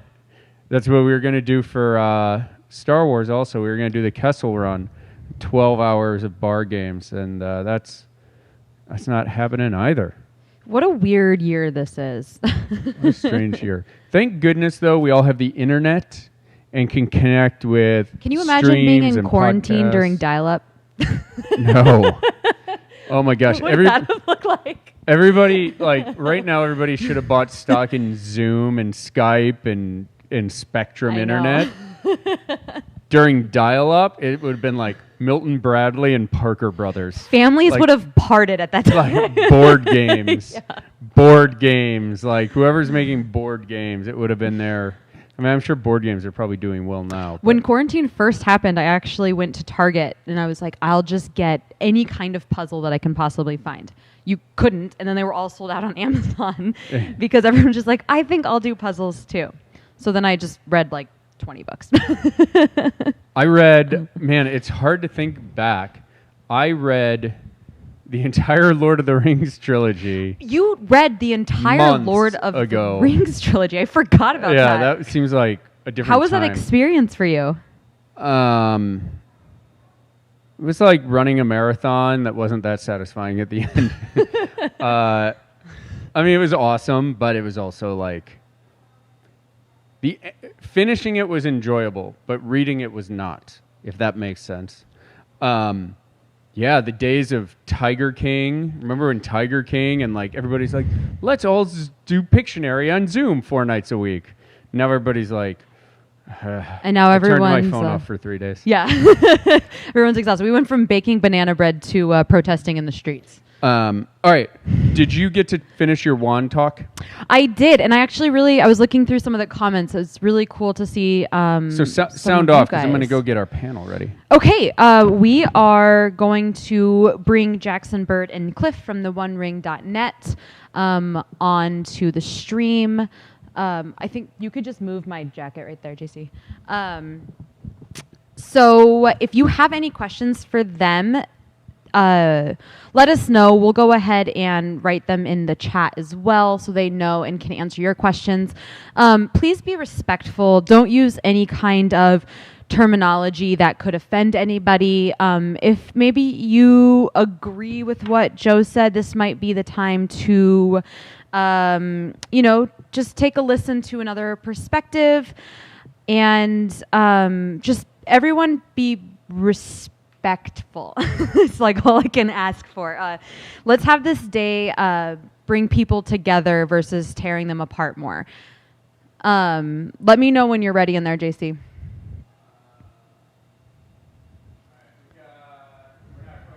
Okay, we're not quite ready yet. So I did some deep diving on Dobby's Instagram because I'm obsessed.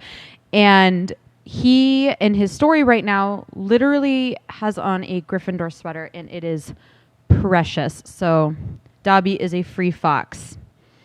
And I absolutely love that. Let me see, what are you guys saying in here? My wand, redwood and a phoenix feather core. That's pretty cool. So phoenix feathers are the rarest. Looks like we are almost ready. JC's just bringing them on right now. So what are you guys thinking so far? Is there anything else you guys want to hear from JC and I? Maybe he could take his wand quiz since you guys did tune in for the Patronus.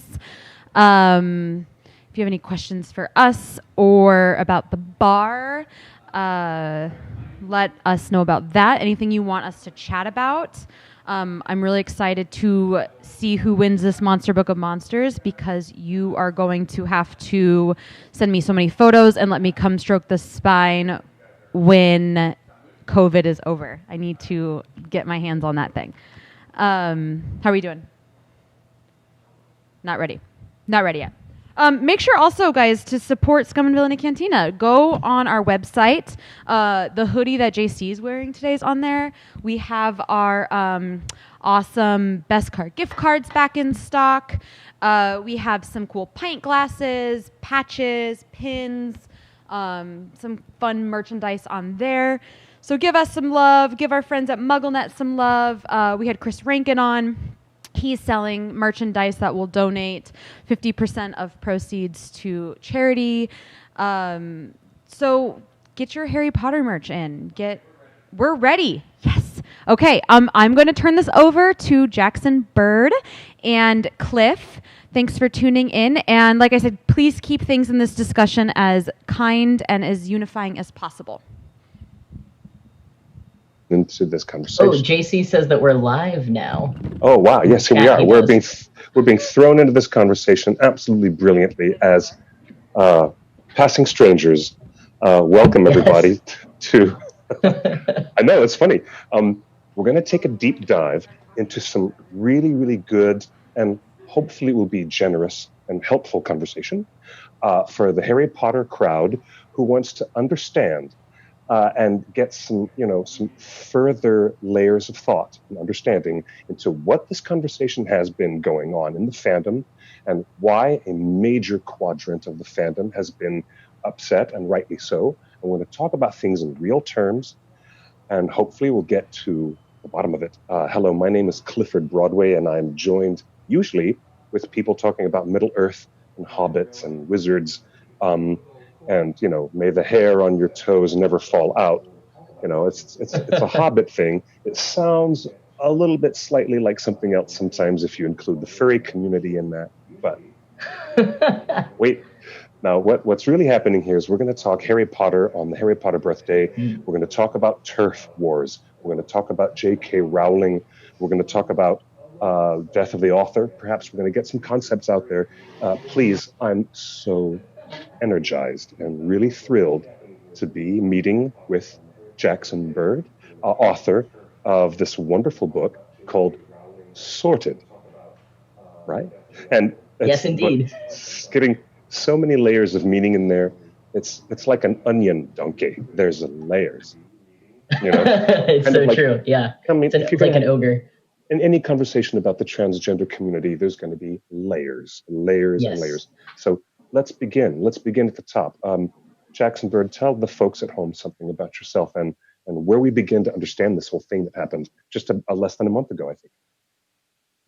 Yeah, well, I guess, context about myself for those who don't know. My name is Jackson Bird, as Clifford said, and I'm an author and YouTube creator and sort of all-around internet millennial BS career person. But most of my work revolves around spreading awareness and education on trans issues. I came out as a trans man about 5 years ago now, publicly on my YouTube channel. And at the time, I was actually working for a nonprofit organization called the Harry Potter Alliance, which is a wonderful nonprofit organization. They've been around since 2005. They do a lot of great work all around the world. They've got over 200 chapters around the world in communities and schools. And they have engaged on a lot of different issues, from economic inequality to immigration reform to just raising books for those in need. But they've also always worked on LGBTQ plus equality. So for me, the Harry Potter community for many, many years has always been very closely tied to the LGBTQ plus community and to representation and inclusivity and just sort of all of those wonderful good feelings, which is part of what makes these recent comments a little bit, not as shocking as they once were, but, different to my conception of what Harry Potter and the Harry Potter community is. Absolutely. I'm with you.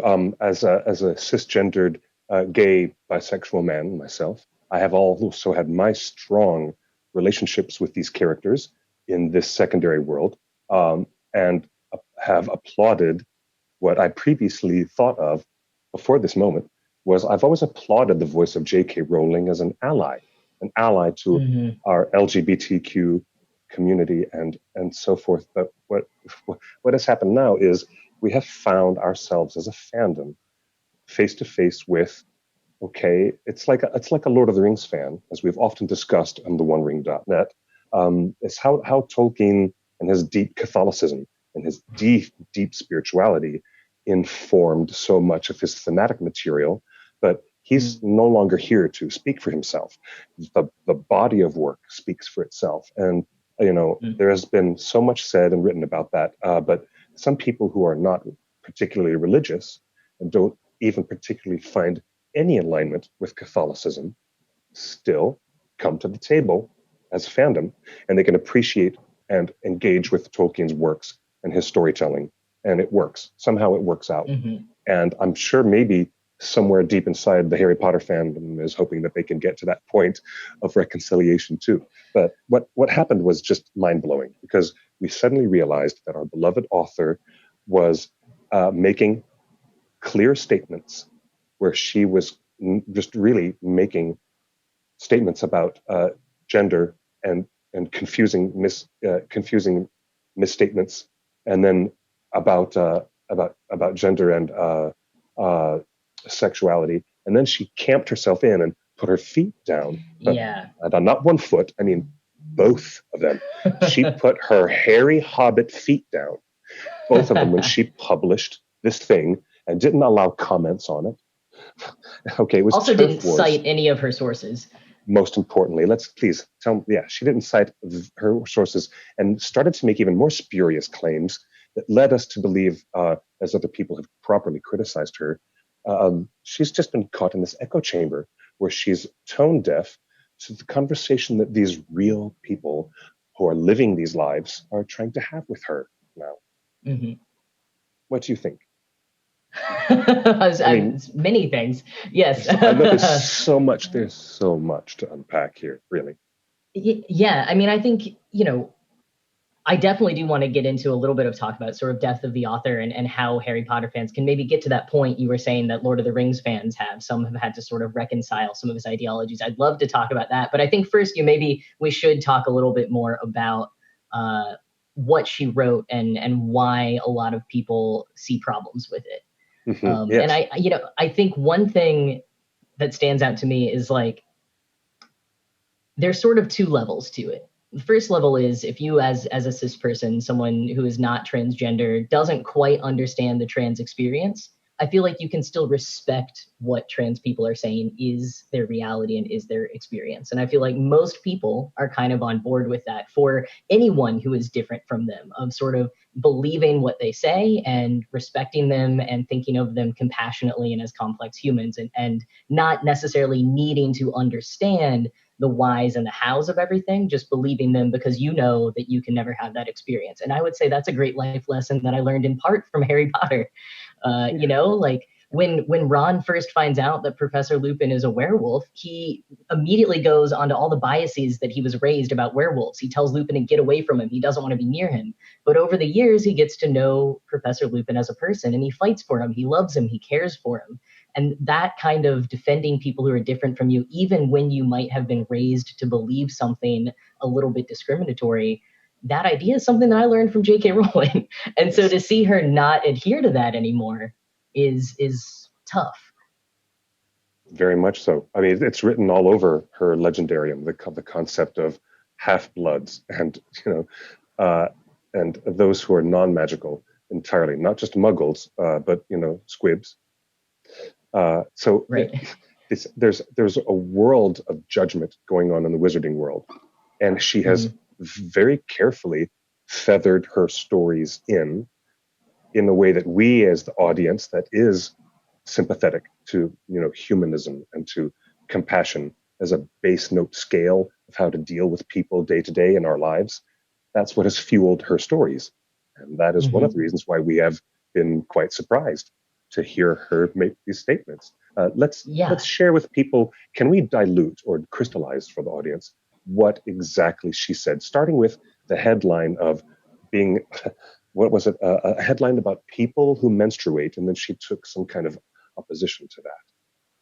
She started to sound like a Tolkien philologist for a moment, trying to dig out old ancient English, Middle English versions of the word woman to say, and just a very sarcastic, snarky way of being like, oh, there used to be a word for this. And what gets me is that article, I believe, and I could be fact checked on this, but I think the article was about like providing aid to people in the midst of the pandemic or something. And so that's one of the things that really gets me is she, as one of the most influential people in the world, was choosing that moment in the midst of a pandemic, in the midst of a global reckoning on racism. That's how she chooses to use her platform. And that's how she responds to an article talking about those issues. And so that was just like mind blowing. And part of why she did that is because she seems to have very deeply aligned herself with a movement that is not new, has been around for decades, but has become very much more organized in the United Kingdom over the last 5 or so years.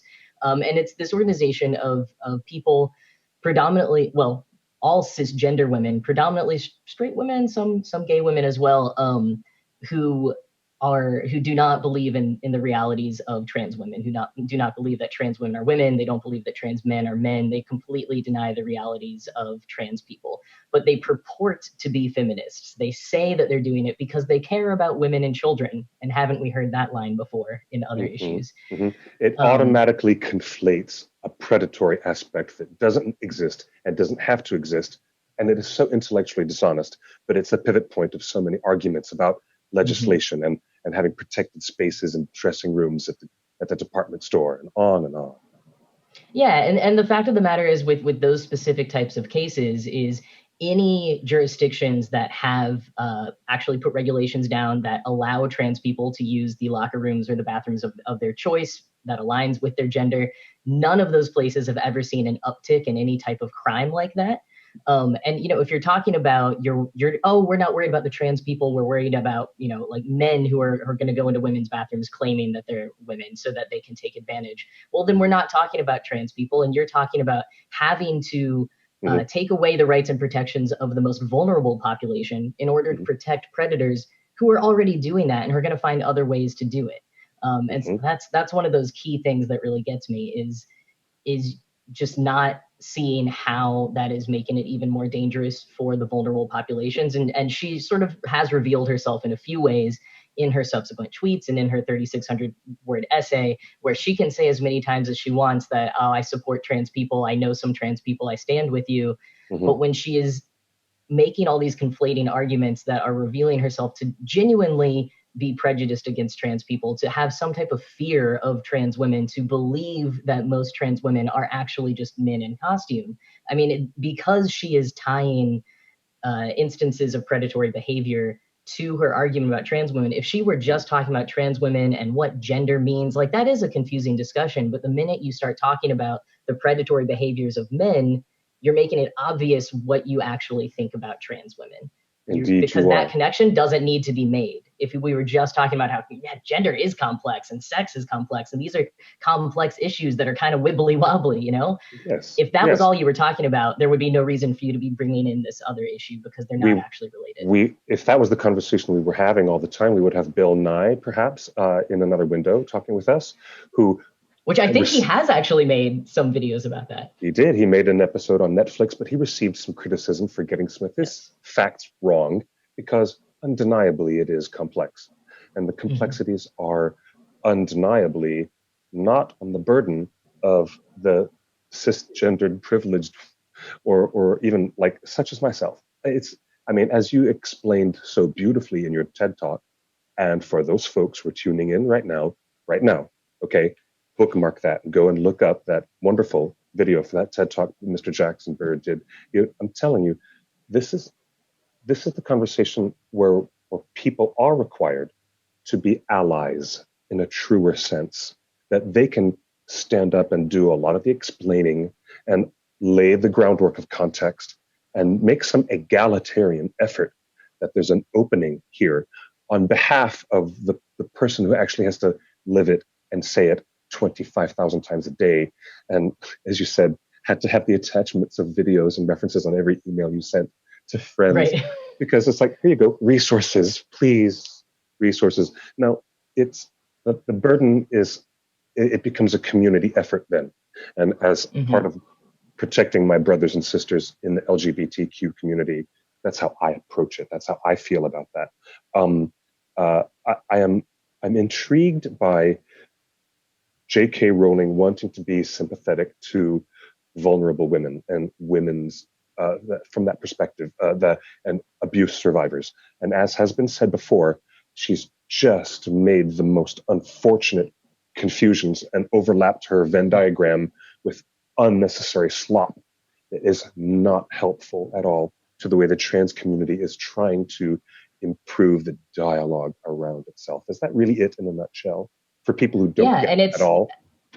Yeah, and I think it's horrible that she felt the need to have to disclose her abuse, and none of us wish that on anyone, and least of all her. And I know there was a number of trans people who actually came together and condemned the UK tabloid that spoke to her husband, her abuser, her ex-husband, Yeah, which that was was a completely ghastly and vile thing that they did. And there are that's no just trans people ghoulish. who want that for her. Yeah, it was horrible.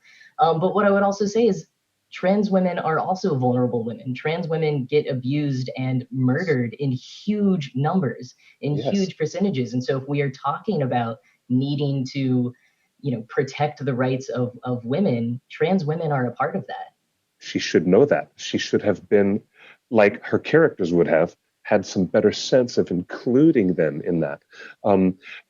Let's say it for the audience out loud, that rights for women and rights for transgender women are an umbrella that include everybody. And, Yeah. it's as those wonderful YouTubers have explained, and I'm echoing back to that because it really is useful. It's a useful analogy to remind people that you're not in any way reducing or removing any rights from cisgendered women by allowing the inclusion of the laws and the protection to also include trans women. It doesn't erode any rights at all, from, as J.K. Rowling seems to more than once, spuriously claim. Yeah, it reminds me a lot of, people who are against gay marriage. It's like, well, don't get gay married. How does it actually affect your marriage? Does it really affect the sanctity of marriage?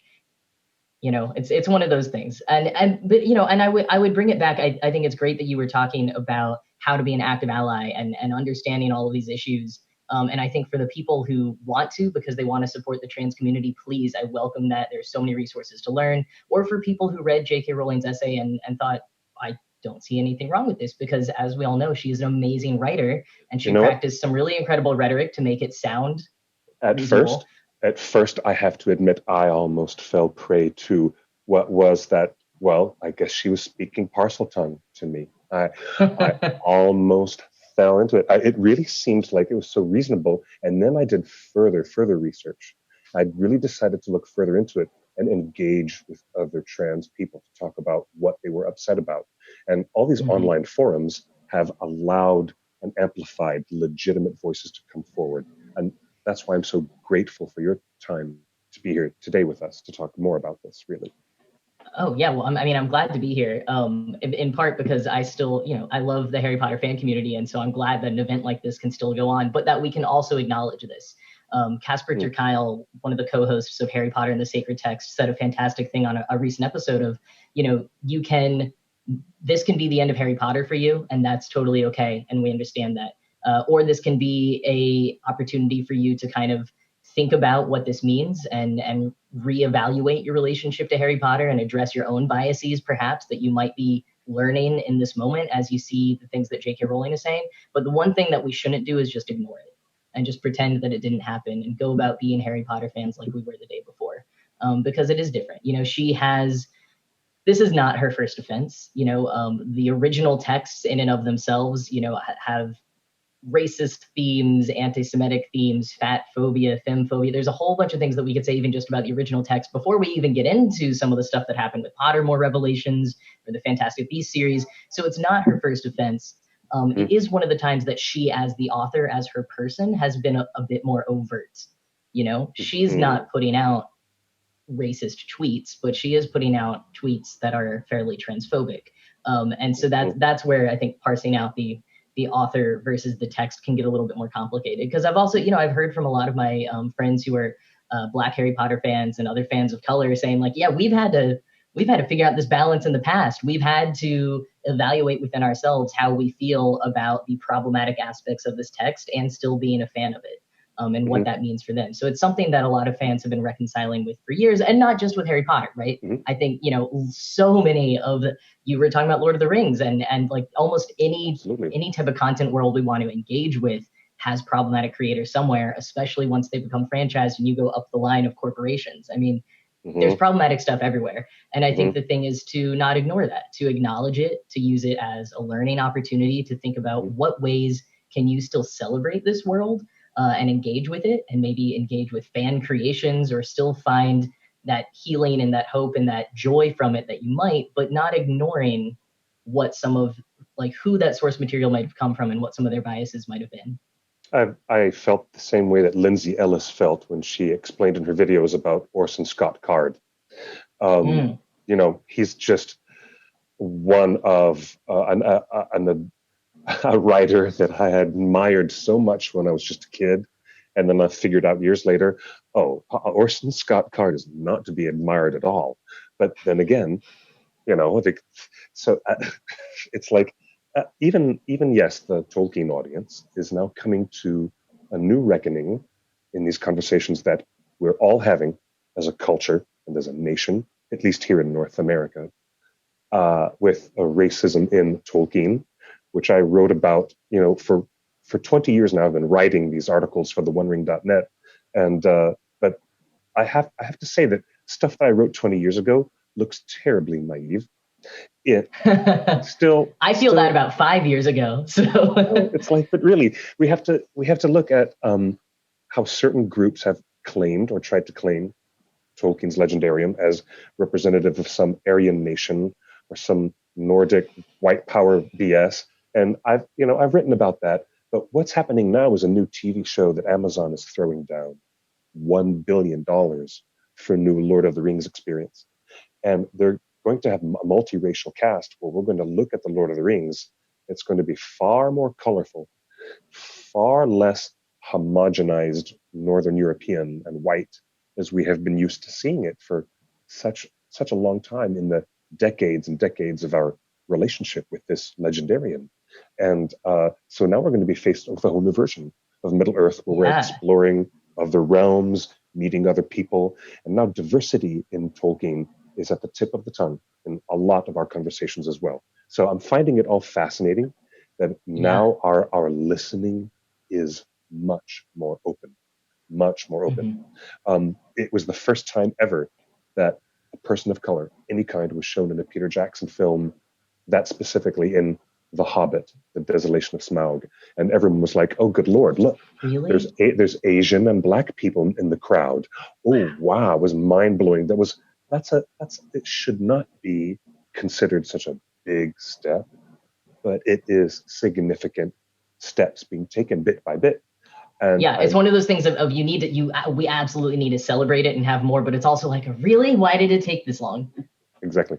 In terms of dealing with Rowling and her attitudes, can we tell people who are just really not as deeply down into the weeds in discussing these subjects, maybe they don't know the right people or to talk to, where do we tell people to start looking? Where do you start looking? Most of the time, as a cisgendered gay man, my preferred method is to just shut up and be quiet and listen. Really. I do the same for communities I'm not a part of and identities I can never experience. Yeah, but I think it's the best way.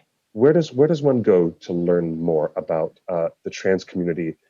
Your book is an excellent place, and you can tell me something about the inception of that project and how its sordid came to be. I'm fascinated by that. Ravenclaw here, by the way. Ravenclaw. Right? Oh, nice. Gryffindor for sure. Okay, of course. Okay, I'll take my tiara off for you. Take off my tiara. Yes, we are Gryffindor. royalty. Yes, Gryffindor. We'll do it. For resources, I will say both my book and my TED Talk, I put extensive resources. I think I broke a record on TED's website for how many footnotes I included. Excellent to know. That's excellent. That's good. So if you watch it actually on TED.com and just search my name, like under the video, there's little tabs of like a reading list and footnotes and all, annotations and all kinds of things. So there's lots of resources there. And a lot of those are probably some that I would list now. But GLAAD, GLAAD, is always an amazing resource. They work Gay and Lesbian Alliance media. Against Defamation. Yes. Yes, yeah. I think the reason I don't say it out is because I think they technically don't use that name anymore. There's a whole number, like them and PFLAG and a number of organizations that formed in, 70s, 80s, 90s using gay and lesbian in their title, and now it doesn't sound as inclusive. So they haven't changed their acronym, but they don't ever say the spelled out version anymore. It's kind of fascinating and also makes it very tough to explain what the organizations are when someone asks. It's like, oh, well, it's kind of like Ulysses, or not Ulysses S. Grant. Who was it? Was it Ulysses S. Grant? His middle initial didn't stand for anything.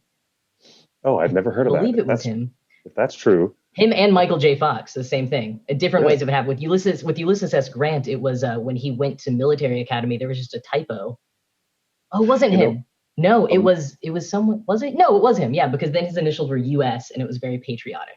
US. So he Oh, kept that's it. what it was. Okay. Yes, See, yeah. now I'm usually dealing with JRR, and a lot of people wanted me to ask George R.R. Martin, why is it he's billed at the early points in his career? He was just billed as George Martin, and everyone thought, oh, are you trying to steal thunder from John Ronald Reuel Tolkien by publishing the the Winds of Winter now with well, did someone say the Winds of Winter? He's not even ready to publish that. Anyways, whatever. Yeah, you're being optimistic there. Deep cuts with the nerds here, but I just exactly. one year ago, just 1 year ago today, we were celebrating Harry Potter's birthday by having a very loud, crowded party at the Scum and Villainy Cantina. I was in full cosplay as Dumbledore, trying to lead the people in this Tri-Wizard tournament that we did for the celebrating the birthday. It was an amazing day. And now here we are in the middle of COVID-19 still, and the cantina is not open at this moment for business yet until we get things under control. Health-wise, people want to know how they can get active in the community, even though they might be staying safe and staying at home, and not going out to be involved physically. What can they do online? And is it helpful, I think, and in my position, I always think, go to your local libraries. And now you can't do that. Your local libraries are closed. Because that's the Mine just reopened for curbside pickup and drop off. I'm very excited. You do? Okay, then that's worth mentioning. If you can, if anybody in different communities, if you people around the world are watching, and if you can, then look for things at your local library about transgender history and issues, and you get them delivered, because people want to help out and people want to get involved in the conversation. What do you recommend for those people who are still staying at home? Yeah, I mean, I think everything you said is great. This is a great time to work on sort of learning and listening.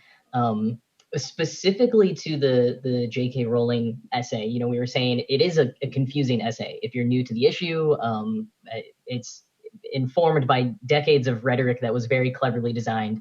And then written by one of the best writers in our world. There are a lot of people who have done line-by-line sort of analyses of it with lots of citations. My favorite one it's an hour-long YouTube video, but it goes by so fast. It's very captivating, and it's done by a couple named Jamie and Shaba. It's on Jamie and Shaba, YouTube channel is called Jamie Dodger. Yeah, so they are actually doctoral researchers from the United Kingdom who both have areas of study related to gender and sexuality. So not only are they very up on the politics of the Gender Recognition Act and some of the things that J.K. Rowling and the folks she aligns herself with are specifically upset about, but they also have this academic background, and Jamie himself is trans, Shaba is not, and they are about to be married. And so they just have every perspective that you could want to tick off to sort of critique this, short of having a trans woman's perspective, which would be great. Actually, but yeah, and that video was brilliant, and I recommend it too. I was watching it earlier today. Yes, it has a huge bibliography. Yeah, it's super, super helpful because they're just and they take it from as neutral a standpoint as they can, which I think is really nice. They're not trying to drag J.K. Rowling or anything like that. They just want to inform people and let them make their own decision. Yes, I was so heartened by that conversation that they started there with that video, and I think that's an excellent. I'm so glad you said that. That's an excellent place to start. It was one of the places I started too, and I'm glad you think so too. That's great. They're a great couple. I do weddings as a minister. My job is to usually hold up. This is my ceremony book, right? And I'm getting ready to do a ceremony tomorrow. For a couple. Oh, wow. And now that you're telling me about them, I really would love to be their officiant and go over there to London and do their wedding ceremony. I would really, really love to do that. But we do our best to bring people together. This is what the Tolkien community has been, and the Harry Potter community, way more than many others. Cough, Star Wars, cough. The Harry Potter community has been so inclusive and open-handed and egalitarian in their fandom and how the people fall in within the fold. And it has brought people together in a way that I have also known Tolkien fans have been brought together. And it's what I do for a living. And it's very, very important that if J.K. Rowling ever watches this, and if she's ever listening, I hope that she understands that as a primary aspect of humanism, which is at the root of why we have loved her work for so long. And for Saruman the Wise to abandon reason for madness at this moment is how Potter fans like me are feeling, for her to have seemingly chucked that humanism out the window, to brace herself down so firmly and plant her flag on that hill that she's going to die on without citing sources, with really confusing and conflating unfortunate things and reinforcing a psychological argument which is built on a fallacy of predatory nonsense. I mean, if you want to talk honestly, like they do in their video about protecting individual spaces, that young couple brilliantly speaks about the British law and the effects of legislation that are happening right now in the UK, and they brilliantly elucidate on that. And I think we would all agree that you can't afford to confuse this conversation when so many people could suffer and could be hurt by, losing grip and letting that kind of nonsense come into play. And I hope if she ever watches this, that she understands that this is why we're feeling this way as fans, Yeah, because I think it's absolutely, like, as a fan, it's hard to see. It's hard to see that this author, who I have admired since I was 9 years old, suddenly is coming out very, very adamantly saying she just doesn't believe in the realities of my existence. That she's kind of targeting people like me specifically. That hurts. But putting that in a box for a moment, what concerns me more is just her level of influence, frankly. Yes, let's talk about that. God. Well, she is one of the most influential people in the world, and there are a lot of people who either already lean towards or were deeply involved in this ideology who now have her on their side. Think about how many millions she has given to charity over the years, and she could now be funding these organizations. And that's quite frankly terrifying to think about. But there's also just the fact of the ripples from there. We've already had a congressman in the United States using her tweets and her essay as an example for some anti-trans legislation that he was trying to get passed. She would say a lawmaker from across the pond, so to speak. Well, now, why would one of our American lawmakers have, because her platform is so insanely large, and that is so unfortunate. That is so unfortunate. Because the anti-trans lawmakers, ironically, in this country, are the ones who are caught stretching their feet so wide in the airplane booths. Okay, why don't we take an honest moment and talk about when, what was it, the Secretary of the Interior, who was caught with a wide stance, trying to pick up some boys at the, airplane terminal restroom. Okay, yeah, and he was the most outspoken anti-LGBT Republican in Bush's cabinet at the time, and he was the one who was like, I wasn't really trying to flirt with that guy in the next stall. And didn't he get arrested for that conduct, the whole George Michael thing that he was doing? Yeah. I don't know specifically on that, but I do know that a lot of public, cis men public officials in the United States have been arrested for misconduct in bathrooms. Many of them. And as Bender sings in Futurama, that, my friend, is irony. Well, and they're trying to use the arguments of exactly their behavior to restrict the protections and rights of the people that they're. Yeah, it's a whole. It's a whole thing. I know, isn't it? Yeah. Now, but if J.K., if that doesn't make her hackles raise, if J.K. Rowling doesn't look at that later on and say, "Oh, my words are having a ripple effect outward to other power structures around the world," if she doesn't stop and think about that twice, then we know that there's no hope. But I don't want to think that. That's sort of the thing is, yes, for so much, when she said the thing in December, or before that, when we had she was liking tweets from anti-trans individuals, and there were whispers for a while, and when stuff happened in December, I still had a little bit of hope. I was like, you know what, maybe she fell down one internet rabbit hole, She's very wealthy. I'm sure she has kind of a very closed bubble for her own safety and security and peace of mind. She has to. So, like, you know, maybe if we just have a conversation with her, we'll see there was a little bit of a misunderstanding and we can get on common ground and that kind of thing. But now it's just, I mean, she just won't stop. Even after the essay, she just keeps going and going. And so it's really, really hard to hold out hope.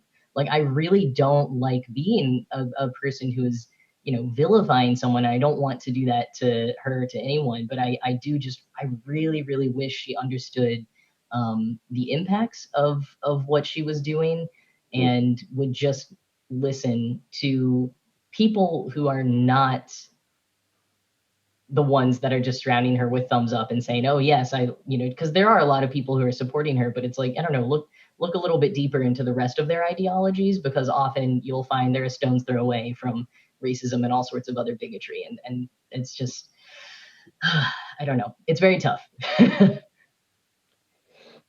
Where's Spew when you need them? Well, and you know what? You know, Spew was fairly problematic, but it was when you do it's great is it's a great example of new activism. No, it's what I love is it's Hermione being like, "Ooh, I care about this issue, and I'm going to try to engage with it and act on it." And then she kind of, I think, eventually realizes that was not the best way to go about things. So the Harry Potter lines, we actually always used it as a teaching moment of just like, you know, you might not get it right the first time. Activism is hard. You know, you and I have been speaking this whole time about, oh, you need to listen, you need to learn, and there's so many things to learn. A big part of allyship too is knowing that you're going to mess up. You know, you're going to be corrected. You're not going to do things completely correctly. And well, don't you know, Harry Potter had a lesson on that too. It's just so funny. There's just like so many things that we can learn from this rich text and universe that she created. So many life lessons, so many lessons on activism and social justice, and yet. And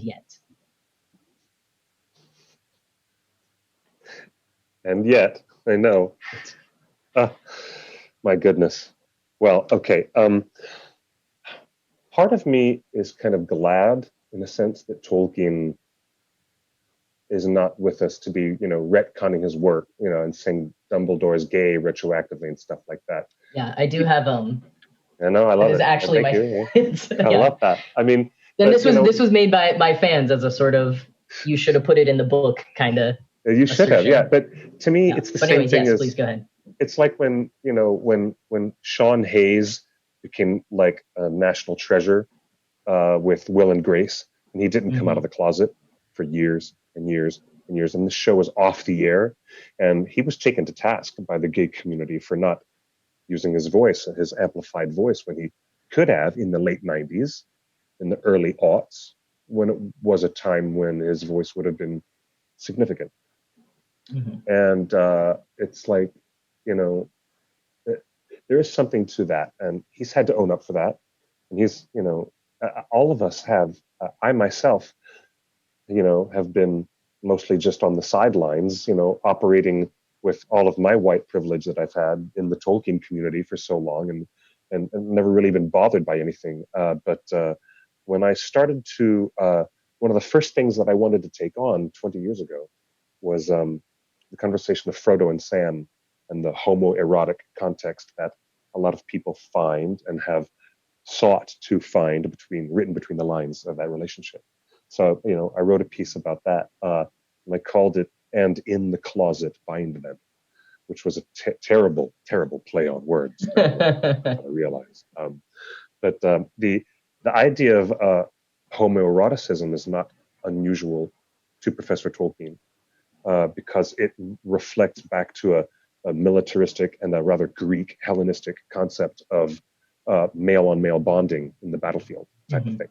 And his echoes of that are deliberate because he knows what he's doing. And I had to assert to people, you know, that, they're not really gay, but they just might have all that seasoning and flavor because Tolkien wanted it in there as the concept of male-on-male bonding and male-on-male love can be legitimized and often happens between people in wartime, during the wartime experience. So that seemed to be enough for me. I didn't need to have Tolkien alive years later to ever say out loud in a retcon moment, that person in the Fellowship was a gay character. You know, he never needed to do that. George Lucas never needed to do that with C-3PO and R2D2. You never needed that. I already got that as a fan. But then again, she's alive. Miss Rowling she really could have made a bigger difference and a much more specific, explicit conversation about what young adult literature can do and the kinds of things that young YA literature how far it can go. But it was too commercial, too much money to be lost, too many people to not piss off. Is that what it was that kept her from saying what could have been said all the time? Yeah, and she revealed it in 2007, not too long after the final book came out, if I'm not mistaken. And I will say, like, at the time, as a closeted queer kid who had gotten my representation from Will and Grace and from Harry Potter fan fiction, like, just the author saying it was more than enough. And I had not picked up on it either. So I know myself and a number of queer fans at the time were pretty excited and pretty happy. But I think fairly quickly we sort of were like, well, why couldn't it have been in the book? Like, and I know I personally was always like, I mean, come on, I grew up in Texas where I was like the only kid allowed to read the books just because they were witchcraft.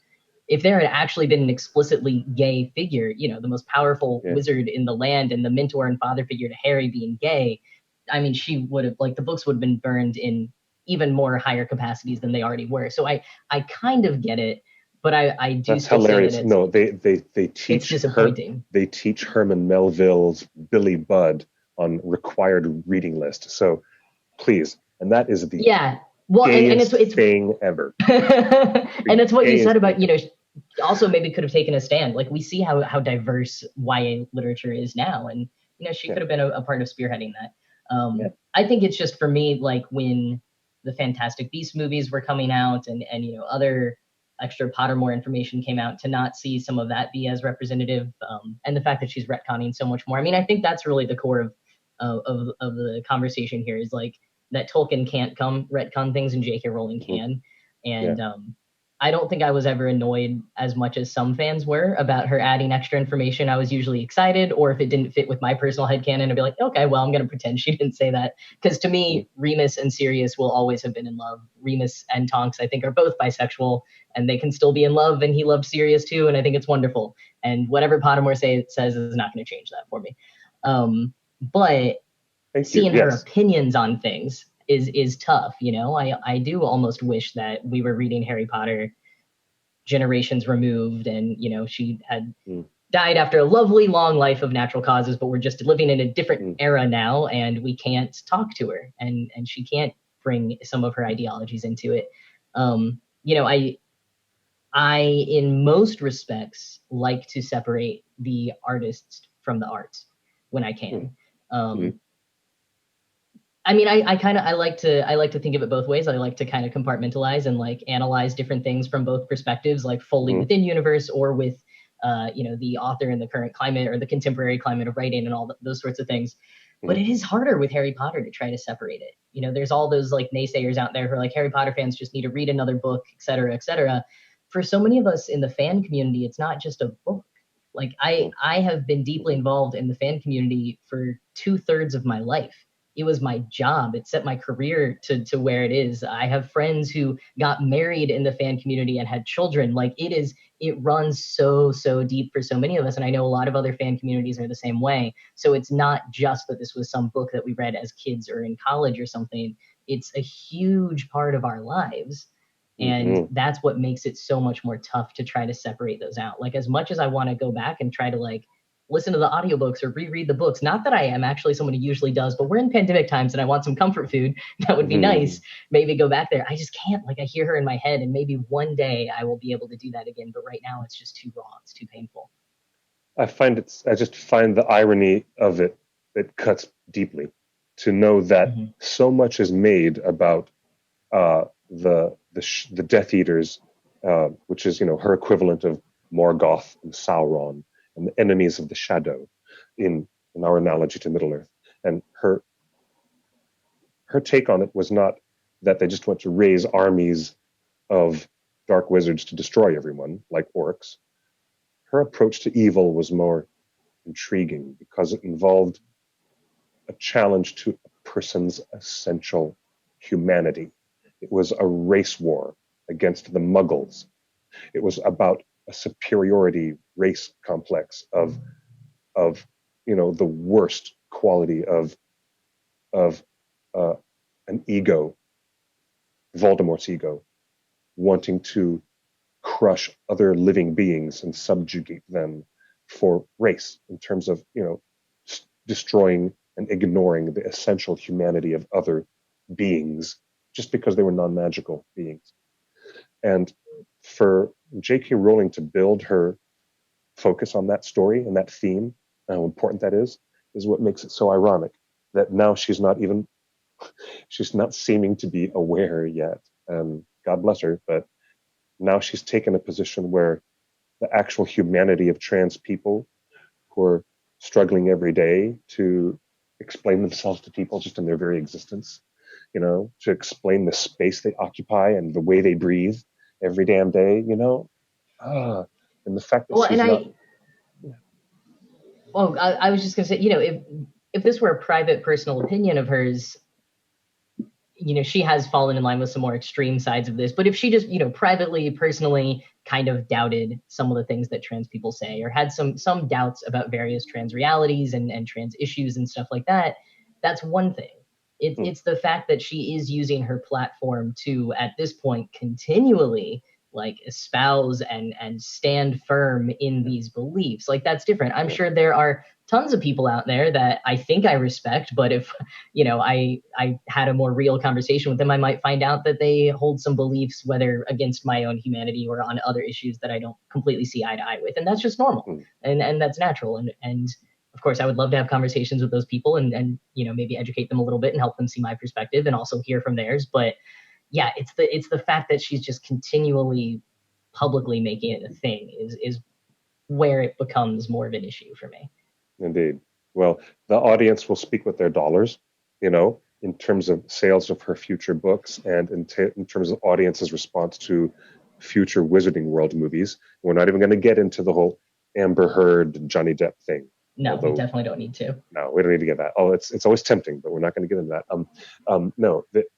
I think the audience has its own way of calibrating, Mm-hmm. And yeah, what I would say is the fan community is thriving and forever has been my favorite part of it. This whole day today of what Scum and Villainy Cantina is putting together, this is a whole day of people still coming out for it, and I hope that it has been really received really well, and lots of people have shown up and gone and gotten their curbside pickup drinks and everything, because I do have a little bit of a fear, having been so deeply entwined with Harry Potter fan community and knowing so many small business owners whose businesses are inspired by and themed around Harry Potter. I think that's one small aspect that doesn't need to be a huge concern, but one small aspect people aren't talking about is there are so many people who are just done with Harry Potter now that it is going to impact those small business owners and those individuals who are probably already struggling during this pandemic and now are going to have to totally shift their business models because the demand for Harry Potter isn't going to be there as much. Mm-hmm. Indeed. It's true. It's going to affect a lot of other people who are just caught up in this accidentally. Mm-hmm. Yes, well, but the fandom is a resilient thing, and it's been true. As we talked about that in the documentary Ringers, Lord of the Fans. There's 50 years. We just celebrated the anniversary of the publication of the Fellowship of the Ring just a few days ago. I believe it was amazing. The 66th anniversary, published in late July 1954. Wow. Amazing. But fandom is resilient. Don't you agree? Mm-hmm. Really? Absolutely. Yeah. I believe that it is, because I do believe so much of the friendships and the communities that we have built and the content that we have all made, or the items that we have all made, I think is very, very strong and deep and long lasting at this point. But I will say, in all the years, when the last book came out and the last movie came out, and non-fandom people, all the outside, all the press and everyone was always like, well, Harry Potter's going to be over. Is it going to be over? You guys stop doing your thing. Harry Potter's going to be over. And we're like, nah. And they kept asking for years and years. And we'd be like, you've been asking us since 2011. It's never happened. This is the first time I've thought it might happen.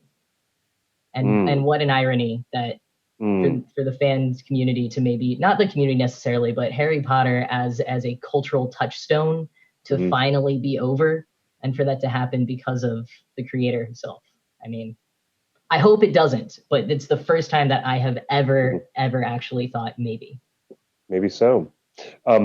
Yeah, I don't see a lot of people trying to, I wonder what Warner Brothers will do in the future when they attempt to release other video games or other animated series or other mischief. They're going to try to, make some other things happen.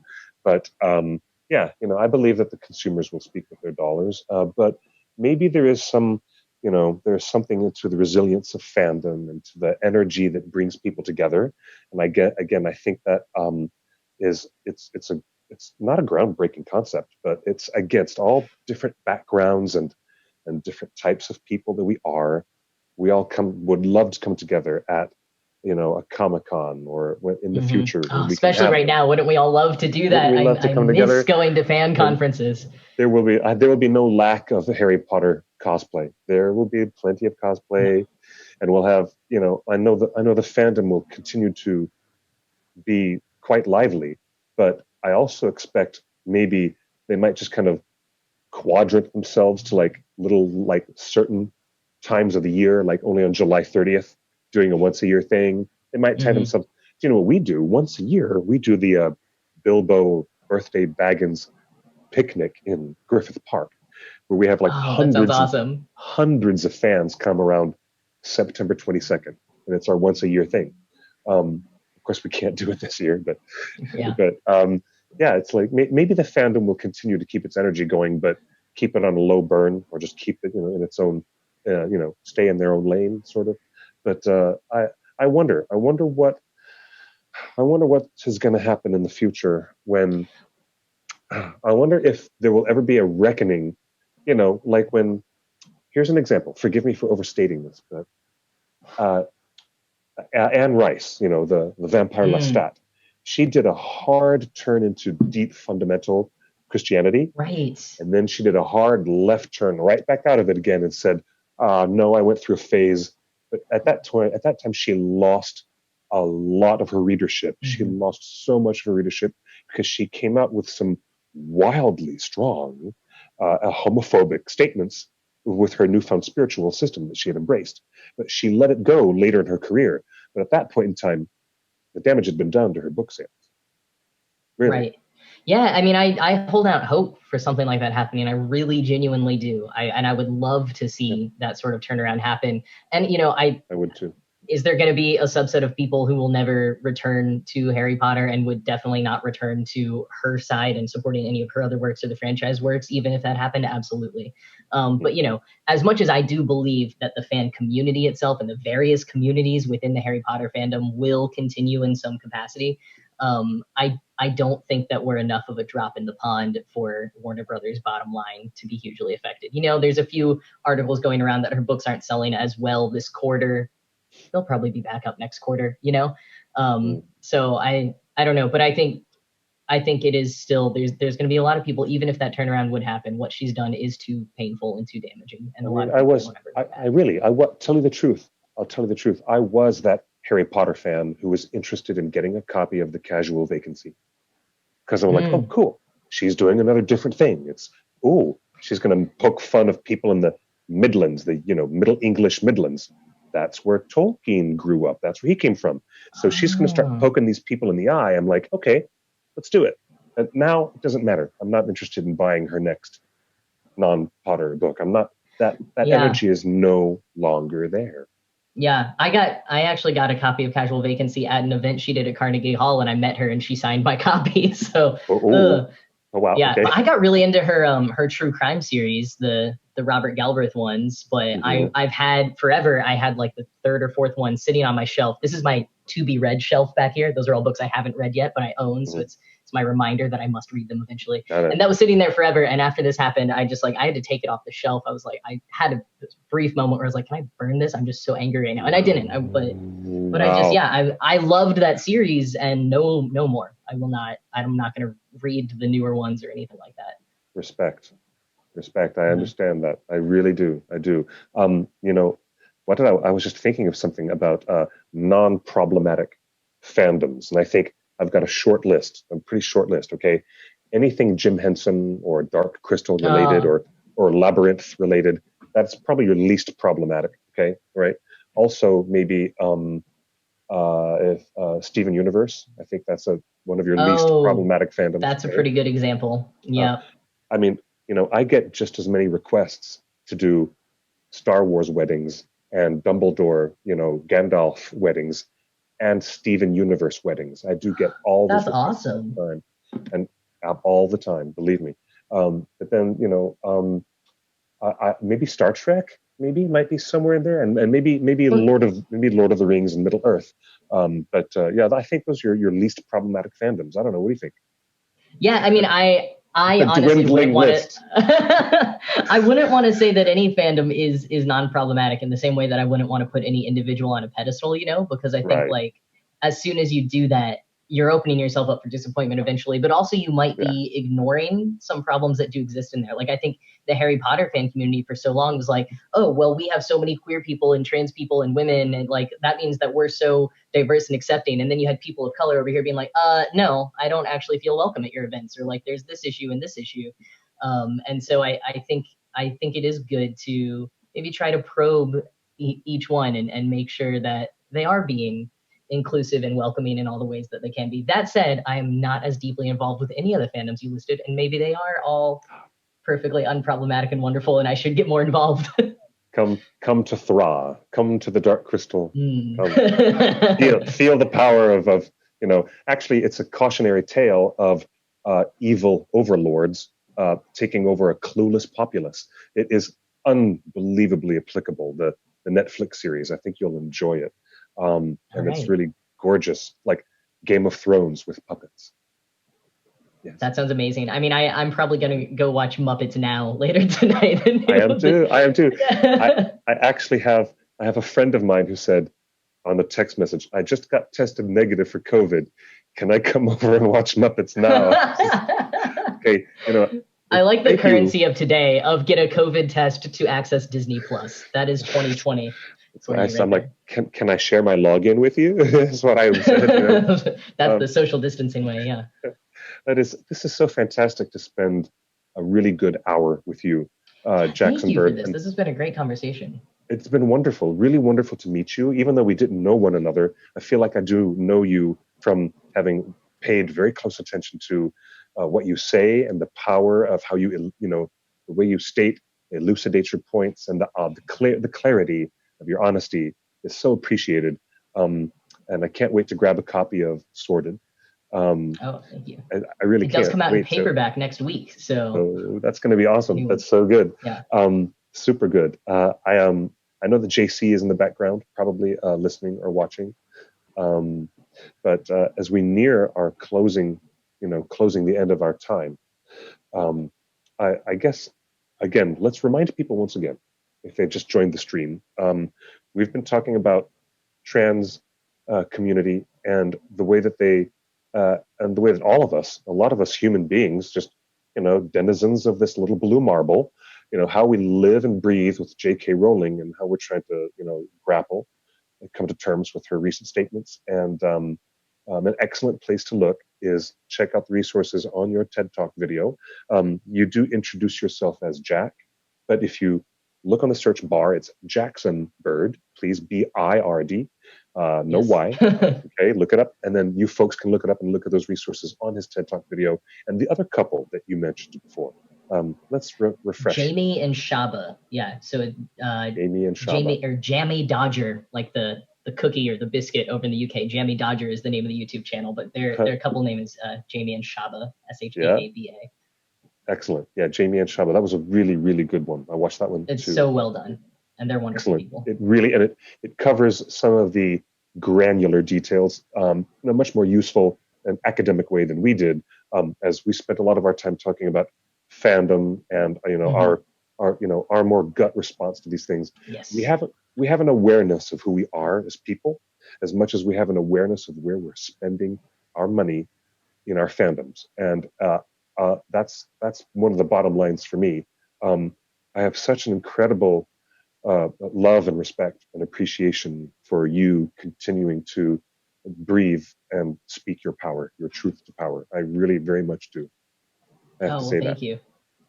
Yeah, and as we think about like places to spend our money, I would definitely say support fan creators in the Harry Potter fandom and other fandoms, and there's been a great movement in the Harry Potter fan community to support specifically trans fan creators and trans fans of color who are all putting out awesome projects both in response to this and other things they've been working on. So it's always great to check them out too. Definitely. You can find them on Etsy and a lot of other places too. And on, Etsy, and on Twitter, Patreon. Instagram. Yep. Yes, Twitter, Patreon Instagram. is a great example. You know, you're right. You mentioned Instagram. And by looking at visual hashtags, you can index and find excellent creators or trans creators within the Harry Potter universe using those index searches with hashtags on IG. I know I sound like grandpa when I talk like that, but that's how I sound when I talk about TikTok. I just can't. No, it's like, you know, I never did. I never will. No, thanks. I do miss Vine, though. I do miss my Vine videos. Same. They were fun. They were Vine fun. was good. Okay. Let's find out where are you, I think JC? we probably need to pass it back over to the main broadcast if they didn't kick us off already. Yes, absolutely. I'll tell him right now in my little handy dandy telephone. Oh, JC says that they are good whenever we're done. So I guess if we just sign off, they'll move on to the next thing. We're good. Oh my God. Also, thank you so much to the Cantina and to you, Clifford, for this amazing conversation. This has just been absolutely wonderful. It was really, really wonderful. You're the coolest. And I just followed you on, I followed you on Twitter. You can find me. I'm QuickBeam2000. And at any future point, we're going to have you come back in on our live Tuesday show, which we do for the One Ring. And we can talk about representation in Middle Earth. We can talk about just fandom of Middle Earth. Oh, yeah. And I bring in guests all the time. So please, I would like to extend the invite to you as well. I would love to. Absolutely. Yeah. You know the guy who directed Paranorman, the stop motion animated film from Laika Studios? Oh, yeah. You know that? I mean, I know. Yeah, I know the film. Yeah. Yeah, you know the film, and it's very specific LGBT moment at the end. You know, where he's actually an openly gay director who's also agreed to come on my live show. Awesome. And even though we're not going to talk about Lord of the Rings stuff, we're going to talk about, you know, gay representation and then all these other things in large scale commercial animation and fantasy films. Oh yeah, and media so representation is like one of my favorite things to talk about. So yes, with an eye towards that, maybe in the future we can have you join us. Okay. Yeah, awesome. Well, in the meantime, I hope everyone enjoys the rest of the Harry Potter's 40th birthday. He got so old all of a sudden. Yeah, a lot of people asked me in shock. He's 40 today, and I'm like, yeah, but they have pills for that. He's fine. Potions, spells. They have potions. Yes. Oh, now that we're off the air, yes, we do have potions. Yes. We'll have some, Are we off the air? Are you? We are off the air. That's fine by me. Okay. Here, it's legal. California 420. Yeah. It must be 420 somewhere in the world, somewhere, right? Yeah. It was. What is the? Is it? No, not. There is a time zone that's like one behind California, but I was trying to remember exactly where it was.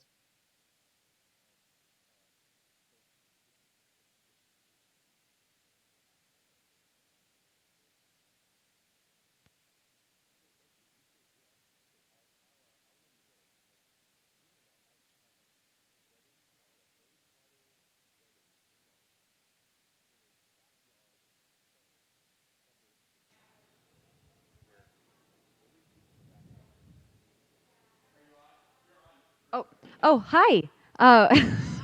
Sorry. Thank you so much to Jackson and Cliff for that wonderful conversation. I think we all found it really educational. Coming up next, we have a wizard rock band. I'm super excited to have them on. This is going to be Tonks and the R's. So sit back. Enjoy the music. There's going to be a Q&A session. And also, I believe they're doing a raffle for some giveaways, if I'm not mistaken. So we're just grabbing them on right now. And this is going to be the all-female wizard rock band we were talking about earlier, Tonks and the R's. Oh, and we're not in yet. So we did see in there that this conversation will be posted later date. If you guys want to go back and reference it, Jackson and Cliff did such a good job touching on such a sensitive topic right now. Like I said, let us know. We have trivia coming up at 8:30. Our trivia master just got here, and he is excited to host for you guys. We have some awesome giveaways, like you know, from Sideshow. So we are giving away the Grindelwald action figure, the Newt Scamander, and also the Monster Book of Monsters for our first place, which is just such a beautiful replica. And I do believe we have the Funkoverse strategy game, Harry Potter to give away, as well as the Hagrid and Harry figurine. So maybe after Tonks and the R's, we'll discuss how you guys can win those last 2 prizes before the last 3 go to our trivia winners for first, second, and third place.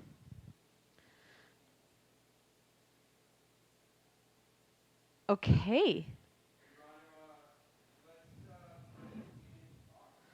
Okay, so let's bring in Tonks. I have Steph here with me.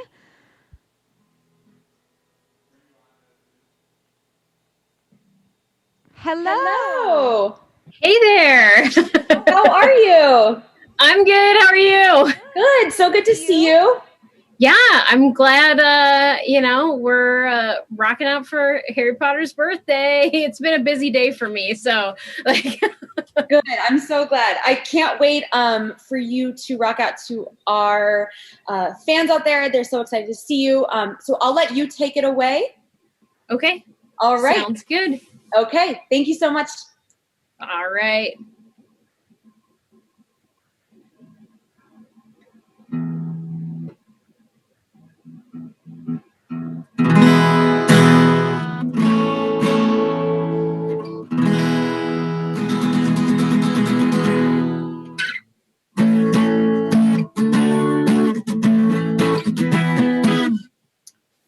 All right. I assume we're good on the Muggle technology, everybody. I will, if anybody tells me otherwise, I'll adjust my performances. But I hope everybody's having an awesome Harry Potter's birthday. I know turning 40 in quarantine is hard for anybody, but if anybody can handle it, it's probably Harry Potter. My name is Tonks. My band is Tonks and the Aurors. We've been doing Wizard Rock for 13 years. Usually we have the opportunity to have a full band, but today you just get me because, quarantine's got us all at different areas of Auror headquarters. So going to be just playing a handful of songs, getting your party started for the Harry Potter's birthday. We've got a lot of albums. We've got a full website full of merch, too, that I'll talk more about throughout the session. But this first song is kind of our introduction to being an Auror and what we're all about, the good people, the bad people that you come across, and the in-between. So...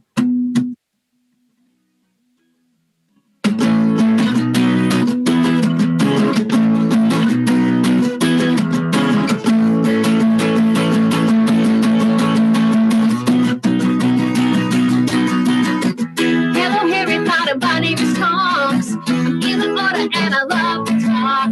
I'm clumsy, but you should know. And I'll protect you anywhere you go, cause I'm an Auror. That means I'm awesome. I'm an Auror. That means I'm awesome. But don't just let your eye on you around. Your mother must have dropped you on the ground. You may not believe me, but I have to let you know. Betray the order or you'll be sent to below, cause I'm an Auror. That means I'm awesome. I'm an Auror. That means I'm awesome.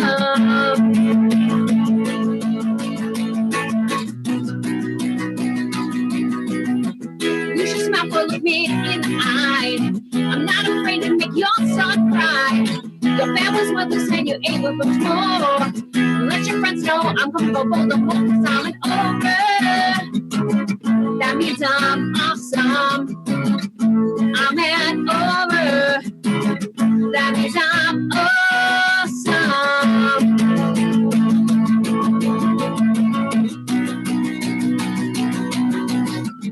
Stealth and tracking. and spells. There's things that we know that we never can tell. Stealth and tracking, combat and spells. There's things that we know that we never can tell. 'Cause I'm an ogre, that means I'm awesome. I'm an ogre, that means I'm awesome.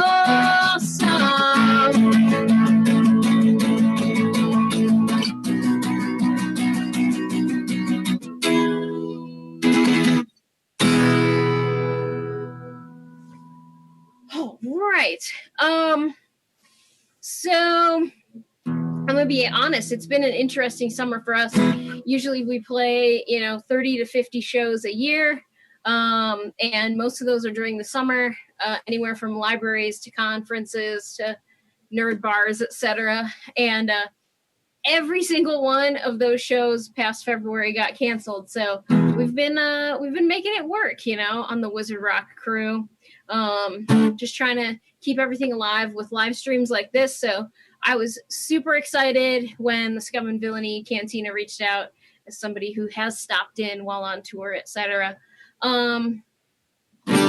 All right, so I have got a handful of albums out at this point. This song is off of an album called A Familiar Beat, and that is a Motown-inspired Wizard Rock album. And so it's definitely something that's pretty cool. Got a lot of horns, backup singers, etc. So I grew up in Detroit, and that really, that was the music I grew up with. So I had to make an album that is what I think kind of the wizarding world would have made out of it. So this song is for all of our Slytherin bad boys out there and girls. Oh, my little Slytherin, I see you staring from across the room. I hear you whistling at me when I'm on my broom. Hope you know I'm not the kind of girl who'll follow you around like those other girls do. I wouldn't do that for you. Even though it makes mama mad, I gotta give you a try. Doesn't every girl like those bad boys too? Oh, my little Slytherin, I see you cheating off my exam. I see you stealing glances again. Hope you know I'm not the kind of girl who'll follow you around like those other girls do. I wouldn't do that for you. Even though it makes mama mad, I gotta give you a try. Doesn't every girl like those bad boys too? Oh, my little Slytherin.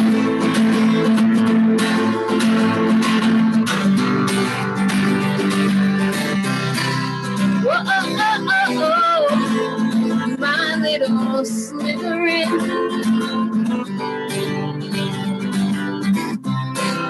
Whoa, oh, oh, oh.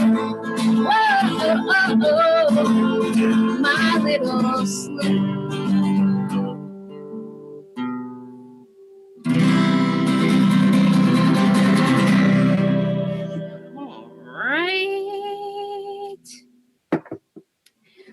Without applause, I find myself saying all right at the end of every song. So hopefully that doesn't get too annoying.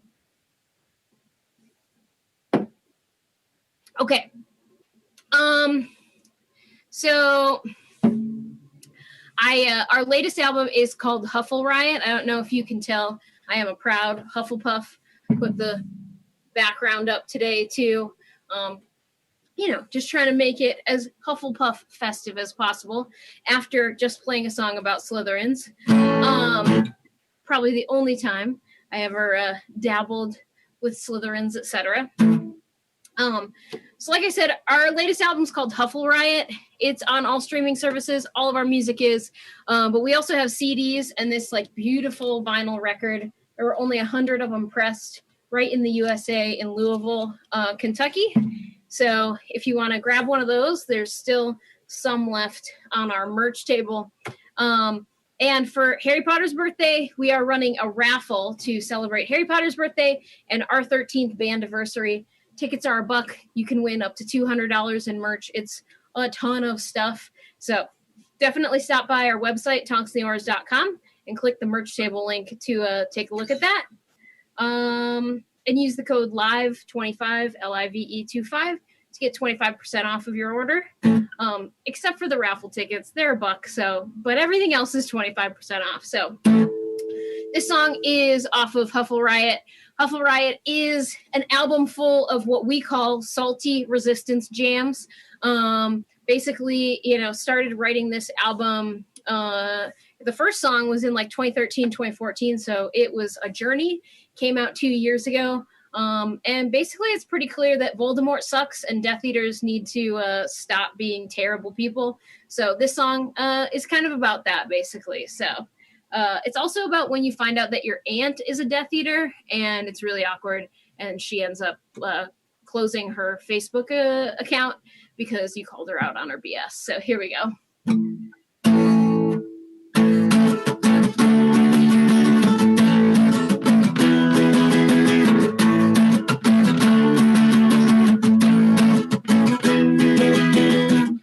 The greater good was never for me.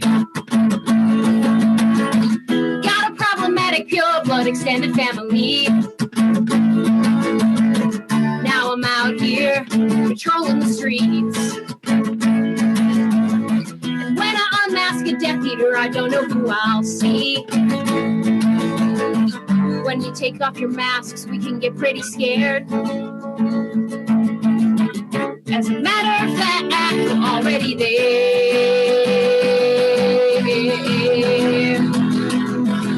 You don't have to do what you have to say. Whoa, oh, oh. You're a Death Eater, you don't make the world a better place. Whoa, oh, oh. You're a Death Eater, whoa, oh, oh. You're a Death Eater, whoa, oh, oh. You're a Death Eater.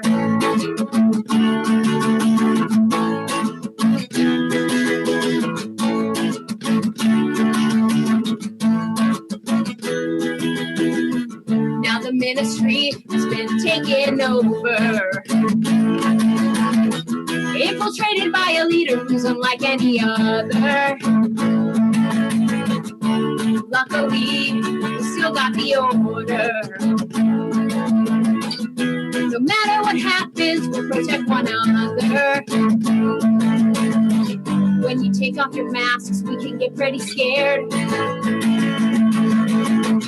As a matter of fact, we're already there. We don't have to hear what you have to say. Oh, oh, oh. You're a Death Eater, you don't make the world a better place. Oh, oh, oh. You're a Death Eater, whoa, oh, oh. You're a Death Eater, whoa, oh, oh. You're a Death Eater.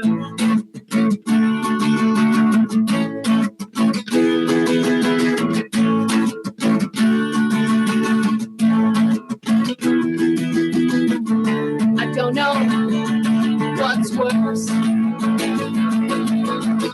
red hats or Death Eater masks.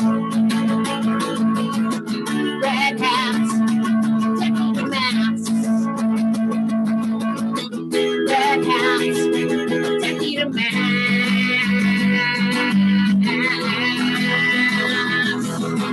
Don't have to hear what you have to say. Oh, oh, oh. You're a Death Eater, you don't make the world a better place. Oh, oh, oh. You're a Death Eater, oh, oh, oh. You're a Death Eater, oh, oh, oh. You're a Death Eater. Woo! All right, that one got me pretty hyped up. All right. Let's see. What's another song I can play. Okay, so we had some Slytherin representation. You've obviously got plenty of Hufflepuff representation in this show. Let's bring some Gryffindor representation. This song's also on our album Huffle Riot, and it is about my boyfriend and everyone's boyfriend, Remus Lupin. Don't you know he's a Gryffindor? But he's not like the rest. Could have been head boy if he'd taken the test. Even though he's a Gryffindor, and I'm just a buff. When he smiles at me, I can't get enough. We spend all day talking about books. We spend all night just drinking beer. He might spend the night locked in his bedroom, 'cause his time of the month is getting near. Don't you know he's a Gryffindor? But he's not like the rest. He could have been head boy if he'd taken the test. Even though he's a Gryffindor, and I'm just a buff. When he smiles at me, I can't get enough. He's got more scars than I can mention. Then again, so do I. Maybe it's magical intervention that brought us together that night. Late night sneaking into Muggle movies with you. Taught me that there was nothing that you and I couldn't do. It's powerful magic when we combine. I'll always fight Death Eaters with you at my side. Don't you know he's a Gryffindor? But he's not like the rest. He could have been head boy if he'd taken the test. Even though he's a Gryffindor, and I'm just a puff. When he smiles at me, I can't get enough. When he smiles at me, I can't get enough. Don't you know he's a Gryffindor?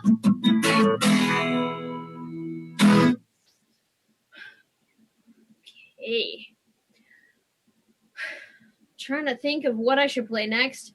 Well, it's Harry Potter's birthday. He's turning 40. You know, I think I'm going to play this next song. This next song is about my favorite person in the Harry Potter fandom, and that is my sweet baby Harry Potter in the Gryffindor blanket that I think McGonagall would have wrapped him in and left him on the porch. He lights up. I think you can kind of see it. But yeah, this is my pride and joy. He is my son, baby Harry Potter. Usually he hangs on our drum kit and kind of like dances around. But yeah, I made that with my hands. And this next song is about sweet baby Harry Potter laying on the doorstep of the Dursleys shortly after defeating Voldemort for the very first time. Spoiler alert. And this song is about being a young person in the wizarding world, finding out that Harry survived his attack from Voldemort, kind of reacting with the rest of the wizarding world. It's also kind of a meta wizard rock song about growing up in the fandom, having the fandom with you throughout many exceptional moments of your life. So this song is for you, if that sounds like you.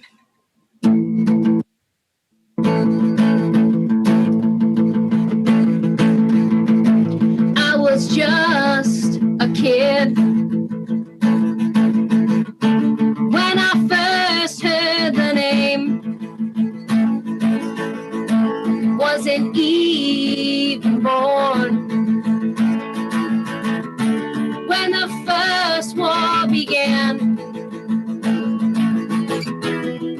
remember there was singing. We didn't care about the muggles that day.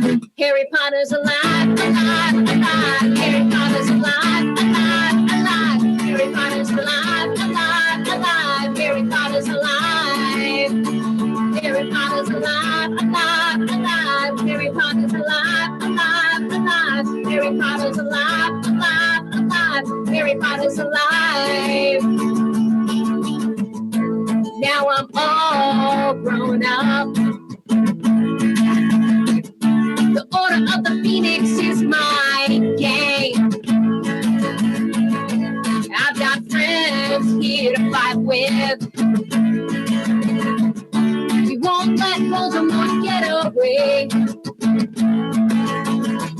I'll never forget the singing. When I need a reminder, I remember that day. Harry Potter's alive, alive, alive. Harry Potter's alive, alive, alive. Harry Potter's alive, alive, alive. Harry Potter's alive. Harry Potter's alive, alive, alive. Harry Potter's alive, alive, alive. Harry Potter's alive, alive, alive. Harry Potter's alive. It doesn't matter how you got here. If you believe what we say, grab your wand and your best friends, 'cause Harry Potter's here to stay. Harry Potter's alive, alive, alive. Harry Potter's alive, alive, alive. Harry Potter's alive, alive, alive. Harry Potter's alive. Harry Potter's alive, alive, alive. Harry Potter's alive, alive, alive. Harry Potter's alive, alive, alive. Harry Potter's alive.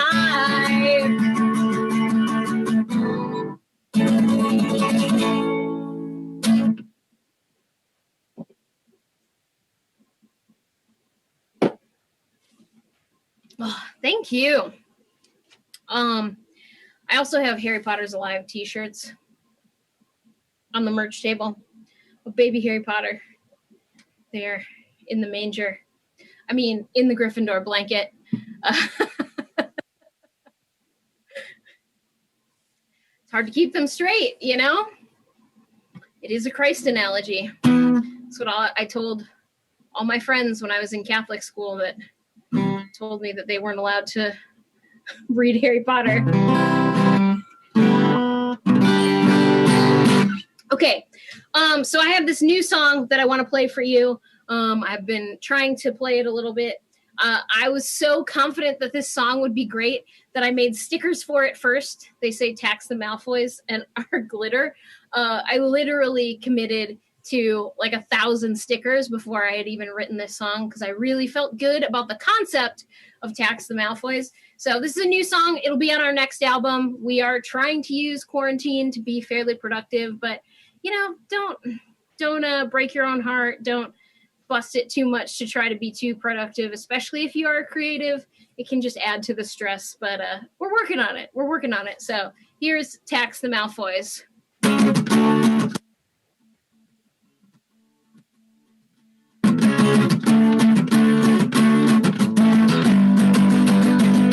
Tax the Malfoys, free the house elves. Don't let any of them get away. If you're a pure blood with a vault in Gringotts, we're gonna have to make you pay. Tax the Malfoys. Tax the Malfoys. Old wizard money brings with it power, but that isn't the way it's gotta be. Your family bloodline isn't better than mine.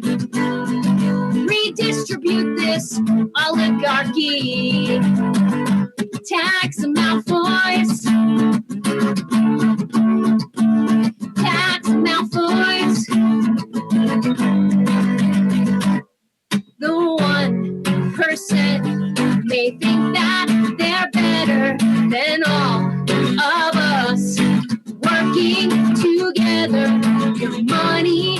shield you and make you feel safer. One way or another, we'll make you pay later. Tax them out, boys. Tax them out, boys.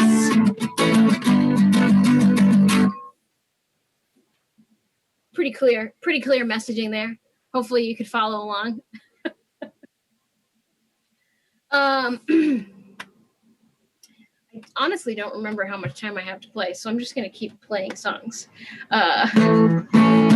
which is very professional. This is what happens when you take me off the road. You know, I'm playing 50 shows a year to just playing a handful. I'm loosey and goosey, so. But hopefully we can do a actual in-person Wizard Rock concert at some point, whether that is at your local library, or you can come to a nerd conference where we're playing. But it's super fun to play live Wizard Rock with the Harry Potter crew. So this song is specifically written about my live Harry Potter Wizard Rock crew.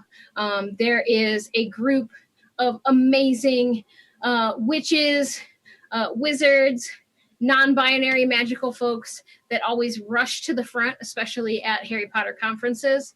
And they are predominantly witches, and some of them are some of my best friends. So I wrote this song for them because, you know, we need a little bit of Wizard Rock Riot Girl in the crowd. So witches to the front at the Wizard Rock show. We don't really care if you don't want to go. Gonna have some fun, we're gonna sing along. Holy freaking crap, it's my new favorite song. Let's go, let's sing on the front with me. This might just be the best night. Let's see witches to the front, witches to the front, witches to the front, witches to the front. What would Luna do if you brought her here tonight? You know, Ginny wouldn't leave here without a fight. Listen to me, your favorite riot witch. Wizard Rock is better than catching that snitch. Let's go, let's sing on the front with me. This might just be the best night. Let's see witches to the front, witches to the front, witches to the front, witches to the front.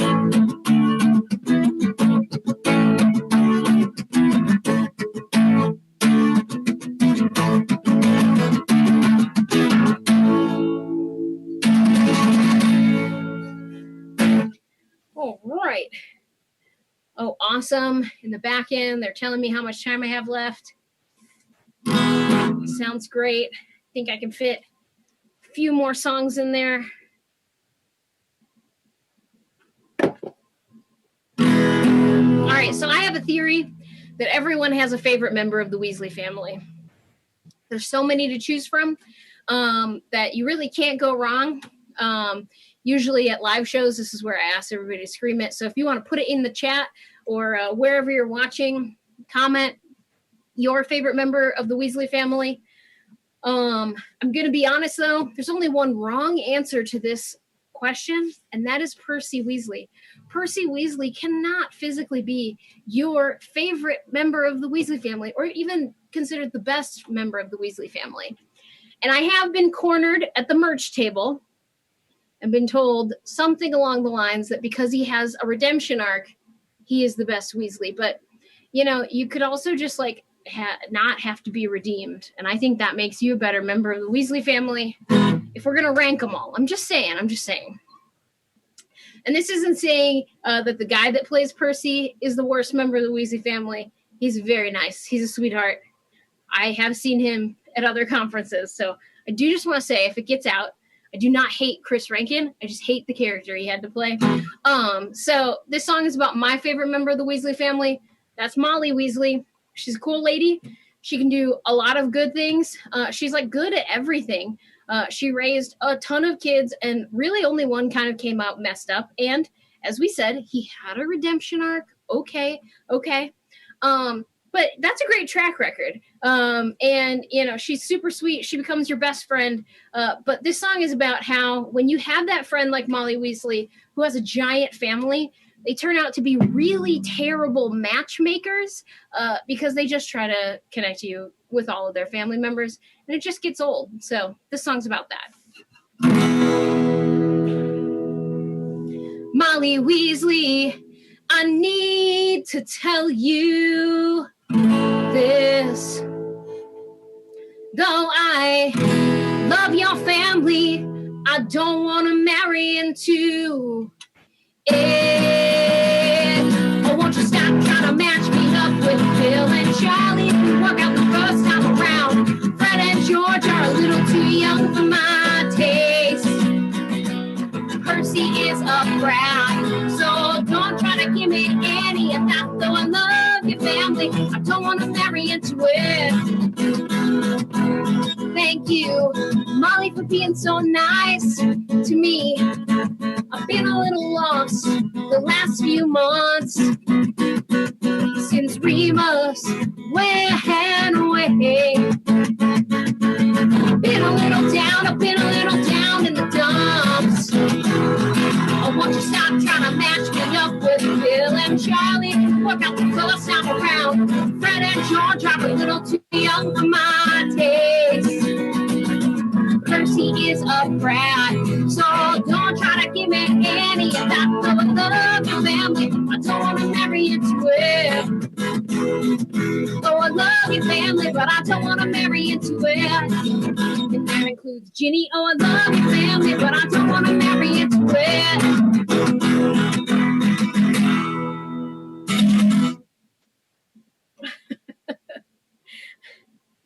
Oh, that song. Oh, Molly Weasley. She's the best and also the worst at matchmaking. All right. I need to remember that I am on all of the Muggle streaming services. I already said that, but also social medias. Just look for Tonks and the Oars. You'll find us. Twitter, TikTok, Facebook, Instagram, blah, blah, blah. I'm having the most fun with TikTok. I don't know. I think that's like a quarantine thing, but I was on there before then. Just got to make more time, make more vids. All right, this is another one. So this came off of an EP from 2009 from us, and this is about a time in my life when I was dating someone, and we were like moving along to the next phases, talking about maybe getting married and planning out our future and figuring out where we wanted to live post-graduation and all these things. It was just building and building and getting so much more exciting. And then dragons came and destroyed the entire thing. So I use this song to raise awareness because every 4 minutes in the wizarding world, a relationship is destroyed by dragons. So this song will be here for you should you find yourself afflicted by a dragon-related injury to your relationship.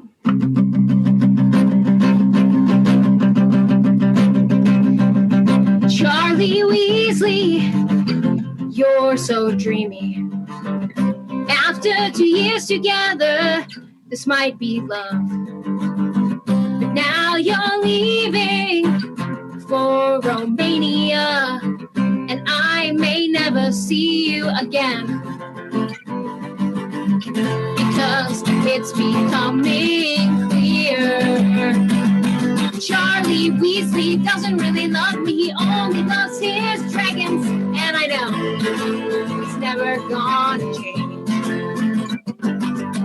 Charlie Weasley, you said you'd always love me, but you're in love with dragons. And I know you'll always be the same. Weekends at the Burrow have been pretty fun. And I like your family quite a lot. For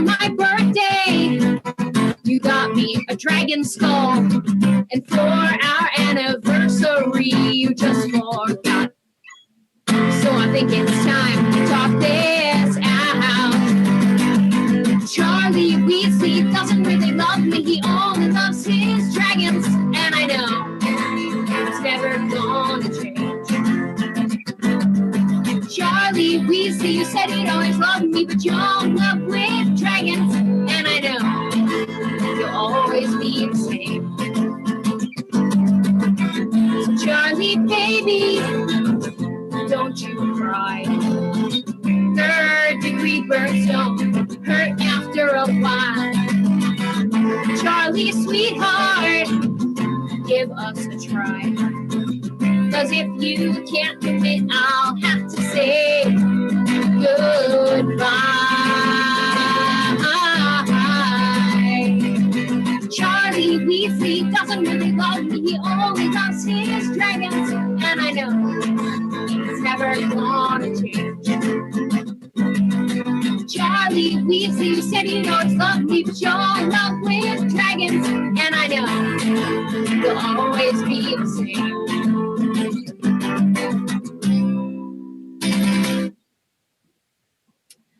I think one of my favorite memories from Wizard Rock is a few years ago when somebody tweeted at me that their boyfriend had bought them like dragon skull like recreation statue. I mean, I guess it's a cryptid, it's not a recreation, but statue, and it literally was just like a really rad dragon skull. And she was like, "This is what he got me for my birthday," just like the song. So one of the best moments of my life. All right, I think I got time for one more song. This song is usually when I encourage everybody to get absolutely bonkers in the crowd, because there is a audience participation section on the chorus that I think everybody needs to join in on. So at home, if you'd like to join in, it's on this section. It just goes, yes, all witches. Yes, all witches. So if you want to freak out the muggles that are near you in your neighborhood, in your apartment building, whatever, you just want to scream that at the top of your lungs. Include like a furious fist pumping. You can either fist pump with one arm, both arms, alternating, whatever feels good to you. Basically, when you do that, you're going to cast a spell. Everybody's going to feel amazing. But this song is, it really is dependent on how just absolutely ham you go in the audience, even if you're virtual. So get up, dance around, whatever you need to do. This song will absolutely, you can bust it to it. So before I forget, just a reminder, we're Tonks and the Oars. My name is Tonks.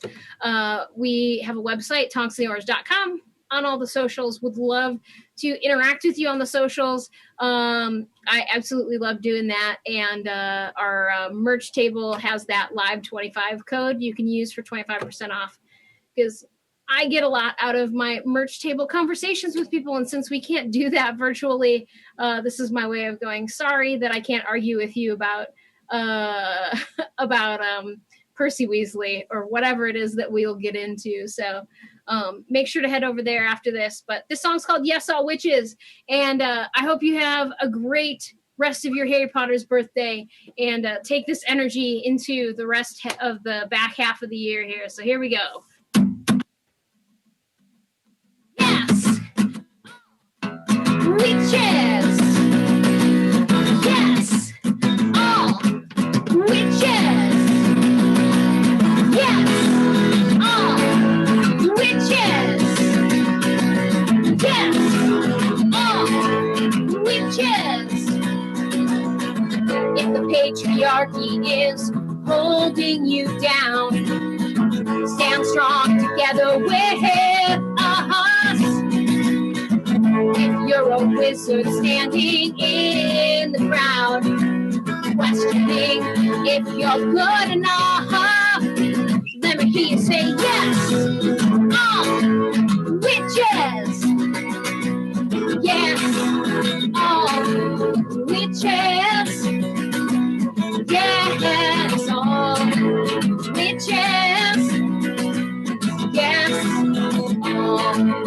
witches. Hundreds of years of systematic oppression. It's gonna bring around a little bit of aggression. So saddle up your Thestros, 'cause we've seen things you can't believe. Let me hear you say yes. Oh, witches. Yes. Oh, witches. Yes. Oh, witches. Yes. Oh, witches.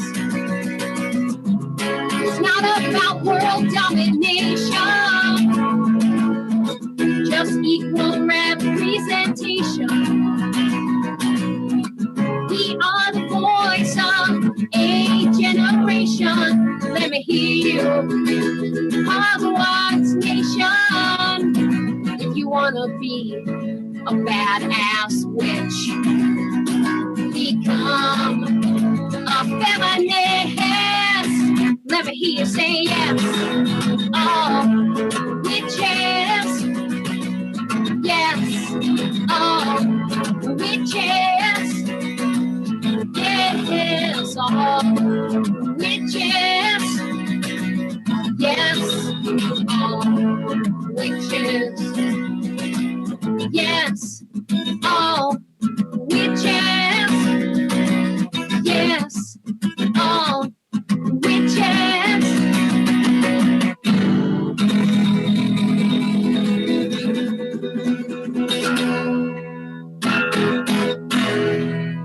Thank you so much to the Scum and Villainy Cantina. I hope you all have a wonderful rest of your Harry Potter's birthday.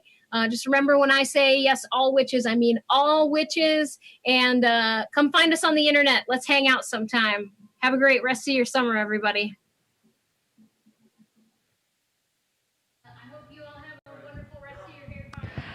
Guys, yes, all witches. That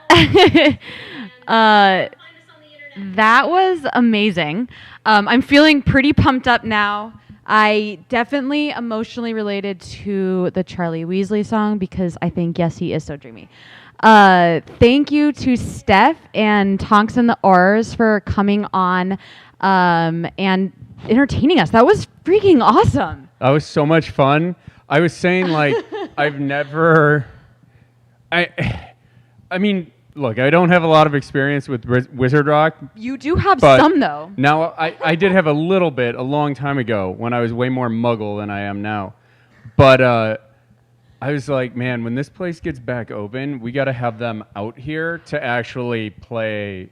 That was so much fun. I was like dancing in the bar, having the best time ever. That was great.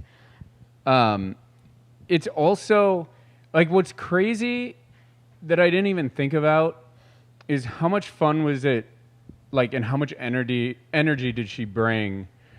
Like, we've all been sitting at home watching Tiger King and, you know, television, but, like, to have somebody just get up there and rock out and just be, like, talk to you and just be like, here we are, we're at a concert. Even though you're on your couch, I'm in front of a green screen in my living room. Like, this is amazing. It made me feel more human.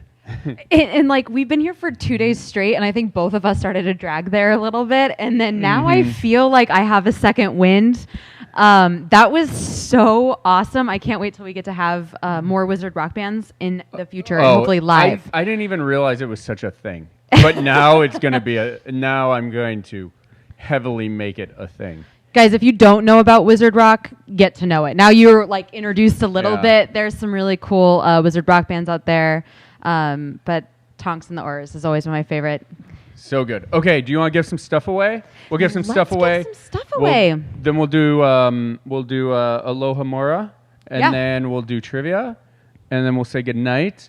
You guys, you've still got, till the end of trivia, so probably like 10 o'clock to come pick up some cocktails. Yeah. We've got Harry Potter birthday cocktails. I wish I could put it up. If you check out our Instagram, it was one of the last posts we did.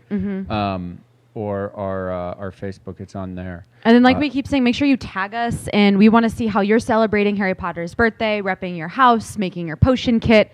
If you live out of the state and you're not able to come, maybe you have created your own potion kit at home. Tag us, let us know you're celebrating with us, and let's give some of this stuff away. Harry Potter only turns 40 once. Harry Potter does only turn 40 once. Unless he goes back in time again, right? Right, And with the then time turner. He might turn 40 twice. But most likely he'll only turn 40 once. 40 once. What are you going to do for your 40th birthday? So I had planned for my 40th birthday to visit. My 40th birthday is in January. My plan was to visit all the filming locations from episodes 1 through 6. So I was gonna travel the globe and go and visit every place that they filmed episodes 1 through 6. Skipping Australia because they just shot that on a soundstage there. But that was the plan. It's not going to happen now. So I will probably celebrate my 40th birthday at home. We can create Zoom backgrounds for you. Could throw us, especially since Zoom Party has the backgrounds change of every film location. It's like that's an old Wayne's World skit. It's just not the same. I'm in Delaware. Okay, let's give some stuff away. All right, you want to start with the Funkoverse strategy game? I'll tell you what, like when we were over there at Funko Hollywood the other day, they sold me on it. On getting this game. They were like, well, it's a little bit like D&D. And I was like, Zah?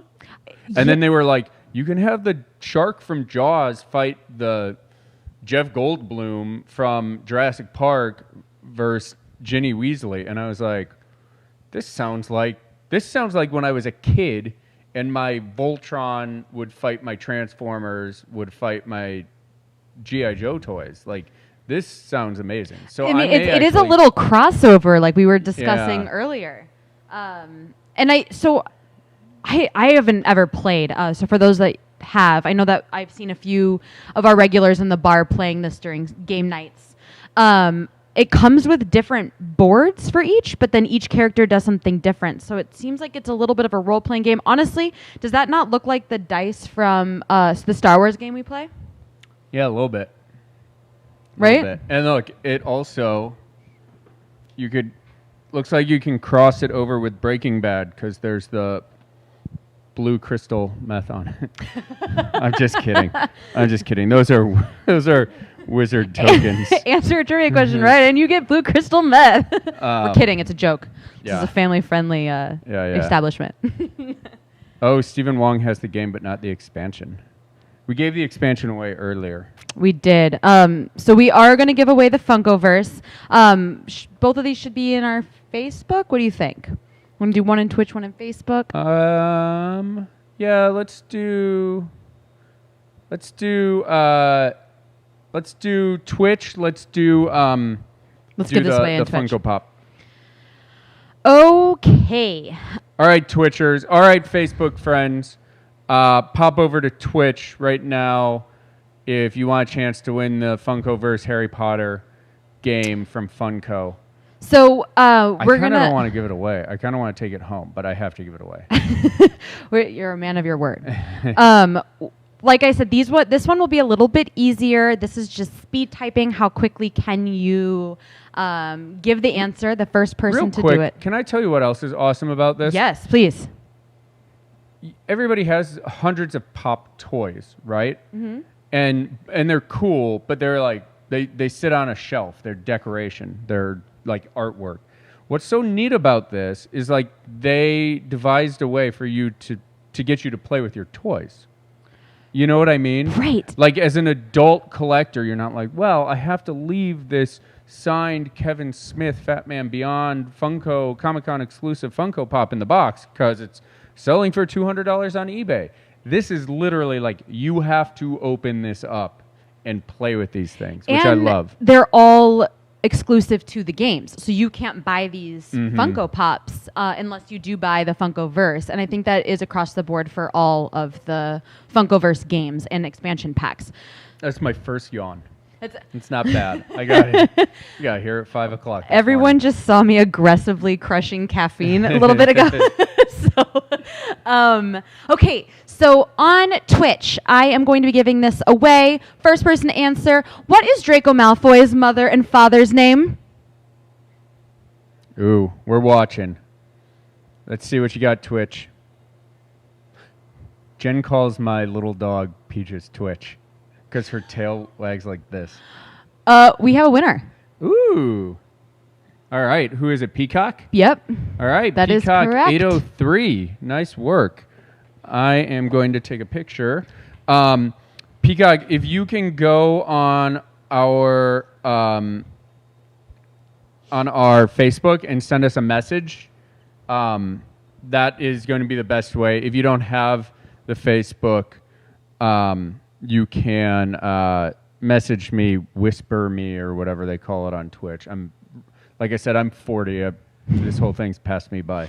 So, okay, good. He's going to hit us up on Facebook. Perfect. All right, sweet. Okay, now everybody in Twitch who didn't win something yet, you can head over to Facebook, and we're going to give away this thing, which also kills me to give away. This is going to kill me. Not as bad as the Monster Book of Monsters when that day comes. But this is so cute. It's Hagrid on his little motorbike with Harry Potter. So because this is a sideshow piece, this question is going to be a little bit more tricky. We're going to be doing this on our Facebook. So everyone tune into our Facebook, and we will, I'll give you the question right now. Are we ready? Look at this guy. I mean, he's hold so on. happy. Look at how happy Harry Potter is right there. And like, He smiles so cute. look at this. Hagrid is like on a mission. This dude is all business. This little guy is like, oh my God, there's a whole world out there, not under the stairs. Like, this captures like unbridled, like unrestrained childhood joy. And he even has the tape between his eyes. In Harry Potter form. This is really neat. So thank you, cute. Sideshow. Okay. We are not sold out of drink kits at all, so please come by. You guys still have time. Probably until right after trivia we'll be doing this, correct? Until like 9:30 or 10. Mm-hmm. So thank you for asking that question. But no, come by and grab your potions kit. Okay, so the question that I'm so asking, for this guy. Mm-hmm, because Hagrid is on it, and this is a sideshow piece, it's gonna be a little bit of a trickier question, but same rules apply. Answer on our Facebook. The person that answers the quickest is going to win. And that question is, how tall is Hagrid? They mention it twice in the first book. Yeah, so you movie people. Not. Let's see. We're on our awkward delay now. Yeah. It's interesting. Twitch's delay is like 2.5 seconds. Facebook's is like 15. Yes, Jay. Little Blue Jay. Got it right. 8'6"? Yep. 8'6". Crazy. Sam in second place. Steven in third place. But, sorry, we only have one. We only have one. So it does go to Jason. Jason. Jason, have you been by yet to pick up your... He did. I heard he came earlier. I missed him. Oh, he came early? Mm-hmm. All right. Well, if you want to come back, if you drank it all and you want to come back, we can give this to you if you get here before 10. But don't drink and drive. Well, yeah, obviously. If you drink it, have someone else drive you. Okay, great. Or maybe he hasn't drank it yet. Or maybe he drank it so early. Right, he came as soon as we opened, like so it's 6 fine. hours, so right. he's fine. So message one of us, or you mean... we know you. Yeah, shoot me a text. We'll get this to you somehow. How you want to get it. All right, cool. Everybody else is like, what the hell? They're playing favorites. But it was literally just a race to the keyboard. It was a race to the keyboard. That's how we do it. That's how we keep it fair. It just so happens that the dude who comes here 3 times a week won this thing. But... showing his real nerdy side. But we are about to go into a really cool panel. Yes. About Harry Potter, the history of Harry Potter's birthdays from the book. with this one's from MuggleNet. It's the Aloha Mora podcast, which is just one of the many podcasts that MuggleNet produces. They have a lot of cool ones. Yeah. So that's coming up next. After that, though, you're disappointed you didn't win those guys. You were watching the stream all day. You saw how sweet these guys were unboxing. These are like miniature shrunken versions. They're so cool. Of the real people. In fact, they probably look more real than the real people in some aspects. I think so, honestly. Every detail on their face is perfect. So for trivia, Grindelwald is going to be our third place. Newt is going to be our second place. And the Monster Book of Monsters is going to our winner. Big gift. Trivia will start around 8:30 tonight. And Chris is going to riff for you for a minute while I go get Aloha Mora going. Yeah, this is when I get to awkwardly sit here and try to fill time with my awkwardness. How are we feeling? Do we feel pretty pumped after the Wizard Rock Band, after Tonks and the R's? Do we have a favorite song, a favorite line that you heard? I hope that you are following her now. I have the chat up, so I am monitoring you guys.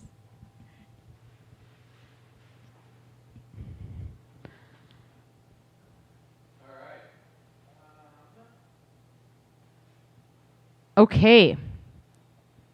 So yeah, like we said, this is the podcast Aloha Mora, produced by MuggleNet. Make sure to give them some love too if you're on our page, if you're on theirs. We are Scum Villainy Cantina, here live in Hollywood. And thank you guys for tuning in, and we'll see you after.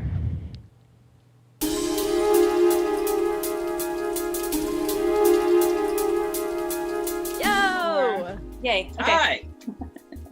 Hello, everyone. We hope that you are enjoying Harry's 40th birthday celebration live stream.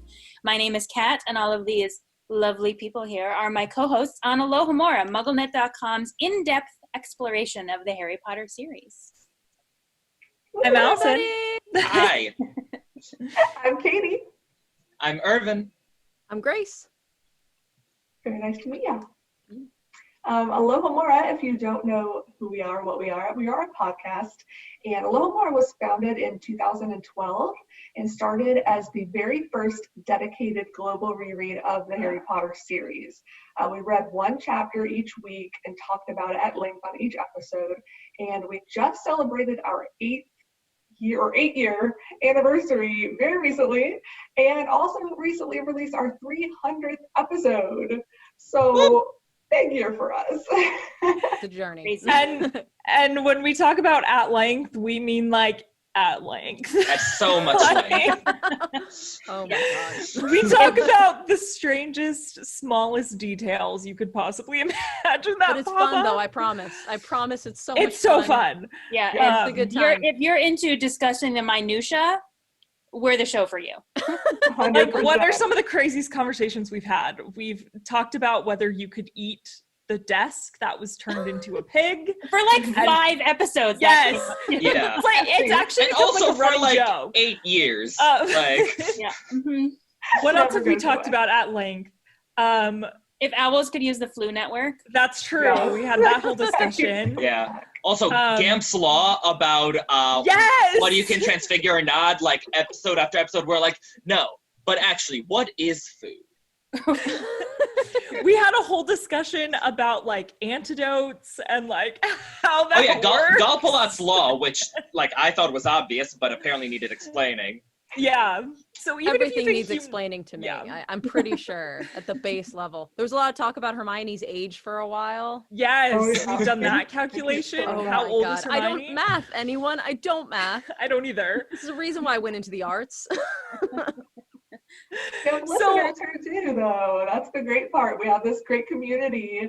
On our website, you can leave comments on each episode. So if we ever say anything that you want to respond to or argue with us about in a nice way, join in the discussion. We're always happy for new people to join in and give us new ideas. And we get some of our best ideas from our listeners, like things we never would have thought of. A listener will bring up and we'll be like, oh, yeah, that's a thing.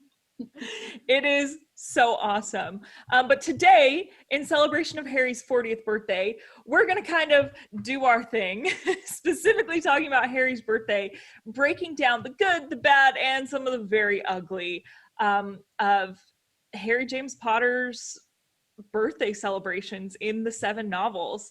We're also going to do a little bit at the end. We each are going to debate which birthday we think is the best birthday. So, welcome to us. That's a nice way of putting it, yeah. I like it. But maybe we should start with like a rundown, just like a quick a reminder. Here's what happened at every one of Harry's birthdays that we see in the series anyway. Because I feel like some of his birthdays, you're like, all right, let's go. I want to get to the good stuff. Let's get to Hogwarts. Over. I need to get through August. Cool. Well, so of course, I mean, Harry had some really significant birthdays in the series and some that were like not so significant, but let's break them down here. So the 11th birthday. Wait, before we get there, I realized we forgot one on this doc. What? We forgot the birthday that Lily writes about to Sirius. I thought about that earlier. Where we just know that when Harry was 1, Sirius got him a little toy broomstick. And that's just adorable. And he almost killed the cat. And there was fun involved at some point. I gotta say, like, parents of 1-year-olds, how happy would you be with a toy broomstick as that's present? Chaos. Not that I'm a parent, but I have nieces and nephews. But yeah, that's chaos. Yeah, but on the upside, Harry then breaks a horrible vase that Petunia gave Lily, so it's all good. That is true. Harry bringing the sass from the age of 1, yeah. He knows what he's after. I love this boy. Yeah, it's true. Anyway.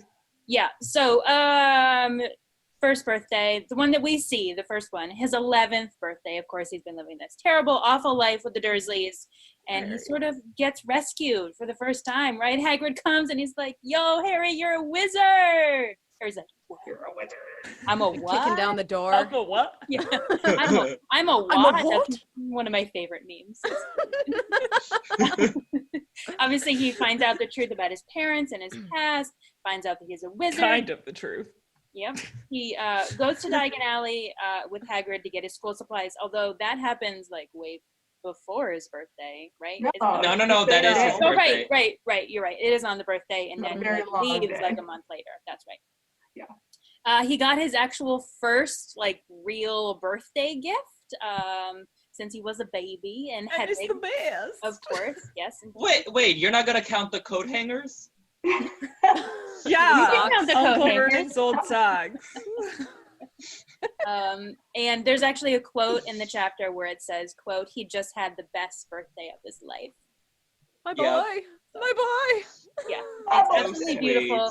I think we can all agree that that birthday, regardless of the debate we get into in a little while, is obviously the most significant one in Harry's life, probably forever. So yeah, probably the cutest too. And Harry thinks so too, because when he has to conjure up Patronus for the first time, the happy memory that finally lets him conjure up Patronus is this birthday. That's right. That's true. That's so cute. I'm so glad you reminded us of that.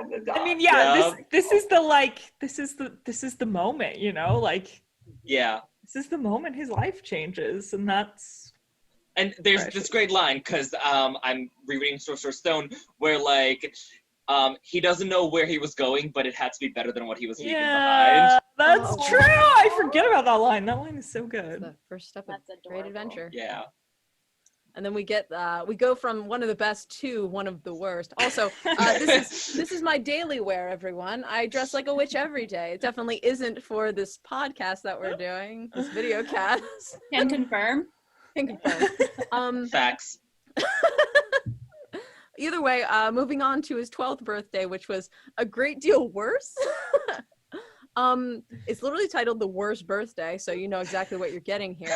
The Dursleys hadn't even remembered that today happened to be his 12th birthday, so there was no presents, no cake. They were just all up there getting ready for the Masons coming over, so What's up? That's like such a heartbreaking line when Harry, when Vernon is like, we all know what day today is, and Harry's like they were and he like has this moment and then it's like shut down. What a great way of starting a chapter too.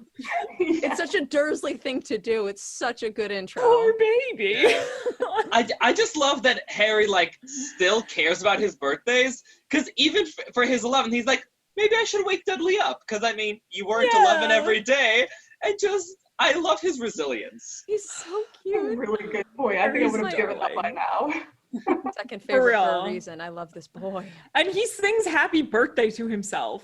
Like, can this get much more sad? All right, so no cards, no presents, no nothing. He would be spending the evening pretending not to exist. So he's out in the back. I think I'm going to skip down over here. He's out in the backyard, basically trying to get away from everything. He gets teased by Dudley that like Dudley's just like saying fake spells at him the whole time, and he didn't. No, Dudley hits him where it hurts by being like, "Don't you have any friends?" Oh yeah. And then Harry yells fake spells at Dudley. And oh gets my in trouble god, I'm for sorry. it. I totally had that. Can we talk about how Dudley remembered it was his birthday? Yeah. Like, yeah, that's a little weird.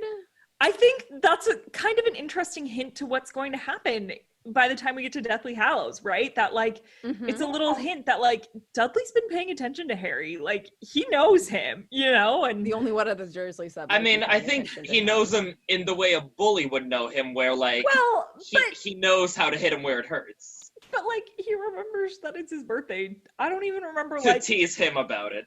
I don't even remember like my family's birthday half the time. It's also the fact that like Dudley has no idea how to relate to people either. Like he's functionally just socially inept. So like his teasing people is the way of talking to people. Because he hasn't been raised any other way. I'm not saying that it's great. I'm just saying that that's it. That's a whole different discussion, though. I'm sorry, I'm getting way too into this. Yeah, okay, we'll skip forward a little bit. There's Dobby in the bush. The Dobby's huge eyes peeking out at Harry, and Harry just like, oh my god, a bush is looking at me. Anyway, after he spends a day doing chores and spreads manure on the flower beds, and his dinner consists of 2 slices of bread and a lump of cheese, which sounds like a great snack, actually. Ooh, not dinner. I'd go for that. I would too, actually. Yeah, I think I'm gonna have a grilled cheese after this. Dobby is over in his room once he gets up there and tells him he can't return to Hogwarts and says that he stole all his friends' letters, which is, I think, picks this up a little bit because it means he does have friends, right? It's true. Yeah. So that made things a little better. Then there's the whole Dobby drops Petunia's pudding on the floor, and in the movie, what it's a on the waste lady's of head. a good pudding. Right. Like honestly, what a waste of a good pudding.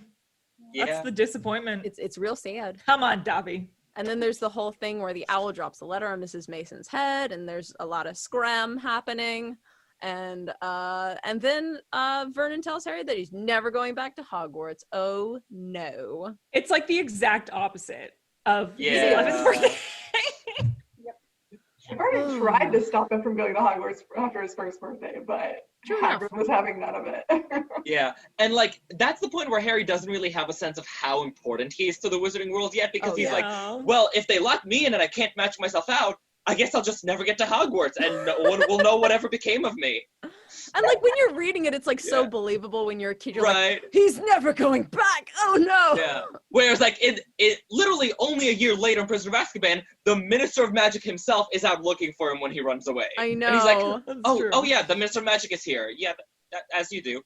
Harry is just so like, is just like the purest little cinnamon roll, especially like when he's young. He's a baby. I have a question. Do y'all remember the first time reading this book, sort of before we like knew the ins and outs of the Wizarding World, did you think that like maybe just bushes were alive in the Wizarding World? Like when Dobby's looking out at the bush, I'm just like, oh, I guess he's gonna start talking to bushes in this book. Okay. I mean, I was 5 when I first read this, so I don't think I thought about it that much. I was just like, what's in the bush? I thought the bush itself was like absolutely alive and like gonna start staring at Harry. That would have been amazing. Like, that's a new Is It Alive that we have not done. Is the bush alive? It's like the rendition of the Ents from Lord of the Rings. It's bushes for Harry Potter. We get bushes instead of trees. Wow. Well, since Irvin brought up Prisoner of Azkaban. Yeah, so the next year for Harry's 13th birthday, it doesn't start great. Harry had no word from any of his wizarding friends for 5 long weeks, and this summer was turning out to be almost as bad as the last one, which, like, dang. Come on, guys, 5 weeks. That's a long time. No, it's because Ron tried calling on the phone and it didn't go well. On the Felly Town. And this is one that I think gets set up really well, because there's another quote that says, "Yet another unusual thing about Harry was how little he looked forward to his birthdays. He had never received a birthday card in his life. The Dursleys had completely ignored his last 2 birthdays, and he had no reason to suppose they would remember this one, and they don't, obviously." So we get a really good setup, I feel like, in this chapter for what's going to happen, because this ends up being one of his best birthdays, I think, as well. Because Harry gets his first birthday card ever. Hedwig and Errol and one of the Hogwarts school owls come flying in, and he's like, "What the heck is that thing?" And then he's like, "Oh crap, it's a bunch of owls." It's a clump of owls, if you will. Errol almost dies, as he does. And he gets 3 birthday cards. He gets one from Harry, or one from Harry. He gets one from himself. He gets one from Ron. He gets one from Hermione, and he gets one from Hagrid. And he also gets his school letter. And he gets 2 presents. He gets a sneakoscope, a pocket sneakoscope from Ron, which I just think is one of the coolest Plot creations. device. Yeah. So cool too. There's a lot of plot happening in his birthday this year. So much plot happening. Because he also gets the news article about the Weasleys that makes Sirius break out. It's a whole thing. I feel like where the plot devices were a little heavy-handed in book 2, where it was like, "There's danger there. Remember, there's danger." Like, I feel like for the third one, it was very low-key, like, "And remember, a sneak scope because untrustworthy," right? Yeah. But it also, like, fits, you know, what he might need. So Right, like, that's totally, like, Wait, Ron Kat, Weasley. what were you saying? No, is the broomstick kit, is that birthday or Christmas? That's birthday. That's Hermione's birthday. I thought Yes. so. Yeah, okay. Yeah. So Hermione sends him, like, the sweetest present alive. Like, that thing is legit. I really like Quidditch. And he gets a monster book of monsters from Hagrid, which, like, is very sweet of Hagrid, but also, like, Hagrid. It's like the "you tried" star. Yeah. And he actually has, like, a happy birthday. Even though when the chapter starts, he's doing homework under his covers by, like, But he's happy doing homework during the summer. Well, yeah. So, you know, his birthday starts off really well. And I love the, like, parallel of this line where it says, "Extremely unusual though he was, at that moment, Harry Potter felt just like everyone else, glad for the first time in his life that it was his birthday." And it's just, very cute. Sweet child. Let's savor it while we still have it. He's about to get very angry. Yes, because I believe that's the final line in the chapter. And then a couple lines later in the next chapter, we get Aunt Marge coming for a week-long visit. It was the worst birthday present the Dursleys had ever given him, including that pair of Uncle Vernon's old socks. That was actually at the end of this same chapter. It is?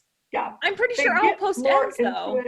Yeah, it ends with Aunt Marge coming, or them saying she's coming, and actually, she comes, she has their first dinner with her, and then it cuts. The end of Outpost? Yeah. I just looked at it today as I was putting in these notes that you're reading. God bless you. I'm sorry for butchering them, by the way. Yeah, love you, Katie. I love you. Okay, that sounds wrong to me, but okay. Yeah, I was surprised too. I was like, oh, surely that's in the next chapter, but no, a little bit of it starts here and then it goes into the rest of her visit. But nicely enough, what happens on Harry's birthday gets him through about a month of Aunt Marge, or the week, almost the week. Sorry, not the week, not a month, a week. Getting my timelines conflated. That happens. It's okay. Time turner, you know, whatever. Time doesn't exist anymore. No. Yeah, she doesn't get blown Kind up of until the relative. next chapter, a few days later. Yeah. The movie messes it all up in our head. I know. Wait, I just realized, I literally just realized that what Harry's doing with Aunt Marge is foreshadowing for the Patronus, where he has to think of happy thoughts to fight off a horrible creature. Hey! I like it. I really like good. that. Very I'm gonna astute. read that now. Yes, thank you. But we're going to fast forward right to Harry's 14th birthday, which is actually the first one we don't see in real time. We actually catch up with Harry a little after the fact, but we find out what happened because he got birthday cards from Ron and Hermione. Yay! Yay! And also, the summer of his 14th birthday is when Dudley has to go on a diet. And Harry is not having it. So he writes all his friends. No, he gets swole the next book. Okay, all right. Yeah, He's yeah. on his way though. He's on his way to Swall. What? He's getting We're pumped. talking about Dudley. I thought we were talking about Harry, and I was like, oh no. Could you imagine Harry getting swole? I Punching honestly Tom in the cannot. face? I was like, where are we? I'm sorry. I'm Go like ahead. thinking of the movies. I'm like, did Dan Rad get some extra muscles in between those? Is that what's No. happening here? Oh, good. Nope. So sorry. No, so Dudley is still stealing Uncle Vernon's grapefruit. But Harry is not having it, so he writes to all his friends, and he's like, guys, there's a diet imposed on this household, help. And they do, and so they send him cakes and sweets and stuff, and then for his birthday, he gets 4 superb birthday cakes, one each from Ron, Hermione, Hagrid, and Sirius. Those are real friends. Those Sending are you real cakes. True friends. Yeah. Friends will allow you About sweets. that. Like, if people are forced to go on a diet, your friends send you cake. That's how And you know that's they like love a you. redeeming moment for Sirius. So. And for Hagrid. If you don't listen to our show, which you should, Kat is not a serious fan. And Irvin is not a Hagrid fan. God. We aren't afraid to talk about the controversial theories on this. Yes. There is a great illustration of this in Jim Kay's illustrated editions, though, where they talk about how Sirius's letters get delivered by like tropical birds. Yeah. So there's this great picture in the illustrated edition where Harry's like waking up in bed and there's like a toucan just like chilling by his bed with the letter, just like, hey. It's awesome. So I like to imagine that like some like toucan or something, like, or like a parrot flew in with his birthday cake and he was like, oh. For some reason, I was picturing like a giant flamingo, just like huge pink feathers everywhere. That's so good. I know, but just they seem so tropical. It's true. They use Yeah. their long legs to run. Yeah. You know, At least if they magical fly, they flamingo. don't fly very far. They also smell horrible. Oh. Good to know. Yeah. But anyway, under the thread of his murderous godfather coming to visit, Harry's actually having a very good summer because the Dursleys are terrified of Sirius. See, there's another redeeming factor of Sirius. Like, Yeah, makes he the- terrifies the Dursleys. back That has up. nothing to do with Sirius and whatever. I cannot get into this right now. If he hadn't gotten the reputation that he had. His reputation There precedes is him. something Sirius is good for. It's scaring people. If that's what you want to call us, all right, whatever. Keep going. But yeah, so that's his 14th birthday. It was pretty cool. Hey, he gets something else. Doesn't he get something else that day? Later. Doesn't he get a special letter that day? Nope. Oh, I guess because we don't see his yeah, birthday. it's Sorry. interesting. Again, I have no sense of time, especially right now. Like, There is not no even time in anymore. fiction. It's okay. What is time? We're It's okay, gonna you are forgiven. But we go from nice, pleasant birthdays where Harry's having a good summer to year 15. When Harry's 15. And Your well, 15 Cardiff birthday just into kind of 16. sucky anyway. Yes, 15. It's off screen, and Harry's angsting, and he throws away all of his presents from Ron and Hermione, just in a fit. This boy I has don't got blame issues. him. Yeah. Which he immediately regrets when Aunt Petunia makes a wilting salad for dinner. Like, you could have had Honeyduke's chocolate, my dude. Yeah. Like, how? $5 rule. All right, but that's what I was wondering. Like, how dirty was the trash can? When did he throw it away? Couldn't he have just been like? Well, maybe like he threw it away, and before he could get back to it, it had been taken out or something. Also, okay. Like, speaking of his birthday, Harry's a Leo. He's very extra. I'm a Leo, as you could tell. I'm a little extra.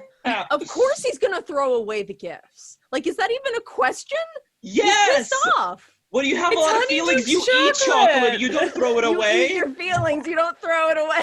Yeah. I do think it's kind of consume funny your though, because anger. it's funny because I think 15 is a really kind of difficult birthday in a lot of ways. You kind of are crossing that threshold from like being like a kid, teenager, tween, you know, to more of like an older teenager verging more on young adult. But 15, there's not really like anything super big. I mean, I guess. I mean, except for the Dark Lord coming back to life. Well, no, I know. But I was going to say, unless like you're celebrating in Quinceañera, but Harry's not celebrating in Quinceañera. Which is a shame. That would have lifted his spirits. Just really just would like have. in general. It's true. Yeah. That'd be beautiful. Let's get Luna Lovegood to design quinceañera dresses. I bet they'd be amazing. I mean, if he'd been friends with Luna before his 15th, it's true. I have zero doubt his quinceañera would have been celebrated. Delight. Yeah. Oh dear. Oh goodness. Let's speed through 16 then. He's got. Wait, listen, we can edit this, so we can like get through this and then just start a second one and edit them together. Okay. So Okay. All right. So for Harry's 16th birthday, it's just super gloomy. He gets news of Karkaroff's deaths, which we all expected. But he got to celebrate with the Weasleys and Hermione and Lupin and everybody. So that's nice. Yeah. It's just you got to be sad when you do it. And also Lupin's kind of angsty right then, so like maybe that's not great. But it's also his first time having a birthday party. Oh, that's true. Also, didn't he get news of Ollivander and Florian being dragged away? I think only Florian, not Ollivander. But they talk about how Ollivander has disappeared. Right, that's right. Yeah. It's when just they like disappeared. Yeah. it's just like a not good day, basically. Yeah. It's like and a like happy Mrs. sad, Weasley right? is so annoyed. She's like, guys, we're having a party. No more murder talk. And everyone ignores her. As usual. No more talk of the approaching war. Everyone cut the cake. Right. It's like Debbie Downer showed up at Harry's birthday party. That sucks. What if the birthday boy is the Debbie Downer though? What do you do? Yeah, because Harry's like, oh my god, who else died? Tell me everything. What's the my news? Party What's the and I'll tea? cry if I want Dish to. it, guys. It's true. And then to take it home, he turns 17, becomes a real wizard or man or of age, whatever they call it in the wizarding world. And many things happen.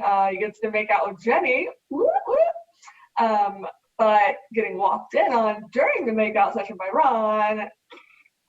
And he can use magic, yay! Holla. But then he pokes himself in the eye using magic. Well, y'all do That's it. a funny moment, though. That's a funny moment with the glasses because, like, that's so relatable that's the thing. And then everyone Ron's would like, want maybe do up your fly by hand. which makes Harry check his fly. And he's like, I hate you. That's such a mood, though. But, like, I love that that's the first spell he uses when he can use magic because, like, relatable, right? Oh, 100%. Also, is Ron speaking from experience? 100% yes. Yes. Wow, okay. Hermione caught his mistake, too. I've read that fanfic. Oh boy, oh boy, oh boy. All right, rewind. Then he gets a really awesome present. He gets Fabian Pruitt's old watch, who is one of Molly's brothers. It's legit. Yeah, it's like so sweet. It like makes him one of the Weasleys, I feel like. Like he already kind of felt like it, but now they're like, now we're giving you family heirlooms. Like, marry our daughter, hurry up. Polly even apologizes that it's not new and fancy, and he's just like, oh heck no, like this means way more. Doesn't he like And get up and hug her and like stop her from talking? And I'm just like, you're right. Yeah. Super sweet. It was a pure moment. And like snaps from Molly Weasley, because like she knows that Ron wants like a fancy new thing, and she knows that Harry just wants an old family heirloom. And it's lovely. It's very sweet. Yes, 100%. now I want to know who got Gideon's then. Does like Bill have question. Gideon's? Maybe he just didn't wear a watch. Maybe, I don't know. Also possible. Things we speculate about on Alohomora. And then they have a legit like party outside with picnic tables and stuff, and he gets a Snitch birthday cake. I want to Yay. make this cake. I want to make like a legit like 3D. Yeah. That's a really good like isolation project. So get to it. Yeah. Would be. But remember, only make half the sphere, because if we've learned anything from Big Bang Theory, it's that perfectly spherical cakes do not work out. Oh my gosh. Oh. There may be a recipe on mugglenet.com for a Snitch cake. There probably is. I know there are I like could see cake that pops, happening. but I don't know if there's like a full That's so cute.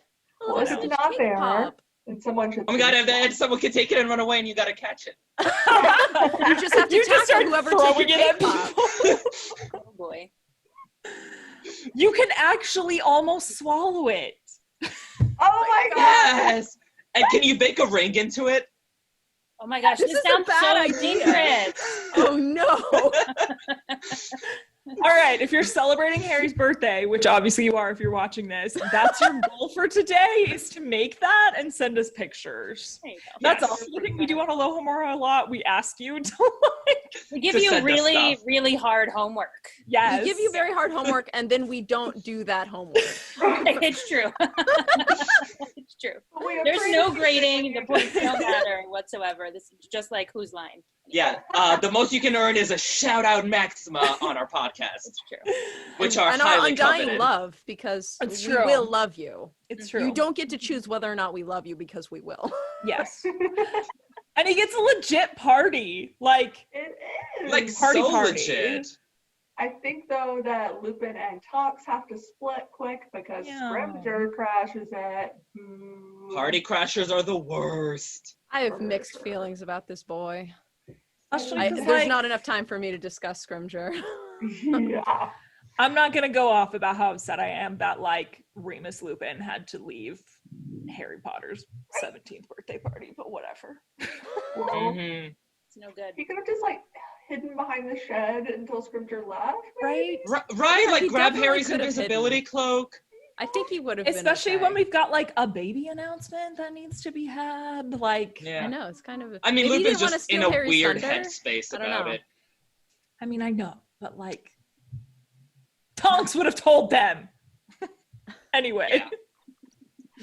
And then they have the whole revealing of Albus Dumbledore's will. So they get the items that were bequeathed to them from Dumbledore. Well, most of the items. Scrimgeour won't give the Sword of Gryffindor because he's terrible. Well, he also doesn't know where it is. I mean, the real one. True.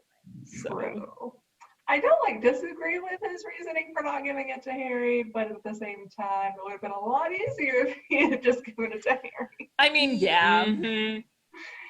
But also, like, Cunning I individual. get it. He doesn't know exactly what's going on. Like, why would Harry randomly need this sword, like this dangerous and like ancient weapon? I know, and He doesn't and know that he, To like, explain stick himself. into Voldemort. Scrimgeour says that, like, But like, is this to defeat Voldemort? And Harry's like, oh no, let me try to stick it through him.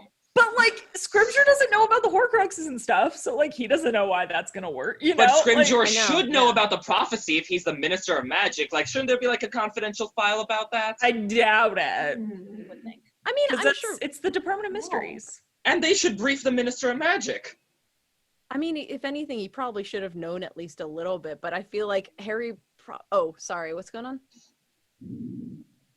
Nothing. I was gonna wrap it up, but Okay, I'm sorry. no.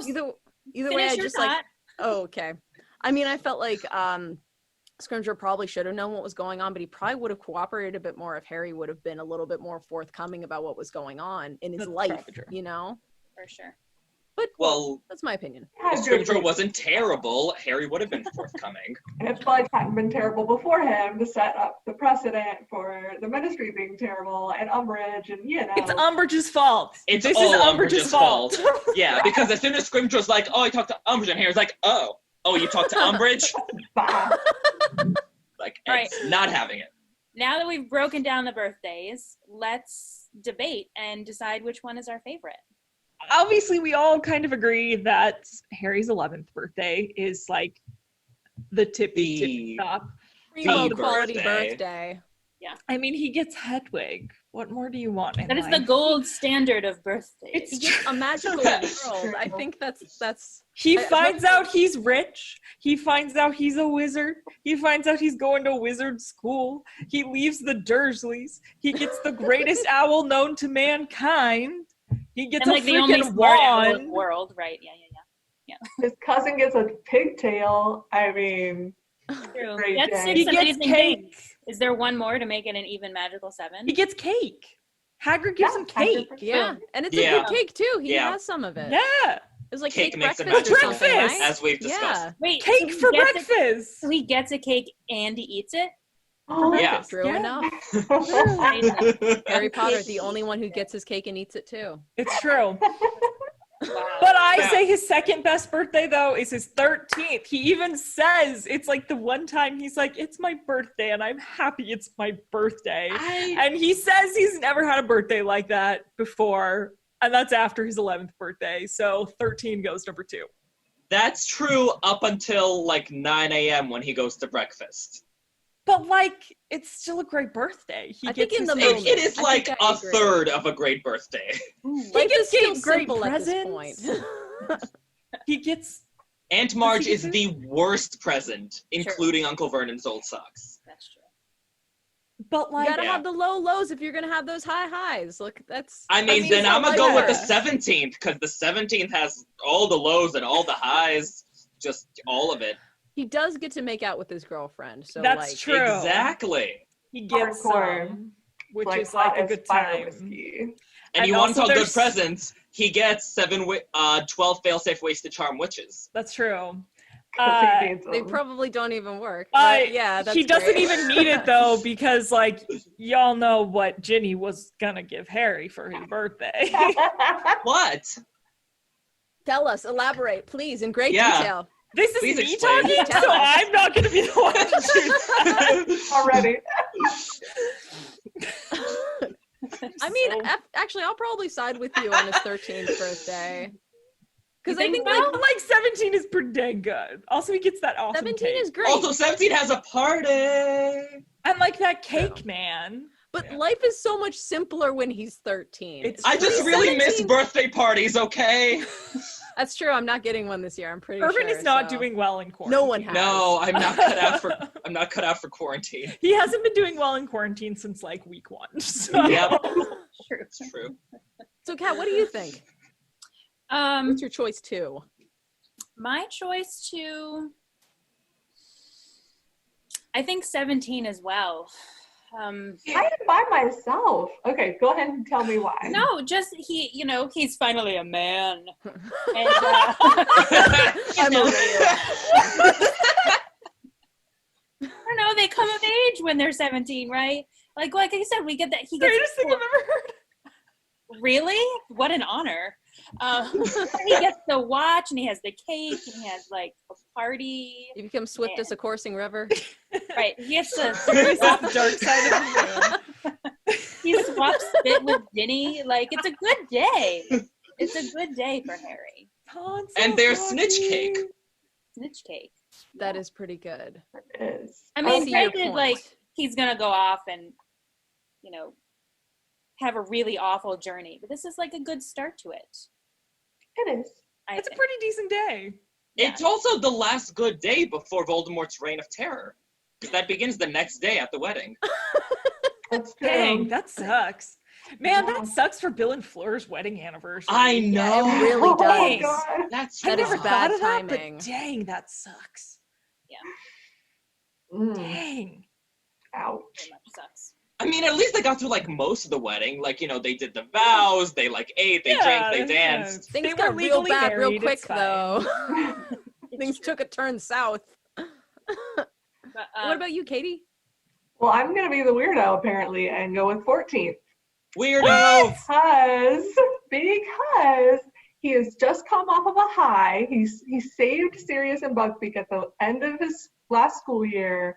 He's at the Dursleys, and the Dursleys are scared of Sirius, so they're leaving him alone for the most part without actively ignoring him like they've done in past years, which is, you know, a trauma in and of itself, being just completely ignored and treated like you're a non-entity. So he has like this power over the Dursleys that he's never had before. He has more freedom, and he does get cards and presents. Well, yeah, gets 2 cards. He gets 4 birthday cakes, plus all the other food that came before the birthday cakes to get him through the diet. And it's before all the really big crap, I don't want to say the other word, starts happening in the series, before things get real dark. All right, we don't have Patrick to bleep us.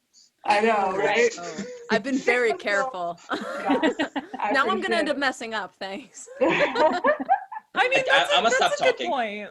It is a good point. Birthday, I feel. Yeah, that's a good point. Yeah. I mean, technically, he kind of only gets 3 cakes because like Hagrid's is inedible, but like, I guess Well, he could doesn't he feed say it to he's saving it Hedwig, for last or something? or he could like feed it to Hedwig or something. I don't know. No, he I don't remember. he softens it somehow. Oh, or like, yeah, he's leaving it to like. Now I Still? don't remember. I don't Dang it, haven't read that one remember. for a while. I know, me neither. Terrible. None of us know this. Usually this is edited out of the show. Yeah, This and is- usually someone's like scrambling to look it up. Like, It's okay. We're just- imperfect human beings. We're imperfect. I'm and we're that going gif to of sit in this Kermit at the ignorance, and I like it. typewriter being like. It's true. But I actually agree. That's a really good point. This is his last, Voldemort-free birthday. Yeah. I mean, Last chill birthday, if you will. Dang. Right. That's like that post that's been going around lately. That's like the things you did for the last time you didn't realize. Like, sorry, Harry, this is the last time you had a birthday without Voldemort. I don't want to think about that. Yeah. So we haven't brought up. Are there birthdays in the thing that we don't talk about? Not Harry's. Right. I didn't think so. I think because everything takes place after September, basically. Yes. Well, guys, do we agree that Chamber of Secrets was the worst birthday ever? Oh, totally. Oh, it was pretty bad. That sucks. Yeah. It's also Very the one, aptly for titled. some reason, it's one of the ones that sticks out in my mind so strong, just because it was so bad. Yeah. Well, because like it gets like Strange its sense of own relief. chapter and everything. Yeah. Yeah. Like the Yeah, relief that comes with it's- seeing the clump of cards that Dobby has. You're like, oh, he does have friends. That's a Yeah. thing. And just I like don't know. it sucks.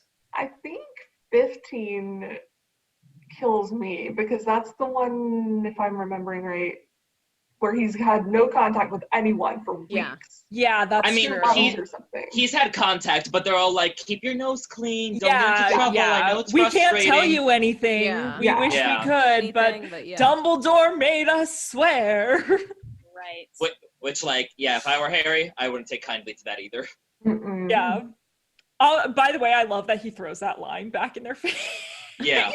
Later, and like I always read it just like that, but Dumbledore made you swear. See, I love that he makes Hedwig go and peck them until peck they've written them. nice long letters in reply. Just like, And also that he yeah. feels bad about that after, that he's like, oh, dang it. But also not. But like I have had that reaction where I'm just like, use your words. Everyone's got their least proud moments. 15, man. Yeah. 15 is just an age too. Like, man. And you're still such a baby. Like, you're still so Yeah, trying to but sort you're through all also- your crap. But you're also not. Like 15, you're also at the age where you're like, no, I work with teenagers, so I see You're this all the pseudo-adult. time. You Like, think you're an adult, but you're not actually. yeah, and Yeah, like yeah. people are starting to treat you like an adult, but also not. And you're just like, also, I can't do anything, you know, like, Yeah. it's not like the birth that you can drive or like you become, in the US at least, or like become a teen, like Some states, I think you can drive at 15. Or At get 15? permit at Get least. your permit. 15 and a half, I thought. Yeah. I don't know. At least in California, it's 15 and a half. I think at 15 you can get a permit. And so it's not like your 15th birthday. Either way, it doesn't matter. Yeah, it still sucks. Like, you can't really drive by yourself. So Like, whatever. Yeah. Right. It's, true. I don't know. Like, 15 is just an age. For Harry, it must be extra rough to not be treated like an adult because he literally just saw Voldemort come back to life. Mm-hmm. Like, he's been through some stuff. Brought back a classmate's dead body. Okay, Been tortured. I changed my answer. 15 is definitely the worst. 12 is not. It can't be the worst. Yeah, you know what? I'm gonna go with 15 as well. Yeah, 15 Yeah, definitely tops. I might have to change. Yeah. I know, yeah. I think 16 is Cedric's not- dead body definitely tops pudding dropping on the floor. I think that we've decided. I don't know, that pudding sounded pretty dang good. Cedric also sounds pretty dang good. Oh, yikes. Like 16 Anyway. 16 a picnic because it's not long after Sirius dies, but at least he's with people. Yeah, and Party. 16, yeah, and 16, I feel like he's come to, like, right before his 16th birthday, he has that conversation with Dumbledore, you know, where he's like, Sirius wouldn't want me to be sad. He would want me to keep living my life. You know, he's not as haunted, I think, by Sirius's death by that point as he was by, like, Cedric's by his 15th birthday. Yeah. Because with Cedric's, it was totally, like, unexpected. Cedric's innocent. He has no idea what's happening. He didn't even know him that well. And as sad as he is about Sirius, because he loves Sirius and considered Sirius family, I think he knows who Sirius was enough to know that, like, yeah, Sirius would have wanted to go out fighting. He was doing what he thought was right. I can't hide away. I have to keep carrying that, you know? Yeah, He's matured a little bit in that way. I don't know if I agree with that. I think it's more that Harry has a support system after Sirius's that death. That too, yeah. That like, you know, not just Ron and Hermione, but like Neville and Ginny and Luna and the Order of the Phoenix and the Weasleys. They're like, okay, like we're taking care of Harry. We're checking in with Harry. Like he we're goes getting to him the out Burrow, of the Dursleys after 2 weeks. Yeah, he's at the Burrow, and I think that's a big part of it too. He talks about, he's like, they play Quidditch every day and they like hang out, you know, they're having a good time. So There's 16, I think, is a decent birthday. Yeah. There's so much other stuff to worry about at that point. I feel like Harry's last 3 years is just so many suppressed issues that he's gonna have to unpack later. And I feel like he might say right now, like, oh, I knew Sirius, he would have wanted to go out this way, but that's gonna be a whole nother therapist session for this boy. Like, I'm pretty sure he's just telling himself to get through. Yeah, by the time he's 16, Harry's just like, I'll do therapy when this is over, because there's gonna be more. He's gonna need that therapy. What do you think his 18th birthday looked like? Quiet. Wasn't he already working at the Ministry, like, quote unquote, canonically? Yeah, I think he was, but I think he probably wanted a very quiet day. Yeah. I bet he just like had a nice little birthday tea with like the Weasleys and Hermione and maybe a couple other friends, and baby Teddy was there, you know, like. I picture Molly like making a very big deal of it. She's like, "Oh, Harry, we never thought you'd live to be 18. We need to celebrate." Well, I feel like she would at first, but then like she'd understand Harry would want things quiet, but she'd make like a crap ton of food. But I mean, like the best food. Yeah. It's like just barely 3 months after Voldemort is killed. Yeah. So, yeah. No. Yeah. I think 18 he'd just be like, let's just have a quiet day. And or maybe not. Maybe he was out there like rounding up all those leftover drinking Death Eaters, so much, for all we know. probably just having so much fun. We don't know. This boy. Maybe Ginny finally got to give him her presents. Whoa. What present was that? Oh, Allison could explain. I shouldn't have brought it up, dang it. We will just leave that be. All right, before we wrap up, I feel like we should like figure out our ultimate ranking, best to worst. Okay. Harry's birthdays. Best, obviously. Best is 1. 11. 1. For sure. Okay. Second best. 13. 17. Still 14 for me. Oh, okay. Second best. I feel I think 14 as well, because he got a lot of stuff. It was right before. Yeah, I think 14. I agree. So we got 2 for 14. That's Kat and Katie, right? I'm gonna vote 13 because he has less mental issues at this point. I feel he's suppressing less emotions. Irvin. So none of y'all are party animals, and it shows. 14 or 13? You're the decider. 14, because Aunt Marge. Dang it. All right. All right. Oh, yeah. Okay, so 11, 14 is 17. 17. No, 13. 17. He's not dealing with as much crap. 13. Party. 13. The party is I think 17 not as gonna well. be as good.